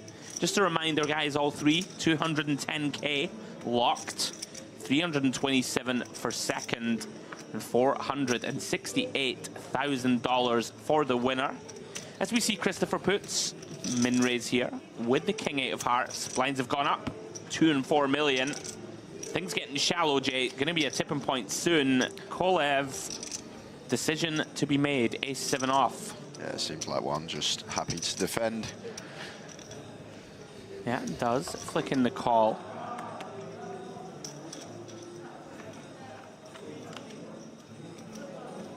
Five, deuce, deuce. As dry as it gets. Very interesting here. Puts with just king high. Yeah, interesting one whether to bet or not. It's right on that line. Maybe we fold out some better king highs, but all the ace highs should be sticking around for one more streak. So I wouldn't be surprised to see check from Puts here, but looks like he's just going to continue what he's been doing this final table with aggression. Yeah, just goes for a little equity deny probe. Kolev, looks like a pretty mandatory check call to me, Jay. Agreed. Yeah, good point you make. Maybe that's one of the merits of betting here, is Puts just flushing out some 2 live cards, equity denial purposes. Yeah, it's Kolev, flicks in the call. Fairly uncomfortable for Puts, no backdoors working for him. 9 of Hearts turn, changes nothing. Ace-7 of Kolev, still best. Decision on Puts once more. We are ahead of some hands, Jay, right? Something like a 3-4 that decided not to raise, 4-6 suited types, some spade combos we can beat. Other than that, we're going to be up against, you know, some 5x, some ace highs. Yeah. The thing is, like the 5x, the deuce x obviously sticking around. Do we fold out ace high with a second barrel? Probably, but I think it's just a small proportion of range that we target. Look at this. 24 million committed by Puts, goes chunky, deciding the max pressure route is the way to proceed. Yeah, and this is interesting for Kolev because I wouldn't say he's going to fold straight away simply because the better ace highs aren't a worry here. Yes. Because they would be checking. So it's a situation. Puts trying to say he's got 2 pair plus, and there we go. Kolev found it. Sniffing it out. My goodness, this guy. Credit to him, Jay. You know, when he gets put in these uncomfortable spots, invariably finds the composure and heart to continue. And all of a sudden, puts 80 million in the middle. Kolev, 75% pop back. Big river coming, and it is a deuce. Yeah. Puts is not going to like that card.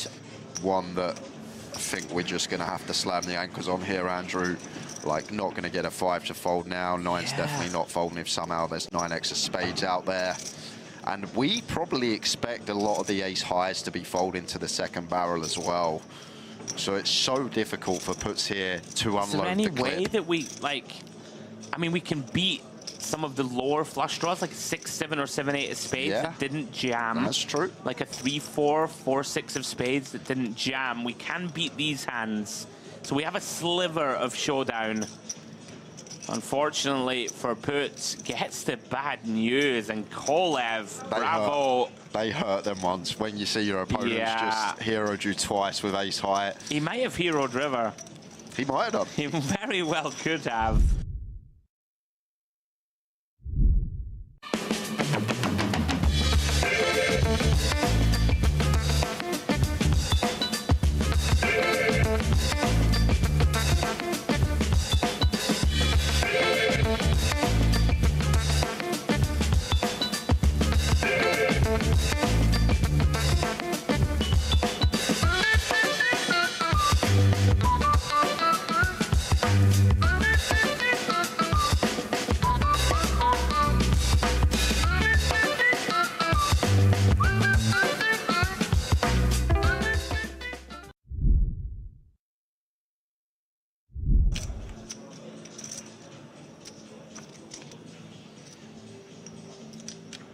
Action back on Kolev.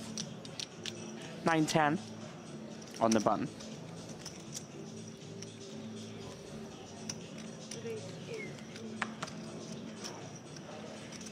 Makes it 8 million. Action on puts now. It's an awkward one. Free-handed, nice looking hand in the small. But can we ever call off of 17? I'm not sure, Andrew. Oh, wow. Oh, goes the other way and runs into Aquino, who fist pumps it in behind. My goodness me, this happened fast. Christopher Puts, credit to the heart shown. Thinks the button's going to raise fold a lot, and he was right. Unfortunately for him, Aquino wakes up with ace-queen. Here we go, biggest pot of this tournament, Jay. 150 million chips in the middle. Puts looking for a 5 or a 6. Just 6 higher, but a heap of equity here, 42%. And he drills a 5. Jack 5, 4, 2 clubs. And Aquino, just like that, 27% equity only. Turn coming. It's a jack of spades. 1 card to come. Aquino, 6 outs once to send Puts home. Otherwise, he is on the short stack. And it's a queen, Jay! Queen of clubs! And once again, emotion shown this time. At this time, a bit of good emotion there. Aquino finds the 6 outer. And just like that, we are heads up. Great run from the German. Puts is going to take home $210,000. Estoy impaciente, quiero comerte. Quiero jugar, baby, 1 hora más. Estoy impaciente, quiero comerte. Quiero jugar, baby, 1 hora más. Estoy impaciente, quiero comerte. Quiero jugar, baby, 1 hora más. Estoy impaciente, quiero comerte. Quiero jugar, baby, 1 hora más.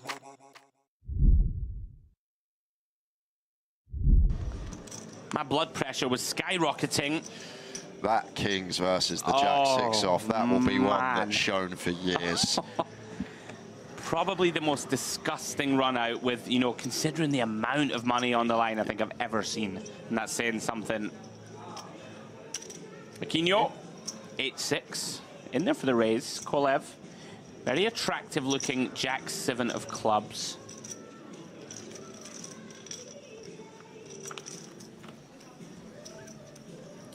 And how about this? 8-7-6. Top and bottom for Aquino, middle pair and backdoors for Kolev. Yeah, this is action. Heads up, Andrew. Huge flop for Aquino and a big flop for Kolev as well. And Aquino goes for the 55%, 11K into 20, and seems like Kolev has a clear as day call with middle pair and some backdoor potential.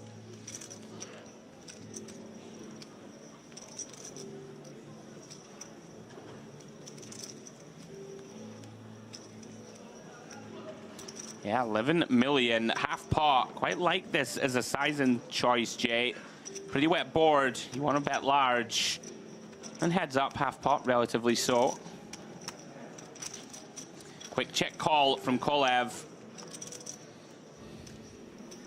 Oh my goodness. Well, we're heads up, but the feature of the final table continues. The sick run-outs. Wow. And this jack on the turn could mean that it could be finishing 25. This hand, or at least close to. Aquino will still have some chips back, what but a turn card. It's ill. The most disguised of two pairs connect. And what to do, Jay? Do we fast play this on a very wet texture? I think once Aquino double barrels here, it does seem like he's got a decent piece, and there are a fair amount of action killers that can roll off. He's so jammed. There it is, big Snapped. fan. Can't blame him either. 8-6, a powerhouse of a hand on this board, Jay.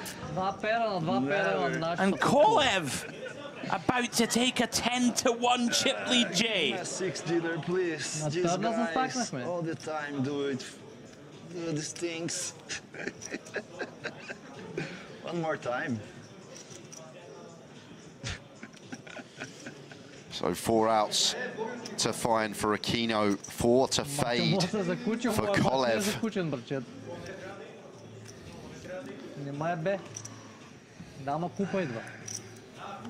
And it's a 3 of hearts on the river. And 11-1 chip lead now for Kolev. Aquino just with 6 BBs. Nothing to do.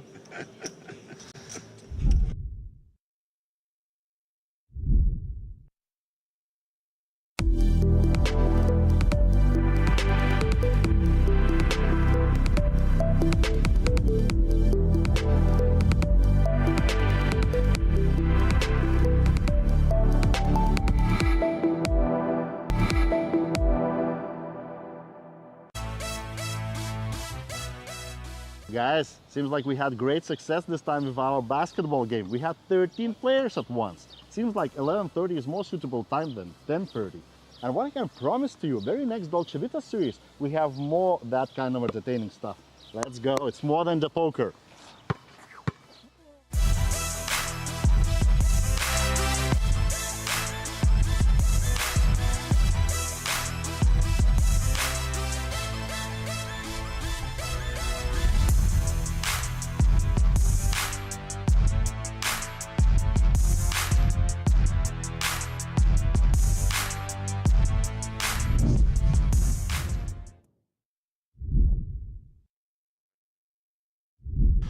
Unbelievable stuff. We did think we were in for a firecracker of a heads up. And on, what was that, Jay? Hand 3? I believe hand 3, Kolev takes a dominant chip lead. And he is right on the verge, Jay, of taking down this massive field title. All in. Oh, all in a call, Jay. Here we go. It's even ahead of the graphics. Kolev's not even bothered to stack his chips from the previous hand. Trying to get this done now. Oh, Aquino says, let's go home. That's not the spirit we want, my friend. You can see the humor in it. Ако беше по друг начин, ще е в кома.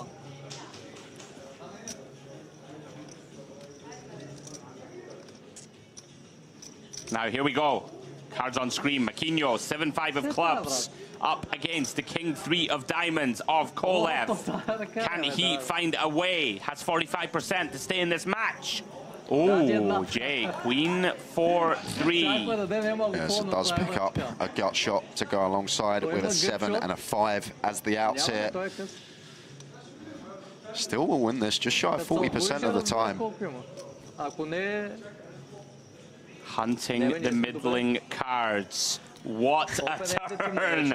Another Hollywood run-out develops. Deuce of clubs. Aquino, 21 outs, Jay, to get there. He's got 7 high and just shy of 50%. 1 card to come. Russian? What's the language? Bulgarian. Bulgarian? Can he get there? And it is a brick. The 8 of diamonds completes the board. The crowd goes wild, and Boris Kolev wins the EAPT Grand Final, Jay. What a final table.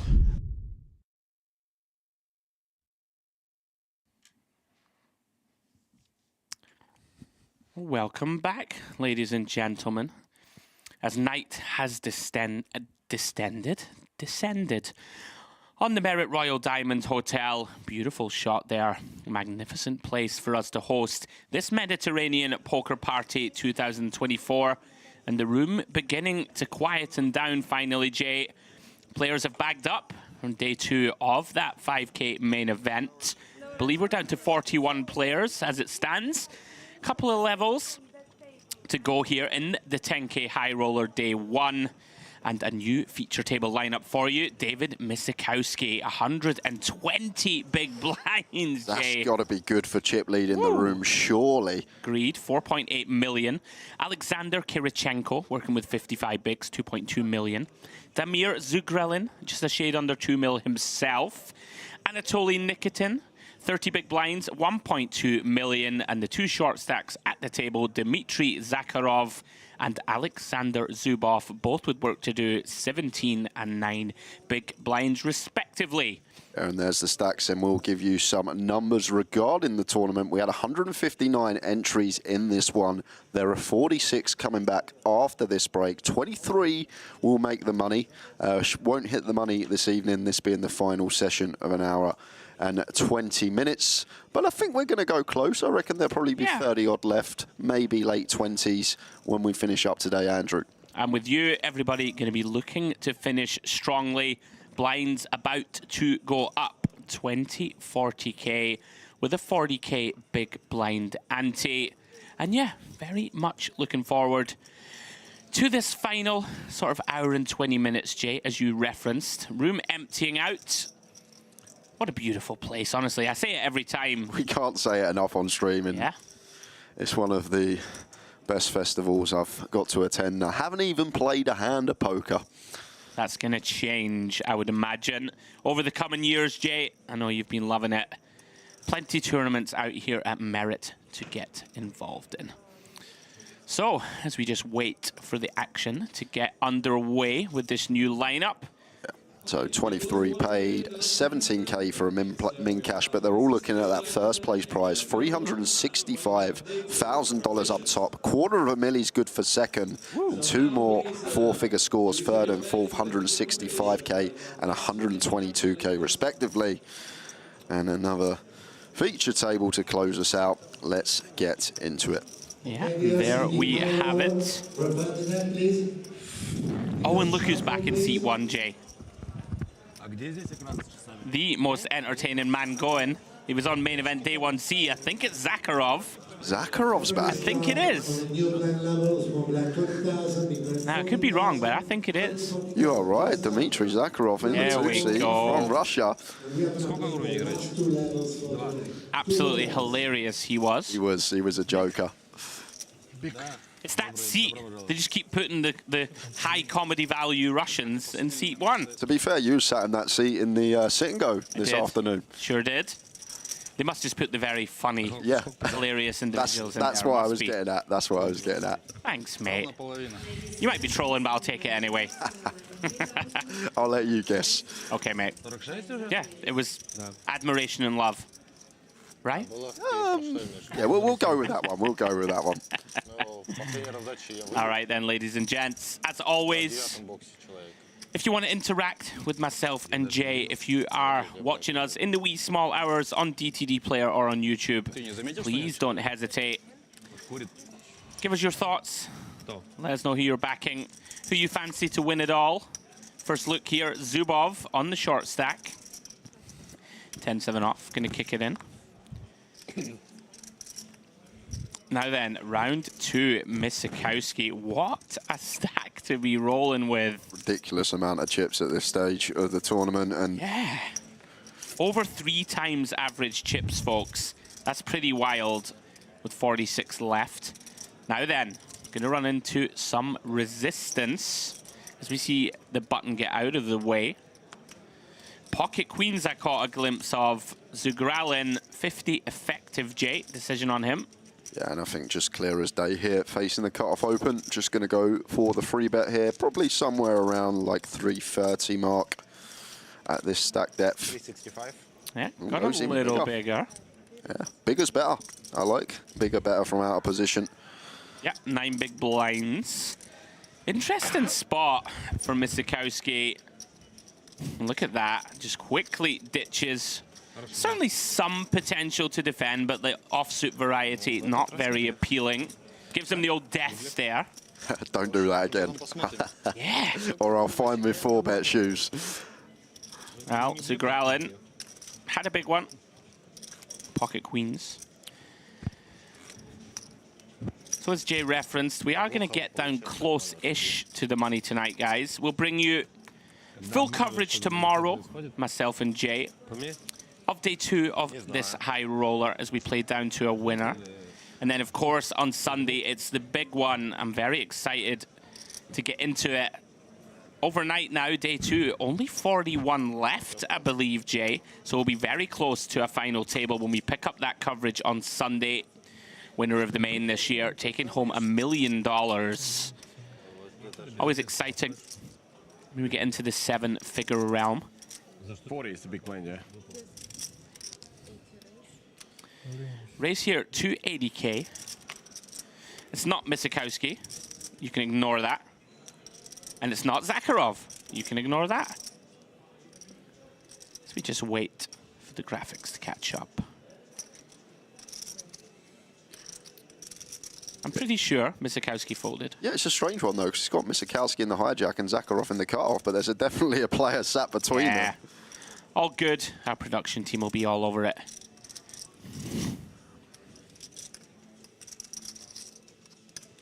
Round to the big blind.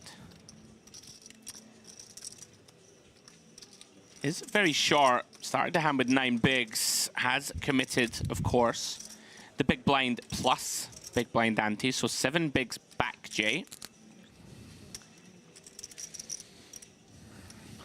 Does elect to complete. Going to be a very wide range of hands, of course. Looking to flop some equity here off the short stack. Yeah.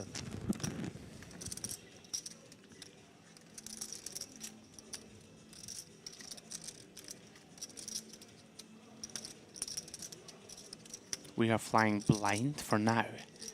But myself and Mr. Harwood will navigate this to perfection, naturally. There we go. So 6-6-3. I believe the flop check through to the 10 of clubs turn. Looks like a check back in position. Somewhat intriguing, Jay. You'll see a lot of 1 big blind C-bets on that 6-6-3. Yes, you will. Maybe could have some hands that are nutted, like aces and kings, that want to check back and juice something from the big blind. Well, he is looking at that stack. Always a little worried, aren't you, Jay, when you see a check back here, when it's this shallow, that there can be some traps. 55K announced on the turn. Yeah, so basically we'll be able to lead some turn 10x here. We'll have some 6x for the flop trips. Maybe even like a 3 that elected to check king 3 suited, ace 3 suited, something like that could be in there as well. Cutoff continues. There we go. Wow, and he actually has it, Jay. Flops trip 6s just in time. Very interesting now. Ace-Jack elects not to value bet the flop, right? Which it essentially would be. Yeah. For one big blind. Seems like a nice call on the turn, though, facing that size. Yeah, I mean, we can't fold turn. However, we get the worst possible river in the deck, because now even the bluffs, all this 8-9, 7-9, 7-8, 4-5, 5-7, they're all there, and now they've all either made a pair or a straight, and even the diamond draws get there as well. Yeah. So the only hand we really beat now is something like 5 deuce, 4 deuce suited. So very scarce amount of combos. Yeah, one thing I will say is I don't think the big blind really checks enough in spots like this.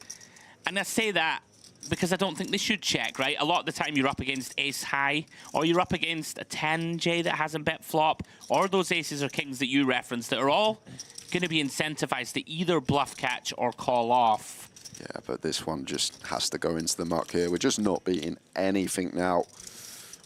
We specifically need Zubov to have 4 deuce, 5 deuce suited here. Awesome, complete air ball. Forget that. He's gonna hero it off with ace high. Does have diamond in hand. Yeah, I mean, not a huge fan. I'm with you, Jay. Seems like a very underbluffed spot.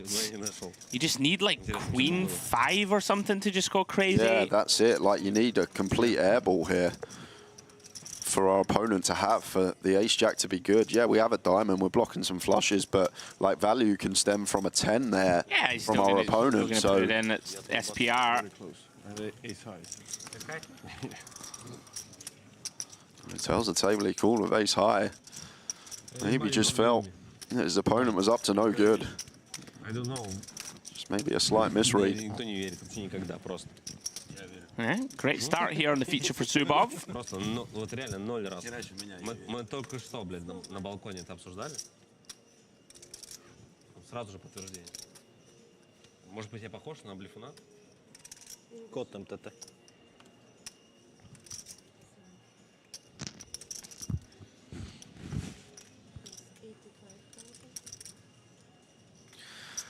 Misakowski with a legitimate hold-in from gun. Makes it 85k. And very much a baptism of fire here for the man that we are calling 8 for the time being. This is tricky. Have just lost a big pot. Head potentially spinning. Is going to come with 3-bet, Jay. It's fairly large size in off the stack depth. Yeah, it seems huge off a 20 here, especially like gun versus +1. Probably could just go for like 2.3x here, somewhere like 200k. I'm with you. It's all about leaving ourselves like room to still be able to fold, not giving ourselves a 2-to-1 price. Wow, dearie me, Zubov. Well, he had 1 foot out the door about 60 seconds ago. Well, about to have 2 feet firmly in contention. Pocket queens in the small blind. Very easy jam, you'd imagine. Yeah, easy as can be here. Yeah, we're a bit worried about this +1 range, but still going to be a fair amount of hands we're in front of. Jacks, 10s, maybe 9s that elect a 3-bet. Like some bluffs, as C8 has here on this occasion. Seems like a clear as day jam for Zubov. Yeah, good news for Misakowski. That +1 3-bet, right? If he just opens in the small blind, jams 18, 17, might have had to call here with pocket 9s. Yeah, would have had to do. Here we go. Now then, Jay, we've stepped out with ace-jack. And 3-betting under the gun razor. We've been called for, jammed on for 18 bigs. Yeah, now look at the price, Andrew. Oh, it's so grim, though. Yeah, 460 to win 1.12 milli. Getting a very attractive price here. Yes, like 2.2, 2.3 to 1 on a call. Gonna need around 29, 28% equity. Then again, Jay, on the flip side, we're near the money. Like near the money, our hand is always in pretty bad shape. Admittedly, you're gonna have 3 outs a lot of the time. Yeah, it does let it go, and Zubov, without showdown, chipping up to 1.1 mil. That's a nice little pickup from him. But yeah, making a good point there. Like, yes, we get that price. Like, in terms of chips, we'd have to call. But even at this stage, ICM is real. 21 off the money.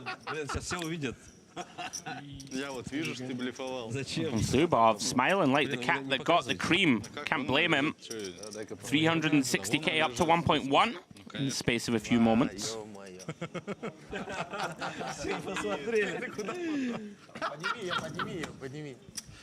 He's closed. I was actually speaking to one of the genius minds of UK poker in Brandon Shields about a bit of this, and he was actually telling me how in some situations with ICM, when it gets a bit extreme, you can actually 4-bet 40% of your stack to fold. And I was like, surely that can't be right. And then he was like, yep, it's a thing. Yeah. You can get situations like that. So not taking the price because of the percentage of the field that are left, and not too far off the money. Still a while to go. I'm not going to get there today, but in terms of time, probably 2.5 hours.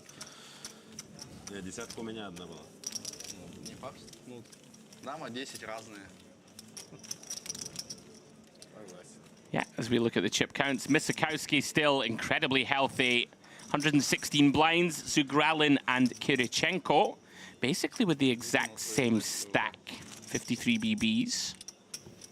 And what a chip up, Jay, for Zubov. It's great. Like, oh, it's just so good for the soul, right? Yeah, you're like, I'm hanging on, I'm hanging on.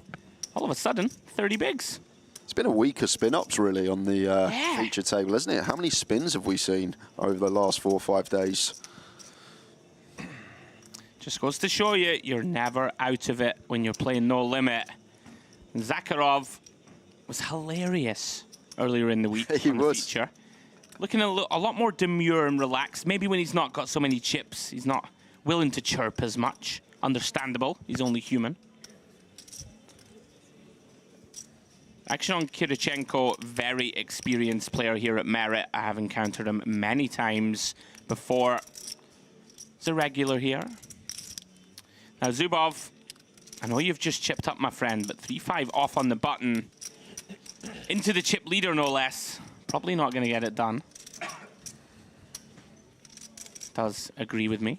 Very tilting when it's folded around to you in a button and you squeeze your cards like, here we go, we're going to be able to get involved, and you just get that bottom end of the barrel. Now, this is a fun one. Nikitin, small blind, ace-10. It's going to raise immediately, and I like this. You will see people try and trap these spots a lot. Oh my word, what's going on the feature?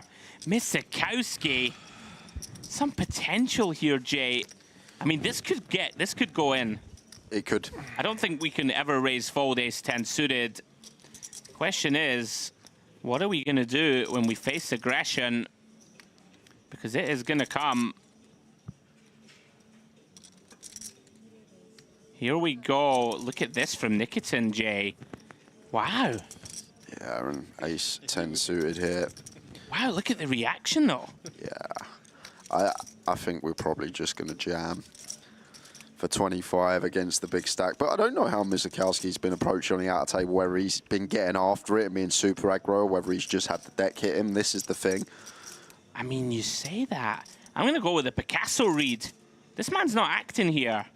This is real discomfort right off the bat. Yeah, I guess we're not jamming now. I don't think you see people do this and then jam with an actual tough decision, if you get me. Yeah. If they're going to do the Hollywood. So you're saying he's just debating call, or surely we can't fold. Honestly, it would be a hell of a fold. I'm telling you, I'm leaning towards that's a man that's going to lay it down. Perhaps not. Blind on blind, folding ace-10 suited. Oh, the Picasso read comes through again. Great shout, Andrew. That is an outrageous laydown. It's ridiculous. Credit to him. It's a mad laydown. How does he find that one there, Nikitin? And Spidey senses, right? Misakowski watches this back later. He'll be thinking, how on earth have I not got any action in this spot? Blind on blind, ace-10 suited. Goes for the raise and just folds to the 3-bet. I'd be feeling outrageously disrespected. You would, right? wouldn't I you? would. You would. He's got 4.8 million. Right? I've got 4.8 million. I'm going to lean on you. You have to put it in. Nikitin says, absolutely not, my friend. I'm out of there. What a laydown that is, by the way. Yeah, crazy laydown, but he's right. And potential tournament saver. Take a bow, sir. Wow. That's what's so great about poker, you know. People will say, oh, that's far too tight. I mean, yeah, it is very tight. But sometimes, you said it earlier, Jay, the old school feel of just knowing where you're at. Not to be underestimated. Very well done, Nikitin. And he stays healthy, 25 blinds. Back on, Misakowski. Ace 3 off, Jay, in the small. Yeah, could jam this up to like 20 here. I'm not actually sure of the stack size in the big, but looks like he's put in a bunch of red chips.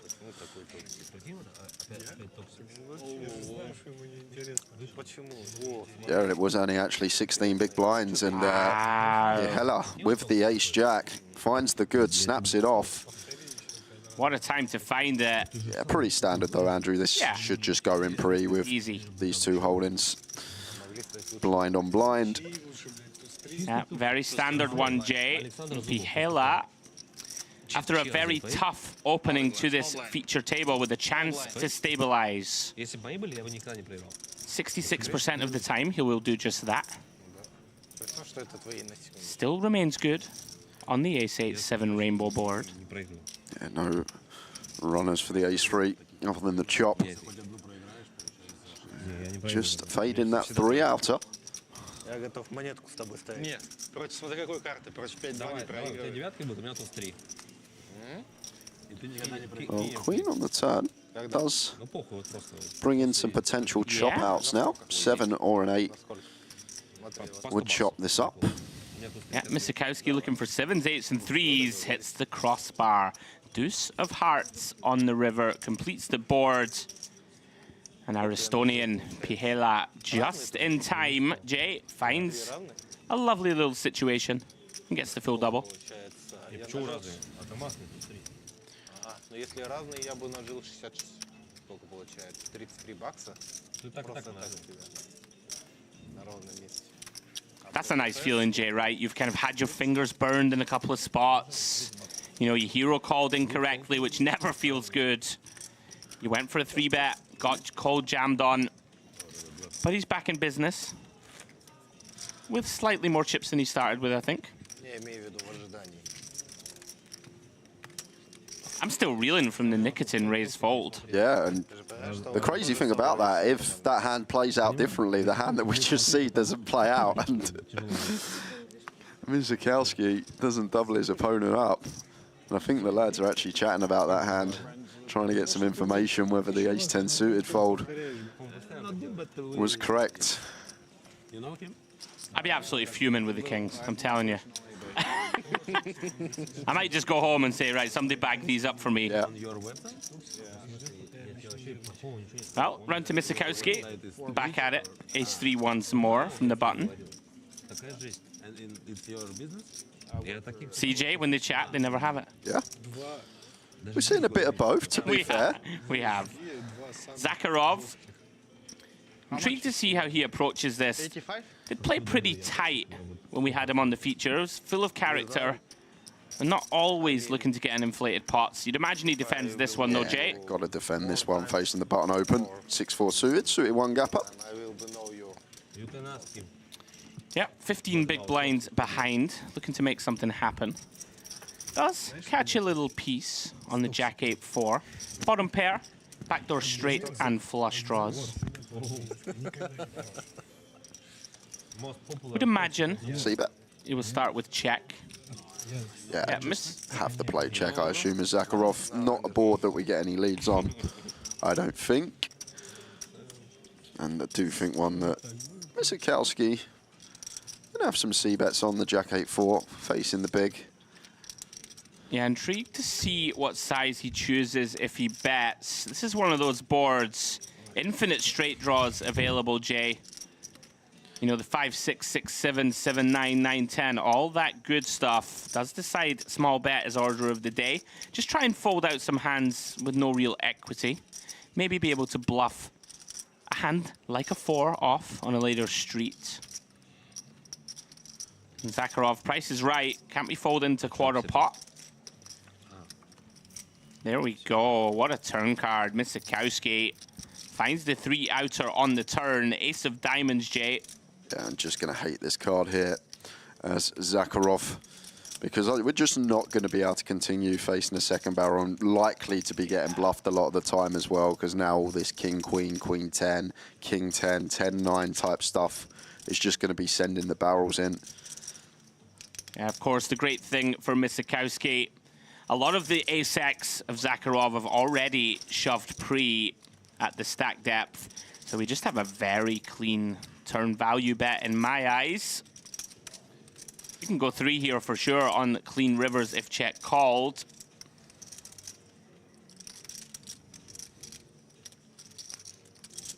Misakowski, has he checked yet? Yeah, I think he has checked. Okay. No, he didn't lead.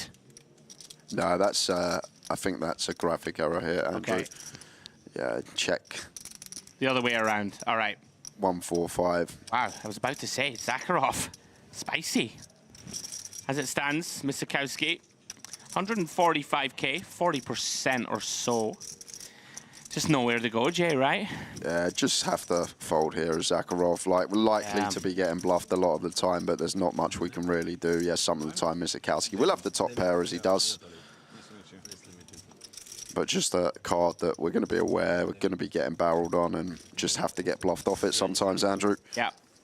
Я говорю, что если бы я знал тебя получше, может, я бы узнал бы. Но пока по общению мы нет.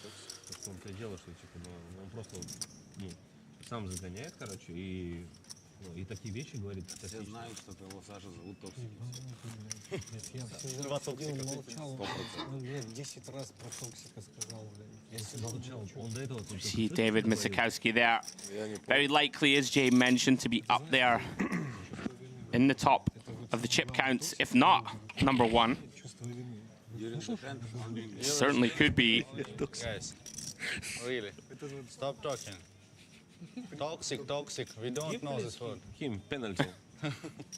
Остудись, Александр. Action back on Zubov. Я тебя сейчас остужу. Давай, выпил. Нет. Давай, пьешь? It's out of the way. Round to the button, which is Pihela. 9-7 off. Decides just to get out of the way. Zakharov now. Well then, Jay, 500k behind. Yeah, seems pretty clear. 12.5 BBs, blind on blind, king 9 suited. Happy to send it into the middle. I feel like if you're not kind of 20 off the money, kind of like limp call. Like, you know, like you can induce some worse stuff to jam, right? You can limp shove, pick up some ISOs. Like pretty strong hand, right? Blind on blind. But 20 off the money seems pretty standard just to rip it in. Like if he limps here, Zugralin has the ideal hand to just rip it. Yeah. I like to get creative, Jay. But do we really want to induce low, even against, like, say, a queen 10 or like a 6-7 suited and run that 60%? Yeah? Sure we do. Okay. Like maybe not 20. I mean, 20 from the money, we still got to lose, what, 10, 13% of the field? I think it could be a thing. Yeah? Что за Саша? Could be wrong, but you know that's why we're in the booth, Jay. Yeah, we're in the booth. We can disagree. Give the opinions. I wouldn't be a fan. You don't of like it? I'm not. Huh? I'm not the biggest fan like, of it. You're gonna get called by like an ace or like a king 10, king jack, king queen anyway when you jam. Yeah. These hands are gonna jam anyway though as well. But I think. Of course. Yeah. But if you can get king deuce, I guess offsuit to jam, right? Which very good players will find it. What is it, DTO? If you can get, you know, some other worse combos to jam, you don't want to run it? No? Maybe I'm wrong, mate. I might be wrong. You might be right. I might be the one that's wrong here and just clueless about the spot. We'll have a look later, mate. We'll have a look. We'll have a look in the streets and see what's going on. Well, new arrival. And it's a young wonder kid, Michel Molnar. One of the Domnich DTO poker crew. Very, very good player, Jay. Yeah, and very big stack as well. David Mishawowski, Yeah. gonna hate seeing this. Michel, excellent tournament poker player. I'm very good friends with him, so I'm a little biased, but he's really good. He's had some big results over the last 12 months. If you have a look at his hand, then Jay, you'll be loving it. Raises to 80k here. Is the type to get after it, Jay. King 5 off, of course. Pretty wide, but recognizes. Got the big stack. Gonna leverage it. As Zugralin has a hand that wants to continue. Credit to him. Here he comes. Very nice from Zugralin here. Yeah, I like Chooses it. a nice candidate. Nice Like it. meaty size out of position. Ooh, full 5xer. Yeah, I like it. 10 bigs. Have that. And everyone's just in there these days battling. You love seeing it. It's a tough game. You know, like, this didn't used to happen, right? Such a tough even game like these 5 days. years ago, Queen Jack off in the small. It's not coming after you with a 3-bet. Exactly. Very nice. Zugralin picks it up. I'm going to make a note on that King 9 of diamonds. Okay. I'd like to know. I'd like to know too. What do we need to know? What, 12 BBs? 25% of the field left. Yep. 12 BBs, small blind. King 9 suited, small blind. Right. I think I might be right. I don't know. We'll have a look later, me and you, over a little couple of glasses. Yeah, it sounds good. Right then, Bihela, +2. Ace-Jack of spades. In for the min, 80k to go. Round 2, Zakharov. This was a feature of him on the feature table the other day. Always takes his time no matter what. Out of the way. Round 2, Zugralin. Also folds. Zubov in the big. Of course. Had 9 big blinds only when he arrived. Has managed to treble that up to a shade over 1 million. 4-5 of diamonds, Jay. Likely going to see a flop. Yeah, don't think we can do anything else with this one, but just cool.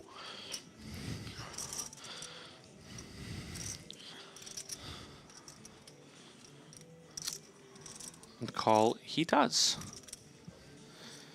Off to the flop then. It's round 2 between these guys. We saw him flop trip 6s against the same player. And does flop a tiny piece. Gut shot to the wheel, but this flop all Pihela. Top pair, backdoor nut flush draw, backdoor Broadway, Jay.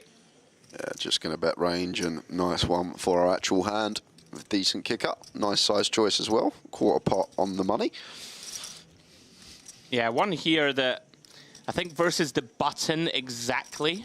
And with a backdoor flush draw, we get to do some check raise bluffing, right? Because the button's going to have all the sort of queen highs, king highs, all that good stuff. But I think against +2, this would be ambitious. I think call's actually okay versus quarter, because the times that we do snag off that 3 against the range that's going to have all the stronger ace-x potential to win that big pot. Now then. Potential other avenues open up, Jay. 10 of diamonds on the turn. Yeah, so obviously we'll have a lot of 10x that want to call on the flop. May think about leading as a bluff here with the 5 high. But the thing is, like, still, we know that these middle pairs... I think he's going for this all day. He is going for it, okay. Like, this day and age, like, once again, go back 5 years, everyone checking back King 10, Queen 10, Jack 10 here. But now, 2024, people just bet range, so still will have all the 10x. And it's true. One thing I will say, we do have 5 high. And if we are going to represent a 10, Jay, kind of nice to do it over 2 streets. It's going to want to get money in. Of course, going to have some bluffs, and it is mostly these 3-4, 4-5, Queen Jack, King Jack types that decide to start running a bluff. Yeah, so it comes with 40%. Oh, fascinated to see what develops here on the river. One thing I will say, Jay, Pihela has already heroed him once. So do you think that that could play into the dynamic here? Like, if we jam again, it kind of looks stronger in a way? And he also told us that hand that he called with ace high, so that's something that would be in the back of my head here. This is a player that just heroed off with ace high on a board when ace high didn't really beat anything the way the hand was played. Yeah. So important to know your opponent's tendencies, Andrew. Oh. So important. And if we think we're up against someone who is going to get really sticky and is never going to fold an ace, and maybe like if he somehow has something else like 9s, 8s that's stuck around. I feel like you have to like basically go all in here if you want to do this. Certainly need to go meaty.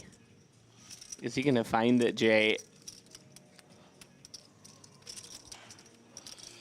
I just think that comment's going to be in the back of my head in this spot if I'm somehow here on the river with 5 high. Yeah, but the fact that he's already heroed us. Ah, he gives it up. Check, check. Does shut it down. Pihela, be somewhat relieved, right? You don't really want to face a big bet here. Very nice. Rakes it in. I'm the same as you, though, Jay. I like the savagery, too. Yep. I just wanted to see it. All in. I mean, what's he going to do? Pretty grim. We saw a sick one last. I'm not sure, was it with you or was it with Dempsey? 2x pot shove with the jack 5 of clubs. It was you and Dempsey. Yeah, we saw it come ace 4-4 rainbow. Check, check, check, 3-way, king turn. Someone had king queen. The jack 5 of clubs turn a flush draw from the big. He overbet 120%. The king queen called and then shoved river on a brick deuce for over 2x pot with the jack high.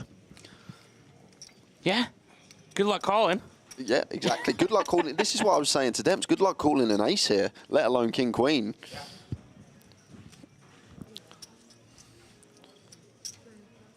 As we see Pihela relinquish the king jack. Round 2, Zakharov. Tricky spots these, Jay. 15 blinds in hijack, queen jack. Yeah, maybe one that will find its way into the steel range. And now just 20 spots off the money. There's still a couple of hours or so before we get close to that bubble. And it's going to go for the discipline laid out. Seems very close, the queen jack there, and sometimes tight is right, and what a well-timed fold because Gralin behind with the big slick. Yeah, Zakharov saves himself 80k. Careful, please. Oh. Gralin just say be careful. Loving that. King 9 off for Zubov. 20 blinds. It's like kind of a little reverse tell there from Zagralin, because if I'm sat there, I'm about to fold the king 9 off and someone goes, be careful, you just think it's weak. Like they want to fold and you might actually take it, like looking for any sort of bit of information, because I don't expect someone to say that when they're this high up, Andrew. Yeah. Maybe a little bit of the old reversey. Bit of gamesmanship. Аккуратнее, открывай карты. Можно увидеть. Можно не глядеть.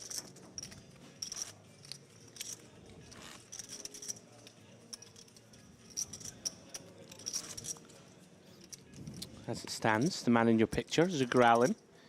Great start to this featured table. He is 3 for 3 on pots entered and pots won.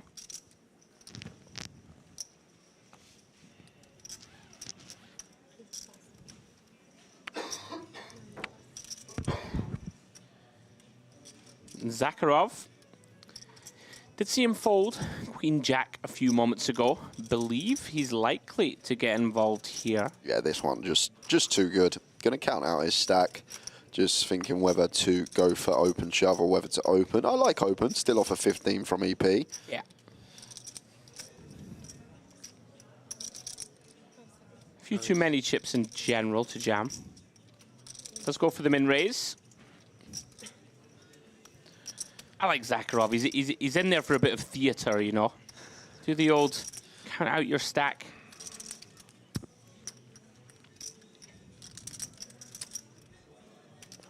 Round to Zubov.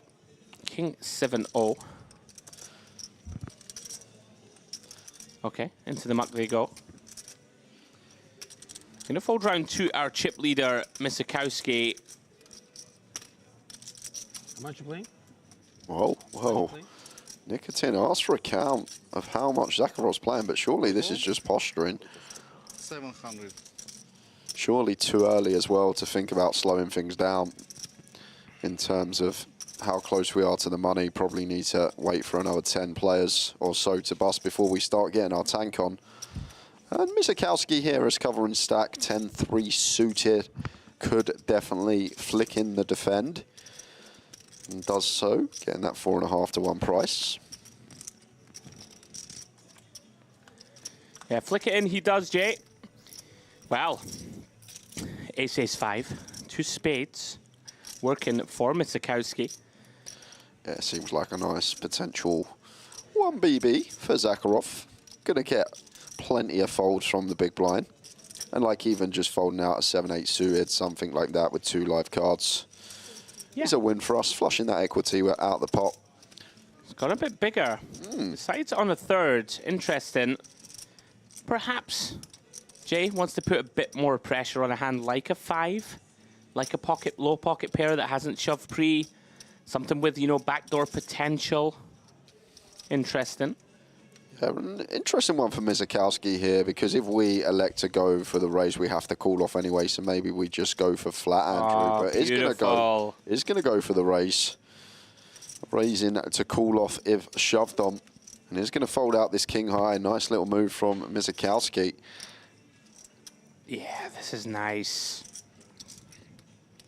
Does have that not insignificant J backdoor wheel to go with the spades, right? It makes it a little more appetizing. Yep. If you have to run it. Exactly that, yeah. We like to have like some sort of straight draw to go alongside it, the backdoor straight draw.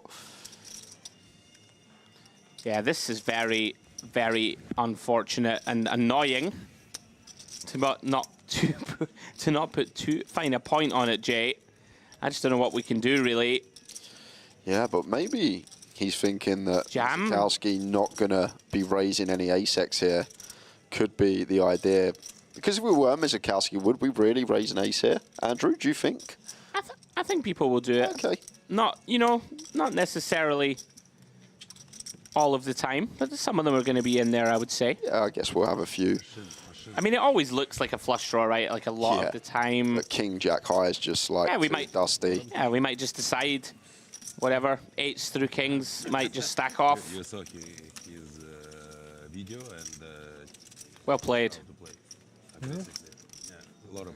Oh, yeah. Those ones are painful, right? When you've opened up 15 and... But another reason why as well, we like to go smaller there as well, Andrew, off that stack. I didn't like it. Save a big blind. Sure. And important at this stage. Yeah, I mean, you're going to get a lot of respect, right? And some hands with backdoors that would continue in your deeper might just fold anyway. We might be nitpicking a little. I think I'm with you, though. One that going to have to fold from +1 off of 11. Pretty looking hand, annoying to let it go into the mark, but not much else we can do as Zakharov.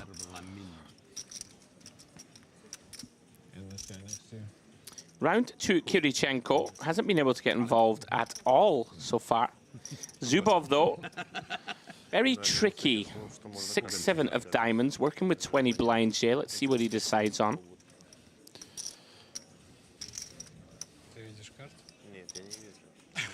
He's going to come in for a raise. 80K to go. Ace-5 off here on the button for Nikitin. Плюс была ситуация там тоже в заднем в целом, где человек будто говорил, что увидел. Ну, типа там человек высоко поднял карту. Короче, увидел. Round to the big blind, Pihela. Of course, it's pretty ugly looking hand to defend, Jay. Yeah, agreed. I think like 10-7 we come in. Obviously 10-5 clear fold, so probably 10-6 finds its way in there as well.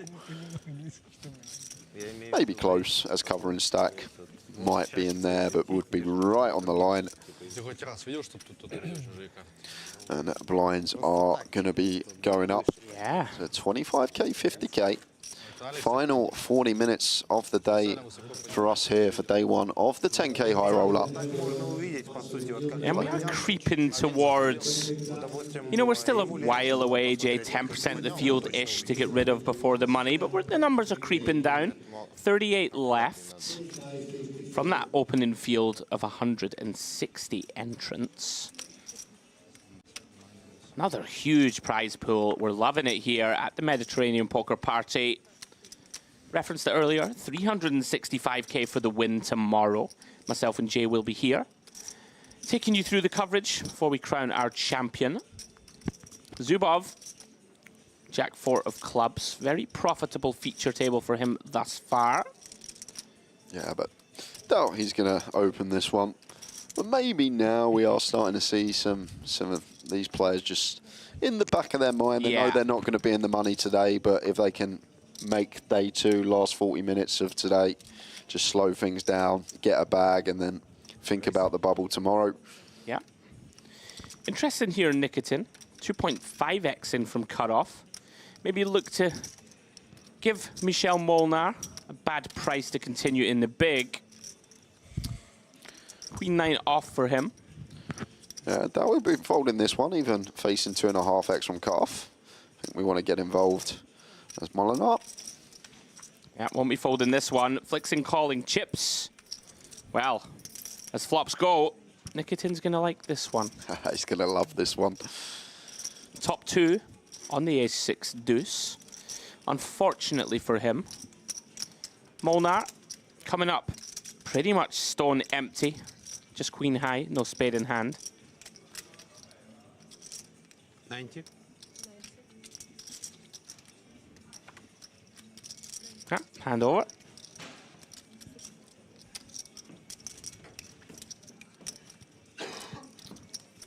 Nikitin takes down his first pot on this feature table. As we do approach the final knockings of day one. Little dealer change and another look at our chip counts. Misakowski still way out in front. 4.5 million in chips. Good for 90 big blinds. Michel following. Not too far behind. 3.2 million for him. Zugralin and Kirichenko. And on the bones of sort of 2 to 2.3 million, Jay. Pihela, 30 bigs, 1.5 mil. Nikitin, Zubov, work to do, but still in there. 18 to 21 big blinds for them. And Zakharov, well, time to find some heat, my friend. 8 big blinds, Jay, 445K in chips. 25K, 50K. And Kirchenko with a nice one to open. King Jack suited here from +1.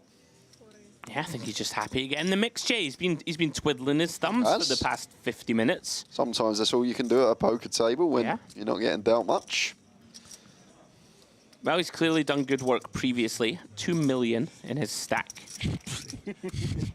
Что посмотреть нельзя, блин. Запрещено. Какой токсик. Просто реально, блин. Такой токсик. Folds around to Pihela. 9-7 of clubs on the button. Pretty awkward. 30 big blinds deep. Like the laydown. We do have Zakharov on the short stack also. Something to take note of. Not what you want on the short stack. Yeah. Dirty diaper in the big. The dirty diaper. Right, tell me, Jay. Can he do it again?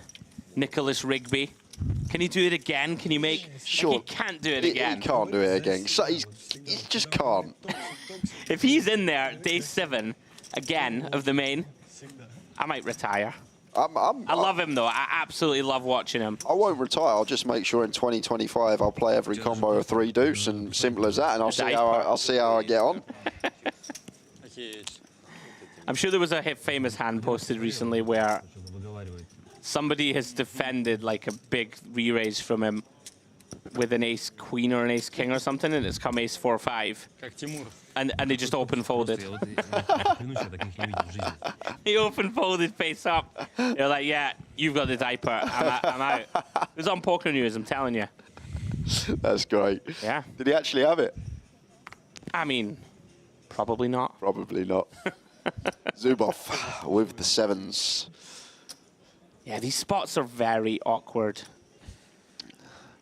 Just so tough. Like 18. You feel compelled to open, Yeah, right? you You feel do. like you have to. But when you get 3-bet, it's very unattractive. Like 5's definite fold, 6 is probably in there as well. This is probably the cusp of the opening range. I think so form of the pairs, especially at this stage with 38 remaining, 23 paid. Yeah, well, it's going to get it round to Zugralin. Nice pickup for Zubov. Always nice to take that one down uncontested. And you called it, Jay. Action kind of just slowing a little. To be fair, the cards aren't exactly cooperating in terms of big action.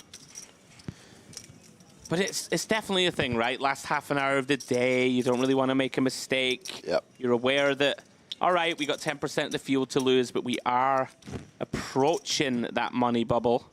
Yeah, things just start to slow down. And like the sort of middle into shorter stacks like to slow things down, just taking a bit longer with their decisions. Yeah. The goal is to find that bag and then come back tomorrow, probably an hour or so from the money. Yep. Yeah, next blind level, really going to start leveraging pressure on a lot of stacks. Back on Zubov. Another hand that we feel compelled to open. Ace-10. See what he comes with here from under the gun. Yeah, off a 20. Nice candidate to attempt to steal. Yeah. Really nice one to use because we still get value from big blind defend range as well. Yeah, he agrees with you. 100K to go.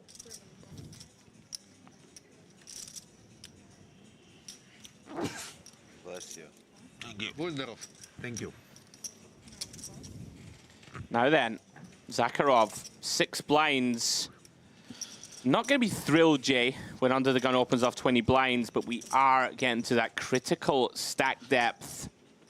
In the mark, I think, Andrew. Yeah. Especially what we've seen from Zakharov, because we've then got another 5 hands to find a spot where we can potentially open shove our stealth, still with a smidge of fold equity. And like Zakharov off a 20 needs to be tight here himself. Yeah. Like not even going to open all the suited ace-X. Yeah, like maybe in an ideal world, he has a king-queen, like an ace-5, ace-8 suited type. But it's not a fun one. I'm with you. It's not. I think ace-jack's just it's so grim, though. Yeah. 6 blinds. You do feel as if you want to run it. See what he decides. Looks like he's going with it. Puts the bigger chips on top of the smaller ones. He doesn't have a time bank left, I think, I've noticed here. He's not going to go with it. Okay, I think I like that folder, Zakharov. Yes, it's only 6 bigs, but this Zubov gun ranged, this is bottom for him, ace-10 for sure. He folds ace-9. I'm with you. Very frustrating, of course, to have to let it go. Kirichenko, deuce 4 of hearts. Going to look to try and flop some lightning in the jar. Yep. In we come. Best friends. Well, comes up as empty as it gets. Yeah, spoke about this spot earlier with Demps. Maybe not at this stack depth. Maybe we do just get to bet here because we're happy to get it in. But once we get deeper, it's a board that actually likes to be checked at a really high frequency, Andrew, because we just get stripped of all them flop flushes. Right. Whereas the big blind's got all the suited cards that defend from the big. And it's probably one of the spots I see over c-bet the most when theoretically, when you really think about it, we want to do a lot of checking because we have queen jack of diamonds, jack 10 of diamonds, queen 10 of diamonds. That is it. Yeah. 3 combos of flushes and our opponent's got like 20, 30 plus. So when we do get deeper, we have potential to be blended by a check raise. Yeah, I like it. I think like at that stack depth 20, we are fine to just bet because even if our opponents flop the flush, we're like happy to get it in at 20 BB stack depth. But when you do start getting into a remit of like 40, 50 or more, I think we want to do a lot of checking from guns specifically. Yeah, very nice. Inclined to agree with all. We agree a fair amount. Yeah, we do. We disagree from time most to of the time. But it's nice to disagree from time to time because for the viewers, like, it's nice to get different opinions in different spots. Absolutely. Well, Pihela, ace queen O from +2. Zakharov, so hard not to get frustrated here. You know, you are finding hands that could have jammed if unopened. Yeah, I feel your pain, my friend. Yeah, but another one that's just going to have to hit the mark, unfortunately, and hoping to find a spot where we get to send it in ourselves in 4 or less hands' time. Kirichenko, king 10 off from the small blind. One of these, Jay, probably a little too wide versus early. I think so too. You need a good reason to go after this one. Yeah, king queen off, probably be the offsuit king that would be in there. I may even fold king jack here, king 10 just slightly too loose. And Kirichenko agrees, and it looks like going to be a raise and take for Pihela. Couple of napkins in the big blind for Zubov. Yep, nothing to be done with this one. You referenced it, Jay. The pace of play has slowed markedly. And you wonder, you know, we're a long way off the money, but perhaps people just getting tired, right? Trying to slow things down, just put chips in a bag, as you said.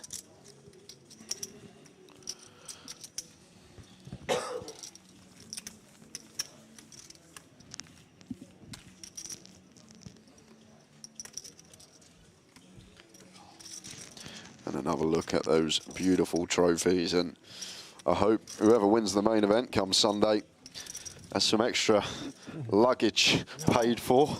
It's gonna cost a lot. Yeah, it's gonna. Oh, what How much is that? 100 quid. 100 quid. You've won $1 million. You got to fork out 100 quid. Whatever, man. I begrudge that, right? If I'm having to give EasyJet an extra 100 quid to take my trophy home, I'm not happy. Surely you are. I'm fuming. What, you win $1 million? Yeah. Yeah, poker players, you know what we're like. We don't mind dropping, you know, 35 grand on a tournament series. But when it comes to paying 100 quid for our luggage, I'm seething. This is the thing about us poker players. We are like that, right? This is the thing. You go Vegas, you're buying into like 5Ks, 10Ks. You go buy coffee for $10 and you're fuming. You're like, what? Never mind coffee, the water. The water $8, as well. Yeah, $8 for a water. Incredible. It's a joke. It's all a joke. Basic human right. We're a funny breed, poker players. We don't mind flicking in thousands of pounds. I know. Principle thing, mate. And I know EasyJet have space in the overhead compartments. I know they give you the warnings all the time. They've loads of space. They're never full. I'm going to write a letter. Right, sorry, guys. I'm getting a wee bit doolally. Not much action to call. A lot of raise and takes just going on, so... Yeah, I'm going to start asking you about your favourite budget airline the next time we get a raise and folds. My favourite budget airline. Ryanair, let's go. Thank you. Are you sure those were the lucky ones? Next time you see Michelle, ask him to do his signature eyebrow raise. Oh. Stop the clock. Oh. Stop the clock. Stop the clock at 1B. Ah, that's the 1K. It's the 1K. The 1K. I forgot the 1K was also running. We've got so many tournaments going on, I can't keep track.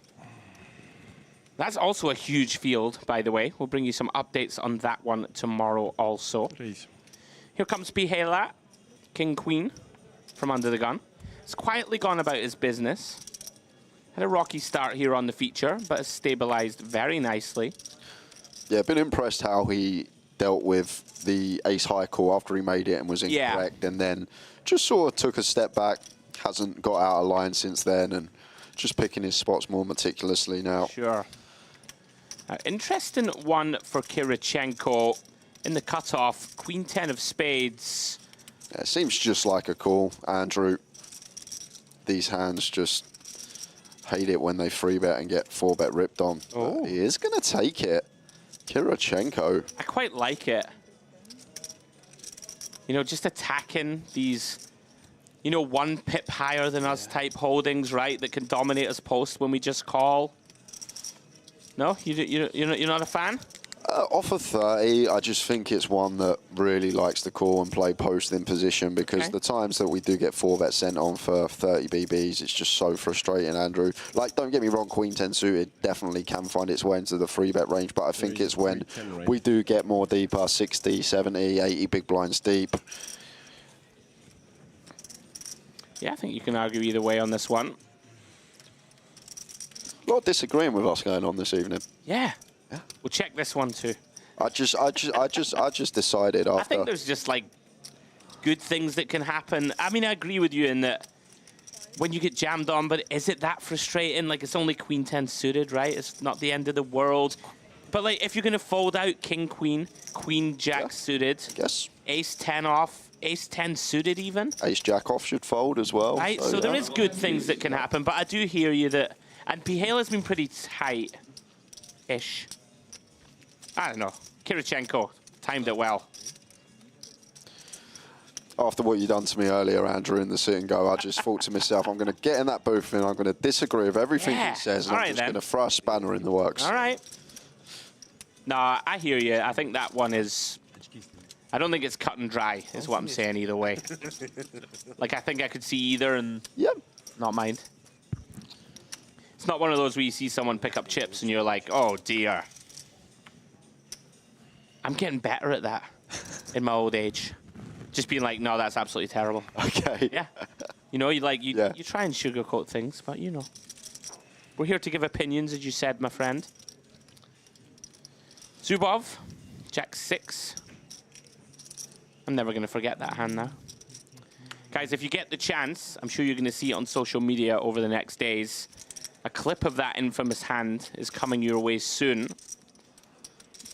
I don't want to give too many spoilers, but it did involve Jack 6, and it was absolutely insane. So keep an eye out for that. And while you're at it, if you're following along on DTD Player or on YouTube or any of our other channels, please do give us a like, give us a little subscribe if you're enjoying the coverage and would like to know about all events MPP related.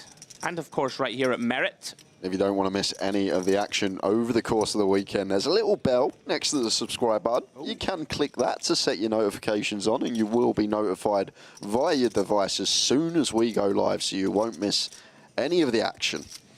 Very nice. Well, Misakowski, limping the small here. Oh, here we go. Okay. Queen 10 limps in. Pihela deciding. Going to use this King 6 off. Tidy one to use. The offsuit high-low King X off of 30. Yeah, very unlikely that this one gets through. It seems like call here for Misakowski. Don't think there's any other way really to proceed once we opt to complete. Yeah. Has gone the full 4x pre. Chunky one. Both players brick. Ace 9-5 rainbow. Advantage Pihela, you would imagine, with the betting lead. Yeah, and especially with this 6 interaction with the 9 and the 5 as well. Seems like clear one to just go for the C-bet. Probably don't need to go too large on the ace high board rainbow. Looks like does find around quarter. Slightly more. Yeah, the interesting thing with these ones, of course, these sort of polar raises pre can be a lot of sort of nonsense holdings in there, but Queen 10 just not quite strong enough for Misakowski to continue. Well done. Pihela takes it down.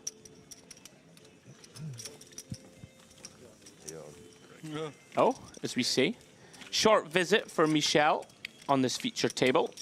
Not so bad. Bye-bye. It's being moved elsewhere to balance.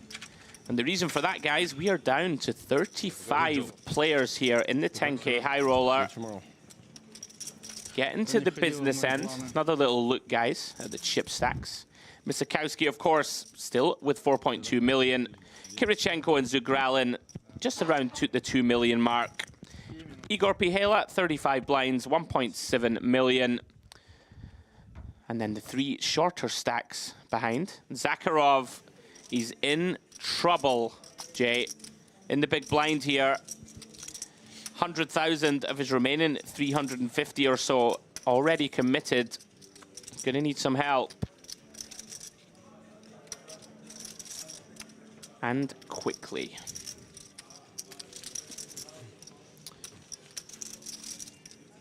Zubov into the muck.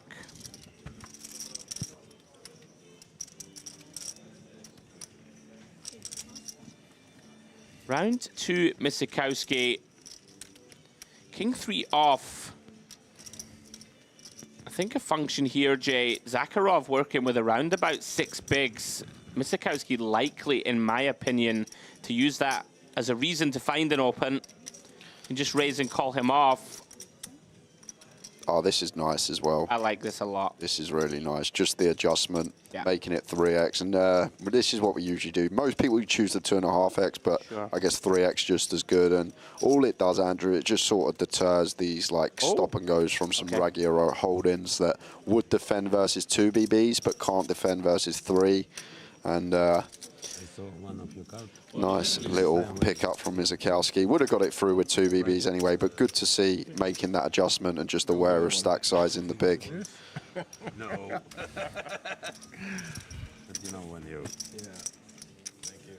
Very nice from Nikitin there. Letting Misikowski know. So if he wanted to look carefully enough, But may catch a glimpse at his hand. I think about something and turn my head left and saw your... Of course, if I fold and I saw your card, it's nothing changed, but small part of information.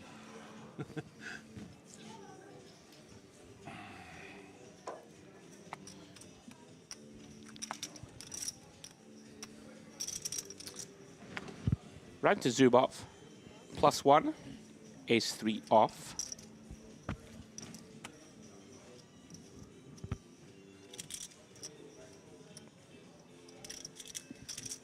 Pace of play really has slowed. In fairness, Jay, we are now really getting a little closer. 11 off the money. Yeah, 35 remain. And it's just all about trying to find that bag now and come back tomorrow close to the bubble. That's where players are slowing things down. I wonder if Misikowski ever takes this as a green light to really open up. Hasn't as of yet. Pihela. Queen 6 of hearts. Of course, with that very small stack in the small, going to be even more incentive to open, but doesn't take it. Yeah, surprised. Yeah, I'm pretty surprised.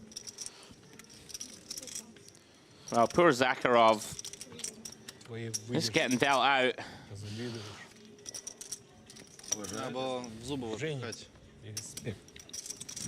And we got Tom asking in the YouTube streets, is it the main event tomorrow or the side event? We will be doing the 10K High Roller Day 2.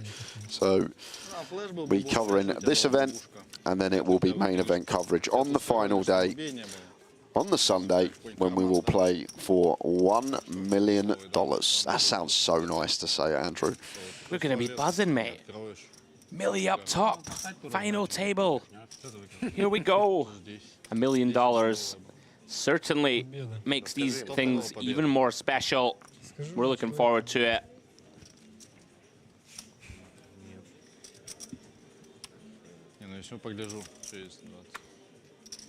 So, Zubov out of the way once more.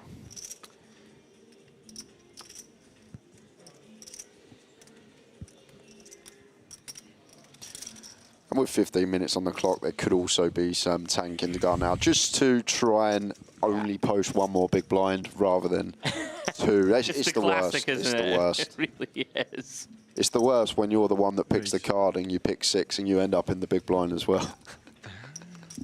I know, part of the game, unfortunately, trying to dodge paying that big blind. Sometimes have to stealth it. Now then, we have seen Zugralin take aggressive action every single time where it's possible. King 10 of diamonds. One I could argue, Jay, going either way would be absolutely fine. Definitely going to play this one. From what we've seen of him, likes to be on the front foot, and he is reaching for the big chips once more. Like it from him, just constant foot to the floor. Yeah, gonna get some bad news though. Once back on the again, PLR. 500. Oh, chunky. Yeah, against this stack size. I'm gonna give a little bit of critique here. I think this is too big. I think it is versus this particular stack size, yes. Like 3 to start the hand. Yeah. Maybe we just need to make this like 375. It's like 8 BBs, right? Yeah, sure. And now just gonna like save ourselves a BB the times per hella jams, which I'm assuming he's gonna with the ace jack suited. Cut off versus small. I'm not so sure. I'm not so sure. You're just calling and taking a flop. I could see call. Okay. I'm not saying he will. I think people get a little afraid of this sizing, so that might be one thing it's got going for it. He may well shove, Jay, but I could genuinely see call or fold happen. Fold? I could see it. Picasso reads me. I made one earlier. We'll see if I make another one. Can we really fold the old ace jack suited? Yes, we can. Cut off versus small. Great shout again. You know what I need to start paying attention to when I'm at the table? People's faces. Yeah, that's it. I don't know what it is. When we're in the booth, we have the privilege of the kind of micro expressions or whatever you want to call it. I guess 11 spots off the money now, so... I mean, you're not thrilled, You're right? not thrilled, no, you're not. 10 bigs, like... He's done it a few times from the blinds. Sure. Like, he's already had the tendency to free bet from the blinds, I think 3 times already. And I just think ace jack suited is one that... Sometimes we'll run into it, but the good thing about ace jack, when we run into ace king, it's got a nice 33%. We still win 1 in 3 times, and the best time to get it in bad, Andrew, as you know, is pre-flop when equities are running finest. Yeah. Oh, I can't argue with you. Just sometimes you look at a man and you think, that's discomfort. He's gonna fold. Credit to Sugral, and that really was a case, I think, of if he makes it 375, like you said, no chance does it get through. So maybe one spot where, you know, making potentially a little too big, it just paid off for him. Misakowski, like this, pressure time, everyone is ready to go home. He can do what he wants, right, with this stack. Well, will Kirichenko allow it, is the question. Yeah, I think versus +1. It was the exact same spot earlier when he had king 10, and I said king jack off probably wants to fold. We probably come along with the offsuit king queen. That's about it. So let's see if that is going to be the case. Looks like you've called it. Ooh. Zubov. Ace jack in the big. Yeah, and first in +1 here as the chip leader. Like, this is the thing. Misakowski's so incentivized to open wide, 11 spots off the money now. But we just like hate shoving in 20 and just getting snapped off. But we're just going to get so many folds, I think, with a jam, Andrew, that I think I like jam here against this particular stack that's going to be opening so many hands, like 8-6 suited in there from +1. We're probably going to get like 80% folds from the opening range.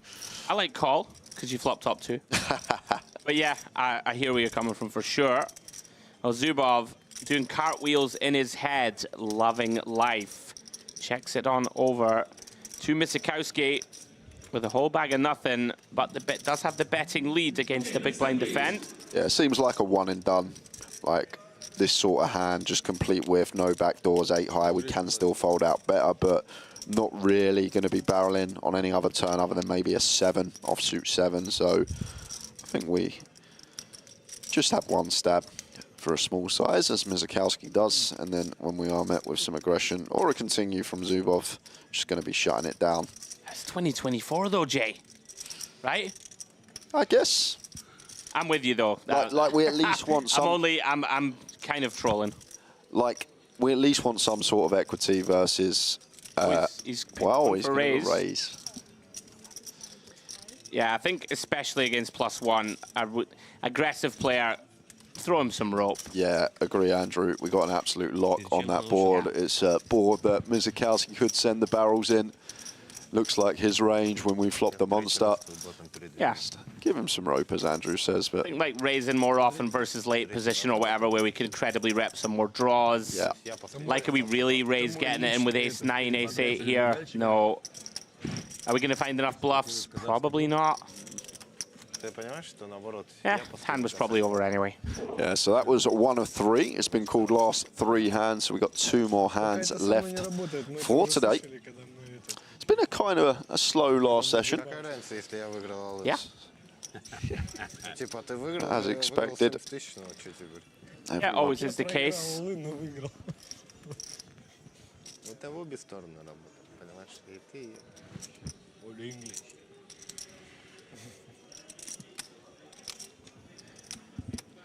Did I see ace 10 go into the muck there? I think I did. And Zakharov is finally going to get his spot, Andrew. He's been patient. And you know what? I'm rooting for him so hard. Come on, lad. He's made some good folds, been patient, and he's finally got his chance to move all in. He even gave us the countdown on the iPad. Love it. Come on, the Zakharov. I'm rooting for you, man. Yeah, I mean, stranger things have happened, right? We're 10 off the money. Double here, double in the morning. You're not out of it. Free chips. Announces free chips to the table. Well, big blind. Going to get a very attractive price here. 4 BBs only. That's a nice question. 200. I understand. Aye, Nikitin. Jack 3 off. Give me 2 blinds. Can we fold this one? I don't think so. No? Oof, it's not fun. It's not fun.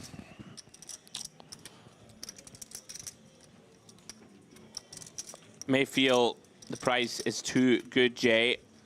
Yeah, that's the problem, Andrew, here. We do have 100 committed already. And we can see from the percentages, he is getting a nice price. It's going to be in more than good enough shape. I'm going to use a bank for this one. Yeah, tricky. I guess when we are just sitting there with 16 of ourselves, our chip's so precious, this close to the money. And Zakharov, of course, is going to get it in relatively wide here, but it has been on the tighter side, right? It's just a big in, 3 bigs to call. Sure, it's just sure. like... There they go, makes the call. This is what we want to see. We just want the Jack and 3 to be live as it is. Well, Nikitin puts Zakharov at risk. Can the man in the aviators find that hold? Here we go then, Jay. I'm rooting for him so bad. I actually am too. We're impartial in the booth, but come on, Zakharov. Well, holding through the 10-6-4. Has that ace of spades in hand. For a bit of backup, Jay. Yep. And there we go. A nice one to see. Just leaves Nikitin with a jack to hit. Beautiful turn for Nikitin. Not for Nikitin, for Zakharov, excuse me. It's late. Can he get there? No. 7 of diamonds completes the board. And Zakharov, a little bit of life. Back up to 9 big blinds. And final hand, Jay, of the night incoming.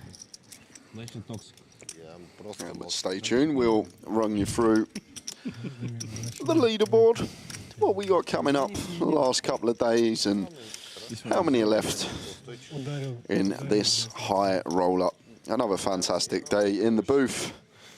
Yeah, it really has been sensational week. Loved every minute of it, and we are going to finish strong over the next few days. So last hand now. Cards about to be in the air. Here we go. I think it was yours. Pihela, going to be under the gun. Queen 7 into the muck. Now then, Zakharov. Going to get to jam 2 in a row, Jay? Yep, he should be. Suited ace, 9 big blinds. We've got some fold equity now from the big. Come on, the Zakharov. Let's find this one. Let's get another double up. Get called by King Queen in the big. Hold it out. Wow.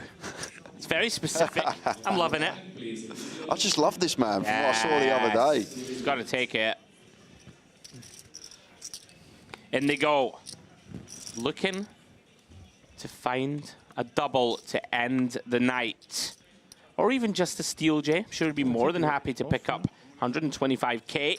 Yes, he would. Zubov's asked for a count here, but A6 off should be hitting the muck.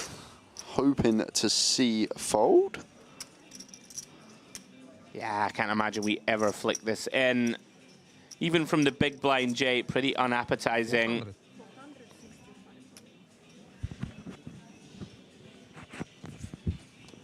$400 too much for me.